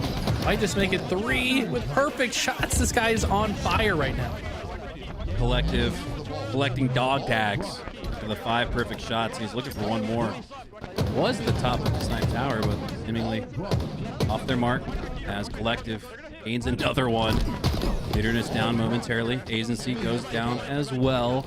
Maybe this allows Magico and the rest of Alpha to break through, but time is ticking. And I don't know, Eli, like you said, maybe best case, worst case scenario for Alpha. If they do go down here, it's going to be a quick 2-0. Yeah, they would like that, but something tells they're going to also, they would rather win the first game, so they're going to keep fighting for it. And the both teams, wow, that was smart. He actually delayed the repulse, maybe to really minimize how often or how long he was exposed to grenades, outputting damage and picking up kills every step of the way. Still, oh my god, gets the nade, still has the repulse. He goes down, but the damage was done. What clean plays we saw out of Leaderness. Golly, only a Destiny nerd like Leaderness could pull off the tech we just witnessed on the Nest, as his team is up big by a full minute, but they do drop all 4 like flies. And Alpha Luminon got to get a stretch of at least 30 seconds, maybe even then some, to get back in this. It does feel like right now Lies are controlling the pace of this game with some clutch plays. They're making themselves extremely difficult kills, and I feel like the way Alpha had been playing the last couple of rounds, maybe they're just not quite ready to play a team that's ready to match their pace, because it was previously them setting the pace in all the other games we watched. Lies now able to finally compete with that and even make it very difficult for Alpha to get into their comfort zone. Starting to see Alpha look a little comfortable though, as they've secured more ball time and the camo, but you got to keep Strikey alive, as they have some good coverage down the camo side of the map. Instead, Lies reroute their push through the middle of the map, and here they come. Agency with the teammate in front of him. Ooh, some shots that he wished would have connected, as Alpha, though, in that moment does lose one in the process. Now Rourke needs to be a hero, and the Rat Tunnel gets the reversal, but it's Lies just 8 seconds away from a game 1 win. That was a clutch kill from Rourke. Problem is the rest of Alpha not really in great positions to follow up. And look at this, they're just constantly running into these grenades. Their routes maybe a little bit too predictable at the moment. Also kind of desperating. I mean, I understand they have to with so little time left for Lies to close this round. But it feels like they could have, not desperated for a bit longer. And now they're forced to. And just like that, ball will be stolen and ran through the key door, and they're going to close out the round. What a bodyguard play. You read my mind, Eli. Give him an honorary bodyguard medal. Usually it's earned for protecting a teammate and earning a slay in the process, but that was as much of a bodyguard as we'll ever see. And God, the green looks nice here on LVT, as both teams repping that bright lime green, but only one can stand tall amongst the other. We're heading to the streets. Game number 2. I tell you what, if a team is playing this fast and loose and just coordinated, I feel like going into a Street Slayer might be one of the scariest for them to go into. Plus, it's another 3-lane map, just like Live Fire. Live Fire and Streets actually play strategically very similar. So to me, this is good for Lies. They can maintain their momentum, play a similar play style, and come out ahead in this game too as well. Look at that, Eli. The damage is, gosh, nearly identical across the board. What do you make of that when the damage is even, but seemingly the efficiency way better for Lies? I mean, Lies were winning the fights that mattered, right? Like, the damage is there, but that's because the fight was close and you dealt just as much damage to the other guy as they dealt to you. The difference is he hit the last shot and you didn't. So there was a lot of damage that went down, but wasn't followed up on the side of Alpha. And meanwhile, Lies are playing their life so well and watching each other's backs that they're able to come out ahead in most engagements. An impressive performance from Lies. And the metalhead in me really likes that logo. Pretty sick there. Fire. As both logos. Absolute. Yeah, both logos. Absolute fire. Yeah, I really like how Alpha and Luminon were able to combine both logos. Sometimes you combine two logos and it just doesn't look quite doable. But Alpha Luminon's doing a great job at that. But they're going to have to do a great job bouncing back here in a game number 2 on the streets that, based on just what we saw, the eye test, the energy, and even the comms, this is, again, one of those game 2 must-wins that I'll just call it. Yeah, this is definitely a must-win. Like I said, though, I feel like Lies with the momentum here are feeling pretty good about this being the game 2 Slayer. On the other hand, you know, if Luminon can have an early win, like if they can win the opening fight or, you know, get into the lead early, they could, you know, play a similar fast-paced style and put Lies in the blender. It's really going to come down to who gets the early lead here. I think should be the team that comes out on top. It's usually the right trigger that gets the talk in Halo matches, but it's the left joystick. I think that's going to be the defining factor here in this one. Who's able to maintain that aggressiveness here? As off the start, Alpha is able to get a 1-kill lead, and it looks like they've also grabbed control of the Stalker. So a great bounce back start here for Alpha. Can they build on it though? Let's see. This is starting off slower pace than I anticipated. It's taking a little bit longer for the first round of Slays to come through. Now 4-3. And it looks like Alpha kind of holding the line instead of pushing through. They understand that they did not get the camo. They want to play patiently through it, but I'd almost have preferred that they played a little bit more aggressive in that situation.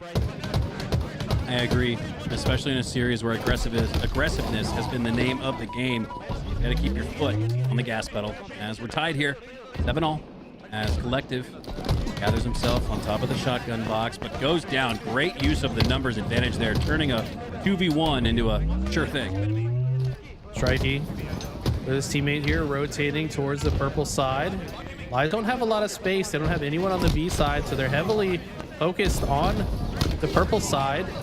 And Alpha kind of take advantage of it for now. Double kill does come through. Can Ivanize make it 3?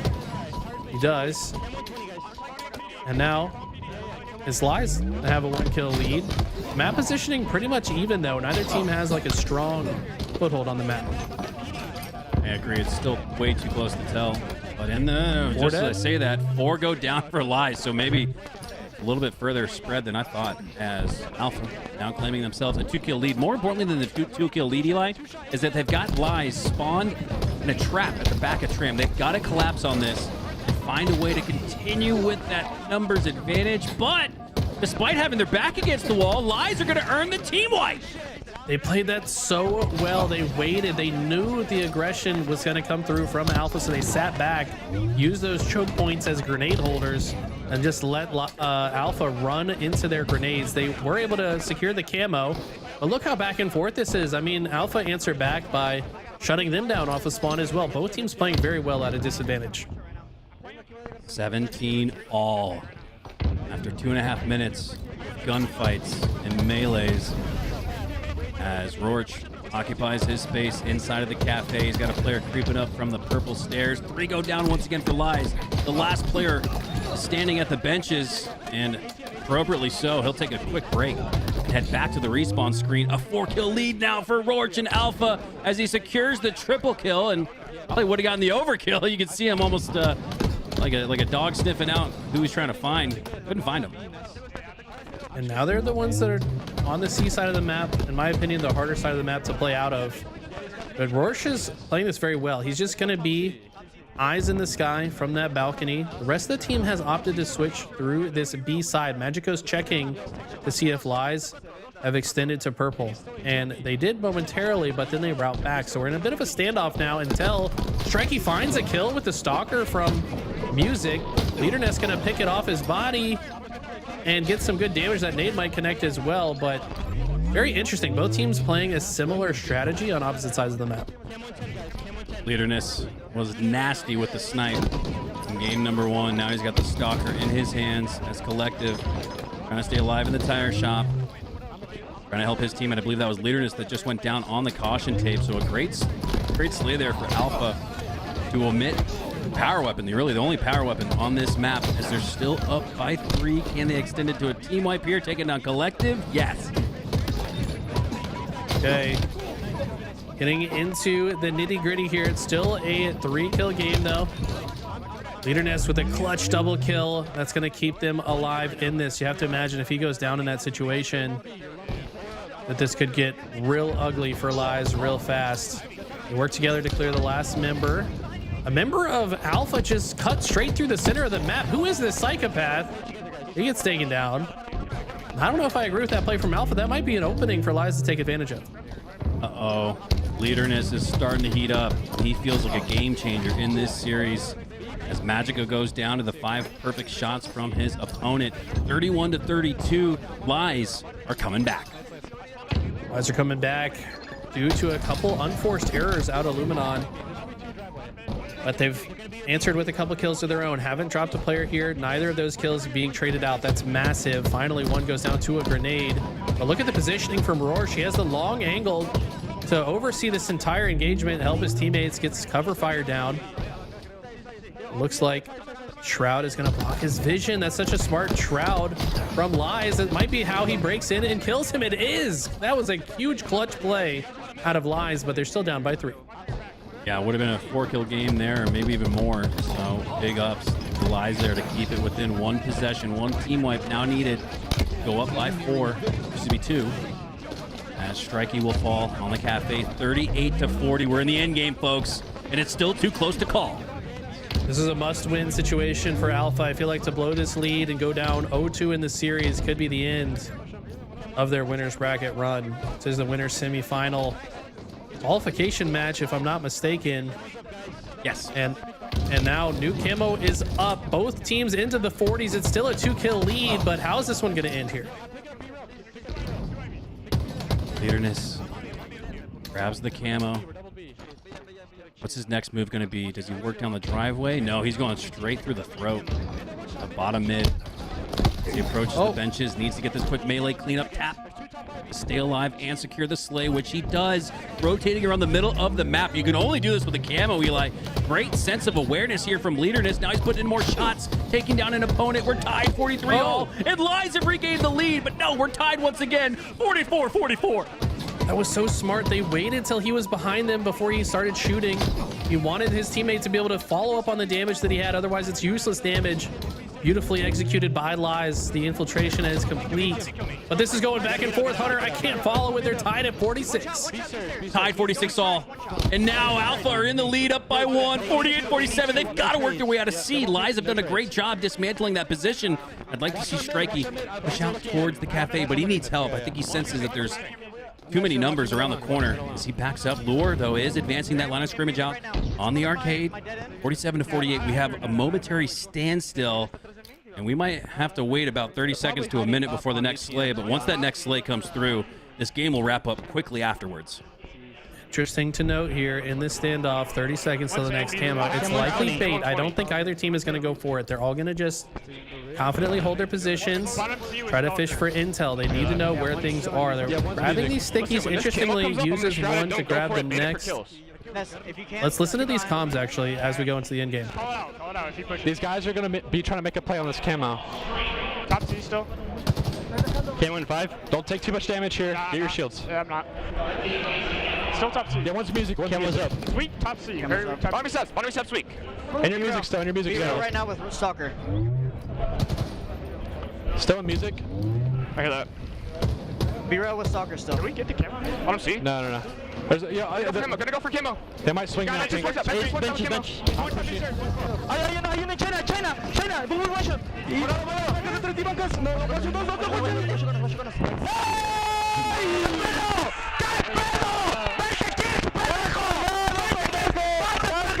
Oh, man. And you have to wonder if all Alpha needed was that spark to ignite the forest fire. As you can definitely tell, the energy's back. He's already waving them goodbye. It's just game 3. You know, I don't speak a lot of Spanish, but I heard some words that I'm familiar with, and I don't think I'm even allowed to repeat them. However, Lies certainly felt them. Whether they understood it or not, they're pretty sure what they heard, as they unfortunately could not close out game 2, and that's one that we called a must-win for Alpha to maintain their positioning in this series. This is on pace to go the distance. I mean, we're talking about Aquarius Flag next. We saw how good Alpha was at Aquarius Bomb against BTH. I know they're just as good at CTF, but the players on Lies should be good at it as well.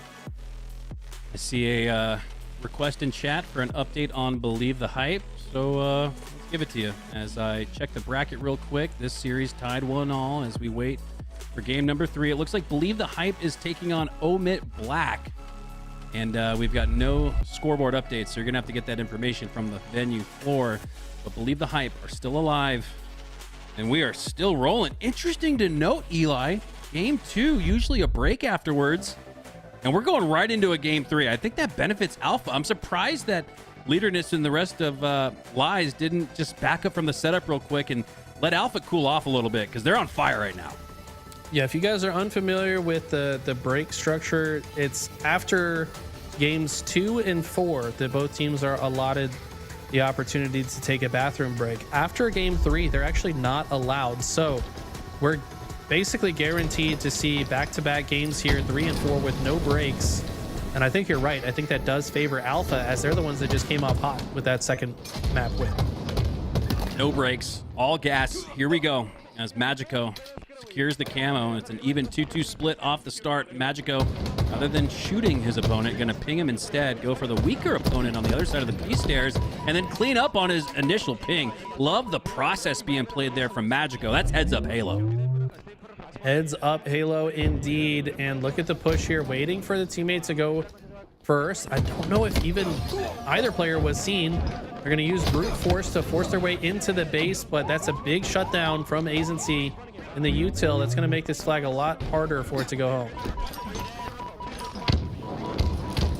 Agency trying to stay alive. He's got the threat seeker in his back pocket as he works it out. He's getting a push, but it looks like all of his opponents had backed up off of that spot. Leaderness now trying to support his teammate at car 2, but he's got to get in the fight now. He recognizes it, holds forward on that left joystick, gets 1. Now they're going to clean up with the frag toss on to number 2, but he worked his way all the way to bottom mid already, and what looked like a potentially decent flag run gets turned to dust.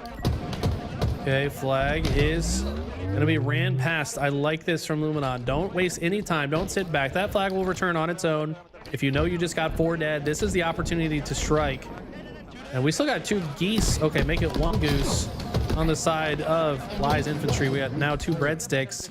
I think I just cast her bless to them. And how well did Lies just play off of their back foot? I mean, they just immediately took map control. Insane. Still deadlock here after 2 minutes, but Alpha do fall in droves. 3 go down in total, so that's going to clear the runway for Ivanize to steal that flag, try and get around the corner, but Luor off of spawn has already taken names. He gets 1 with the 5 perfect shots. Magico, though, had the best positioning to stop that flag from advancing even further. Despite that, it does get stopped right at the 50-yard line. Luor with another clutch slay. He's going to reset it. Oof, and stay alive in the process. This is an intense game so far. Great grenade coming in from Lies. I don't think they know they hit 2 players with it, though.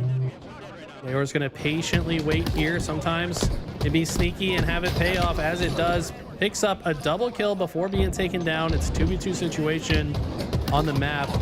Strikey pushes forward, maybe too confidently. Ivanize has some help from the opposite util. And after several kills going down on both sides, it feels like Lies in best opportunity the next flag cap, but they got to get a few slays off spawn. After the first 3 minutes of this one, nobody able to get on the board just yet. It feels like it's going to be one of those low-scoring affairs here, and when that's the case, Eli, the first to score is at a massive advantage, and it looks like Ivanized and Lies the most likely to pull next, but they have to earn these slays on the generator. But in the process, 3 go down for Lies. Ivanized the last Spartan standing, and he'll fall too. huge plays from Alpha to stop any potential grab. They now control the center of the map. I like this patience. They're not moving too far. Some teams elect to move forward a little too quickly. They want to take their time, and they're awarded 3 kills, 2v1 situation, and Strikey sees his opportunity to pull the flag out, and he rounds the corner while one shot can stay alive, and also does it again in his own base. They're gonna clear, and they're gonna score as Alpha in what was a highly contested opening go at game number 3 put one on the board. And just talked about, Eli, how advantageous it is to score first, especially so when it's been so tough to even get a pull in a game like this. I mean, if you'll recall the last series we watched against Believe the Hype, Alpha Luminon did lose game 1. As soon as they won that game 2, just rode that momentum to a series win. Will they do it again here? Because they have the one cap lead. They've got the camo. They just all of a sudden slip into a flow state, not just as an individual, but as a team. They're looking insane. They're screaming, and it's 4 dead. That looked way too easy for Rorich and company, as you can almost guarantee this one's going in. Okay, flag is rotating through the util, and just like that, it's 2 in a row for Alpha Luminon. All right, well, you guys want comms? Let's give them some comms, Louis. Let's hop on board here with Alpha, because I assume that the juice is on their side of the platform. Back blue. Está back blue. Está top blue. Top blue, top blue. Está bien, regrese, yo veo el jump. Ey, eléctrica, buénalo, buénalo.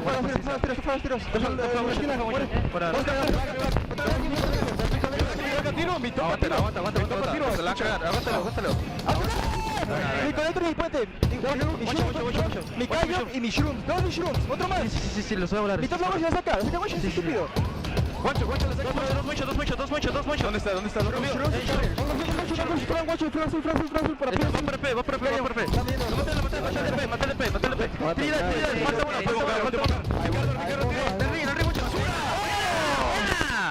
¡Has cagado, pendejito!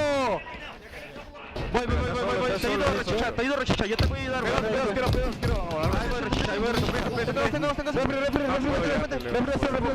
Ya lo pushó. Solo eso.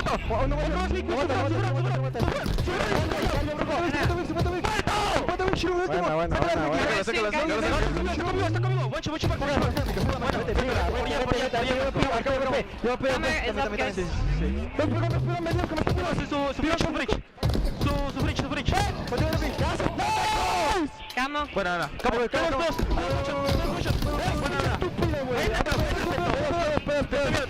Estoy viendo. Guacho.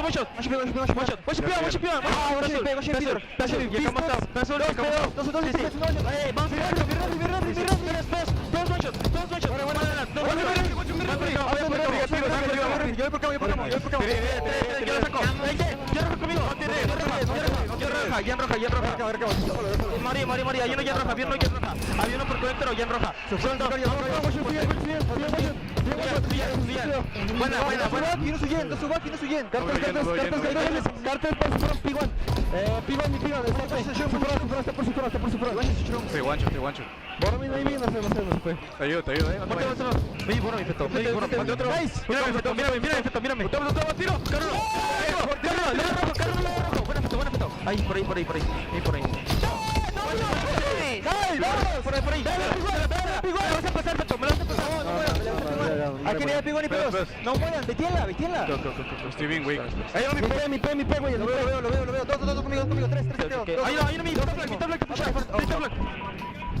Oh my god, uno one shot. La toqué. Carvalho ya. Su cayó mi top black. Mata. La corre su pendejo, se va. Carlos. Ahí voy. Uy, tengo uno conmigo por Carlos. Vendidos, ¿cómo que se fueron 3 y su front? La toca Z. Para mi lleno, para su conector y su estoy muerto. Su cayó. Toca yo la toco. Va a venir ayer. Vete de cabo. I'm one shot. There's shrooms hit one. I hear you, there's shrooms. Okay, I'm playing in there, Jin. Yeah, on Jin, one shot. Jin dead. I'm living. They're running it out, P-door. Yeah. Back flag, two back flag. I died. Back flag. Yeah, there's gonna be one to P-door. Two. I got one. To the Peter. Yo, get touch. I'm playing for it. I hear you. I can grab touch. I need you to get to me. I'm with you. They're already through our top Jin. Okay, one shot. There's two on their top Jin. There's one there connector. He's connector one shot. I got one. Nice. There's two running out car. Uno persiguen. No puedo. ¿Te pegamos bien? Maybe son dos. Voy bien apenas. Me quedé gancho, apenas voy. Ahí viene su backpack, weak. Te ayudo, Rush. Buena. Puente yo creo, puente. Push su back.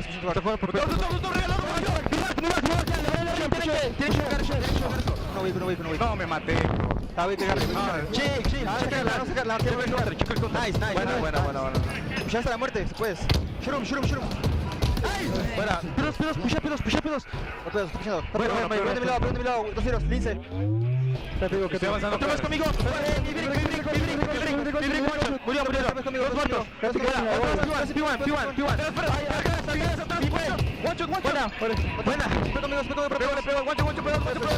Buena. Buena. Va a pushar como un caballo. Está en Fritch rojo.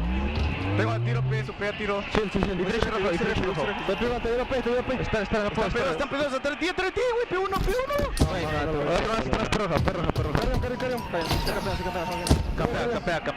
Capea. Te estoy viendo P1. Jen.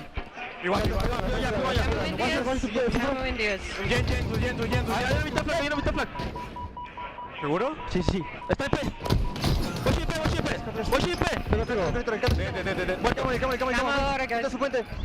Cama Wiki y otro más en Dinamo. Quedaron hay otro. Dinamo hay uno, Wiz. Está bien el combo. Voy a ver el combo. Conector, Wiz. Sí, me mata, millón. Millón hay otro, millón fetito, millón.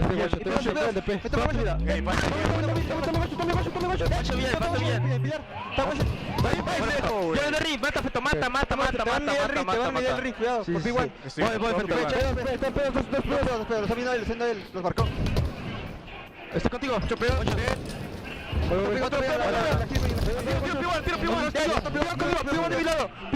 P1 de mi lado. Está por mi pillo. Buena. Su bridge. Y pedos 2 tiros. Pedos le puse 2 tiros. Buena, cabrón. Así. Y tienes uno con su brick, Leo. Dame IP. Tu carrión para carteles. Ya te vio carteles, creo. Atrás está el... Well, you don't need a translator to know that Muerto means dead. And there's been a lot of dead players for Lie's inventory. And I've gotten themselves back in this one, Eli. But Luar shuts down any hope with the triple kill falling from the sky. Yeah, that's it. That's 4 dead. There's 38 seconds on the clock, down by 2. It's impossible. Unless Legend clones himself and picks up their controllers, I don't think anyone's fast enough to get there in time and run 2 flags. As Alpha are on fire. I love to hear those comms in fuego, if you will. Oh my God, he's going for it again. Oh man. And the juice is flowing. Holby OJ laid across the floor of Aquarius. Gonna need to clean up this otherwise spotless base. Dead! I like how they're going between dead and muerto.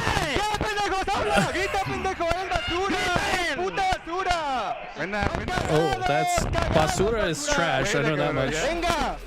And the other thing he said, I can't repeat. These Alpha MFers want all the smoke, and they're blowing it out.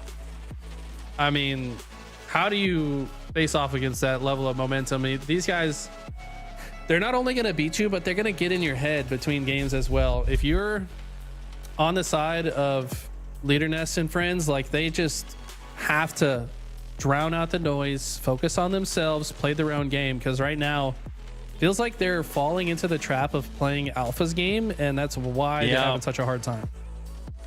Yeah, and you just have to look back at game number 1, a more setup oriented oddball on live fire, and oh man, if you get Alpha on the run, you let these guys spread their legs and spread their wings, they're gonna fly at you. And it just feels like it's a an aggressiveness differential as Alpha, again, want all the smoke. And they're not really getting much in return. They're really the ones that are dealing out the death blows, the muerto blows, if you will. And it's been, okay, well, you brought this up, Eli. Perfect analysis. It's felt just like that BTH series where they lost game 1, but then never looked back and just found that extra gear that they needed to play Alpha Halo. And they're looking like the Alpha instead. I mean, the reality is it feels like game 1 is just, they're kind of feeling out how the other team plays. And that once they get a sense for it, they're adapting so well together. They're also just playing in the moment. They're finding that flow state. They trust each other. They've got great communication. And like I said, they're playing the mental game on top of it. I mean, it feels like momentum is so heavily in their favor going into this game. This is another one that fast aggression can really play a huge role as well as we go into strongholds for game number 4. Yep. Plenty of fast rotations and quick movement across the map should have you on top in strongholds. Again, I love the picture-in-picture because I don't know. I've always loved the energy. I've always loved feeling energy from friends, family. You know, just energy is that's my sustenance, and I just see and feel way more energy on the left side of the screen. A little bit more and too much apprehensiveness from the side of Lies. They need someone to make a play and to just get the confidence going again because it looks like they have none. They really do.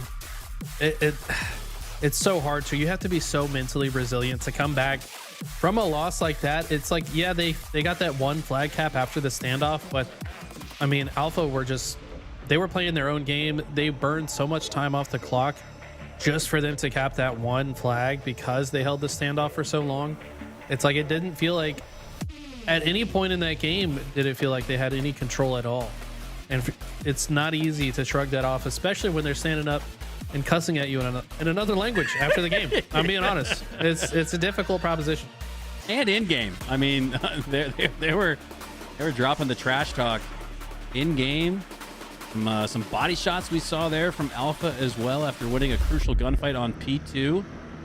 Another 2 shots into the dead body of Lies just really added insult to injury. But while we play a best of 5 here deep into the passion pit in the open bracket, a qualification is on the line here. Alpha needing one more win to stamp their ticket to pools.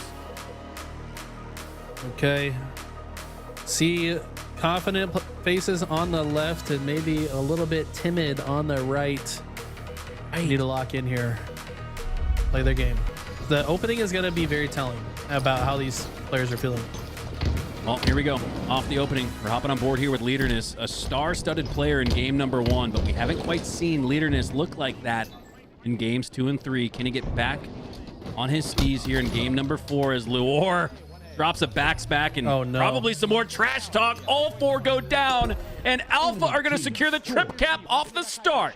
They're immediately doing the quadrant play as well, forcing the long haul spawns. You see the extension from 385 in the corner. Sorry, 365 Rorsch blocks the C silo spawns, forces them all to spawn long haul. This is about as perfect as a start can get if you're Alpha Luminon. They already have 40 seconds to their name, and if Lies aren't careful, it might just feel like another 40 seconds before they're out into the lower bracket. Still have a chance to qualify from the lowers, but they'd be reeling and picking at their wounds a little bit after a butt whooping like this from Alpha. But they are able to come up off of spawn and regain control of B, excuse me. That was much, much needed. And 3 go down now for Alpha. And maybe this is where Lies, with the snipe no less, can start to get some juice back. They need to. They need to hold this for a while to really get their confidence back. Ivanized. Needs to land some shots with the shock rifle. Gonna be body shots for now, but it's enough to get triple kill. That's exactly what they needed. And there's yelling in the comms as well. And look at this. I think they might be totally content to leave C open, let them spawn C, watch the crosses. They should be able to tie this up at the very least. This is exactly what Lies needed. My goodness. Looked like they were about left for dead, but they come back and now have not only a lead Eli, but they're brewing on a trip cap. They've left A though, so the plan here, I guess, go ahead and attack C, leave A open, but it might come back to bite them as they're unable to capture C, and it's very likely Alpha can just take A. So they might have just put themselves in a very difficult position at the same time that Camo is coming up, and Magico is able to grab it. I am biased for a game 5 here. I don't want to show any favoritism towards any of these two teams, but can you imagine the electricity if these two teams go to a game 5? It ended now. We've already had one power outage this year, okay? Don't talk about the electricity blowing in the venue, okay? We don't need another one of those. Hey, these guys' energy and electricity could probably farm and keep the venue alive until Friday of next week, as Lies have themselves a 10-second lead, but Strikey was momentarily capturing B on the other side of the map. It's Lure inside of A. Needs to win this gunfight to win control of A. And another trip cap here for Alpha as they're going to get back in the lead. Tip crap or a trip cap? I don't know which one it is, but... trip crap. I don't know. They are kind of crapping on the opponent, so kind of a fitting flip there for me. I think they said some things about crap in the pop-off as well, to be honest. Yeah. But here we go. Agency trying to turn the story around. And they've done a good job. They're talking about getting A. Now it's Alpha spawning at C. 2 dead on both sides. This will definitely favor Lies for the moment. How do Alpha play from here? They want to send a guy long haul and a guy tower. Shoot the crosses for one another and somehow break through without dying. I thought almost certainly they would. There we go. Finally. The cluster luck is in. And just like that, Lies looking good to continue to roll. Interesting enough, it's the C push. I guess Leaderness being in C alerted the rest of the team to push there, but now they've given up control of B, and A already in Alpha's favor. But ooh, Ivan Ice does have positioning on the B side. He's playing hero ball. He's got the double kill, going for the triple. Not gonna secure it. Chase nades go out, but it's the capture point he's chasing the hardest, and he gets it. Love that. Wow. That was a huge kill from Rorsch, though. That immediately shuts down the one player they needed to get through to get control of pipes. At a good time to do so as well with Shock Rifle up. I think it's actually been on its stand for quite some time now, about a minute and a half. Nobody's been in a position to grab the Shock Rifle as they continue to fight for these zones. He's being contested. A little bit of parkour happening on the batteries from the Camo player. I think it's taken down, and Strikey confidently holds B, but all the while, Lies have secured both A and C. Lies on the cusp of being the first to approach the 100-second threshold, but C is not going to go in favor of Alpha. Oh my God, off screen. They were stuck in the 99 percentile, and then it got contested, and now Lies are looking to flip this into a trip cap. Like that, Rorsch able to secure his trade in the pipes, but all the while, Agency doesn't care. He's capturing B while his teammate goes down. And now they know they're spawning in A. We've got the Shock Rifle in the hands of Agency. And if he can just land one headshot, this is probably going to go even longer. He gets one with some help from his enemy's teammate there. But Lies are in flow state, and Alpha are getting staggered. Oh, wow, but Alpha are getting long haul spawns instead of C spawns, so that's going to get them onto B and secure it. Collective is there in the mix and in the fight, winning it. He does go down shortly after as Lure now back of C loses his 1v1 to Leaderness. And we talked about how Leaderness was going to be the catalyst towards a game 5. And he's looking up to the test. 9 kills, 7 assists. Incredible game so far. Not quite super positive, but it's the damage being dealt that's had an impact on this game 4. Yeah, honestly, kind of a low assist game on both sides here. 2 players with just 1 to their name. It's just been a lot of these kind of battles where it's a 1v1 and one person gets bailed out. And man, this is about as mixy as it gets. And Magico with a huge clutch double kill should be able to secure A as Rorsch has the camo, and they've got the perfect setup to watch the crosses. Rorsch can't scam here. He needs to stay alive. I think he recognizes it. He's going to start to rotate here and see if he can get some value out of this camo. Man, look at this, Eli. In what feels like a highly contested game, it's a 100-second or just about lead for Lies, but they go 3 down, and this is going to open up the door for Alpha to cross that 100-second threshold and be down by just a minute. And 60 seconds of Strongholds is like 6 in King of the Hill. That's a staggered out death from Leaderness. He goes down. Rest of the team wasn't ready to push yet, but it doesn't matter. They somehow find 2. Alpha overextending into the pressure and kind of give up the map for it. I mean, they've done that multiple times now where they have great map positioning and they just hand it away. Ivanized has a great setup here, protecting the back of his teammate, but he falls down into the camo trap, but stays alive. Blast of Pistol Goo hits the wall instead of Ivanized Molnar armor. It's going to keep him alive, but down to 1 HP. A melee here can take him down, but he gets it. He gets his shields back in enough time to secure the trade outright, and now he's got the shot. Can he get around the corner and stay alive? Yes, he does. This is looking a lot more likely for this to go to a game 5. Does Alpha have a way to stop this? It doesn't look like it. The kill still favoring Lies. They are primed to close the game out. Last push for Alpha.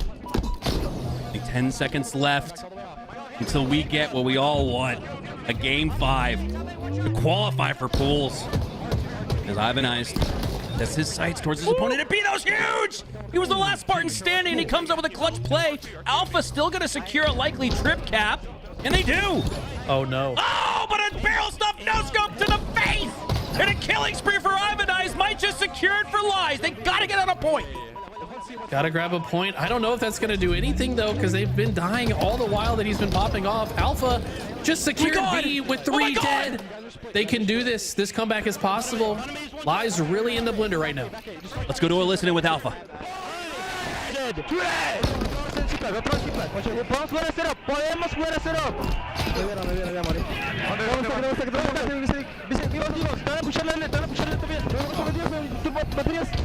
Con 2 bats.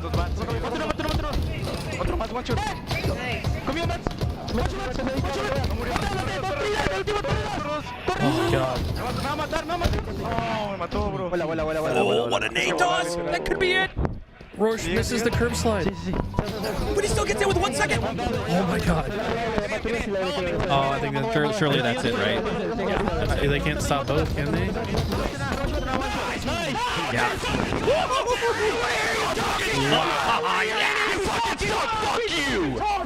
Oh, wow. That was aggressive. I mean, they're saying the same thing back, just in the other language. Let's be real. Hey, man. You can't dish it out. Don't step foot in the kitchen because the microwave is hot. Man. As Lies take game 4 and send us to what might just be an all-time classic game number 5 here.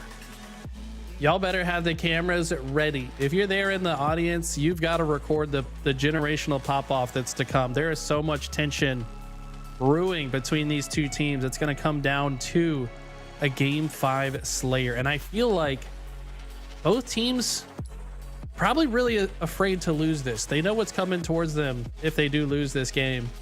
So I don't know. We might see some more cautious gameplay. That's just my prediction here. From who, though? I think both teams are going to maybe give each other more respect than we saw in these 2 games. I could be totally off base with that. But in a game 5 that is a qualification match, you play not to lose way more than in any other situation. If one of these teams gets the lead, though, and they continue to stay aggressive, then they're not going to stop being aggressive. What's the map, by the way? Do we know the map?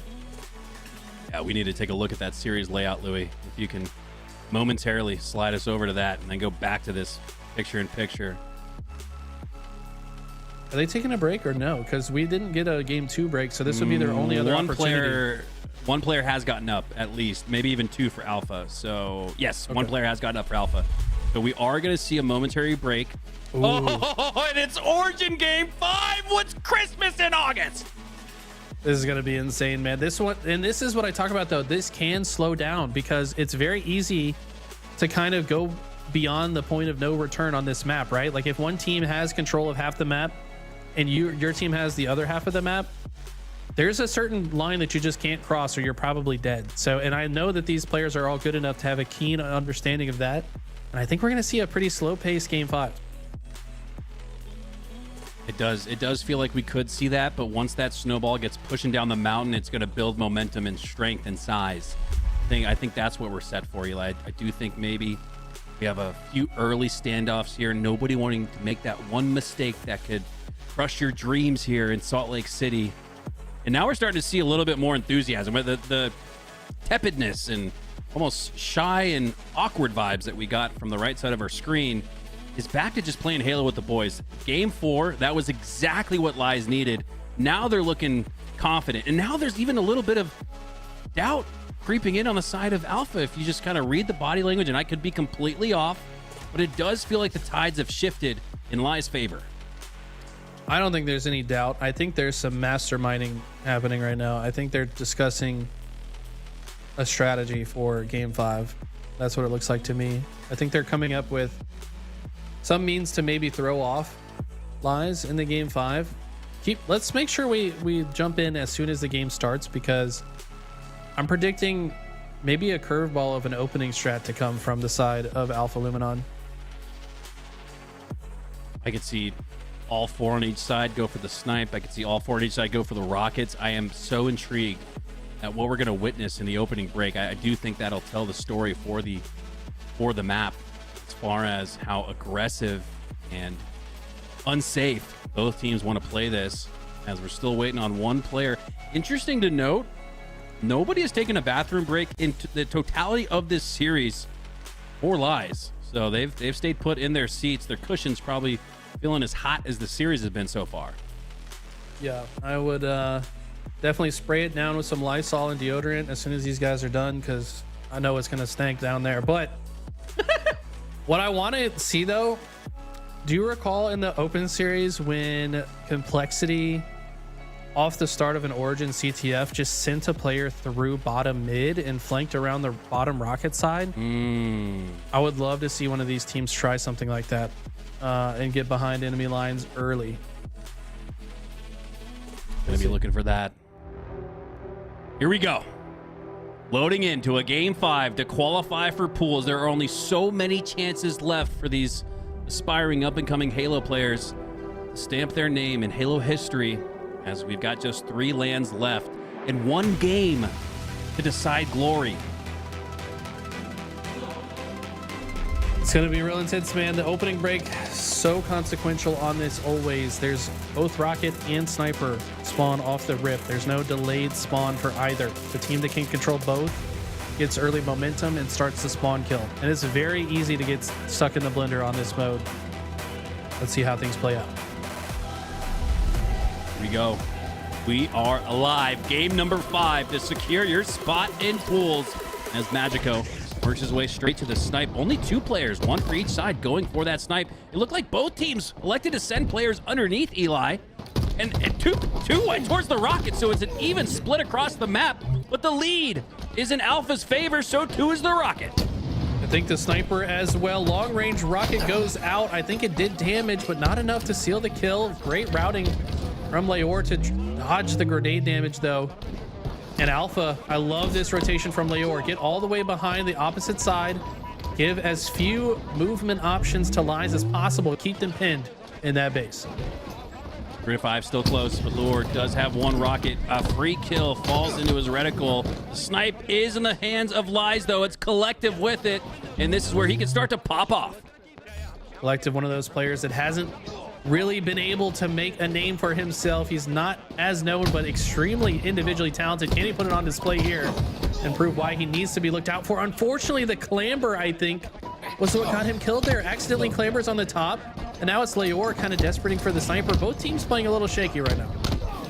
2 players sent underneath for Alpha. They want that snipe back, and they want Leaderness dead in the dirt. They get it. But will they get both?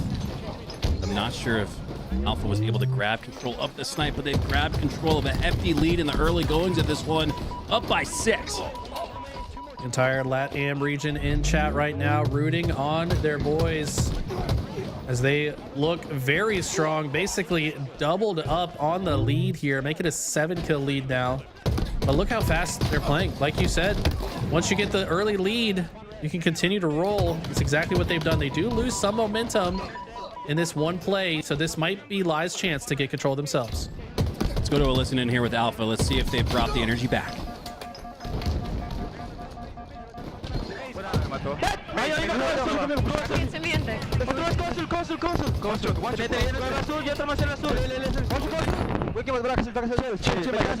Aquí danos.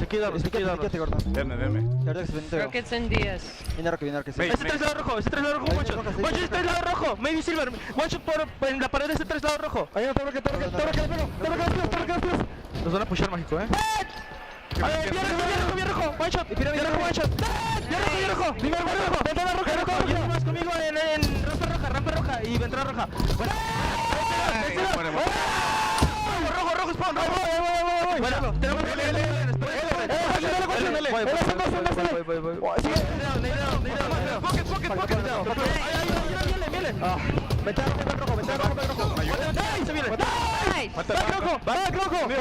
Voy, mágico, pica. Salen, ve, cueva azul. Te voy a ayudar el que está en el... Ventana azul, uno le pegó un tiro. Aquí estoy llegando, estoy lejos todavía. Voy a meterla.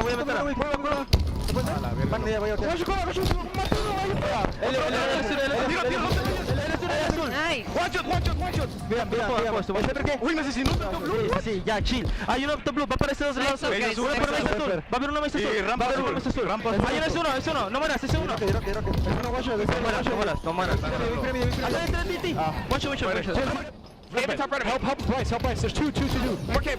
Red cave. Weak. They're gonna spawn there. They're probably gonna spawn there. They're gonna spawn elbow, guys. What's that there? I'm weak. Yeah, top rockets. Yeah, gonna be on red side rockets. I'll play rockets side, guys. Live. Okay. He's not all the way up. I don't think he's all the way up. I'm watching top rockets. I'm gonna back off. Rockets on me weak. I can't see him. I'm behind the bridge. Stay alive. He's a top cat. Red cat. And the red cave. See him. We gotta push this, guys. No, I'm with you. And they're Red bridge weak. Red bridge one shot. He's one shot red bridge. Red BR. There's one more on me.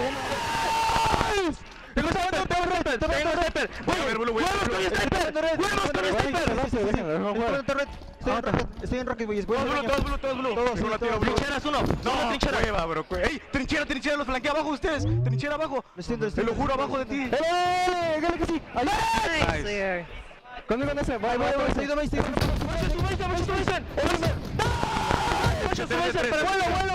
Para mesa azul, vuelo. Conmigo, rampa roja. Hay una ventana azul.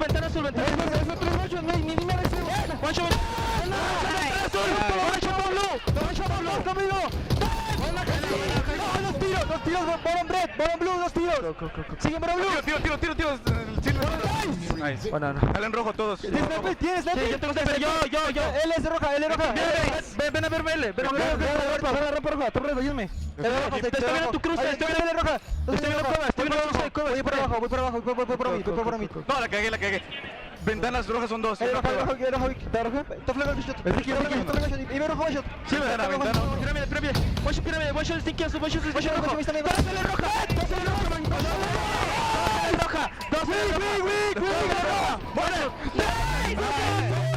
Voy a colapsar azul, México. Voy a colapsar azul. Van a salir cueva, yo creo. Sí. Cueva azul todos. Rampa. Buena, dos muertos. Rampa roja, está corriendo rojo. Está por rojo. Botón rojo. Botón rojo, güey.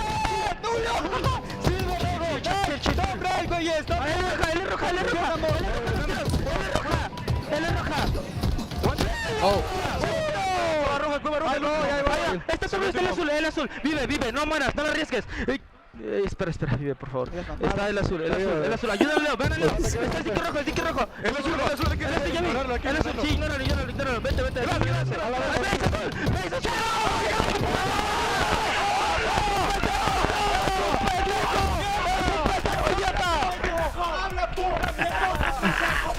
And that is why we love the open bracket. The energy, the passion, and the comms coming out from Alpha. Almost sounded cluttered, Eli, but hey, when you're vibing like that and killing everything that moves, why not?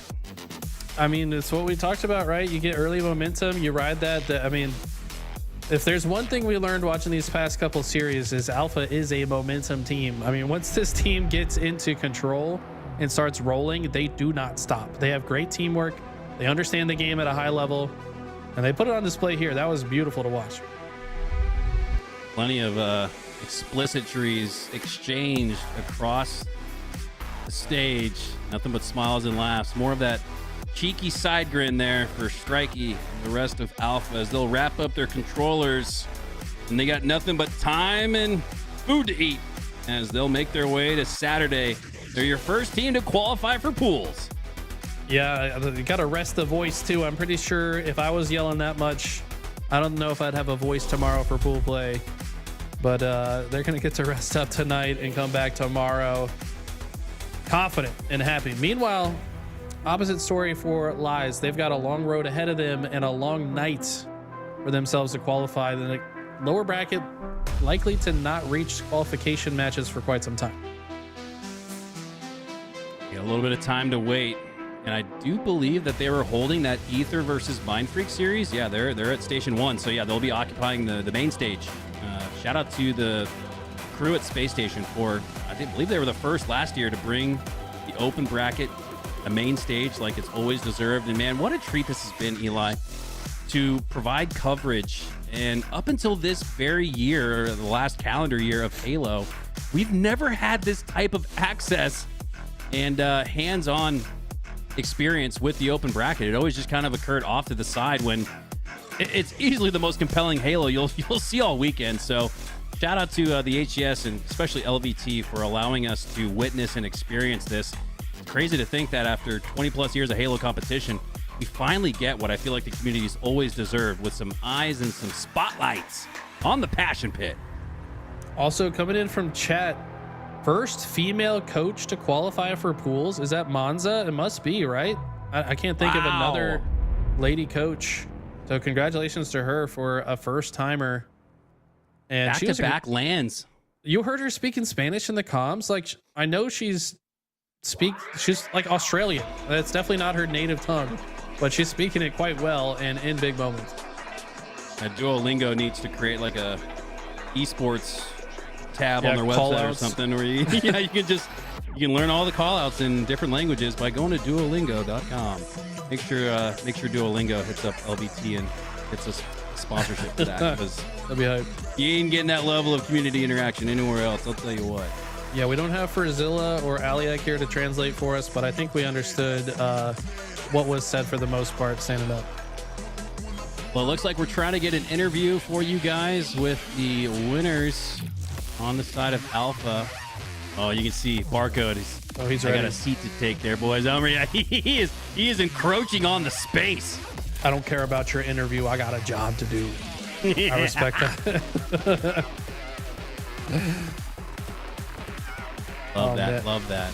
You see tapping buttons, plugging in on the other side. This is, I didn't even think about this aspect. It's Barcode versus tapping former teammates now, and they're both like the best player to ever come out of their respective regions, right? Like tapping is the greatest player from Mexico of all time. Barcode, the greatest Australian player of all time. Now it's Australia versus Mexico, region on region, former teammate on former teammate.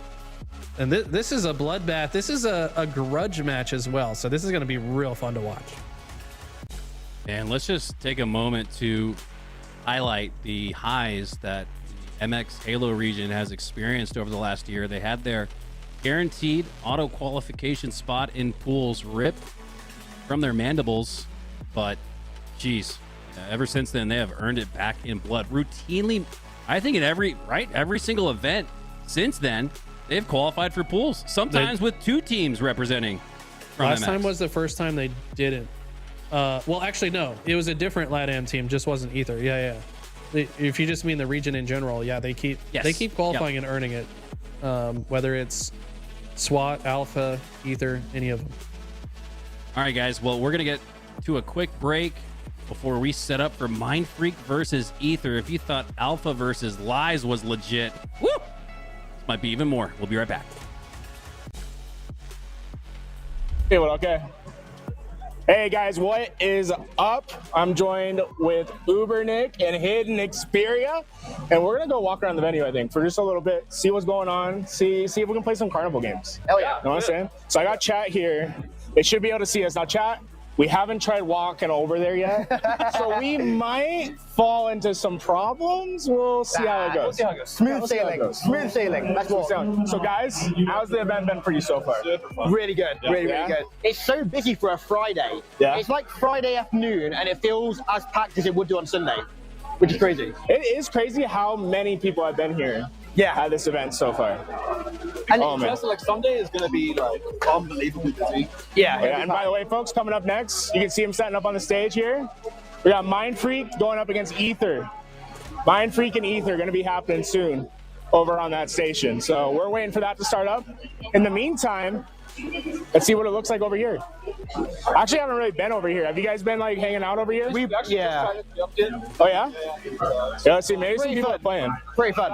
That was cool. So yeah, it was just fun. All right, let's see. They're not in it yet. We'll have to wrap back. Yeah. Whoa. Wait, boys. We're live, dude. We're live. Uber. Is this PvP? I think it's just individual. Is it individual or PvP? Individual. We gotta do PvP. It's gotta be something PvP. Yeah, we gotta find something PvP. I've gotta destroy him in something. You can throw some footballs over here and see who can actually. Okay. No. Yeah, let's have the two people that never play football play some football. I held an American football for the first time in my life about 2 hours ago. So let's see how it goes. Oh, yo! Hey, wait. What's up, Jules? This guy's got the joke. Come in real fast. Hey, you want to say hi to stream? Yeah, what's up? Okay, hey. I just gotta say, I love the drip. Thank you. I love your drip as well. Hey, where can the people find you at home? They can find me at J7NO 415 Juno. So I say, hey, you wear that? Yo, give me the little 360. Yo, look at that shirt. Dripping. Look at dude, dripping out at the limb. You got this one. Now, I'm gassing you up like this. You better hit a dime. You want me to hit one? Yeah, hit a dime. Let's see it. On the left hand. Oh, close. So close. Guys, next. Go on. I'll sing one. Here we go. You got it. This chat. This is how a British person throws. You're about to see the worst throw you've ever seen in your life. You shouldn't have said that. Dude, it wasn't awful. He was closer than I thought he was gonna be. That's what's gonna go over.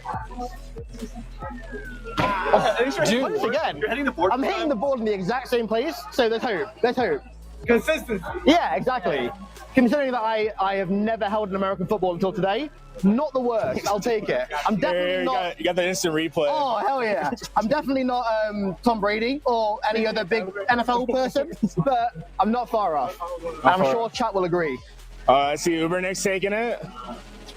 Oh my! That was closer than me. Yeah. Way closer. Dude, the form wasn't bad. I gotta say. Okay, I'll say that. Oh, okay. Well, dude, the goal's there. I like how you guys go for the far one instead of the close one.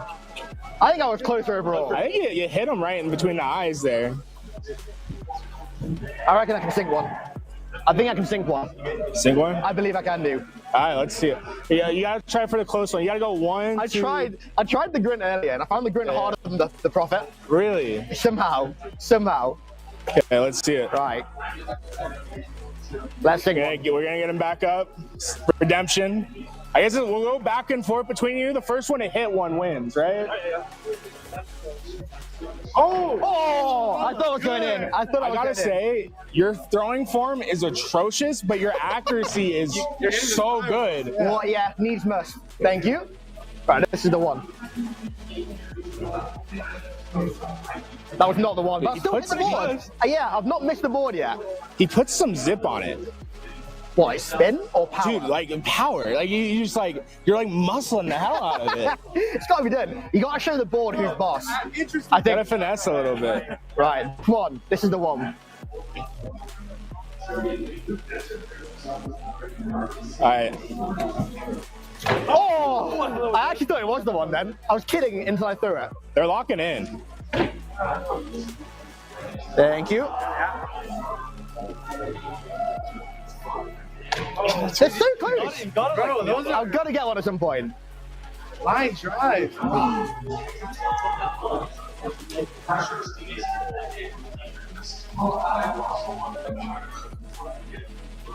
Where did it go?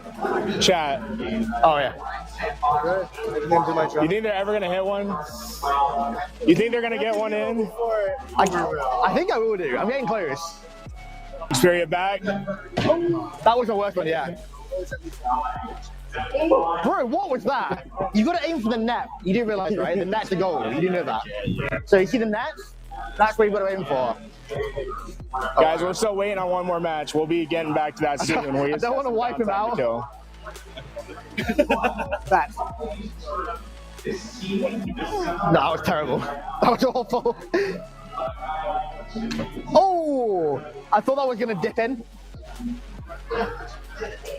Thank you. I think Nick threw it into the outside area. Right, this is the one. No, it's not. That's terrible. I thought that was the one. I thought I just broke the stand then. The worst one. Yeah, that was it was the worst one, yeah. Almost.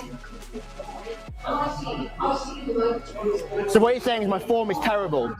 Yeah, so you gotta get further back. Like you're not going back far enough. What point do we just go for the elite? Right, we'll get. I took the elite out at least.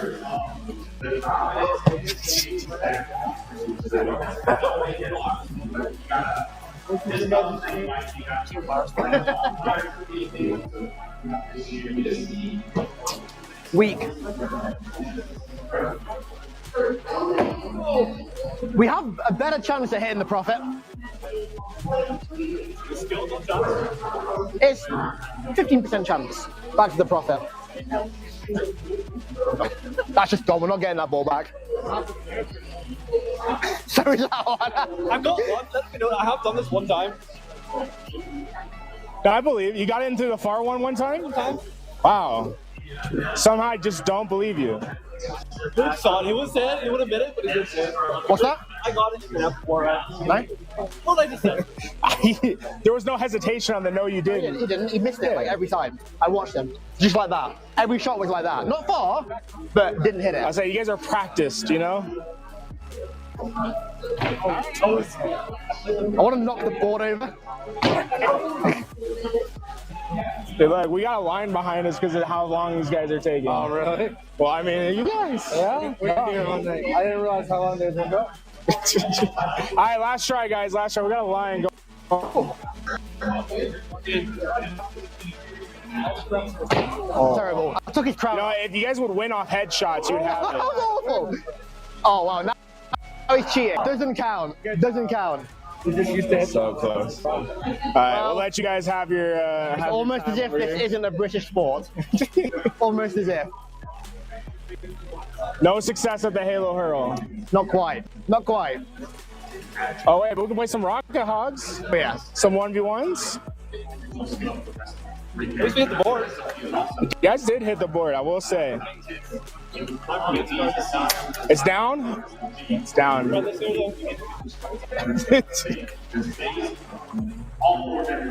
Wait, we're doing... Apparently the other one doesn't work. Okay. Okay, let's see this. Oh, in the... Okay, easy. Go, you go first. Into the red rings. Oh! First one off.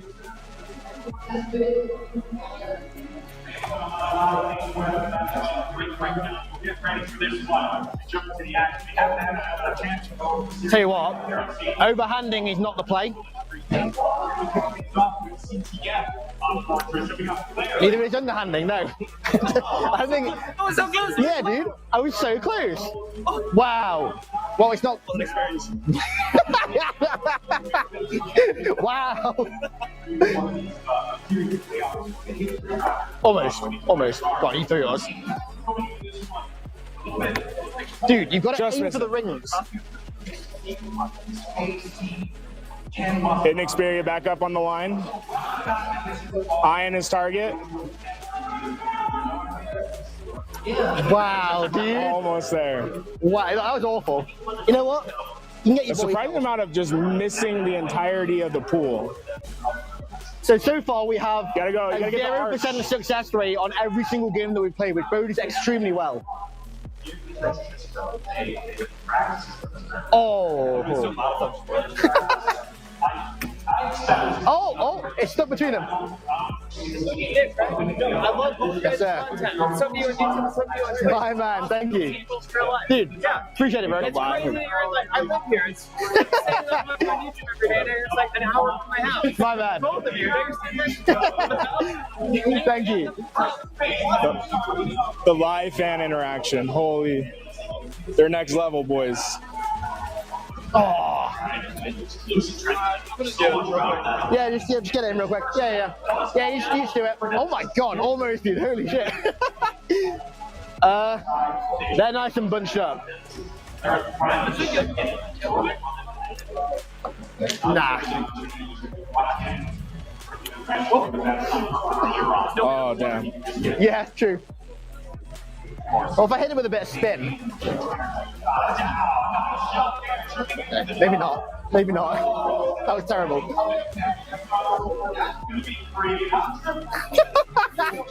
Oh, no. Okay, I say we move to golf. Golf, there's a chance. One more throw is in golf. Oh, okay, that's the closest I got. Wow, dude, that was crazy. Wait, oh. Oh, Jesus! I got it! Oh my god! It's in.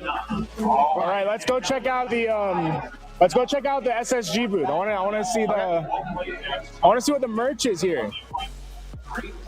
Somehow just slipping out of the tower side, going all the way out there, and actually this conceptual. Okay. Get yourselves the foam fingers on. Optic. Let's go, Optic. Yeah, you hate it because it's true. All right, so you're at the booth. Uber Nick, what's your favorite piece of merch that came out? So it's gonna be the needler spear station with the needler on the arms. It just looks dope. Wait, what's the price on these? $69. Oh wait, how much? Nice, dude. Nice. $69 if you're at the venue. Also, like the live fire hoodie, the vintage hunter, the Uzi sword, like all those. I gotta say, I really like the live fire one. What about you? I was gonna go with the needler one as well. The Blamite like forearm, like Blamite band braces. Looks sick. I like that. The live fire one is pretty cool as well. What's the one in the middle? Is that a hunter? Yeah. Oh, okay. Well, I changed my choice. The hunter one is sick. The hunter. I'm always here for some hunter appreciation. So let's see if we can find it on the rack. You know, Oh man. All right. We got the jerseys over here. I'm always here for some hunter appreciation. Wasn't it like a? It was like a zip up, right? This one? Dude, I would love to. But just it was at first. It was insane. You're live on stream, by the way. Yeah, we're on stream. Oh, I missed that. Oh, That's my immediate guess when you didn't keep it. They were also expensive to make as well, because I hired editors for them. Right. So like they were really high quality. Yes, I believe me. I saw that. Right They were cool though. I like making them. They were cool. Real quick, look at that beauty. Look at that beauty. You got a hunter. I'm always here for some hunter appreciation, dude. Look at that beauty. Iconic. For sure. Can we try it on? Do a little bit of a... Yeah, you want to get it on? Oh, hang on, it's a hoodie. Actually, No. I don't think you can. You're going to rip the mic apart, dude. People's ears are going That's a good point, actually. You just save chat's ears. People's ears? I want to see. Let's go take a look at the display booth real fast. So, ooh, they got like a little scuff controller. I gotta say, that is nice. I always love the embroidered space station, but then having the little halo homages at the bottom, I gotta say, that one's pretty nice. All right, let's take a look at this display case The here. my band braces are very cool. Dude. He's gone. Free stuff? Alright, what do we got? Guys, are getting in over here. Let's take a look. We got some beanies. Yeah, I really like that beanie on the top. I'm not gonna lie, chat. Dude, what do you guys feel in chat? You guys like the SSG drip? But yeah, dude, it's like I have never seen like you living on the other continent. I've never seen someone like as aligned with me hyperstation. Excuse me. Hell yeah, dude. Like video game taste. Yeah. Dude, who doesn't love RE4? Exactly. Who doesn't? Well, people got it. Yeah, some people that don't have good taste, for sure. Right, what are we doing? Are we trying to on? I heard in order to have strong bones, you know, can you show us? Do you see that thing over there, bro? Wait. Yeah, dude, that's good. I follow you on YouTube. My man. Videos are awesome. Thank you very much, bro. I appreciate you. I didn't expect to see you here. It's a long trek, but it was worth it. What's the thing about strong bones then? You see this? Thank you. Oh, milk box, is that for sale? No, somebody brought that for us. Someone brought it? How much you're on? Dude, I don't know how much. We gotta start negotiating here. Imagine the amount of protein in that. Dude. Oh my god, it's full of milk, guys. It's actually full of milk. Imagine if it was. Imagine if it actually was full of milk. We just drain it out. You start pouring it on the floor. Thank you. Dude. That's actually really cool. Official SST milk. Oh my, this is so sick. People will make like styled merch out of anything, and that is a cool idea. So when is the official SST milk coming out? Yeah, I think it might be, you know. Dude, yeah. Wait, what is the SSG flavor? Yeah, banana for sure, right? Or vanilla? Probably banana. Yeah. Dude, I would drink that. My man, hell yeah. Right, so I'll take a 50% cut from the deal, right? That's ideation cut. Yeah.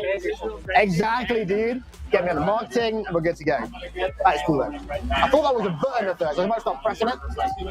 Get some milk out of it. Is that when the milk comes out? The 3-week-old milk comes out. It's the PG-13 in And we're on stream as well, so. Oh man. That's a nice controller. That's a very nice controller.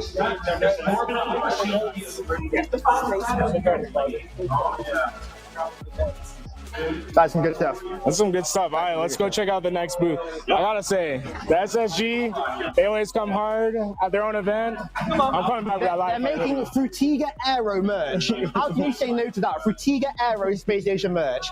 The greatest aesthetic in human history on Halo esports merch. How can you say no? How can you say no to that? Meanwhile, Snakebite just hit a snipe shot. Oh my god. Master Chief?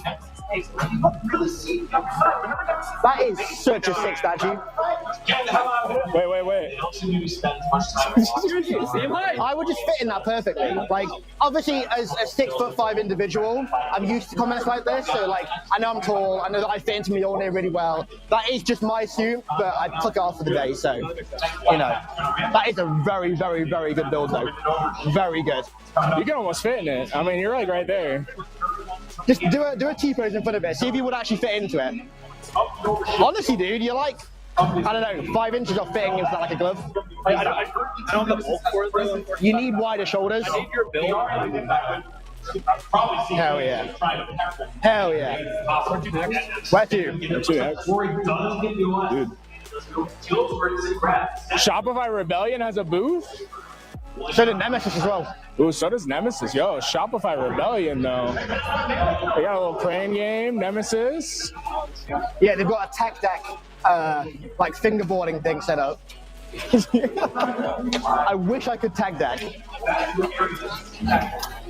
Now watch the sick clips real fast.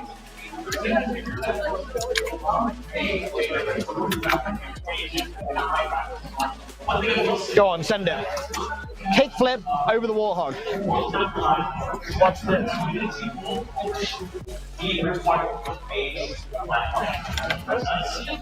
Dude, no way. Grinds around the ring. Hits a McFly off the... Hop shove it off the Warthog and grinds to the end. Next game's gold right there. I gotta say. I can ollie in real life, but I cannot ollie. I like how you just turns off. No, you have to like.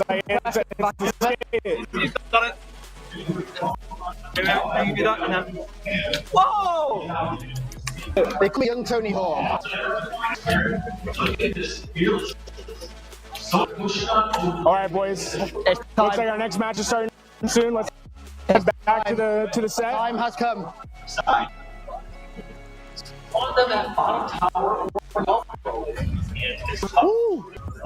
Nemesis now 2-2. I love the VIP stage. It's really cool having it raised. I like it. It's like different. And they have unlimited Red Bull in it. That's why there's loads of Red Bull signs at the front. That makes sense. All of a sudden, that makes a whole lot of sense. Oh my god, yeah, that is close. Woo! SLG, SLG's making plays. So it's Mind Freak against... Mind Freak against Ether. Ether, okay. Let's see, the boys are setting up. The boys are setting up. Got him in the lobby. Hell yeah. What's up, man? What's up, bro? Always good at CC4.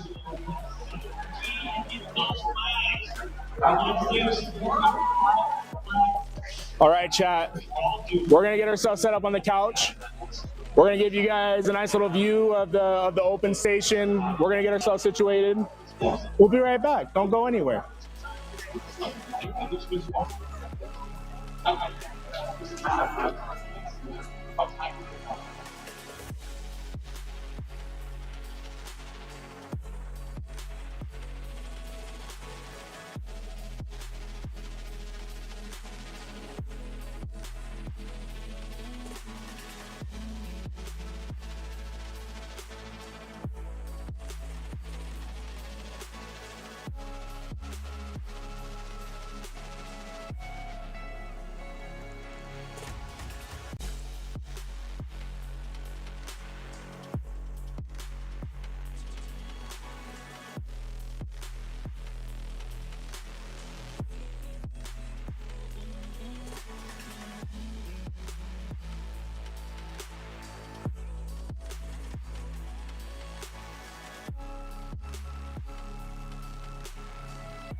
Enemy has the ball.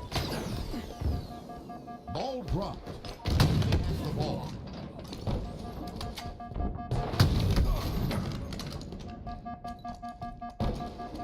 Ball dropped.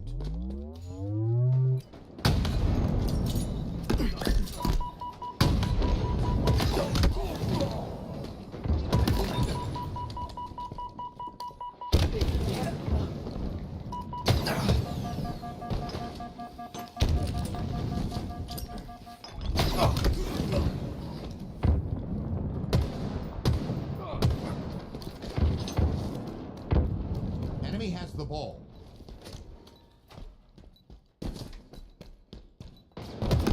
Ball dropped.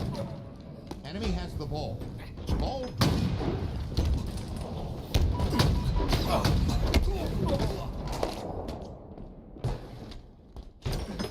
Enemy has the ball. Ball dropped. Welcome back to HCS SLC. The open bracket qualifying match is here. Mind Freak going up against Ether. And this best of 5 winner will earn themselves a shot at pool play here today. I love this. This is region on region violence. Best of Mexico going up against the best of Australia. This is a rematch as well. And the first time that we've seen Barcode against Tapping Buttons former teammates. The stakes are so high for this match. Winning team gets a spot in pool C, I believe.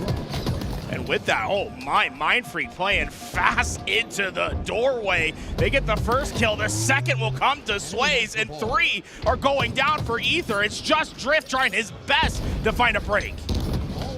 This is a great early hold here from Mind Freak in the back of Garage, but Drift is going to break right on through. Multiple members coming in from the camo side as well. Sways has a nice vantage point onto top sandbags. And his teammate's able to grab it. This has been their hold so far this game, is in the back of the Garage. Barcode is here to help as well, and the ball time continues to rack up for Mind Freak. And there's been no hesitation at all from Mind Freak. They are pushing as a unit, getting that damage, and most importantly, getting their time. A small lead here, but as Ether gets ready for this push, Drift will be the first to try to enter too many players as he goes down. Mind Freak standing strong for now as Rice was able to get that first kill, but 1v1 turns into a 1v none. Double kill for Tapping. It's just him and Barcode left on the map.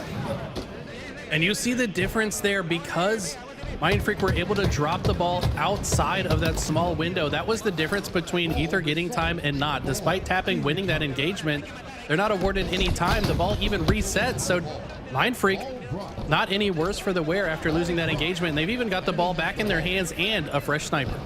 And with that, Sway is going to be putting it to use here, trying to hit the jump up. A couple of players to see. The sniper goes astray, but the bandit is clean.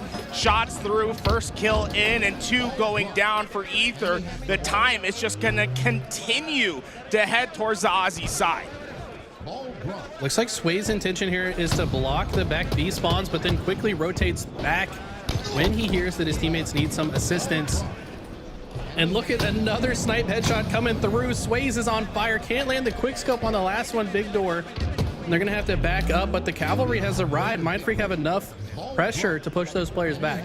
And so far, we've seen the ball on this side of the map alone. It's never been played.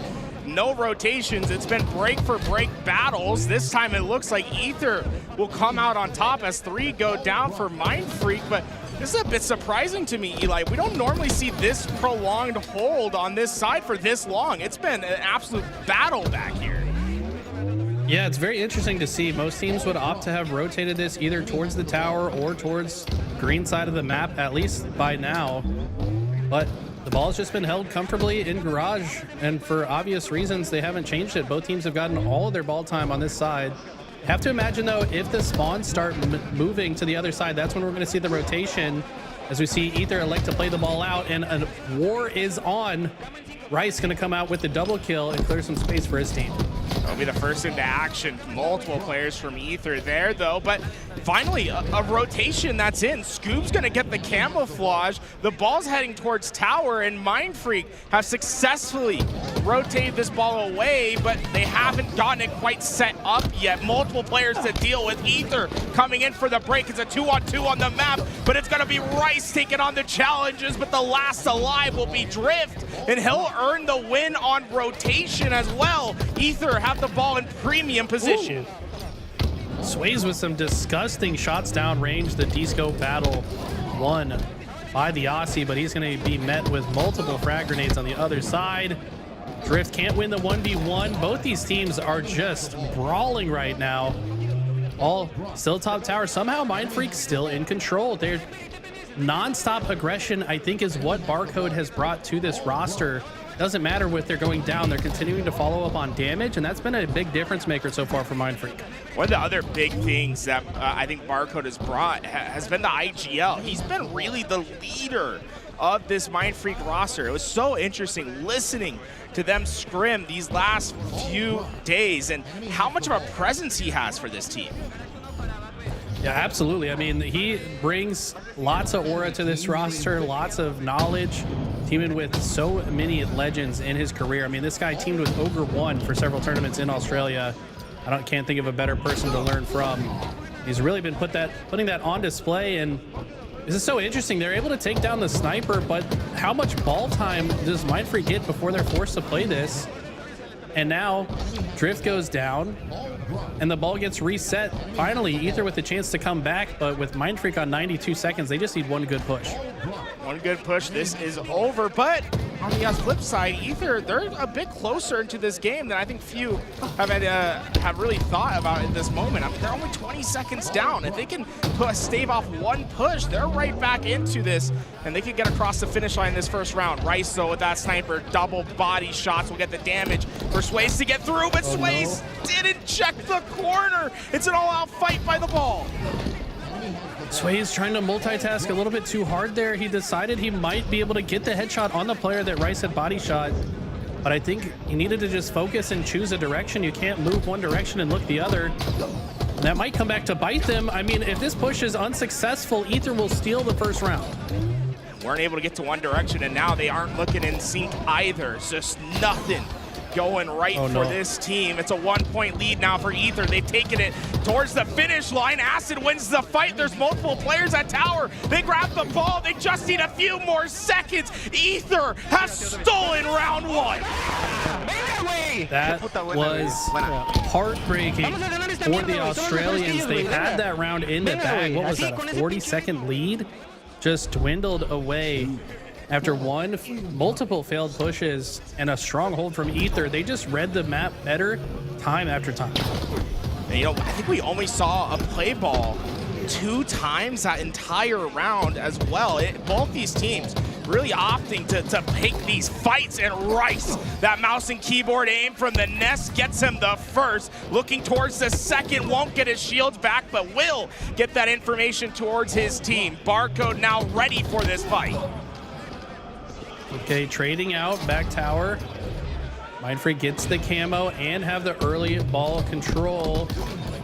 Wow, Scoob with the clutch 5-shot. You can't really do what he just did on controller very easily. Jumping over his target's head and then finding the 5-shot. Also patiently waiting on the other side of the portal, and he's not done yet. That looked perfect from my end. That complete coordination with Mindfreak. The comms must be perfect. And with that, let's jump into our first listening of this qualifying match with Mindfreak. En el pilar. No, just 2 on me in A, 2 on my A. I'm trying to move. I'm still up to it. Right now. Yeah, let's see. Yeah, and one's Kido. Right, one shot right. I'm absolute. I'm absolute. Yeah, doesn't want my screens right now. No damage for the 2. One shot my screens. One shot on my small door right now. There's no, yeah, 2 on ball right now. I'm with him out. Yeah, 2 on A. Yeah, one still small door. Okay. Wait, green up this. That's one elbow. One route. Back green. Back green. One shot back green, guys. I'm coming to help. I'm looking back green. Nah, it's good. Yo, big door, tapping. Half. They're taking ball to you, man. Back to that. I'm coming. Let's go, I'm here, Jack, I'm here. Good shit. Yeah, I'm looking at big doors. Yeah, through that. I hear that. I'm out to green, guys. Yeah, bottom mid fast. That's all you guys, we spawn green. I'm wrapping all the way to nest, that's all you need. Just move as long as possible. I'm at 30. I got out all the way to tower. I got one of my dice. Last guy could be top. No, behind me. Last guy. I'm looking at your big door. Yeah, he's out. He's already. Half. Don't play it. He's one shot. I'm nading it. I naded a Jack. Nice, I'm looking, guys. Come on, 12. Yeah, one teammate's right now. Got a bullet off. Right now. Watch out. Hear that. Yo, teammate's still on the pistol. Half shot. I'm in 5. Yeah, I hear that. One shot. Kido. Drop. Kido. I'm playing camo. Play on camo, tapping. Yeah, that's what you need. Camo's up. Yeah, we're still getting time, guys. Nice, good shit. What happened? He's on it. I've got the PM. One scoreboard. Going set back. Camo's going Kido. One shot me. Yeah, 2 on you. Camo's up. Traded. Last guy camo somewhere. Yeah, he jumped. He might have jumped. Big door, back B. You can kill him. Play the ball and kill him. Play the ball? No, give me spawn in there. Nah, good play. Oh my god. Camo's concrete. He's wide. I spawned over. You start. Camo's top B. Go on hole. On you. Watch out. Snipes coming up. Yeah, one bite. We're going pillars, guys. Pillars. You start. Wait, pillars going down the door, okay? I hear that. Wait, I'm on the ball. I'm in, man. I spawned on the ball. Big door. Hear that. Big door. I'm in, big door. Let's go. Who's gone? Hear the kid or here, kid or. Hiding lift one or rat, like lift. Rats. Yeah, he's still there, kid or. Nice, good shit, bro. I've got snipes, guys. I have sniped. It could be green. We just won, guys. I'm watching big door with snipe. Give me tower. One shot on me. I don't want me. One shot, big door. To that. One shot. Still big jail, guys. Still jail. Yeah. He's rats with snipe. Nice. To that. Still rats with snipe, guys. Jail. Jumped up top A. He's still there. Top A. One dead. Nice. I'm here, man. I'm coming your big door. Coming behind. I've scored over. 2 the right A. Okay, one shot. Hero and A. Might be yeah. On your A. Yeah, rats. Yeah, one behind you as well. Nice, one more in A. On ball. Yeah, it's green top shots tapping. Go on Kido. Right now. He went rats. No, he's sitting Kido. Two rats, guys. Both half. Two rats, guys. And no one cuts, guys. I just want green. Bottom mid. I'm coming from pillars. He got teammated. Last couple. First one shot, he got teammated. I'm looking. Dead. Good shit, bro. Good shit. I spawned A. Yeah, I'm bringing ball over. Watch my elbow, Jack. Yeah, shoot me from elbow. I totally secure. I'm hiding corner. Scare sandbags, Igor. Two bottom mid. Yeah, hit bottom middle. Hitting it now. Yeah, head out. There's Kido. They have to hate me, guys. One shot.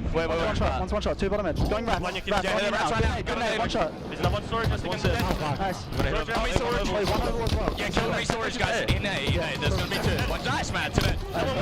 He's got ball. He's jail right now. Jumped up top A. Going sandbags. I'm the one there before. Small door and A. Camo 15. Just a small door, Scoop. Yeah, here's small door. Hitting sandbags right now from He's still watching my small door. Nice, good. Nice, guys. To that. Come on. Yeah, we'll just play full. Yeah. He's weak, back range, good. Two. Nice.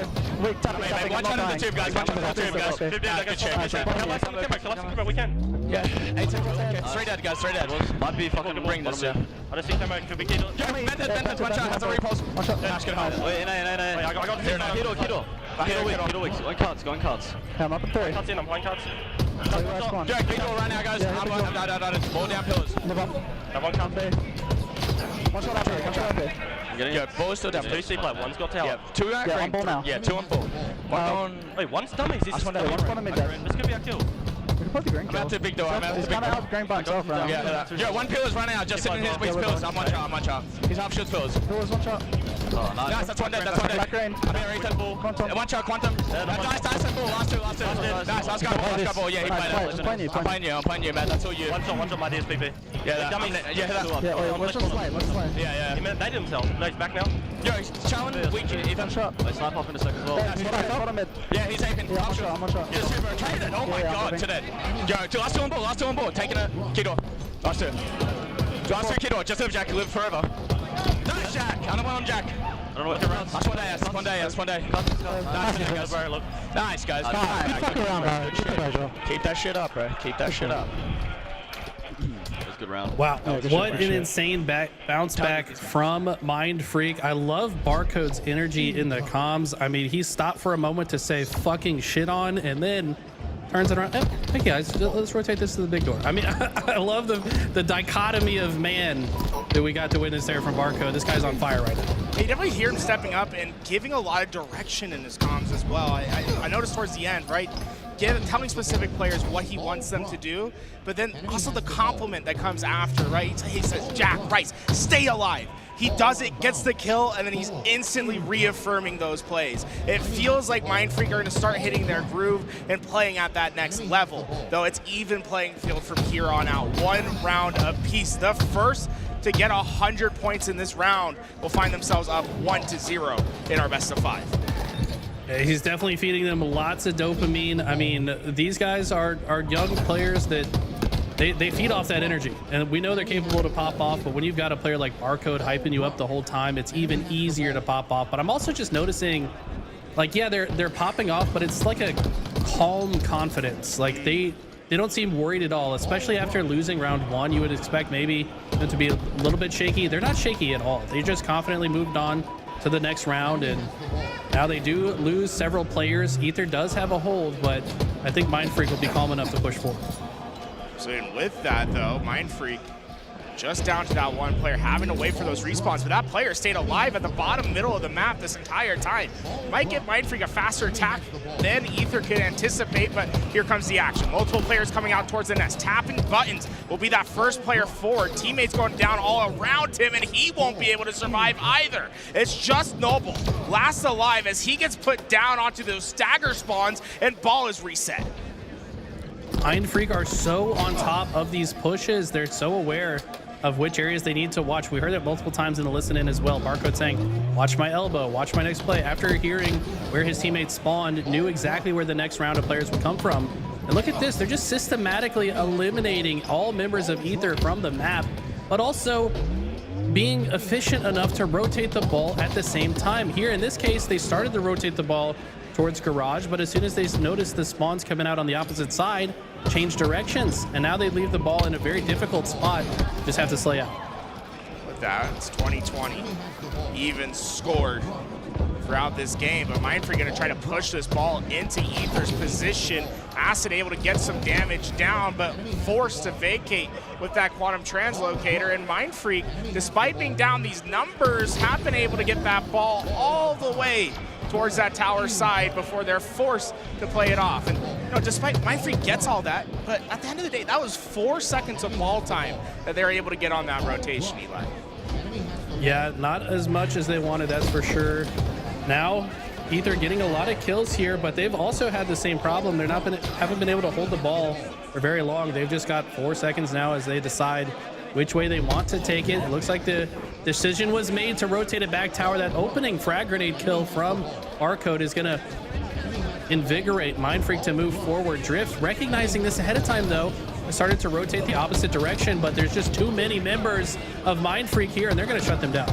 One thing I keep noticing is just this coordination from Mind Freak. It never feels like they're going into those fights alone. There's always some sort of assist to come, and as you look at the stat screen, you have 3 players that have eclipsed 20 assists in this game. One that's just one away from it. The connectiveness of Mind Freak, the teamwork is pushing them to that next level as Sways finds his straight out. That sniper good for 1. And despite them overall kind of losing this engagement, look how much damage they've done. They've forced so many of these players back, and by the time the fight's over, the spawning players are here to fight as well. And yes, Rice loses that, but there's always another player here to trade out.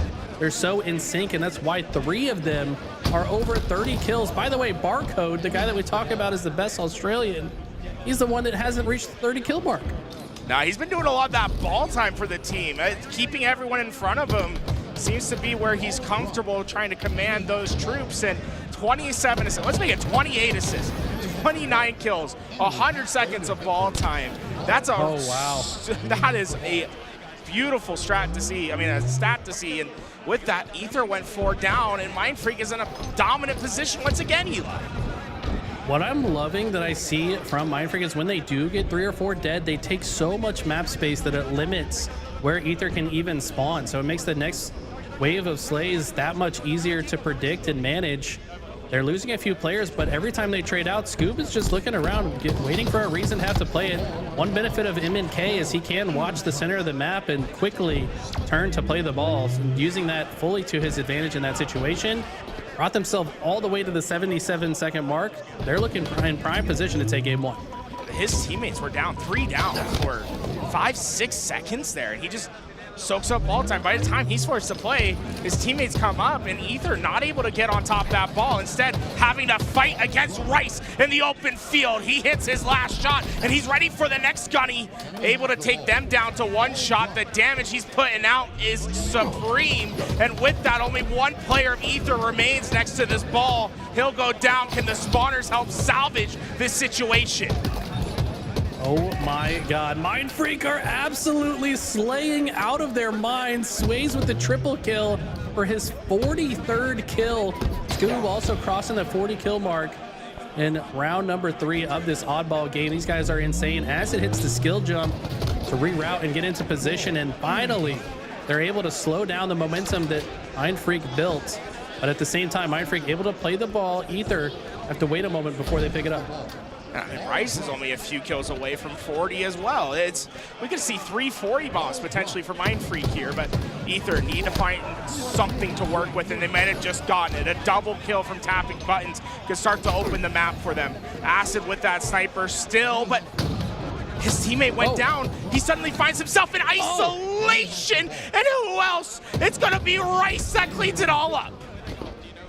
Okay, and they're able to rotate the ball. I mean, Scoob barely escaped by the hair on his chinny chin chin. Now he's forced to play the ball, but the efficiency, just getting little bits of ball time here and there, has been so impressive out of Mind Freak. I mean, they're playing with the efficiency of a top team, and Ether haven't been able to match quite as hard in the slays, but they've been no slouches themselves. They just haven't been able to find openings to get a significant amount of ball time. And look how quickly Mind Freak come off spawn and just change the situation. They've now played the ball with 25 seconds on the clock. They just have to play keep away. And with that QT, he was right into the front lines. He keeps them off that ball. They're going to be able to get a little bit more time here, and Barcode cleans up the assist as well. Here we go. Just a couple more seconds. Mind Freak are going to take game 1. The Australians are here to play. Fucking shit. That's what I'm fucking talking about, baby. Literally just love to fucking hear. composed. I'm telling you, these guys are fucking scared. I love to hear Alex. He's got something to say about the mentalities of the opposition, but he might be onto something. He said, I love to see us composed. These guys are scared. Let's just play our game, and we're going to come out on top. And let's not forget, before Barcode joined this team with Plasma, this exact roster, defeated Ether at the last open bracket. So now with Barcode, they're looking even better and more composed. And I love the stat sheet for Mind Freak. I feel like there's nothing here to criticize. Look at those KDAs. Those assists are next level. That might be the most assists I've seen on a LAN game, period. I don't think I've seen a game like this. That's well over 100, like 110, 115 assists. That's just crazy for a single game. I don't know if I've seen that. That's unbelievable levels of just working together, outputting damage, following up on all the damage, good communication, and calm confidence. These guys are playing insane. Look at the damage across the board. Every single member over 12,000. Have we ever seen that? That's next level, and you got to think about the amount of ball time that we saw from Scoob and Barcode, still putting up 12k damage. They have both had about 100 seconds of that ball in their hand, still able to provide that value for their team. Mind Freak look to be on a different level right now, but on the other side, it's the top team from Mexico. Ether is not a team that's going to go down quietly. Ether definitely have more in the tank, and they're probably already talking through what went wrong. I'm looking at players like Tapping, though. I mean, Tapping Buttons, the superstar out of this region, he really needs to step up in moments like this to like pull his team out of the mud, make them regain some confidence, because we know they're capable. They've been here 10 times before. They've typically always made it out of the open bracket. Only once, I think, have they not. But now they're being tested, and somebody like Tapping, with all the experience and everything that he brings to this team, he's got to be the guy to step them up and get them back into contention. This is something I wanted to talk to the Mind Freak team about later. Notice their monitor positions when you had them on that 2-cam. It's Rice plays with it so far forward, but he leans into the desk. Barcode plays with it so back. I was curious whether they do this on purpose so Barcode can see everyone's screen, because he plays very back away from the desk. And it was very interesting watching him on the open bracket, like the way he was looking at everyone's screens. But this is one of the most unique angles you'll see of a down-the-line shot for a team as we approach Game 2. Yeah, Jack definitely of the zoomer variety. Keep in mind, this guy previously a Paladins professional, played a game similar to Overwatch. But yeah, I think you're exactly right. Barcode having the overlook on the rest of the team, he can very easily watch their screen when he dies and guide the troops. With that, though, Ether comes out the gate hot. 3 kills, no trades to be found from the Aussies. Dominant control of the map so far for Ether, and with Camouflage coming up, the bad could become worse for Mind Freak. Tapping misses the first melee and pays for it with his life. Barcode does get cleaned up after some good comms, but that's going to be 3 dead for Ether. Momentarily, Acid was the last player alive. Looks like Sway's had death cam intel on him and will push him back. And now with all members of Ether spawning on the C side, what's the play for Mind Freak? They gave up positioning on the B side entirely. Drift's going to take advantage of that with some long-range stalker shots. But I favor Ether's positioning over Mind Freak's here. And it looks like they're going to keep on with the trend, playing aggressive into these next few fights. Noble able to find the first and damage to the second and a third, but the cleanups don't come through. Instead, it's going to be Rice and Sways working alongside each other to find those kills and potentially get another.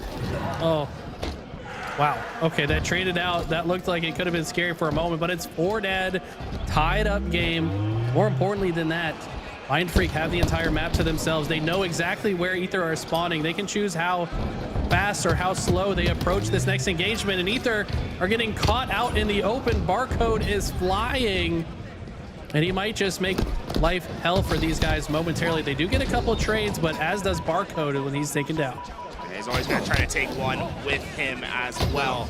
7-3 to start this game. A phenomenal way to enter here, and with this next Camouflage coming up, this could be a big swing to either side. Tapping Buttons was there first, but the damage from Rice was enough for the cleanup. It's up to Sways. He will not survive. Still chaos in the middle of the streets as Mind Freak, I think, got away with the camo. They did. Barcode has the ability to move on the map unseen.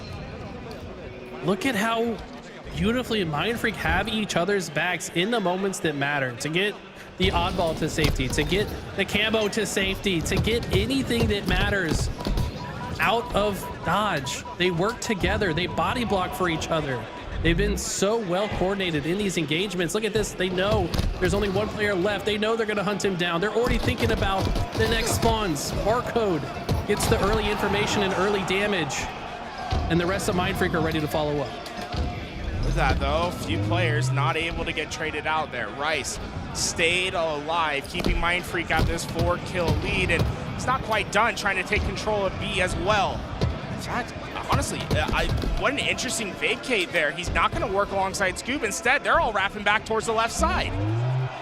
Yeah, that must have been a call. They said, no, let's not push this way. This doesn't look good. Let's go the other way instead, and it's paying off. Look at the confidence out of Sways. He falls, but who cares? The rest of the team is here. They maintain their lead. The pressure and the statement has been made to Ether, and Ether are backing up. They're afraid right now, and I feel like that is not a common thing we see when Ether plays. I tell you, that play took so long to develop, but it worked out well for Mindfreak. But the follow-up from Ether, just a little bit better. I really liked the coordination they had as they got off the spawn, got their couple kills, and now have a dominant position on the map, red gun in hand. Let's head into our next listen in of the series, this time with the top team of Mexico.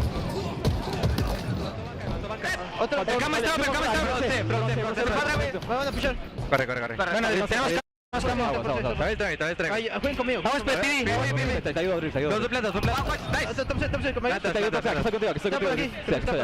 Está solo, Noble. Spikes. Te ayudo, ven, Noble, aguanta. Morado. Y drive, güey. Se abre. Vistes ya. Le pego. Corre. Yo no sé. Entonces, morado. Me van a matar. Wait, bottom set. Dale back. Estamos en bottom set. Está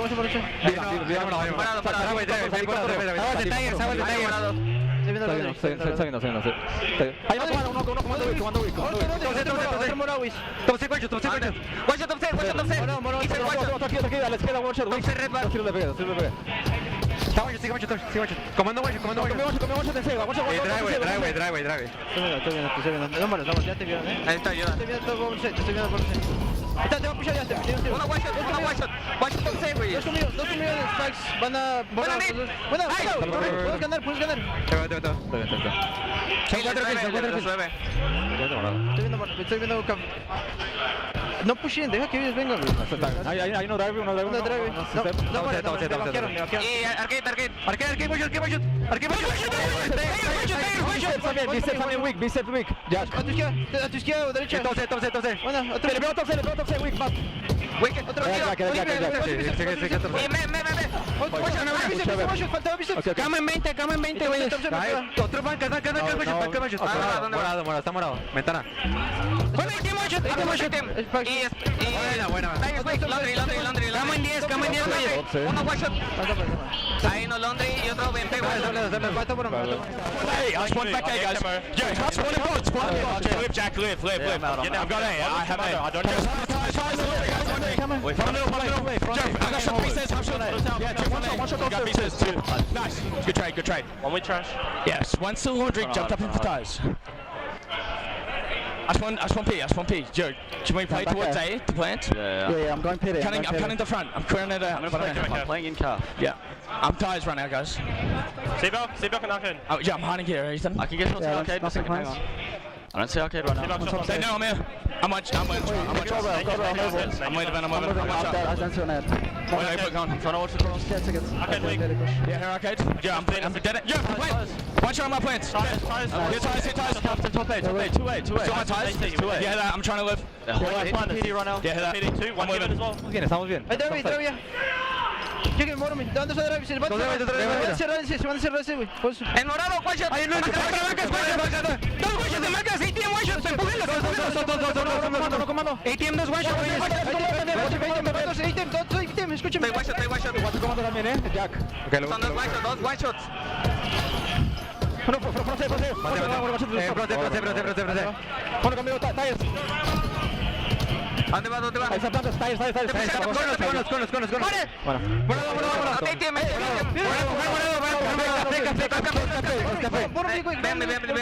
Dos café.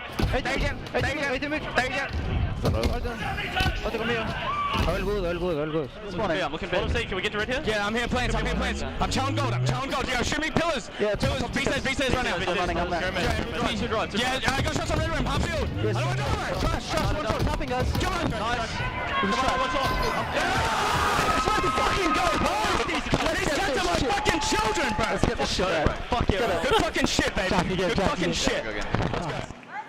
Oh my God. He said, these guys are my children.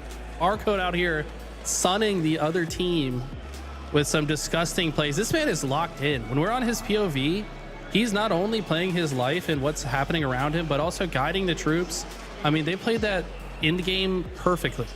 I was so impressed with the coordination. I mean, even from both sides. You know, I can't fully understand what Ether's saying, but you can definitely tell that they were coordinating well with each other, but it just wasn't enough to get around Mind Freak that time.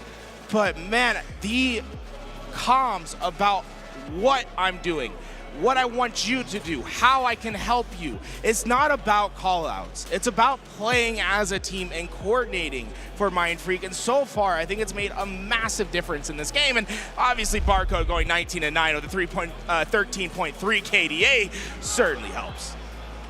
I saw multiple of the Aussies in chat say you just don't beat Barcode on streets. Barcode, just an absolute monster on that map. For whatever reason, understands it so well. His sense of timing and angles. You saw him, you know, take some damage early in a fight, completely back away, then get back into the action as quickly as possible. He just took over. And Ether, from their perspective, it was hard to find things they were doing wrong necessarily. It's not like they were making major mistakes.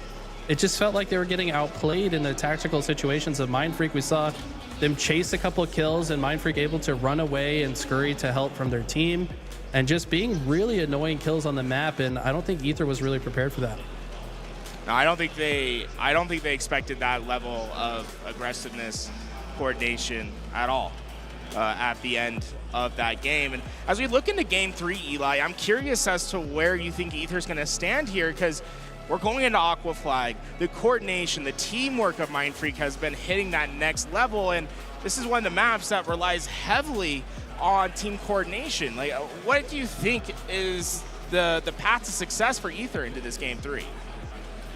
So one thing that I've noticed is the Mexican region in general plays Aquarius different than other teams. They tend to focus more on the P side than car side, which is totally opposite of the American play style.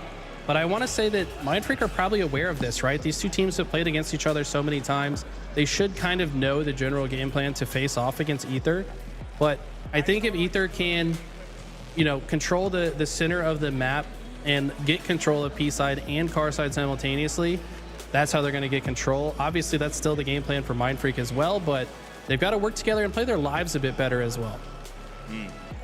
And I feel that that although we've seen Mind Freak up 2-0 in this series, it's not as if we haven't seen Ether that's ready to fight. We've seen incredible moments, but they find themselves in the least envious position, down 0-2 in a qualifying match. And to even put bigger stakes on it, think about what happens if you lose this series. You still have a chance to qualify, but suddenly your pool play goes from Pool D, where you have a decent chance of getting into out of that pool, into Pool B with FaZe, with Nemesis, with TSM. That's going to be a bloody battle if you don't get it done from the winner's side. Yeah, I do think that this is the most important series for both of these teams. Getting into Pool D, I think, is where all of them want to be. And that's no shot at SSG, but that's the pool that feels the most winnable, right? SSG's not been themselves, so they want to win this. Loser of this probably makes it out of losers, but has a tougher pool.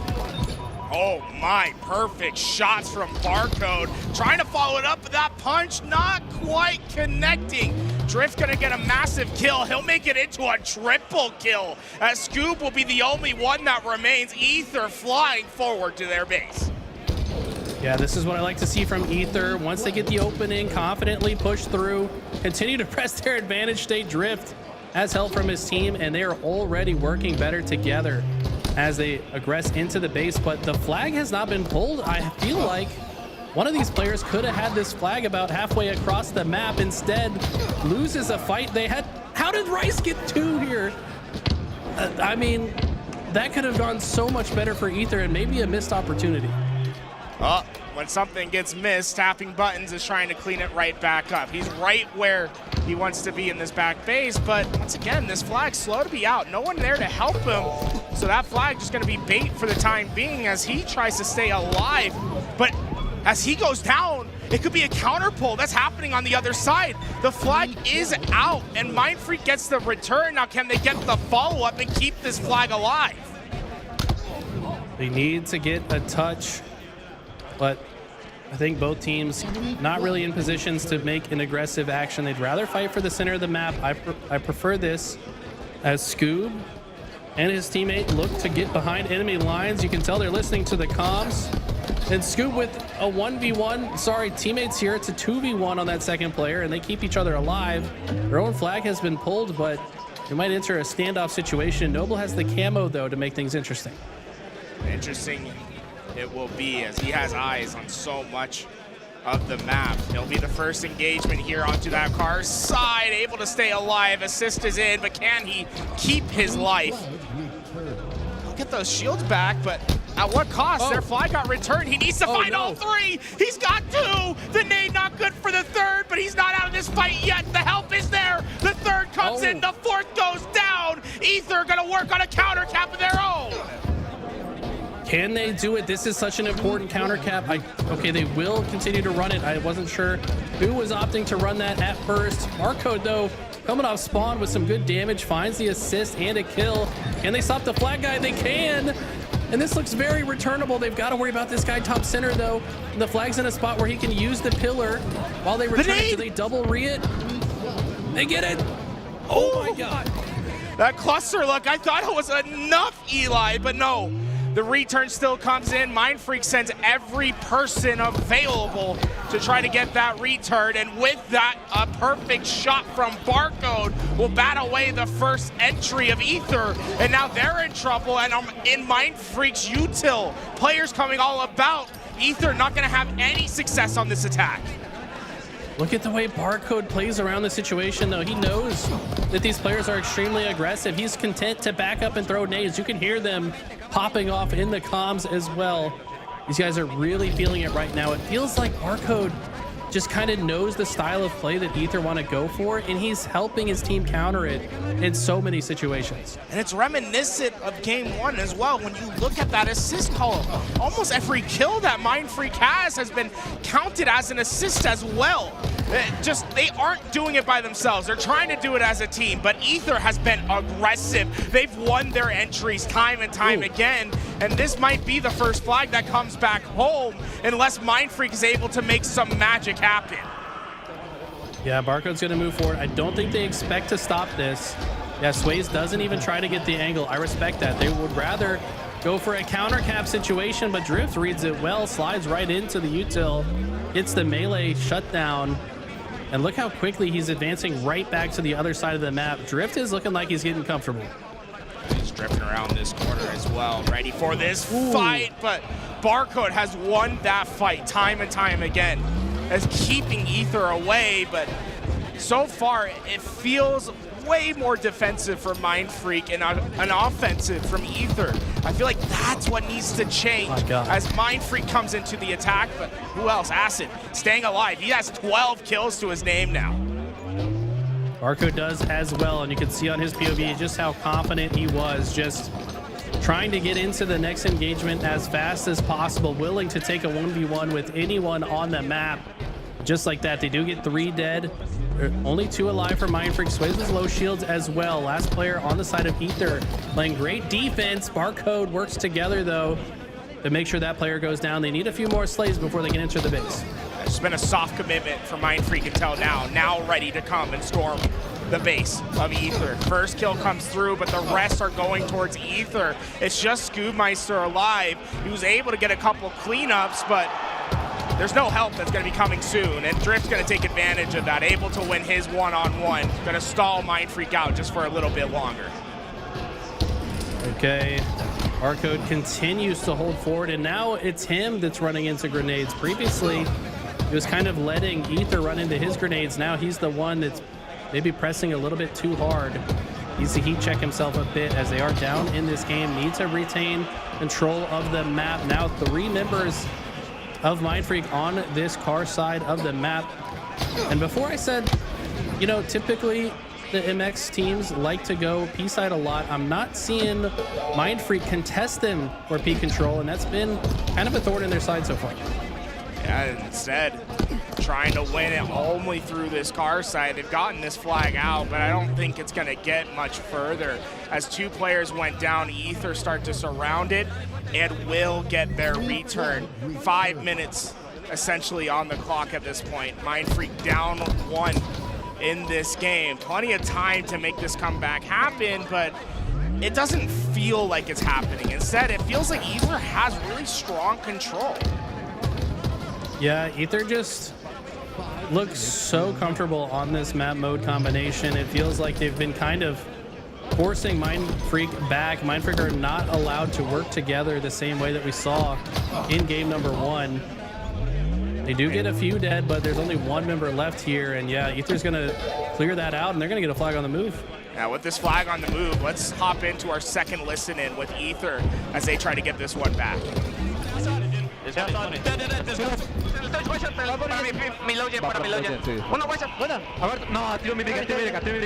Todos por ahí. Bueno, acabo en 20. Tenemos un pick. Le pego la bandera, la bandera. Tiro P1. Cama en 5, hay que jugar arriba. Superior one shot. Entra. Cama. Vai.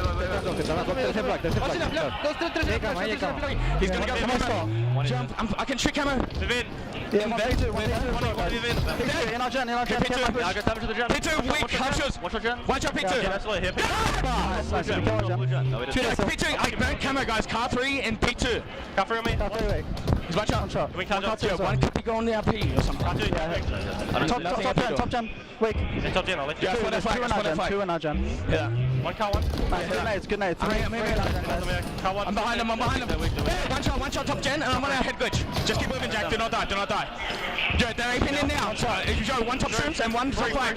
Just keep moving, G2. Just keep milking. I spawned down bridge. One shot on the flag, bro. Yeah, we got good spawns. Yeah, 1 dead gen bridge. 1 shot. There's a car side or some shit, guys. Our back streams. That's all you guys do. Car 3 right now. So back streams. Half shot to me. 1 shot, bottom middle. 1 shot. P1. He went P1 their side. Nice. 3 dead. Nice. Getting into Play up, go. P2, P1 on me. Nice. Just live, Matt. Just live by yourself, P. I have to say, incredible coordination as Mindfreak was in that base. And you heard it specifically, a Barcode telling Rice to stay alive. And Rice not only staying alive, but then creating more impact from there. And now Mindfreak are in a chance of getting their second flag back. They just need to win this fight on the util side. Scoop comes out on top, but more help to come. Ether will get their return. 2 minutes and 20 seconds on the clock. I have a feeling the next flag scored is gonna win this game. Yeah, this is getting so intense, and I love that listen-in the entire time. Mindfreak just so slippery, making themselves such difficult targets. And Swayze is going for the overkill. Last player alive, pulling his flag. Noble just trying to be annoying behind enemy lines. Finds a clutch 5 shot, and now you start to see how this man landed on this roster. Noble absolutely popping off and keeping his team alive. Doing more than staying alive there, that's for sure. A nasty little jab strafe, and with that, Drift is going to be able to keep the flag alive. Camouflage in play as well. They're getting these kills. The only thing that could be a thorn for them is Mindfreak during all this chaos had pulled a flag of their own, trying to create a standoff situation, but so far it favors Ether. Look at this too. They're kind of desperating this flag touch, and Mindfreak are taking advantage. They're in positions that Ether don't expect. They're going down one by one. They have to lay in some slays. They do get 2 here, but after a great grenade, Tapping's the only player left that can grab this flag right now. Other members of Ether coming off spawn, and Barcode's in a great spot to rotate. The flag that just won't return, though. This thing has been alive for so long. Just a couple more seconds. Barcode gets the job done. 60 seconds on the clock. This next flag, if it comes in, Mindfreak can end it right here. Just 2 players alive, ready for the attack. Coming off spawn, they need to get top P control. They need that alternate angle to shoot across from. They've secured the car side. They're in the util. They know what player's scurrying away. One shot. Sways in front of the base. Awkward positioning, but he's being slippery, and his team is cleaning up the kills. He might be able to pull the flag out as they continue to slay. That's just 1 player alive. It's only tapping buttons as that flag was pulled. He's hot on the heels of Sways, but can he stop him before he gets to safety? Multiple players of Mindfreak here, but multiple one-shots for tapping buttons to take care of from the top rope. It's Scoobmeister, double kill. The flag just inches away. He goes up the stairs. Can Ether stop it, or will Mindfreak win this series?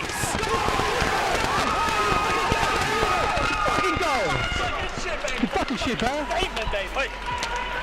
Good shit, bro.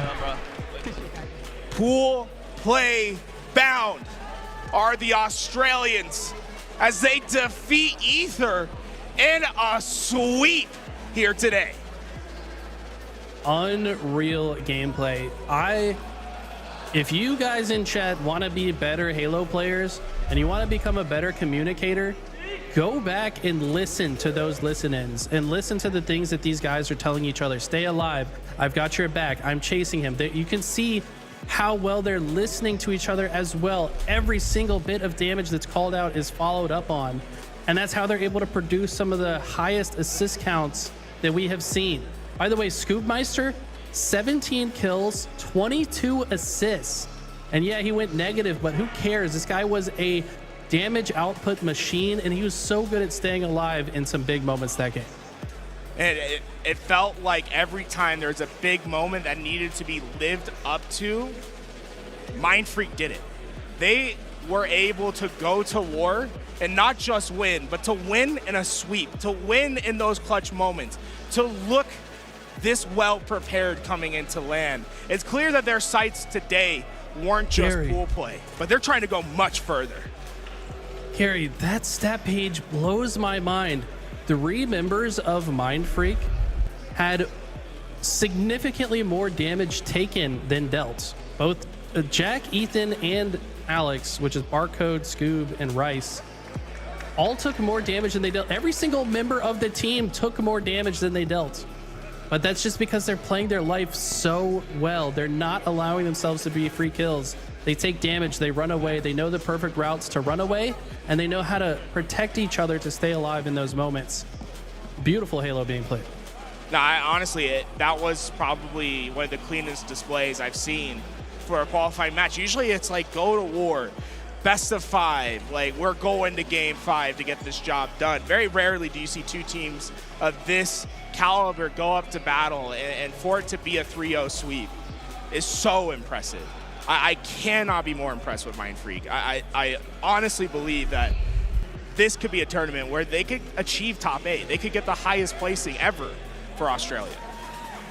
I believe it. And this guarantees them a spot in Pool D, by the way. So they will be going up against the likes of Space Station, Complexity, and Omit.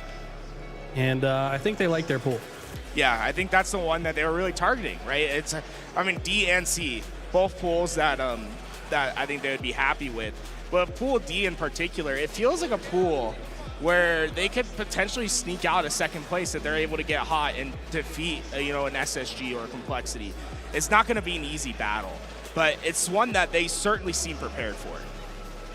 I have to agree. These guys are more locked in than I've ever seen them. I have spent a long time with each of these Aussies at the events, and they've been hungry since the start, but I think just having Barcode alongside them has reinvigorated them.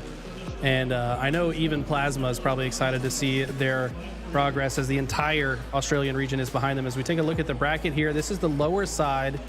It looks like Ether will play the winner of Believe the Hype and Paradox, and they're Believe the Hype currently up. Paradox is Matty Matthias and Nathan For You's team, so that should be interesting.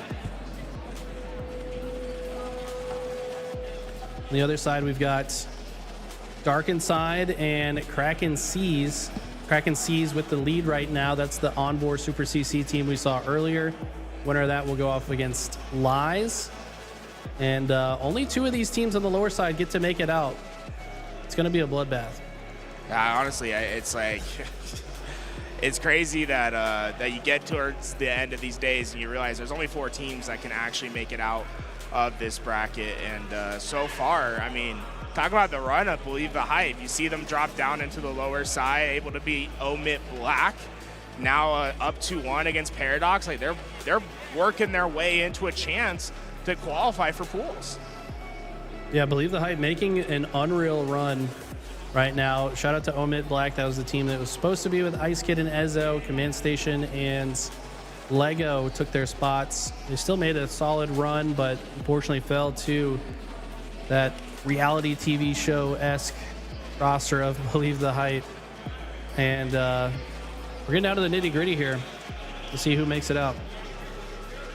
Now, honestly, it's been a really fun day to see all these teams going through it, getting to this chance. And you know, there's a big moment here where on one side of the bracket, on that winner side, was Ether, was Kraken Seas, was this Mind Freak roster.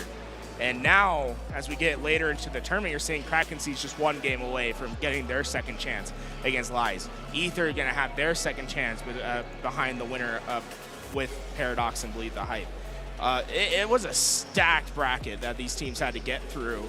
And we could be seeing potentially 3 teams from the same vein on the winner's side getting into qualification. That just means they went to war today, every one of those teams in those positions. Yeah, who was the other team that made out on winner's side? Was it Alpha Luminon? Alpha Luminon, so the other team from Mexico. Yeah, so assuming if Ether can make it through their next opponent, we would have 2 teams from Mexico make it out, 1 Australian team, and on the other half of the bracket, it's a guaranteed North American team between Kraken Seas, Dark Inside, and Lies Infantry for the last spot, which is becoming pretty common. I think these other regions have earned the respect enough that maybe they should have a pool play spot. And over here, we are seeing a match going down. It's Believe the Hype, right? This is Believe the Hype versus, now what was Paradox. their name again? Yeah, Paradox. It's Paradox. like former Passion United roster. Matty Matthias.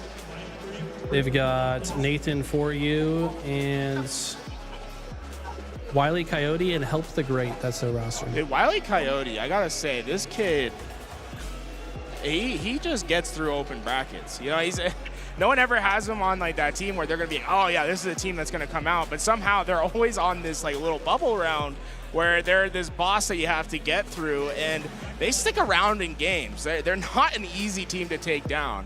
Honestly, it's the more I see these guys appear up on land, the more I'm like, ooh. Like, we got some interesting teams starting to develop in the open bracket. 100%. Both these teams pretty scrappy. Not teams that you always see make it through, but you always see make it towards the very end of these open brackets. And I think, you know, both these teams in the probably best positions they've had, best opportunity to make it through. Believe the Hype. 2 of these players, the first time they've ever even played on land, Sirion and Little Gators. And the other side, they've been working at this for a long time. Yeah, certainly been a grind for all the teams here today. See, man, this could be an important match. You see maybe some Xbox issues going down over there. As we're gonna go get a better look, see what's happening. I love having the camera up like this, just being able to check in. Is this Isaac? Yeah, Isaac's the one on the cam right now, running around. I was doing it earlier. Let's go. One just trying to find the action throughout the venue. Hopefully we'll be able to do a lot more of this tomorrow, chat. I'd love to be able to catch all the pop-offs on the side station and stuff tomorrow. It'd be fun. For sure. Gunny looking locked in, trying to keep the troops focused. There's Maddie close to us with the long hair. Gotta know what shampoo that man uses. His hair is way too nice. Yeah, what do you think about this? Like, I guess it's not a towel. It's like, what, a sweatshirt? What do you think about the strap? The sweatshirt over the shoulders? Man, if you just feel comfy, like, that's all that matters. You gotta feel as comfy as possible. That's why I don't hate on anyone wearing their PJs on the main stage. If that's like how you feel locked in and comfortable and you don't have to think about like what you're wearing or whatever, you just lock in with no other thoughts in your brain but the video game, is probably the best thing to wear, in my opinion. Yeah, you ever have the, my favorite is when they bring the pillow. You ever see the guys that like, they bring the pillow, put it in their lap? Ooh, I saw a guy, I think it was in Super Smash Brothers, that would play laying down because he'd play on his bed facing forward to his TV. So you'd have to get like 3 chairs lined up underneath him to play. I was like, nah, that's crazy. I don't know if you can allow that one on the open bracket, unfortunately. There we see Sir Birds, the coach for BTH, trying to stay locked in. That's APG, guys, right? Yeah, that is APG. We got APG. Of course. I'm like looking around. Where I is mean, the he's station? rooting on BTH, of course. He's gotta give some advice to the homies. I'm about to pull him over, dude. There's Coach Clutch on the other side, former Passion United coach as well. Shout out to Pure Delight. Coach Clutch, one of the best coaches and longest standing coaches we've got in the scene. And Nathan For You, I think, really underrated player. I'd really like to see Nathan For You pop off and lock in. I had a long conversation with him at the last LAN about, you know, his goals in Halo and how he wants to do better. And this is some of the furthest that he's made it, so I'd like to see him pop off. Let's see what he can do.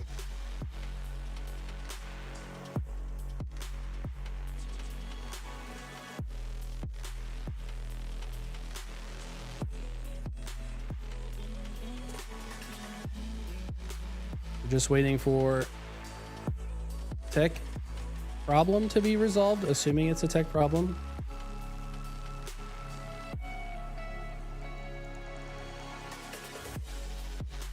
Players getting a little bit antsy.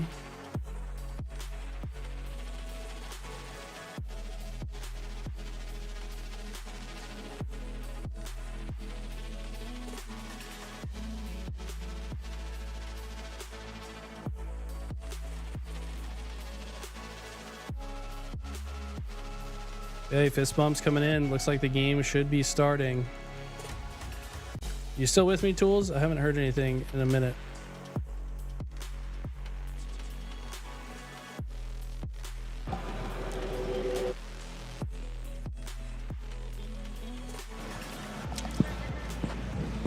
All right, there we go.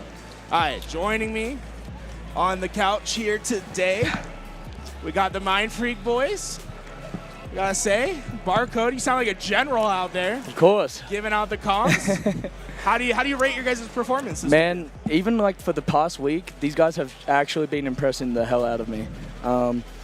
You know, the boot camp was huge for us. We came in a week earlier. We get to adjust to like all of the jet lag and stuff like that. So that's also a big win. But yeah, leading up to this tournament, man, like I've been very impressed with how we've been playing, especially since like we haven't really even done a lot yet. You know what I mean?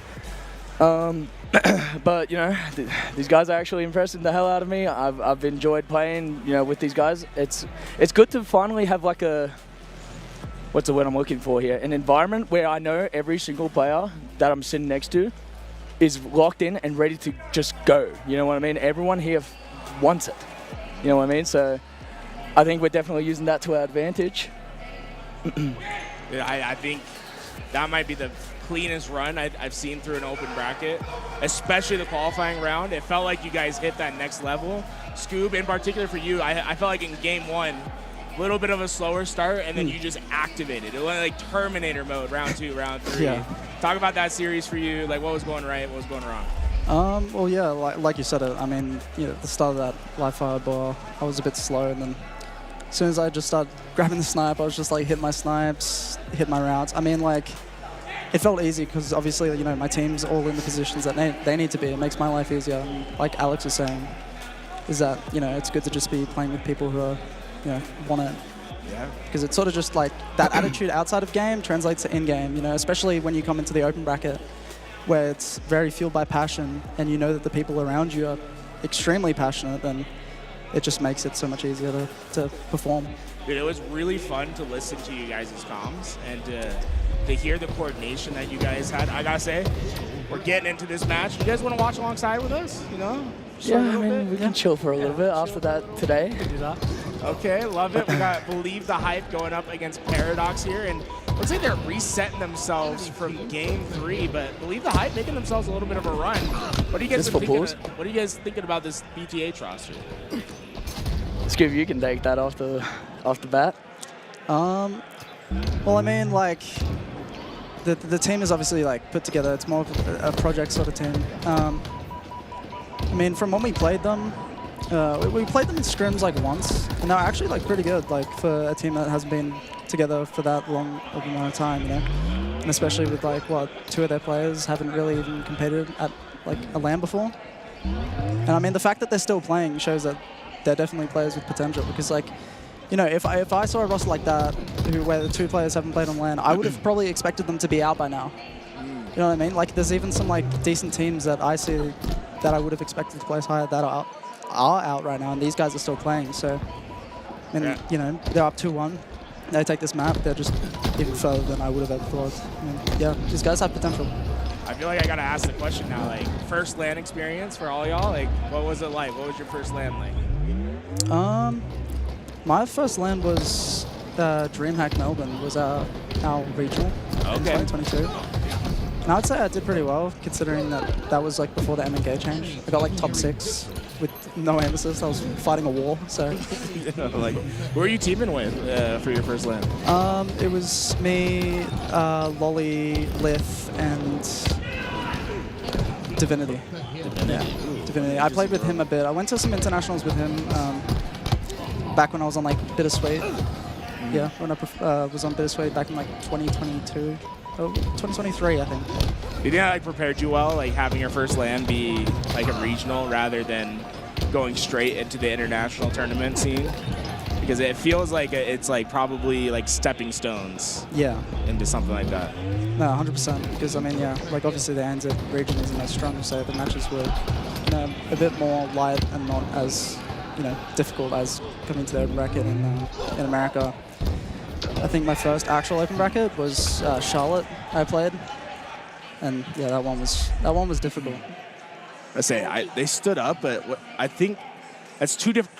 They won, but that was Envor that stood up because Envor's team just happened to win their match at the same exact time. Wow. You saw that, right? Yeah, I saw that. I was like, what the hell? They're popping off over here. Yo, I don't think I've introduced you yet. You want to introduce yourself to the chat? My name is Flex Reigns. Flex I've been competing for a very long time, but currently now coaching these guys.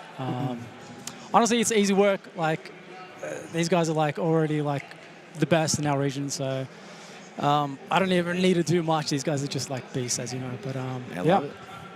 See you in the back. You know, through your little coaching stint with these guys, I think this is the first time you've been coaching with this roster, right? Yeah, I mean, I coached at the start of Infinite before I actually competed in Infinite. I coached actually Barcode's team, Neutral Bullet, which turned into the Chiefs.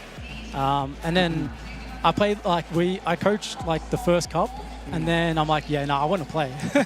And then I competed for like the first year, and then took a break. But yeah, now getting back into coaching, it's really good. I'm definitely enjoying it. Sounds like Barco got on the phone and was like, let me give me a Flex Reigns over here. What was the coaching Let me get situation? the coach back. Yeah, I mean, dude, I've been friends with Barco like since he was a little kid. Back in like 2017, like his first LAN. I actually won that LAN. Oh my God. I actually won that LAN. I won that LAN. Oh. He was a little kid, but he actually placed 3rd. So for his first LAN, yeah. First you know, it was on my birthday. I had to actually rush home because I was missing my own birthday party. So you played your first LAN you got defeated by your coach Well, on your birthday. I didn't know my coach, bro. No, Not at the my time. coach at the time. And Well, I plus, guess I was on the come up, you're come up, you know. Yeah, there you go. On the come up. So how old were you for your first 16. land? 16. 16, yeah. I've been competing for a very long time, man. That'd be Halo 5, right? Yeah, Halo 5. Halo 5. I've been competing since Halo 5. 2017. You had the interesting situation where you came in international play, no, like basically right into the fire. How's it been going from Australian Open team to now having your stint through North America and now being back into pool play with the Australians again? Feels good, man, because, you know, at the beginning of the game, we kind of just got given pool play. We didn't really earn it, per se, like, you know. But to be able to just, like, come home and probably play some of the most confident Halo that I have, even after my experience in America, is, like, kind of crazy to me, because it's, like I was saying before, I was gassing these guys up. They're impressing the hell out of me, man.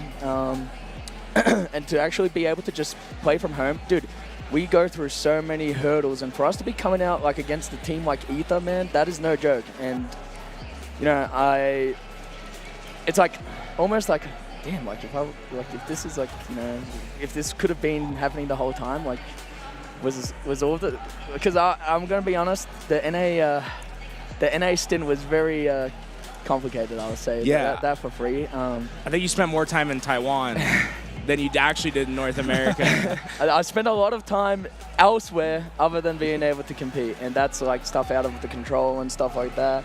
And that's also a little part of the big story. But you know, like coming into this event with these guys, like I've thrown that all out the window. I don't give a damn anymore.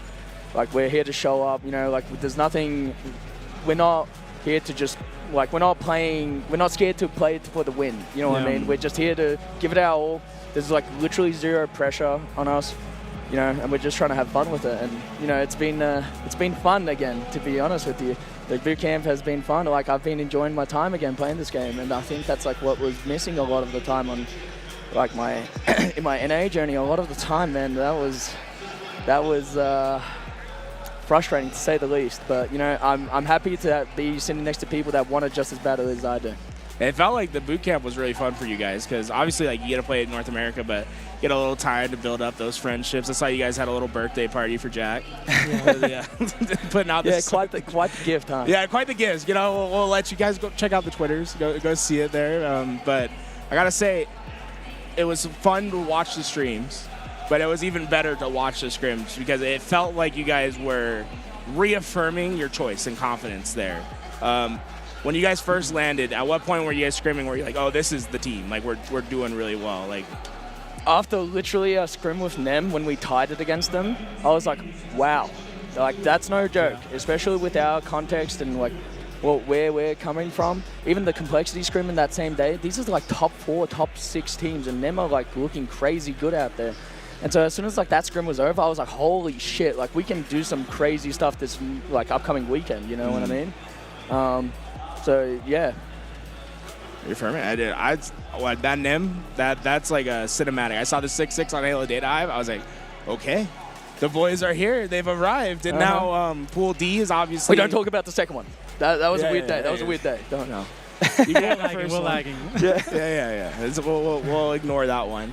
But Pool D is obviously where you guys arrive. I felt like this match in particular was really big because if you go down the lower side, it was likely, and I think that would have been guaranteed, right? It would be Pool B. Yeah, and that's the pool of death right now, in my opinion. Looking at all of the pools, Pool B looks insane.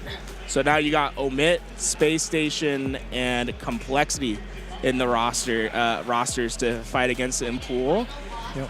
Now, obviously, you're going to want to beat every one of them, but is there anyone in particular where you're like kind of excited to play against them? This is his answer. No comment. No comment? No roommates in particular that you want to try to throw down with?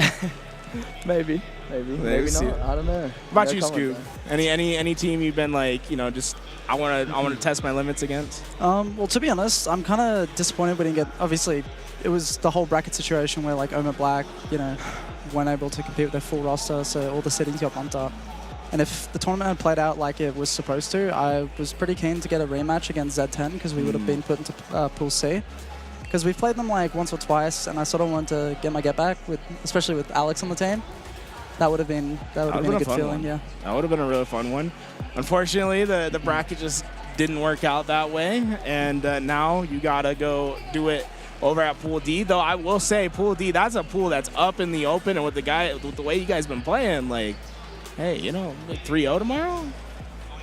3-0. That's the plan. That's the plan. We're gonna go hard as fuck. Oh shit! Oh my God! I'm everywhere I'm going. Oh, I gotta watch it. As long as we avoid the C word, that's trust me. I have been battling. demonization. I've been battling myself right now, like this whole time. I'm like, yeah, cannot. I wouldn't even mind. It's just on YouTube. Yeah, they hear it and they're just like, oh yeah. Hey, if I can do the BVT streams overnight without saying it once. I was like, hey, I was really very excited. Impressed, right? I was very excited for you to come compete, but I am missing the Barcode V, the Barcode TV. Who do you guys got going? I don't think we have anyone. I think we're gonna go to the Airbnb. We might pull up the cell phone and just chill out, dude. I gotta say, you guys gotta swing through when your tournament's done. So Sunday night, come through. I like that shout. Actually, I like that little comment. Come through, dude. I got a nice little. We got like a garden at the top of our Airbnb. We got like a little like campfire pit. Come hang out, man. We'll vibe out. Sounds good. We'll be there. I gotta say, Scoop, I feel like you're hitting your next level. What's the preparation Proud of this little guy, man. Dude, I'm proud of this kid. It come a long feels way. like you just get better and better each land. Like, what is the key to like your improvement throughout these last few months? I think it's just staying conscious of my gameplay, just constantly thinking, not letting myself like get lazy and stuff. And especially like when bringing Alex into the team as well, like, you know, when you bring a new player in, you really start to look over everything again and look at yourself and see how you're playing. Because especially like when you have Barcode on the team, you know, your potential is so high. Like, you know how far you can go with a player like that. So I just felt like, you know, it's important for me to push myself forward. So not only like let the team down, but to not let myself down, especially like, yeah, with how much potential we have. Yeah, I love it.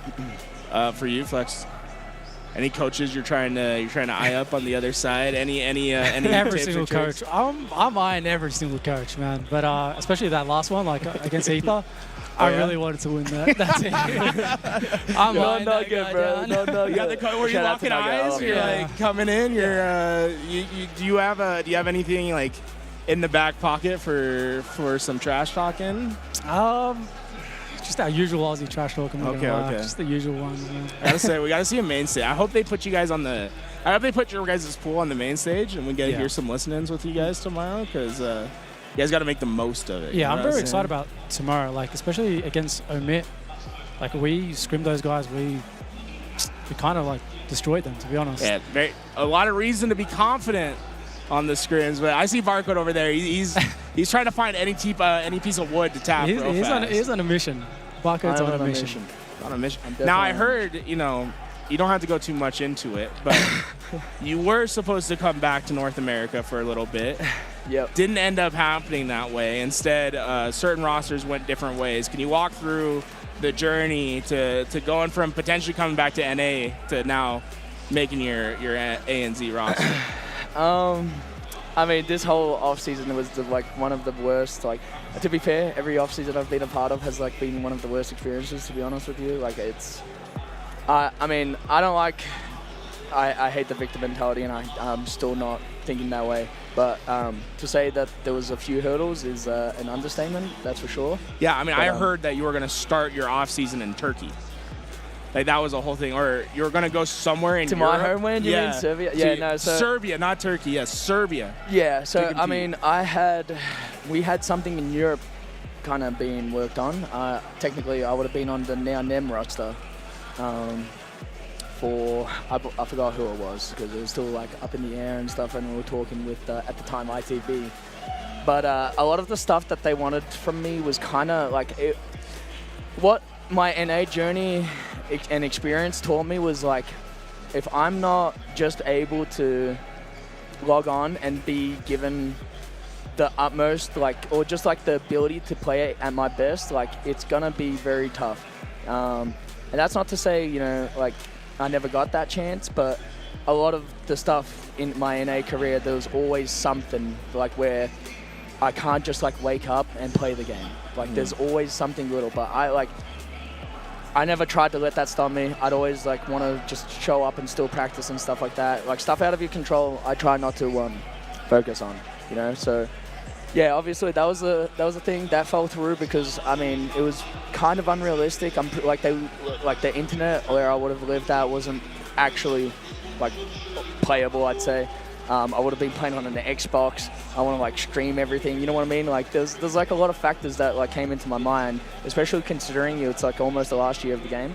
But the team itself, I was like, holy like we would be ready. Insane. Yeah, like if I could have like just been able to get like a good setup and everything and just move over there, I would have 100% taken that chance. But obviously they had that LAN like early January, and they're like, oh, like we kind of need you over in Europe before the new year. And after the year I just had, and the ending of that year, I just wanted to get the hell out and go back home and hit a re-game, because that was, especially the ending of that year was not a good one, to say the least. But then basically after that fell through, I was still trying to handle a lot of different team opportunities.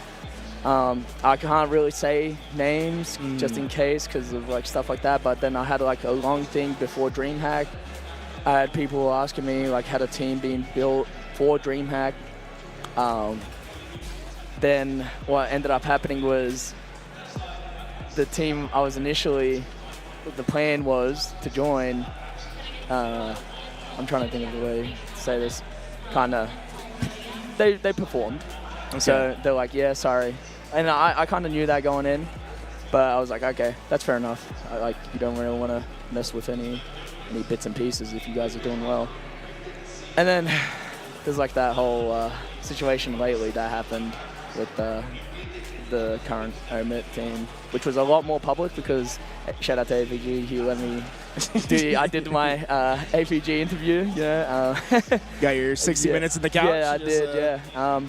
But that was pretty revitalizing for me to be able to have that platform and talk about my situation for the most part. And obviously a lot of hidden details and stuff that I don't really want to go into just out of respect for people that were involved, even if, you know, it was kind of odd and sucked for me. But, you know, I'm trying to keep that respect and try not to paint people in bad lights. Well, either way, I think the journey led to maybe a very fruitful destination. Yeah, man. You guys have 3 tournaments to get yourself locked in. What is it to get yourself full play qualification this weekend? Like, is it top 8 or top 6? I think it's top 4 now, right? Is it top 4? Yeah, they cut down like maybe last year.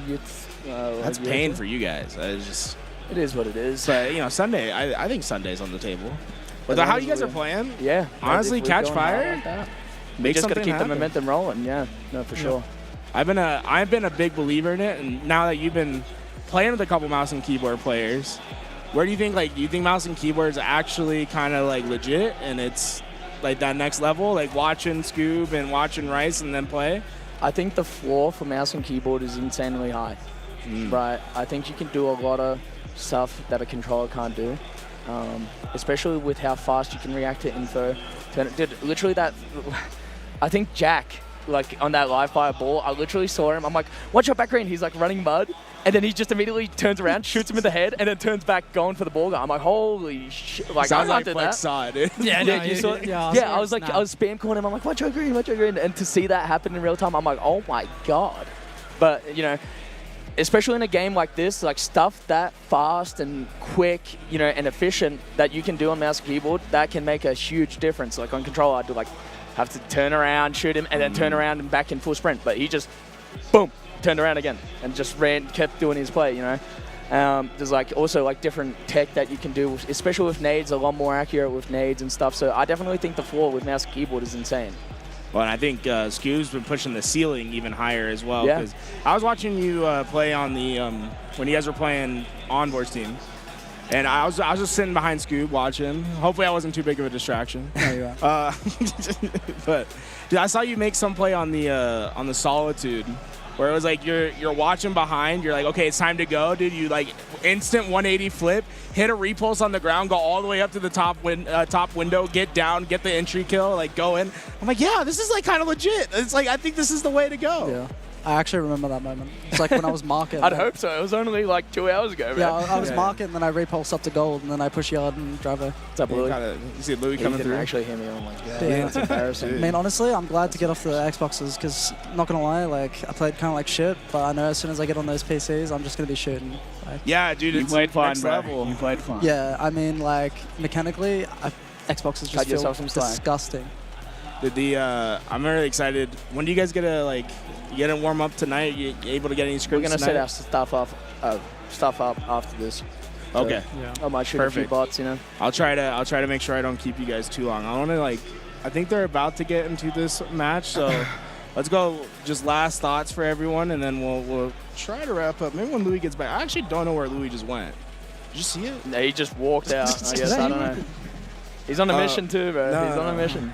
That's Wait, fine. there he is. Oh, there he is. He's Right coming there. back. Okay, so well, I want to go last thoughts for everyone. We'll start with you, Flex. Yeah. Just first time coaching this team, coming through. Like, what's been your initial thoughts from today? I mean, coming into this event, I've been extremely excited, and like, I just really wanted to. I was just very curious about like at our potential and how we can perform on land, and then like especially during boot camp, I'm like, okay, we've got something here. We've got something really good here, and then seeing these guys just do their thing, it was just beautiful to see.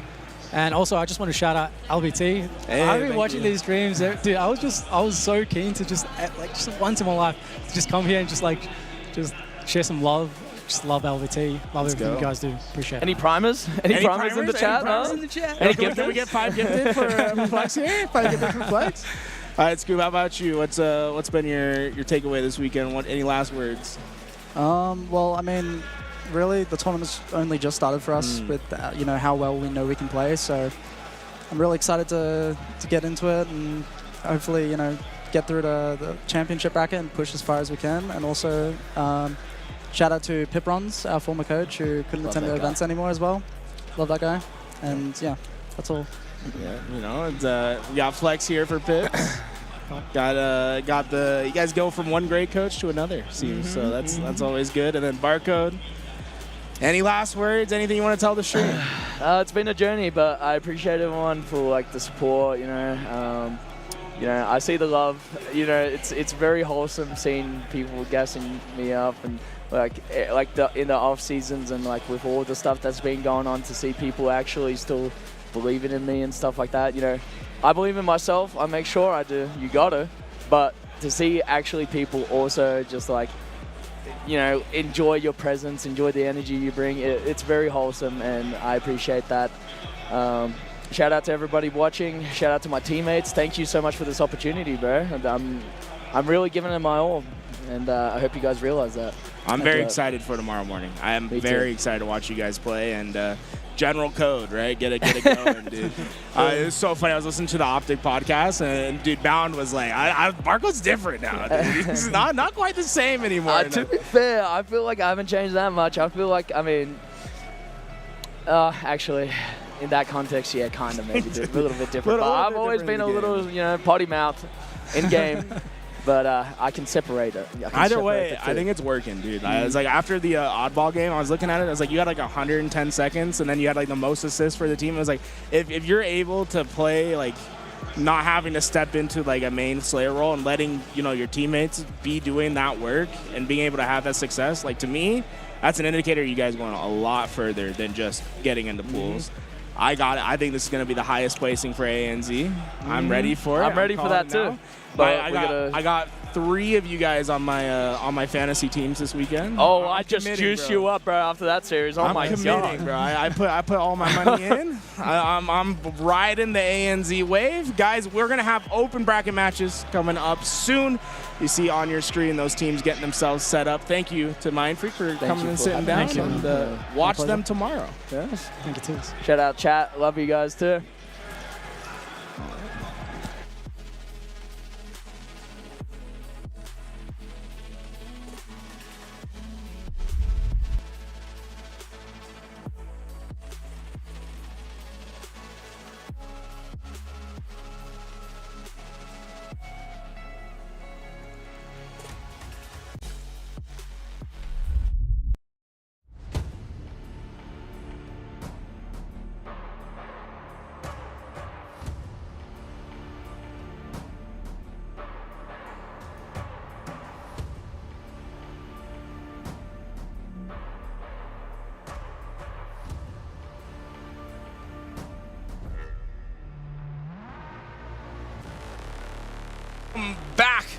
the HCS SLC. One more qualifying round here today. Believe the Hype is gonna take on Ether. The winner will earn themselves a spot in pool play. Now, BTH have been on a tear, but this is definitely going to be their toughest battle yet. An angry Ether who just got 3-0'd by Mind Freak. And they're typically the gatekeepers of the open bracket. If you're going to make pools, you probably got to get through Ether. And BTH got their work cut out for them. On the other side, BTH been making their run, have their little stint with the coach APG, been helping them with the film reviews, and it's earned them this spot here. Two players also, first LAN, Little Gators and Syria, never seen before on LAN, and so far have been impressing those that have seen them. Oh, 100%. They've been looking great against most teams, but like I said, this isn't most teams that you're facing off against any longer. As Ether have a trip cap, they are eclipsing the 75-point mark. They are looking for the next set of spawns. They know where they are, and they're hitting the shots. And so far, Believe the Hype have not found even a little bit of momentum, and they're dropping on Tapping's grenades. And with that, Ether just off to this blitzing pace. Tapping buttons, gonna try to take those engagements down low. Let's go in with our first listen-in of the series and hear the comms of Ether.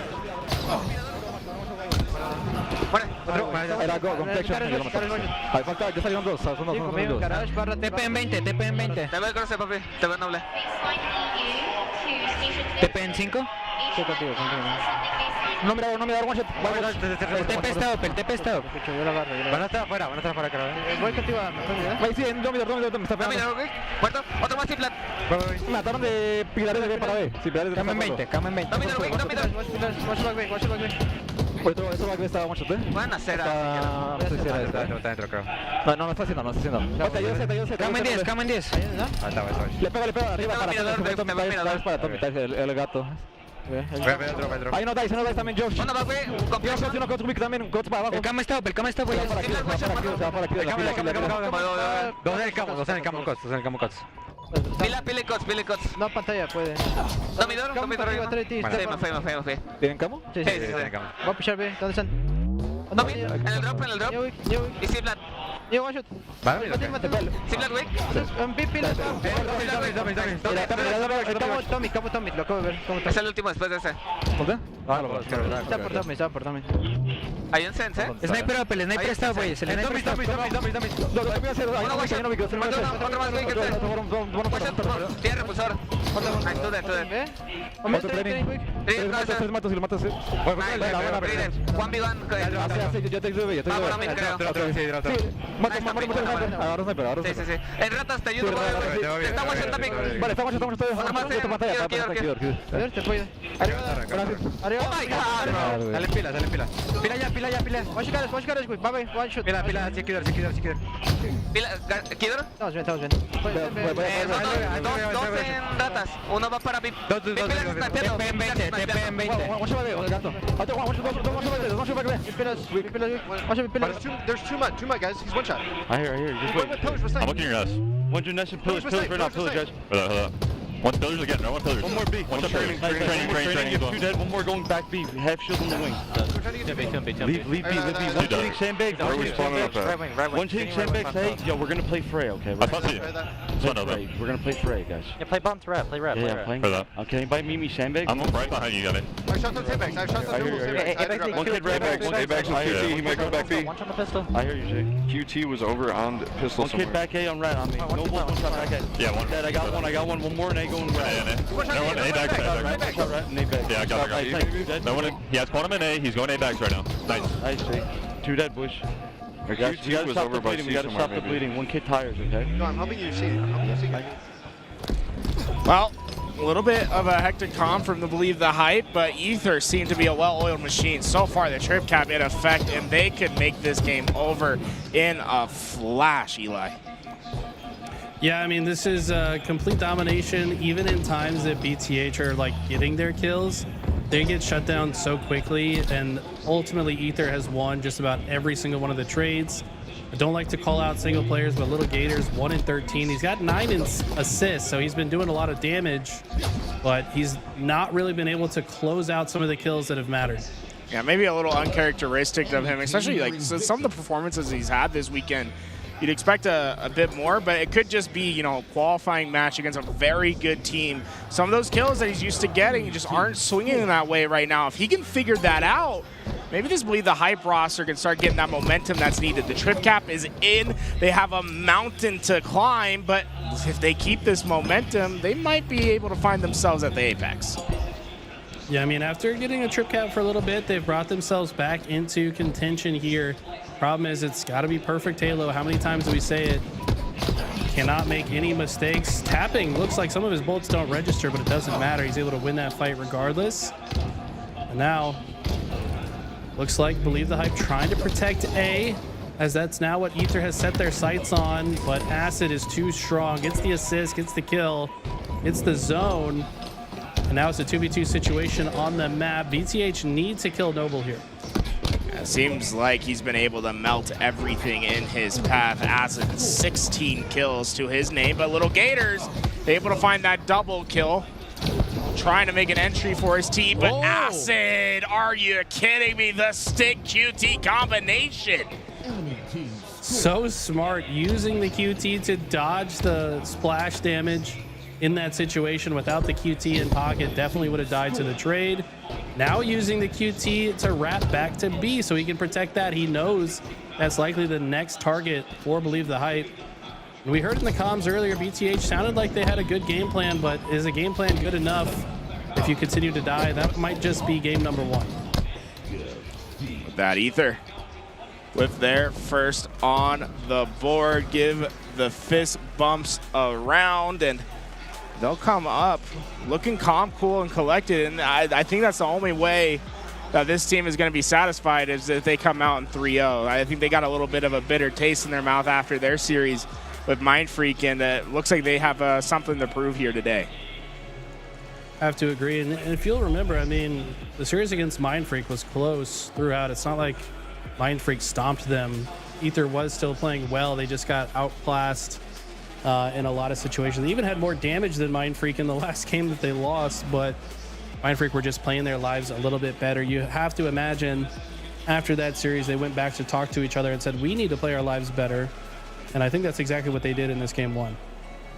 And take a look at the damage dealt, and who is that? Is that Sirion dropping that much damage down right there? He hit a 60% accuracy, top fragging for his side. Maybe if he can keep that performance up, we see a little bit of an elevation down from the bottom up for Believe the Hype. I feel like they have the skills to compete, but it's going to be about playing their top level, right? Not giving any ground to the other side. Absolutely. It's got to be a strong game too. You have to imagine Ether goes up 2-0 here. I don't think there's any path to victory for BTH. It feels like too much of an uphill battle against a team the likes of Ether with 2 players who are playing on LAN for the first time. But if they win this, I'm going to start to believe the hype. I'm going to believe that they can make this happen. It's just, I got to see it first. I like the little call out right in there, you know, to give BTH some love, believe it. Street Slayer going to be the playground for this next map. And this is one where if you get momentum right, this game can be over in a flash. If you can get into that flow, stagger out those spawns, this can be the map in which you can claim some momentum back. I will say I got to agree with Scoob when he was on the couch earlier. He said he's impressed by this BTH roster. To even have gotten here in the first place, it has defied most people's expectations. Teams that we thought would be further ahead than this team are no longer here. They're still here fighting for a chance to make it into pools. But if they're going to do so, it's got to start with a win here. Here we go. Ether up 1-0 in this series, looking to continue that trend. Believe the Hype need an answer back and to help those folks watching here today to believe in this run. so far trades out with that camouflage coming up in just 10 seconds. Looks like Ether might have the better positioning for it as of right now, but they still need a couple slays, and they are not going to come easy. Yeah, Sirion, some nice slays. What happened to the camo? Drift was able to snag it away right in front of his eyes. He's able to now put it to use. It looks like that player saw him, so good reroute from Drift. Now with some help from the team, they look to overtake the B side. They get 3 dead without losing a single player. And if you're a Believe the Hype fan, you got to start to be worried here. If they don't quickly get themselves back on the horse, then I don't know if they're going to make it to their destination. And right now, Drift is looking untouchable. Yeah, every time you think a player from Ether is going to go down, that Believe the Hype has figured something out. It feels like they come out on top with another gunfight. Acid not backing down from this gunfight, and that might be his mistake. And that was Sirion who just obliterated him from that position. That was insane to get that kill. It really was, and those are the kind of plays that you have to make when you're down like this to invigorate your squad. Little Gators with a great predictionary grenade into headshot combination. They got to start making more plays like that. I like the way Little Gators played that life after he was the last player alive. He takes a tricky position, predicts where the next player will show up, tries to create an opening for the team. Will it be enough though? Because Little Gators is now under fire. Sirion, in fact, he had just died prior, and it's a 6-kill lead right now. Every trade to the benefactor of Ether. That camo not going to be able to get away either. Sirion, big kill there. Gives Believe the Hype a chance not only to get these kills, but potentially get away with a camouflage. Great timing from Sirion. He'll get the first. Damage is done on the second. Double kill for Sirion as he tracks forward for more. And the one shot's around the corner. The third is in. The fourth will go to half shields, but certainly his impact being felt. Sirion now 7-4. We need another member of Believe the Hype to pop off to a similar degree. Acid can't land the shot. Little Gators winning a big piv that might actually instill some confidence in him to start popping off and playing his game. I'd like to see them a bit calm here. Coach Sir Birds needs to keep their heads on straight. They have a chance to bring this back. Well, feels now a couple times we've seen a strong breeze hit the sticks of Ether. And Believe the Hype have been able to take advantage of that. Just kept this lead down to 3, but they need to start taking control, being the ones to dictate the pace of the game. And that might just be the start. Little Gators, great timing, gets the first, but can't quite land the headshot for the second. It'll be up to Sirion to finish the rest, but he just can't do it. Ether with some great comms in that moment to turn around and shut down Sirion. He was what looked like in a great position for at least a double kill.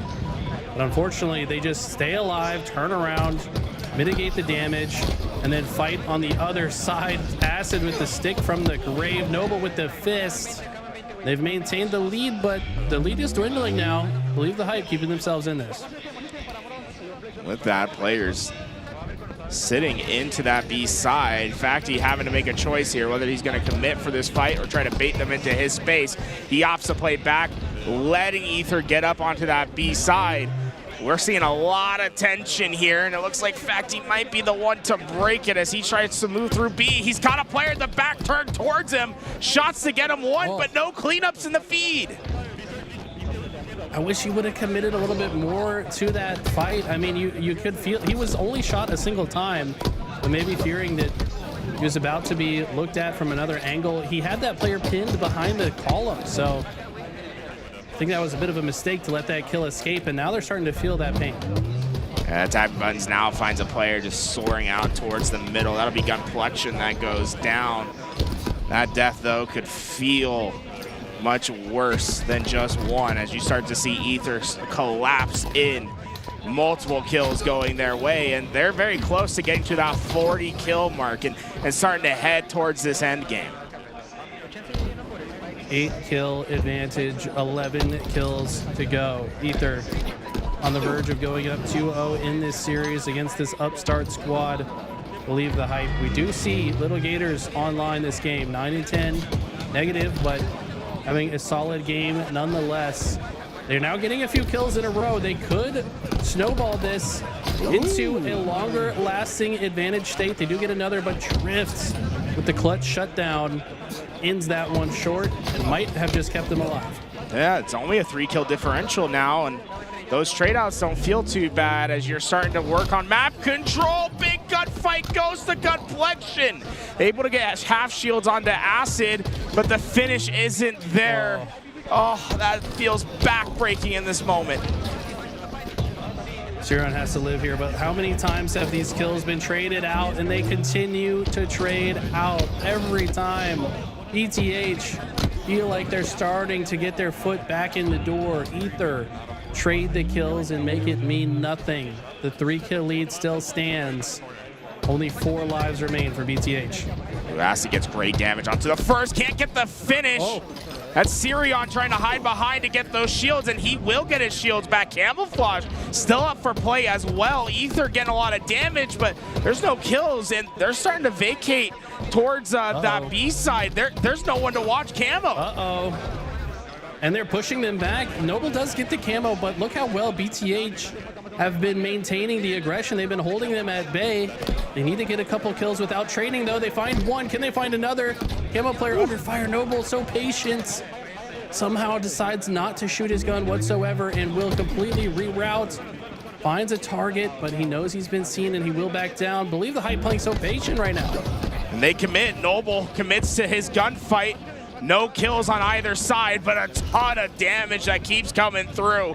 Ether knocking on the door of BTH's setup, but not quite committing. They're waiting for an invitation, someone to make a slip up for them to make their move, but the damage is in. Here goes Tapping Buttons, knocked down at the entry. Gunplexion gets the kill. Little Gators follows up with the next. Just 2 kills to go. Believe the hype, believe it. Fucking go, baby! Let's go. Bert, come on! Good fucking shit. Fucking put the aggression when the kills are in. Let's go. That was so clutch from Little Gators in PD at the end. Weak, facing pressure from 2 players. Tapping, though, went too early. Why did Tapping push in that moment? You saw him ping the purple side. I think what he was saying in that moment was he was telling his teammates to wrap through purple while he distracted them on the other side. So but then he just kind of went into PD. He gets shut down. He gets shot from the crossfire. Can't land the perfect with the stalker. And then Little Gators just ices up and kills both in the PD to win by 1 kill. I'm starting to believe the hype, Garrett. That was fantastic. And like you said, at the end of the game, it was really impressive to see Little Gators play his position as strongly as he could, right? It would have been easy for him to back down from that fight, but had the confidence that he had help from the other side. Gunplexion helping him from that cafe side. Gets that first kill, then clutches the second one. And I felt like that was the big one, right? Coming out big, winning that gunfight. And Eli, I mean, let's take a look at these final moments and walk me through what happened. You saw the pings come out just before this, and he's got 361 in front of him, Noble. And the plan is to, I guess, double hit this player, but as he's crossing, gets shot across the shoddy window, and Gators just backs up, has some help from Gunplexion with the BR. I don't know how Gunny gets this kill with the BR. And then just uses the wall. They both jump out and trade, but it's Gators that clutches up with that kill. And the plays from BTH were so clutch, but you can see this was the play that Tapping called. These 2 players are on purple because Tapping called for that rotation all the way back here. You'll see him go back even further if you can. Like to the very beginning when Tapping has the stalker here, or even further than this. He calls like, this play. Keep it going. Yeah, right here. Okay, all those pings in the kill feed. Watch this play break down. He backs up. Tapping, the veteran, calls and pings right here. 3 times. He says, reroute. You see the troops start to move out towards purple. He's got Noble baiting around the corner. But then they just move too fast. If they just waited for the other members of Ether to actually get to purple before they engaged, this entire play plays out differently. But he tried to force the issue a little bit too early. Good shit, bro. Go, baby! Let's go. I love the pop-off. And the pop-off is I love it. I will say, I think what happened, in my opinion, Eli, and I'm curious what you think, was he told his teammates to commit, and he saw them getting there, and he knew they were about to create contact. But he, unfortunately, took 2 shots of damage as that contact was about to happen. Yeah. So then he felt forced to commit into the gunfight despite being down damage because contact was happening at that moment on that left lane. And I felt like he forced his play. Whereas I think he could have maybe stood his ground. You have that red gun, right? Like, try to chip a bullet of damage in on that purple side. Maybe, but it's so hectic in that position. But certainly it did not go to plan, is to say the least. Yeah, I think you're exactly right. I mean, if Tapping doesn't get shot 2 times as he rounds that corner, he probably causes enough commotion and draws enough attention for long enough for the purple push to be more effective. But because he took so much damage and he died so much faster than he expected, now the purple push is just a completely disconnected and uncoordinated push from their team. And that's why they just individually get picked off. So that just goes to show that shooting someone 1 or 2 times can change the entire tide of a situation. Well, Ether going to have to try to put that one behind them as we go into recharge oddball. And, you know, honestly, it feels like Believe the Hype might have just stole one there, right? They were not in control of a lead for the entirety of that game until the very last kill. Now, on oddball, you don't really get that luxury. This is going to be a battle of attrition. Can Believe the Hype find their solution? This is going to be tough. This is a team, Ether, that is so coordinated when it comes to oddball games. I think they're very comfortable. They've been a team for so long. They've been in so many situations that they're going to know and have a game plan for everything. A brand new team like BTH playing against an established roster should have a very uphill battle, but they've got the X Factor, they've got APG, they got Maniac. Can these be the difference makers for this series? That complexion trying to stay hidden, stay low. He's found a couple of targets with their back turned towards him. Was able to finish that first. And, missed the shock rifle grab. He's going to be committed into the gunfight and will go down. Yeah, the intention there was to grapple the shock to himself. Instead, he grapples himself to the shock, and that's not a good feeling. Tried to get away with it. But what I'm impressed with right now is Little Gators has really come back online. He was struggling in previous series, but I feel like he's feeling the moment and really stepping up to the occasion right now. With that drift, trying to get that damage to get forward, and Ether not wasting any time trying to get towards these pipes. Believe the Hype, they're all corralled into this singular lane, and you start to see the play develop. Drift ready to go, and the help coming in from the right and the left. But Believe the Hype still have 2 players remaining, and now it's just Noble that has to take both of them down. And these plays just continue to trade out. Not a single second of oddball accumulated. This is a glorified Slayer so far. Complexion misses the timing of grabbing the ball. I think his intention was to hold X, but just drifts a little bit too far from the ball. And now we continue to play Slayer. We continue to fight for space. These gold pipes, valuable real estate to grab the oddball in a clutch double kill from Complexion, but it's still not safe enough to grab the oddball.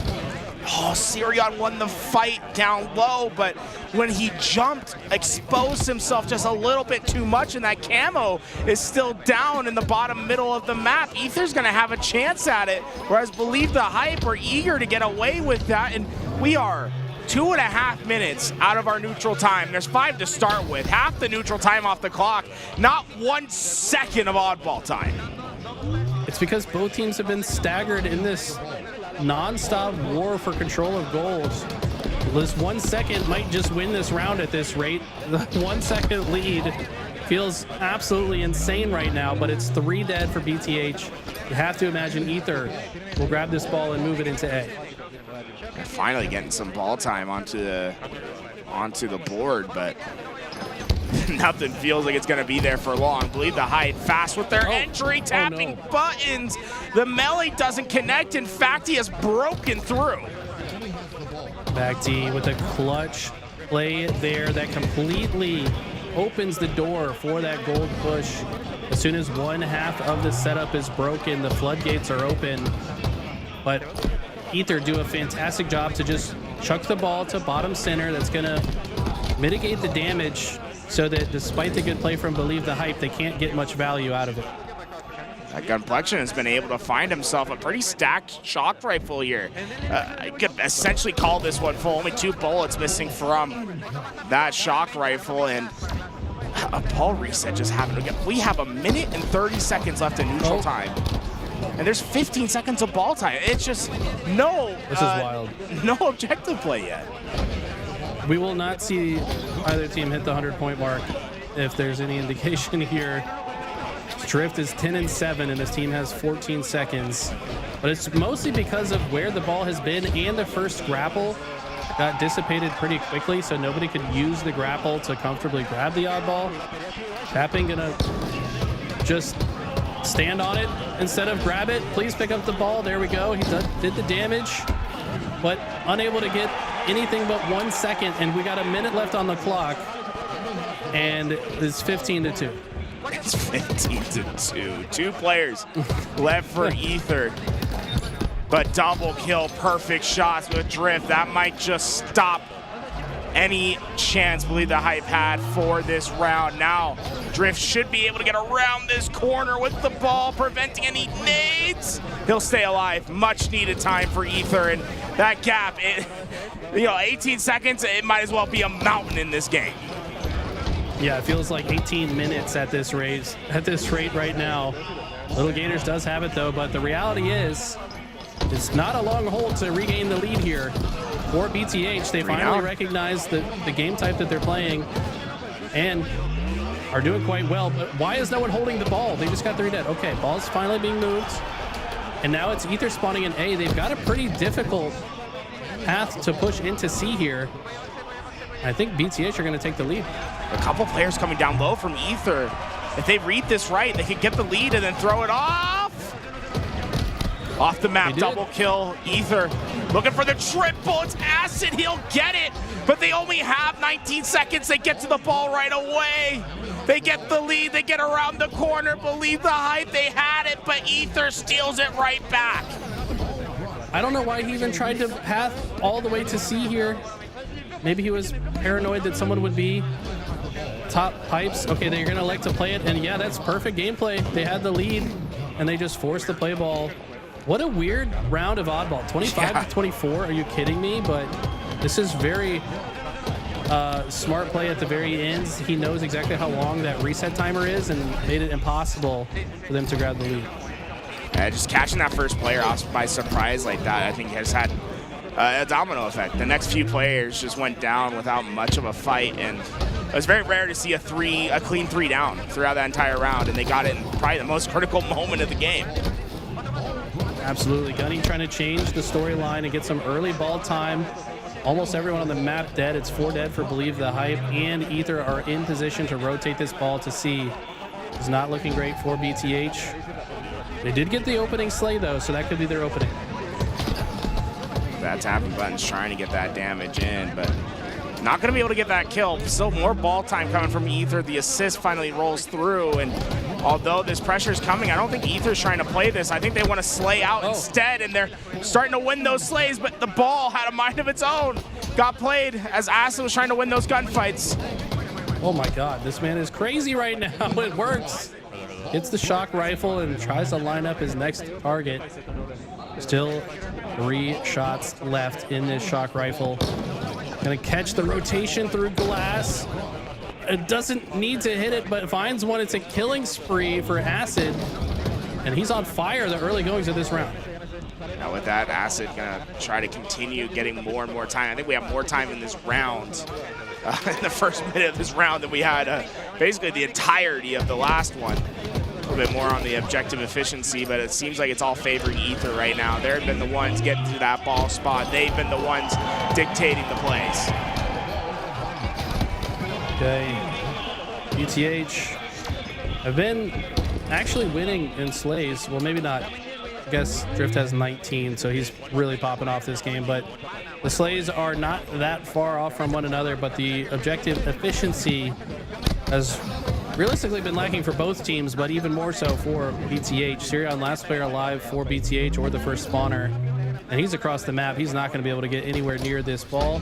Grapple going to be used from Acid, and then he's going to drop it off to his teammate while he decides to roam with the camel. Well, that's still staying hidden for now. Finally takes his engagement. That'll be the first player to go down, but quick answers from Believe the Hype. They could find themselves in a decent position to play this ball. It's just going to come down to execution on Slays. One last player alive for Ether, and Believe the Hype, they've broken the setup. They have. They're down 35 seconds. Need to change that. Buddy's got a great position, top glass, and a great grenade. He's going to shut Acid out of the equation. And this round so far, Acid has been their superstar, but unfortunately, Gators kind of overextends on the catwalk. Probably could have played a safer position there. Can the rest of BTH fill in the gaps that he left behind? With that, Believe the Hype getting closer and closer to tying this game up. Let's go in with Elicited with Believe the Hype. I'm stuck half wall. I'm stuck half wall. Spawn pipes, spawn pipes. I hear you. I spawn top gold. One shot bottom A, one shot bottom A. This is our kill, this is our kill. Bottom way, bottom way. Top A, two, one shot bottom A still. One shot bottom A still. Live gate for sending. One shot needles, one shot needles. I hear you. Alright, give that up. He's still one shot half wall, one's hitting your pipes right now. He's still pipes, still pipes. He's going back to hell, going back to hell, two shots. I'm picking up the ballast. I'm flying in, one shot heavy, guys, come on. Dead! I killed him, bro. Top A, two shot, top A, two shot. I hear bottom A. Bottom right. One half shield, bottom right, guys, we gotta kill him. Stop A. New spawn at C. New spawn at C. 2 up, 2 dead. Bottom A, still. Kill that guy, kill that guy. Nice, 3 dead, Camel's up at 5. They're spawning C, one kid. Top glass. I killed Needles, they're 3 dead. One just spawned, one's out. I'm running, came in. One is one shot side. One shot side. Camel's down. One's going blue pipes, one's C plat. I killed it, or red. C plat, one shot total, one triple sack. Yeah, bottom sacks. One shot triple sack, bro. Kill him. C plat, yeah, as well. One more long. I spawn bottom A. I'm gonna help you long. Live. One shot long hole and tapping. One down camel corner. He backed up. One's in the sneaky somewhere. There's too long. I hear you, bro. I'm backing up. Alright, just wait for the push. Just get intel. There's too long hole right now. We're gonna get our kills and get the ball. One kick Camel the stairs. Camel the stairs. Two dead. I hear you. I'm getting grapple ball. One's already gold on Z, I think. No, we're good. One's top white still. 3 dead guys, we can get ball. Make sure we're shooting as fast as we're doing. Bottom A right now. I hear. One spawning C. Yo, take this shit long. One was white. I killed one new spawner. They're gonna be C. White's gonna be A probably, maybe. I don't know. One kid C plat Xavi. I hear that. My C jump up and one's my I don't know where the other guy is. Half wall. I'm gonna have to play this ball. Half wall going. You're good. Keep playing. Half wall. Your teammate. Sitting half wall. Pipes. Ball's down. Batteries. Needles now. I hear that Needles is my kill. Remember, You're bottom white right now. Probably going to C plat. Top glass. I hear you, Josh. Watch behind you. I play ball. One shot big door tapping. Two big door. I'm your top gold, Be right? long again. Two your big door. One's going your gold. Bottom red right now. Grappling to you. Good trade. Another one bottom red. Swear to God. One shot bottom, I guess. One shot bottom batteries. There's one A, Batteries. one A. Batteries, guys. Look back. One shot bottom again. We're missing guy. Bottom batteries. I spawn gold. Bottom A, I don't know. I'm getting the ball, guys. Top white. Anybody look at me? Top white. Hit him twice. You have 2 dead. Get to C. I'm hitting now, We're holding ball and long. One shot bottom A. Dead. Camo. Three here. There's 2 more. Last two. Fly together. Fly. I'm your bottom white right now. Last 2. One's behind the box right now. He's hiding behind the box. One shot. To your in front of you. The middle box behind you. In the middle box. Nice. Camo's up in 2 seconds. Glass, 2 shot. I have shot. Go get that. I'm going A. We have a kill. We have to go, boys. We have a kill. One's half wall, I think. One's top gold. Yeah, one's already half wall, maybe. Yeah, half wall. 3 shots. You're half wall. Trying to play. There's one long. Yeah, that was a red. Ether on the finish line, but Believe the Hype trying their best to stay in. Bullet 4 down. Ether look primed to take this second round and their second game in the series. Ether have fell Believe the Hype in our game 3. No stand-up pop-off, just calm, cool, collected. Our Ether saving the pop-off for the end. I feel like they think they just should win this series. And I gotta talk about some of the things that I heard in that listen-in. First of all, gotta call him out. Sirion was in a long fight at the half wall, waited till he was dead before he called him out, and that's a problem. You have to make that call out a little bit sooner so that your team can come and help you win that fight. Even if your teammate shoots that guy once or twice, it completely changes the fight. But if they don't know he's there till after you're dead, it's a waste. Second of all, they didn't sound that confident. I mean, I like hearing Gunny have very clear communication. He's talking about exactly where players are, like behind the box callouts. He says, all right, let's slow down, let's play our process. But he's kind of the only one leading that charge vocally. And, you know, it's probably because of the less experience around him, but somebody else also needs to step up and make some play calls. Well, we move into Aqua Bomb as our next game type. And what do you think is going to be the big success indicator for Believe the Hype here? I think they just got to trust and hear each other a bit more. I saw heard a lot of comms that it didn't feel like were being heard or like weren't met with the same energy they were delivered. It just didn't feel as confident as listening to a team like Ether or Mind Freak or Alpha Luminon. It just felt like the palpable difference in the communication. They need to kind of like start to believe. They need to believe in their own hype. It doesn't feel like they believe right now.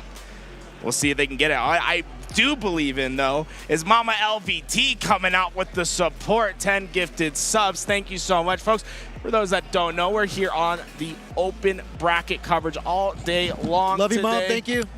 Louis coming in, giving the shout out. Thank you to Louis' mom, Mama LVT. And if you want to support what we're doing here at LVT Halo, some simple ways to do so is subscribing to the thing. I mean, guys, think about what we just did today, right? All this open bracket coverage, we have cameras, we have listen-ins. We've been able to go in around and capture all these moments that before you just never see. I mean, come on, guys. If you can, support. Yeah, we just certainly appreciate it as we look to carry the torch next year into Halo Infinite. We're not going to let it die. We're going to do everything we can to keep it alive. And if you guys support us, you're going to have a part in keeping Halo alive. I'll say that. Absolutely. And especially coming into this next year, right? More and more to do. We're going to make sure that whatever coverage we can provide, we will do so. Halo is where we want to be. That's our home, and we'll do whatever we can to make it the best it can be. I got to say on the other side, though, right, the support of the scene in general has been incredible. White's Edge, whoa, 25 gifted subs. Thank you so much, White's Edge. Oh my God, this guy is popping off, says LAN weekend, baby. Thank you so much, White's Edge. 655 in the channel. What an absolute legend. Thank you so much to White's Edge and, of course, Mama LVT. Can't wait to see you guys at the next one. Yeah, this is going to be... we got some great ones. You know, we're going to Charlotte next. That's your hometown, right? We're getting to where you're at. I'm excited, Eli. Get you zooming around over at Charlotte. It's gonna be fun, man. It's gonna be a great event. I live like right next to the train station. I can ride the train for 2 stops, and I'm at the venue. So let's go. It's gonna be very convenient. Won't have to drive at all. I'll just be vibing, man. Yeah, that's going to be awesome. I did see another sub. Unfortunately, it scrolled past my chat. Did you see that one, Eli? I want to make sure we give them the shout out that they deserve. Chippies. Yeah, Chippies subscribed with the Prime for 24 months. 2 years of support from Chippies. Thank you. Hey, thank you so much, Chippies. And thank you everyone that's been watching throughout the weekend and, enjoying the supplemental coverage. We're doing things a little bit different. We've been running around with the remote cam, showing you guys what's happening at the event. Tomorrow we're gonna have all that pool play coverage, hoping that we can get some of those pop-offs. I want to do Eli's. I want to try to get those interviews right after. We'll get them right on that stage, talk to them for a second, see what's going on, and if there's anything you guys want to see this weekend, just let us know. We're always here to try to supply any sort of entertainment, whatever you guys are feeling at home. We'll try to do it. And I like that, Dow. After party at Eli's, 100%, dude. He's got a crazy place. We're going to be crashing it. Yeah, I don't know about that. We'll have to see. I do finally have furniture, though. So in theory, I could have, he won't by the end of the weekend. 5 or 6 people. Yeah. It will be gone. It's definitely not enough of an apartment to have a true banger, but I'm positive we'll probably have Freezy out here getting an Airbnb. And, the usual after party will be on. We'll find it. A3 Mercury, thank you so much for the 18 months. Appreciate that. And the support you guys have been given. Looks like, I saw Falcade had the highest KD this weekend so far. 1.8, dude, insane. That's reminiscent of the last tournament. Yeah, he's been a monster, man. It's the SSG coming out strong this weekend. Still have to see where these pools are going to lie. Ether's up 2-1 in our series against Believe the Hype. Believe the Hype able to steal away a 50-49 win in the Slayer to get to this point, but now need to clutch up in the objective to give themselves a second chance here. Aqua Bomb gonna be the destination and which is gonna happen. You see the thumbs up coming from the admin. He's checking with everyone. The fist bumps are coming through. I think we got a game 4 on the horizon. Okay. Need to see BTH stay locked in. Hopefully they were able to get a little pep talk from APG. I'm not sure. He's probably streaming, so maybe not physically there next to them to have a pep talk, but regardless, his influence is certainly felt by these guys. And this is a game mode that we saw BTH go 2-0 up against Complexity in the open series. Of course, things did fall apart, but we know they can catch fire in this game mode.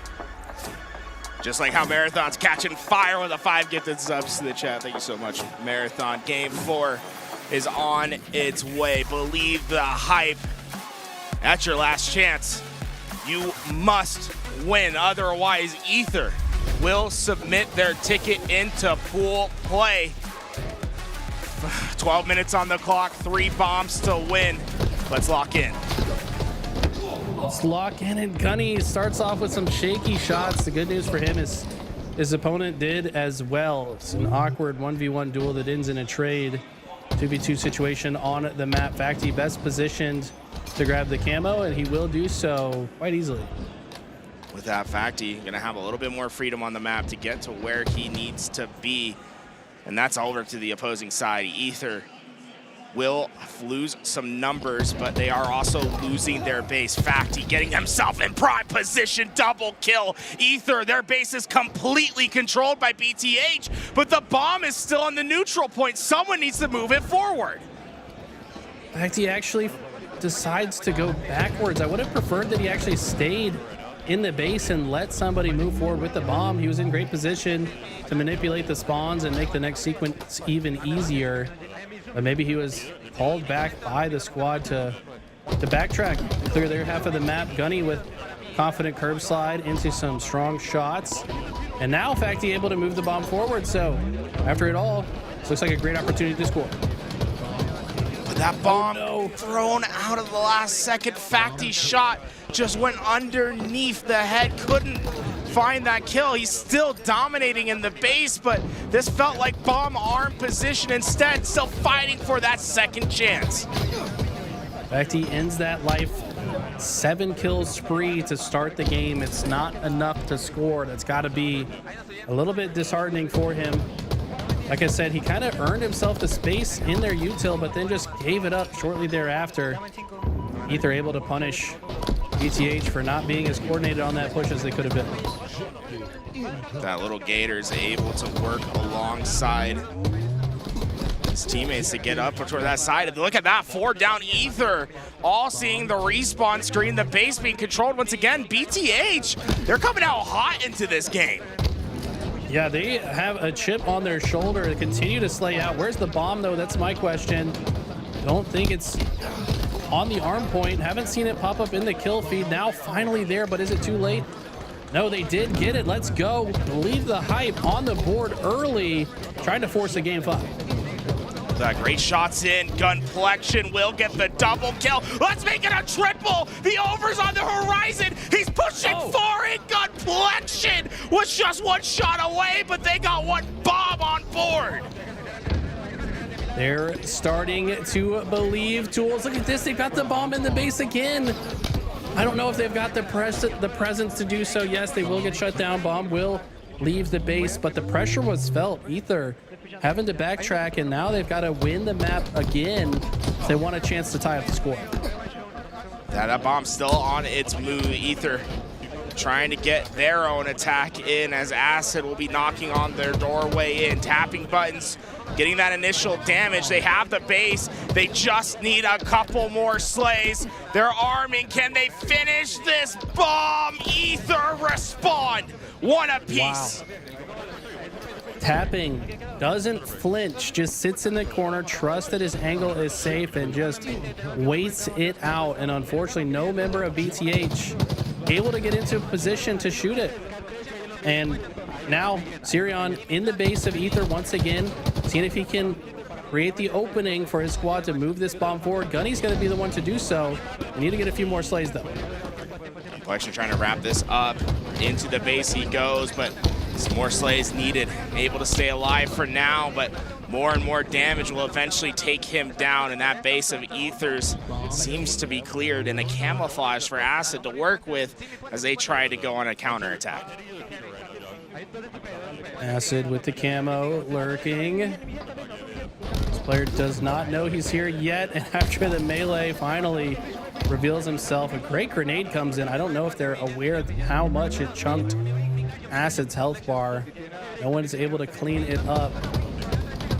And now they look to move forward. I don't know if the bomb has left. Okay, another member of Ether did grab it and are rotating it through that P side.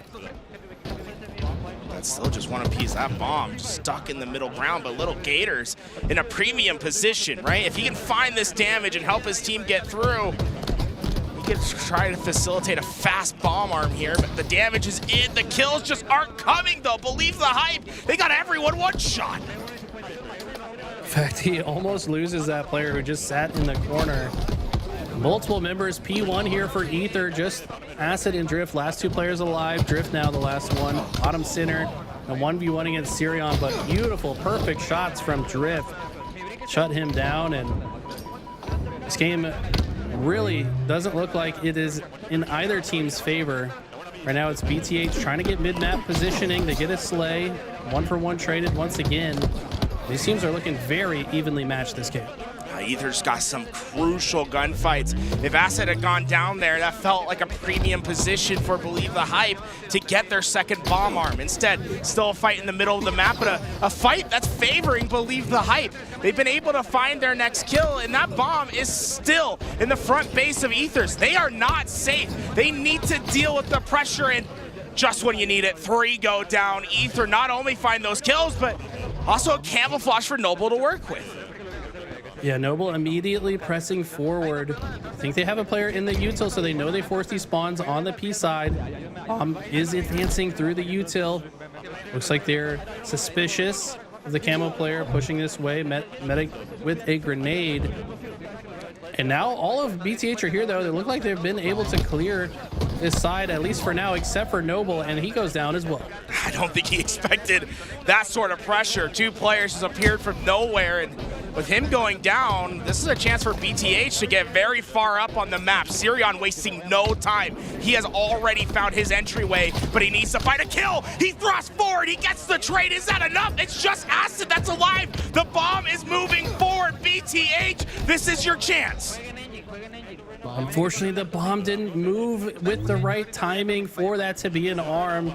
Ether are able to push forward. I think they might have got a spawner in the util as well.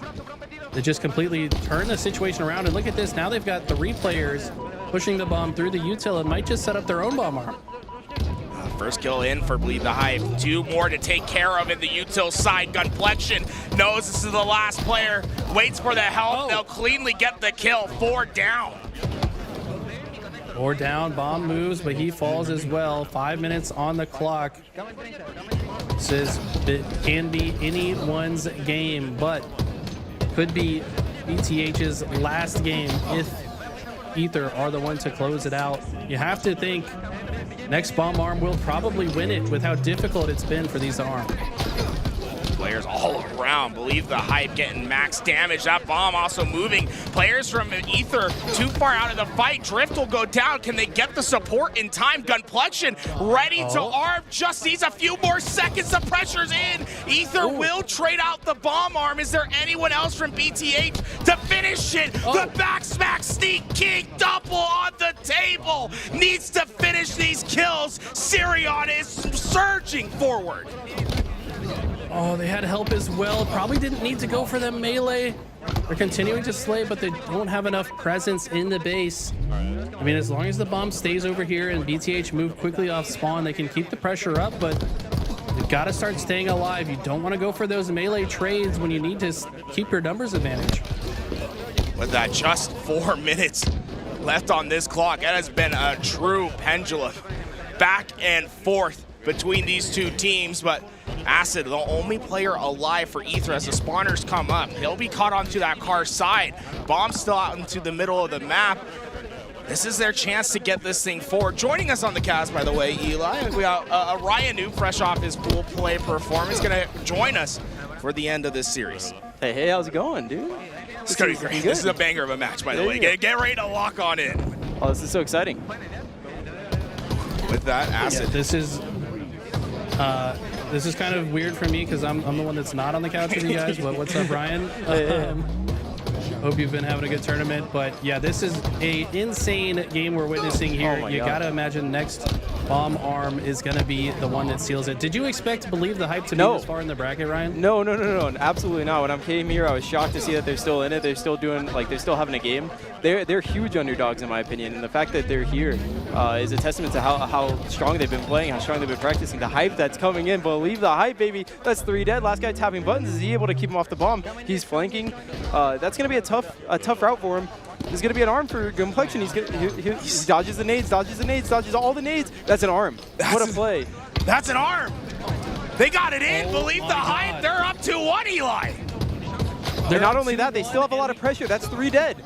3 dead. Baxty's still in the base. No, he goes down. All right. So that's going to clear a lot of the pressure out. They're keeping them stuck in their base. Ether now backs against the wall, have to press forward. They've got to start advancing the next bomb. By the way, Halo just rated us with 4,000 viewers. Shout out to Halo. Thank you so much. Welcome in, everyone. Woo, big raid as we get through. And 2-1. The lead is in for Believe the Hype. But last time they got their score, we saw a quick answer from Ether. They still have 2 minutes on the clock. This one isn't over yet. Believe the Hype, they need some sort of dagger play. And here's the camo, 2 minutes left. It's going to be so hard for tapping buttons and Ether to get this bomb across. But if Complexion stays alive, which he does, this is huge. They're going to milk a lot of time off the clock. I would recommend not going for a third arm. I would recommend just being really strong in their base, but Complexion's going to bring it in and go for the dagger like you said. Oh my god, they're getting the slays too. There's 3 dead. I think that's it. Can they stop this? Wow. They're roaring. Game 5. Look at the intensity in Gunny's eyes. Let's fucking go, baby. Vamos a ganar el Slayer, ¿ok? Job is not done. Okay? Job is not done. Job is not done. I like it. He had 1 game 5. Now, last time we went to the Slayer, for all of you that are joining us, that were watching some professional matches onto that main stage, it wasn't an easy game, but Believe the Hype were able to win a 50-49, in which they only had the lead when they hit that 50th kill. They'll need to find another solution, but I think this game probably puts a ton of momentum in their back. I mean, Ryan, talk about this. A team coming out from the underground, coming from the bottom of the bracket, able to get a 3-1 win on Aquabomb to push to a game 5. I feel like these guys have to have so much momentum. Yeah, they absolutely proved me wrong at the end of that game. They're showing that this is how the new kids do it. This is how the new kids on the block who are on the come up. They say, no, we're going to put them down. And then they're going to set up for game 5. Live Fire Slayer. Interesting game 5. Street Slayer was 50-49, like you said. I can't wait for this. Earlier in the tournament, we saw Sirion go absolutely insane with the sniper. He was looking Ryan Noob-esque with it at times. I mean, this guy was hitting every no-scope body shot, long-range no-scope headshots. If he can get the sniper in his hand, this is absolutely doable. But I tell you what, against a team as practiced and coordinated as Ether, it's not going to be easy. I mean, what are you guys looking for in the faces right now? I mean, what's the comms like going into a game 5 like this? What do you want to hear from your leaders on your team? Oh, it's a big mix. Like, some teams are so different from others. For me, it's focusing on the game plan. For a team like this, I think they're going to be all off the I hate this, the hype, right? They're gonna focus on trying to be as strong as happy as possible. Complexion Does he go for the over? Absolutely. Was that the right play? No, but that's what they do. That's what they do, right? And I think that's what they're going to do going into game 5. They're just going to go in with full hype and hope for the best. I love it though. We gotta go for the overkills, right? All right, Eli. We gotta get. It's for the stream. It's for the stream. You gotta go for. Overkills. Go for the overkill, man. I don't think we've got one yet today, so I'm just waiting. Ryan, you need to hit one for us. I almost had one last map. It was so close, so close. I think I was like a half second off. It's pretty nasty too. But yeah, forget about me. This is game 5. Game 5 to make it to pool play, baby. This is insane. 50. This is what we're looking for. 50 kills will determine this. Believe the Hype are at the finish line. They have a massive crowd that's assembled, and they have been getting loud for their team. On the other side, Ether, a team that everyone expected to make it through, having some struggles against this upstart team. Can't believe the Hype finish off their miracle run. It's so funny to see the nerves at the start. Sorry, it's so funny to see the nerves at the start of the game where Sirion, he tries to do the double G slide to bottom mid and misses it. This is game 5. This is when they're going to start getting nervous. Are they going to be able to keep their nerves through this? Ooh. Tapping's not nervous. He's hitting headshots. I noticed the strat from Ether. They sent all 4 to C plat. They just really wanted to focus and guarantee that they got this sniper rifle. Only once they recognized that no one was pushing through the cut side did they then drop to the pillars, and it's played perfectly. They've got full map control. They've got the sniper. Tapping's not missing. It's an 8-1 lead. And if you're BTH, how do you come back in this, Ryan? I mean, they got to pop the QT. Little Gator just had QT, didn't pop it, and he probably thought he had it, and a big back smack from Noble. You just can't. You're not going to be able to come back from this 11-1 lead without resetting. They just can't reset. They can't figure it out. Here it is. It's going to come from tapping buttons. He's got to miss his snipes. That's up on the other side, right? When you start talking about what they gotta not do, what they gotta choke, what they gotta miss, that's a tough situation for Believe the Hype, and Tapping Buttons has found himself a path to potentially a devastating flank. Just one bullet in this sniper, but one headshot will ruin the setup of BTH. Easy shot through the back, and 3 that are gonna go down. Believe the Hype struggling immensely at the start of this game, Eli. Oh, I thought that also stuck him. They're also just kind of trying to force plays to happen. It almost feels desperate at times, like they need to slow down and come up with a game plan. But I tell you what, Ether's not going to allow that. They're playing so fast around the perimeter of the map. They're forcing the spawns that they want Believe the Hype to spawn at, and Believe the Hype are getting shot at before they can even think about what they want to do next. Now, the thing to take into account, it's still early in the game, right? If you're gonna go down, you might as well have it happen in the first 3 minutes. There's a path forward here, but how do you forge it at this point? No, there is absolutely a path forward. I'm seeing Ether play really, really slow, giving up a little bit too much space. I think that Believe the Hype, they're resetting a little bit. They're calming down the scoreline, and I could see them go on a big run. As soon as they take over, as soon as they get one chance, I could see this takeover, because I think Ether, they're playing too slow, too methodical right now. I think their chance is gonna come with this camouflage. It's up for the grabs. Eli, this could be the big swing. It's gonna be up to Believe the Hype to get towards it, but Ether just completely deny it.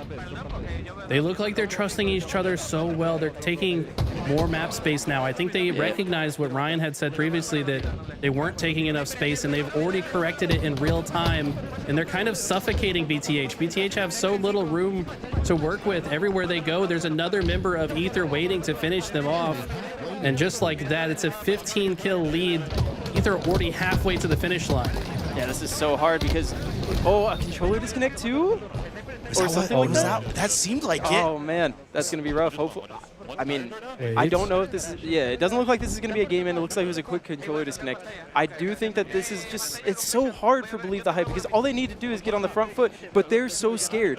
Like, I can feel it in their game. Look at their game. Everyone's like doing 360s on the map, trying to figure out what to do. Everyone's crowding themselves in corners, and they can't figure out how to get on the front foot.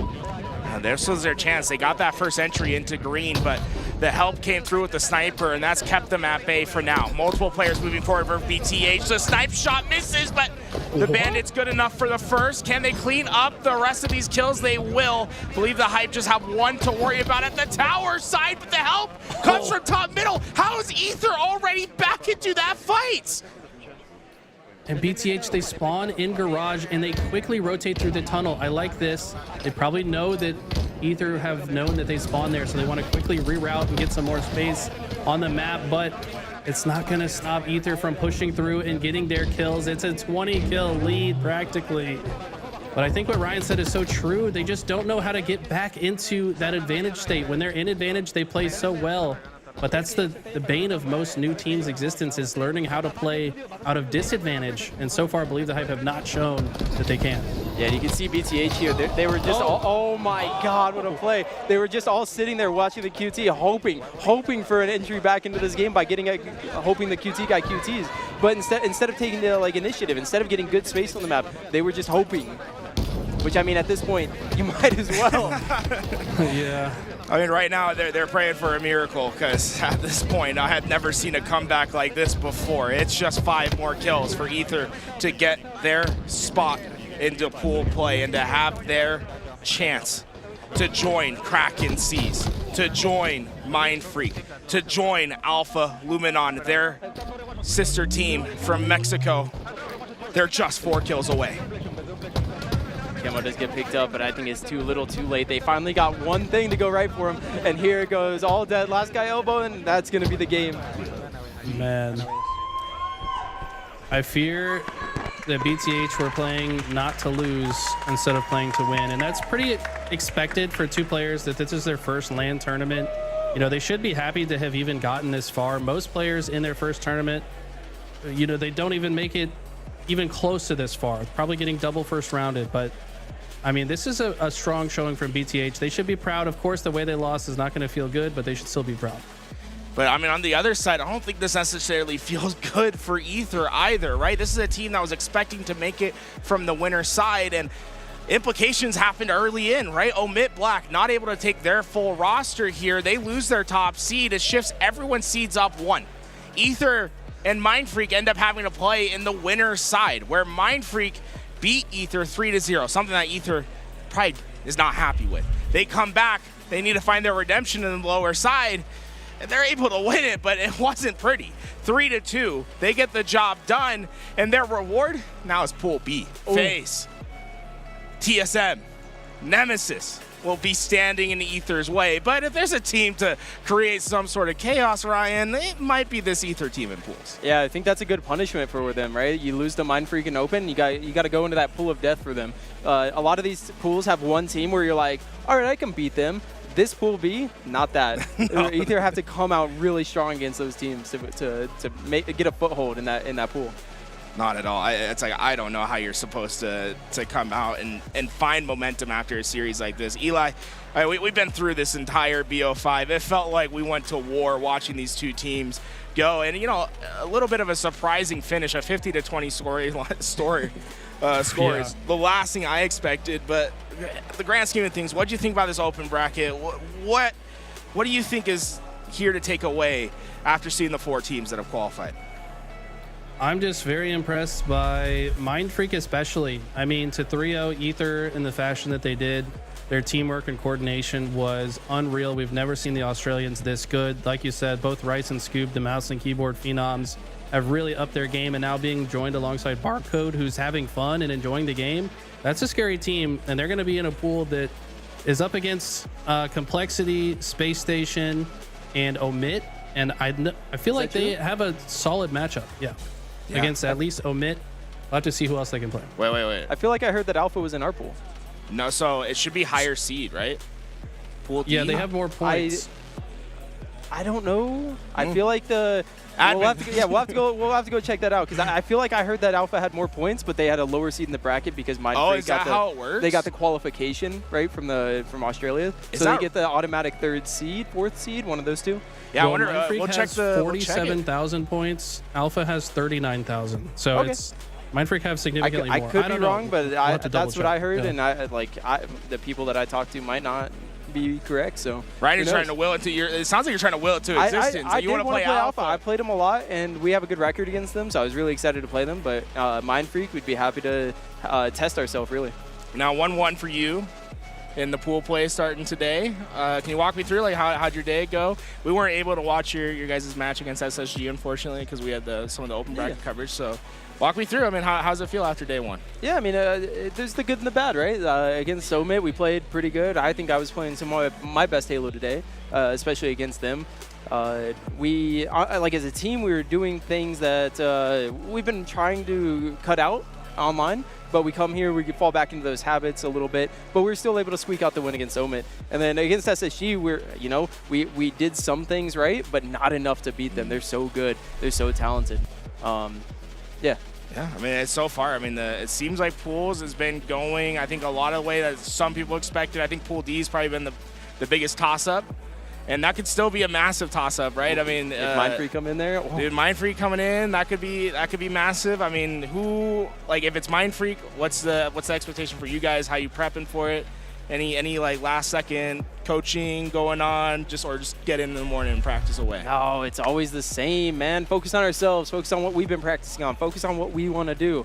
I think only one time in my almost career have I focused on the other team and what they're doing, because they played a little bit differently. But mostly it's just about ourselves. How do we want to set up? How do we want to do these things that we want to do? Come on, guys, we can do it. No, I mean, I love the attitude, right? And so far, it's been a pretty. I'm surprised Space Station came out like really, really strong this weekend. Like after your guys' match, like what do you think was going right for them to let them have that success? And what are you gonna adapt after that last game? It's the same thing as always with them. They're just really good. Like it's hard to beat these players who don't miss, who play really strong, and they're able to like pull out a couple of really quick kills that they shouldn't get, and that just ruins our game plan. So it's so hard to say like what specifically it is, but yeah, like going into into Mindfreak, right? They're not going to be as strong, and so hopefully our game plan becomes easier, and then hopefully we can build on that going into what I think is Shopify afterwards. If we make it out 2-1. That's always the math that you try to do, and then somehow it gets messed up. Absolutely. It's like it's never been right ever. When it came out, I think this is the first time we've seen like it go like on paper, where like seed 1 was like actually number 1 at the end. So far, that hasn't happened in a long time. No, it's been kind of a wild tournament series. Now, well, TSM is 0-2. Weren't they the seed 1 in Pool B? That is true. That is true. I forgot that they're Pool 1. Yeah, that is crazy. You know, you just see FaZe and you're like, dude, that's crazy. Oh, TSM is 0-2. Yeah. And then, I mean, Ether comes into that pool. Do you know who do you guys, do you know how it structures out? Like if it's the 3 seed, the 2 seed, or the 1 seed that plays first tomorrow? Usually the 1-1 team plays first. Okay. Which I don't know that's why. how they do it? I don't know why, because it would be cooler if you put the team that's undefeated against them first, because then they get to decide like, all right, well, if we beat them, we can go 3-0. But then if you lose, because if you lose your first 2 matches, you're going to play against the team that's 2-0 already, and there's no reason to win anymore. Yeah. You're already eliminated. I don't know. That's a whole thing to think about. I thought it was just like a set thing, but if it's just the records, man. I've got conspiracy theories. Oh, yeah? You know, like we're gonna have like the Ryan new tinfoil hat. Yeah, the teams that are 2-0, they like to wake up late, and they're the good players, the good teams, so they get the way like what they want. Oh man, now, I'm sure that's not the way it works, but you know. Where are you sitting with it, Eli? You got any grand HCS conspiracies to air out while we got the Ryan new with the tinfoil hat on? I think everyone's just doing their best, man, and some mistakes are definitely made. I think that people are listening a lot more from Halo Studios as of late, and I'm happy to see the progress. But of course, we just got to make the most of what we got left. All right, I got to get predictions from both you and Eli before we end out here today. So Ryan new, we saw the 4 teams. Do you think any of the 4 teams coming out of the open bracket have a chance in the pools tomorrow? I got to see the brackets. I got to see which groups they go into. It's so tough. Like, I think that Omit's been looking really bad. Okay. Which is crazy because they have a star-studded lineup. Like, their team looks like they should be better than they are, but they haven't been playing that way. So if Mindfree come into there, that's the matchup to watch tomorrow. What are some other ones? Alpha's going into Pool C then? Yeah, Pool C, so that'd be Z10. Z10, so Shopify, Alpha versus Cloud9. Z10. Like, that is the matchup to you're not going to beat Cloud9, you're not going to beat Shopify, but that Z10 matchup, that's doable. That's absolutely doable for them. They've been looking really good. Yeah, and I mean, Z10 also had a horrendous travel schedule from what I understand.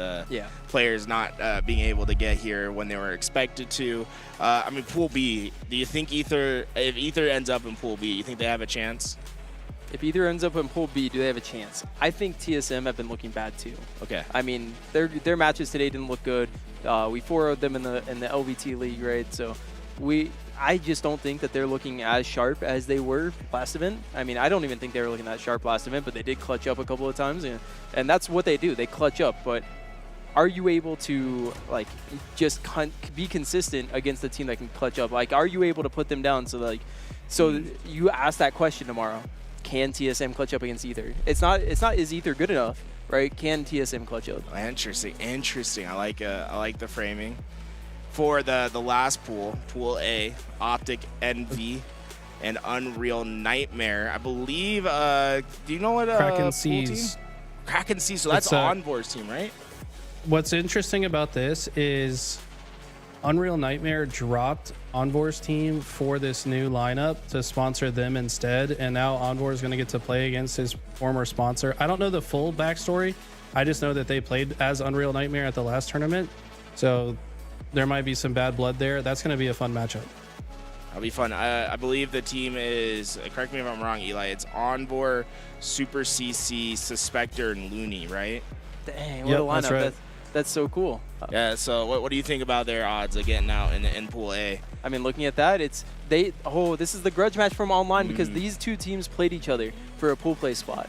And Unreal Nightmare was able to win, taking the pool play spot away from him. So this is like, hey, you beat us online, can you do it on land? Now the matchup comes back full circle. I'm so excited for that. Get a little grudge. There's so many good matchups this weekend. Oh my god, it's so exciting. Dude, I'm so excited. I think we have a real chance of like 3 teams potentially creating upsets in open. Yeah.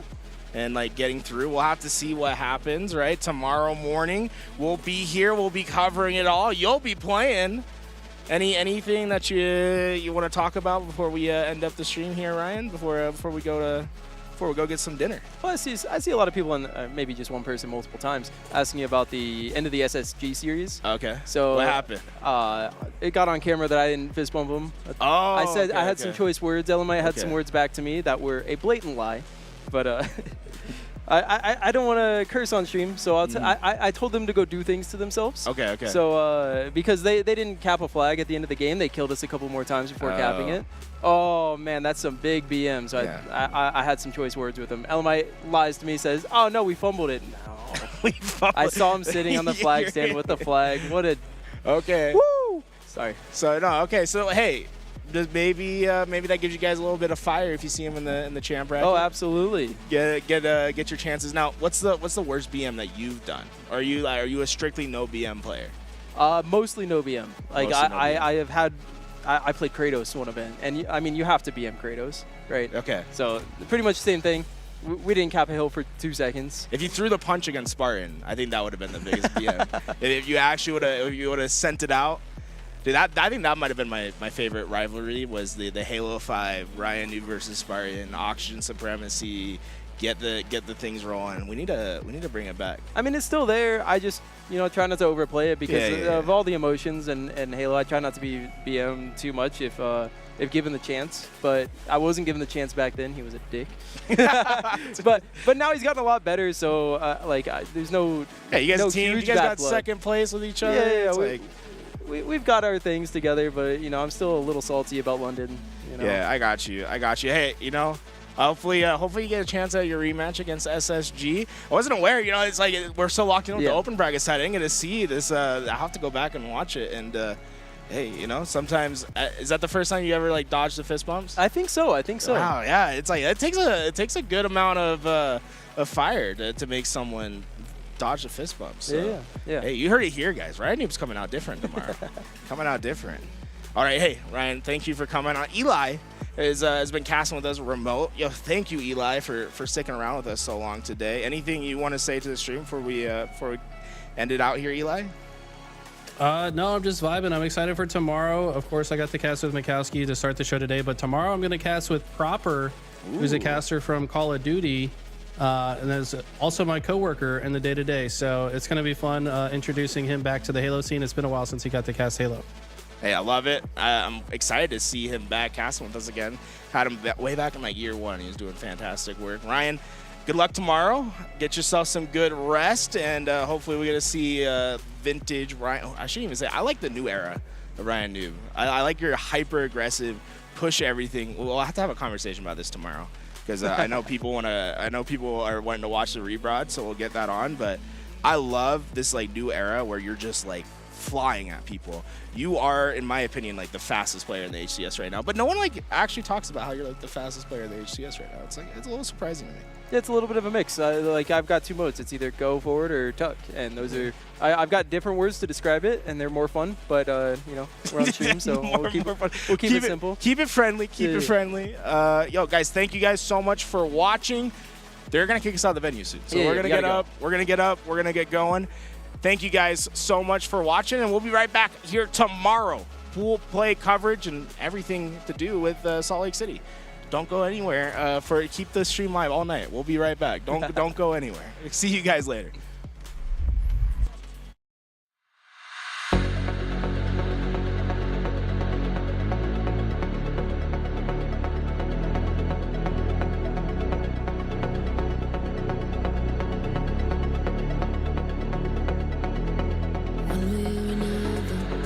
It's alright, I know it slips so easily. Fighters and lovers in your eyes, running around your head. There's 1,000 enemies, and there's a fire lighting up the dark. We're gonna watch them fall, 'cause if you need a little wild card, I'll be the one you call.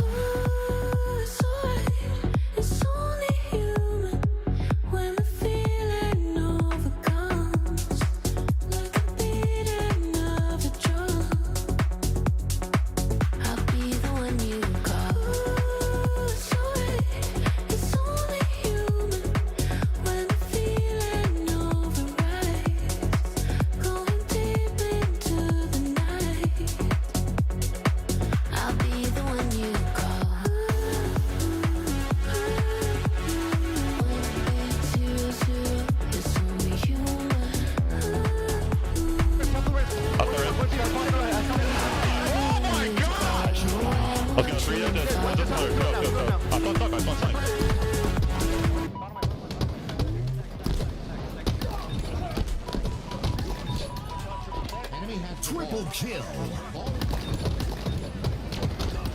Triple kill.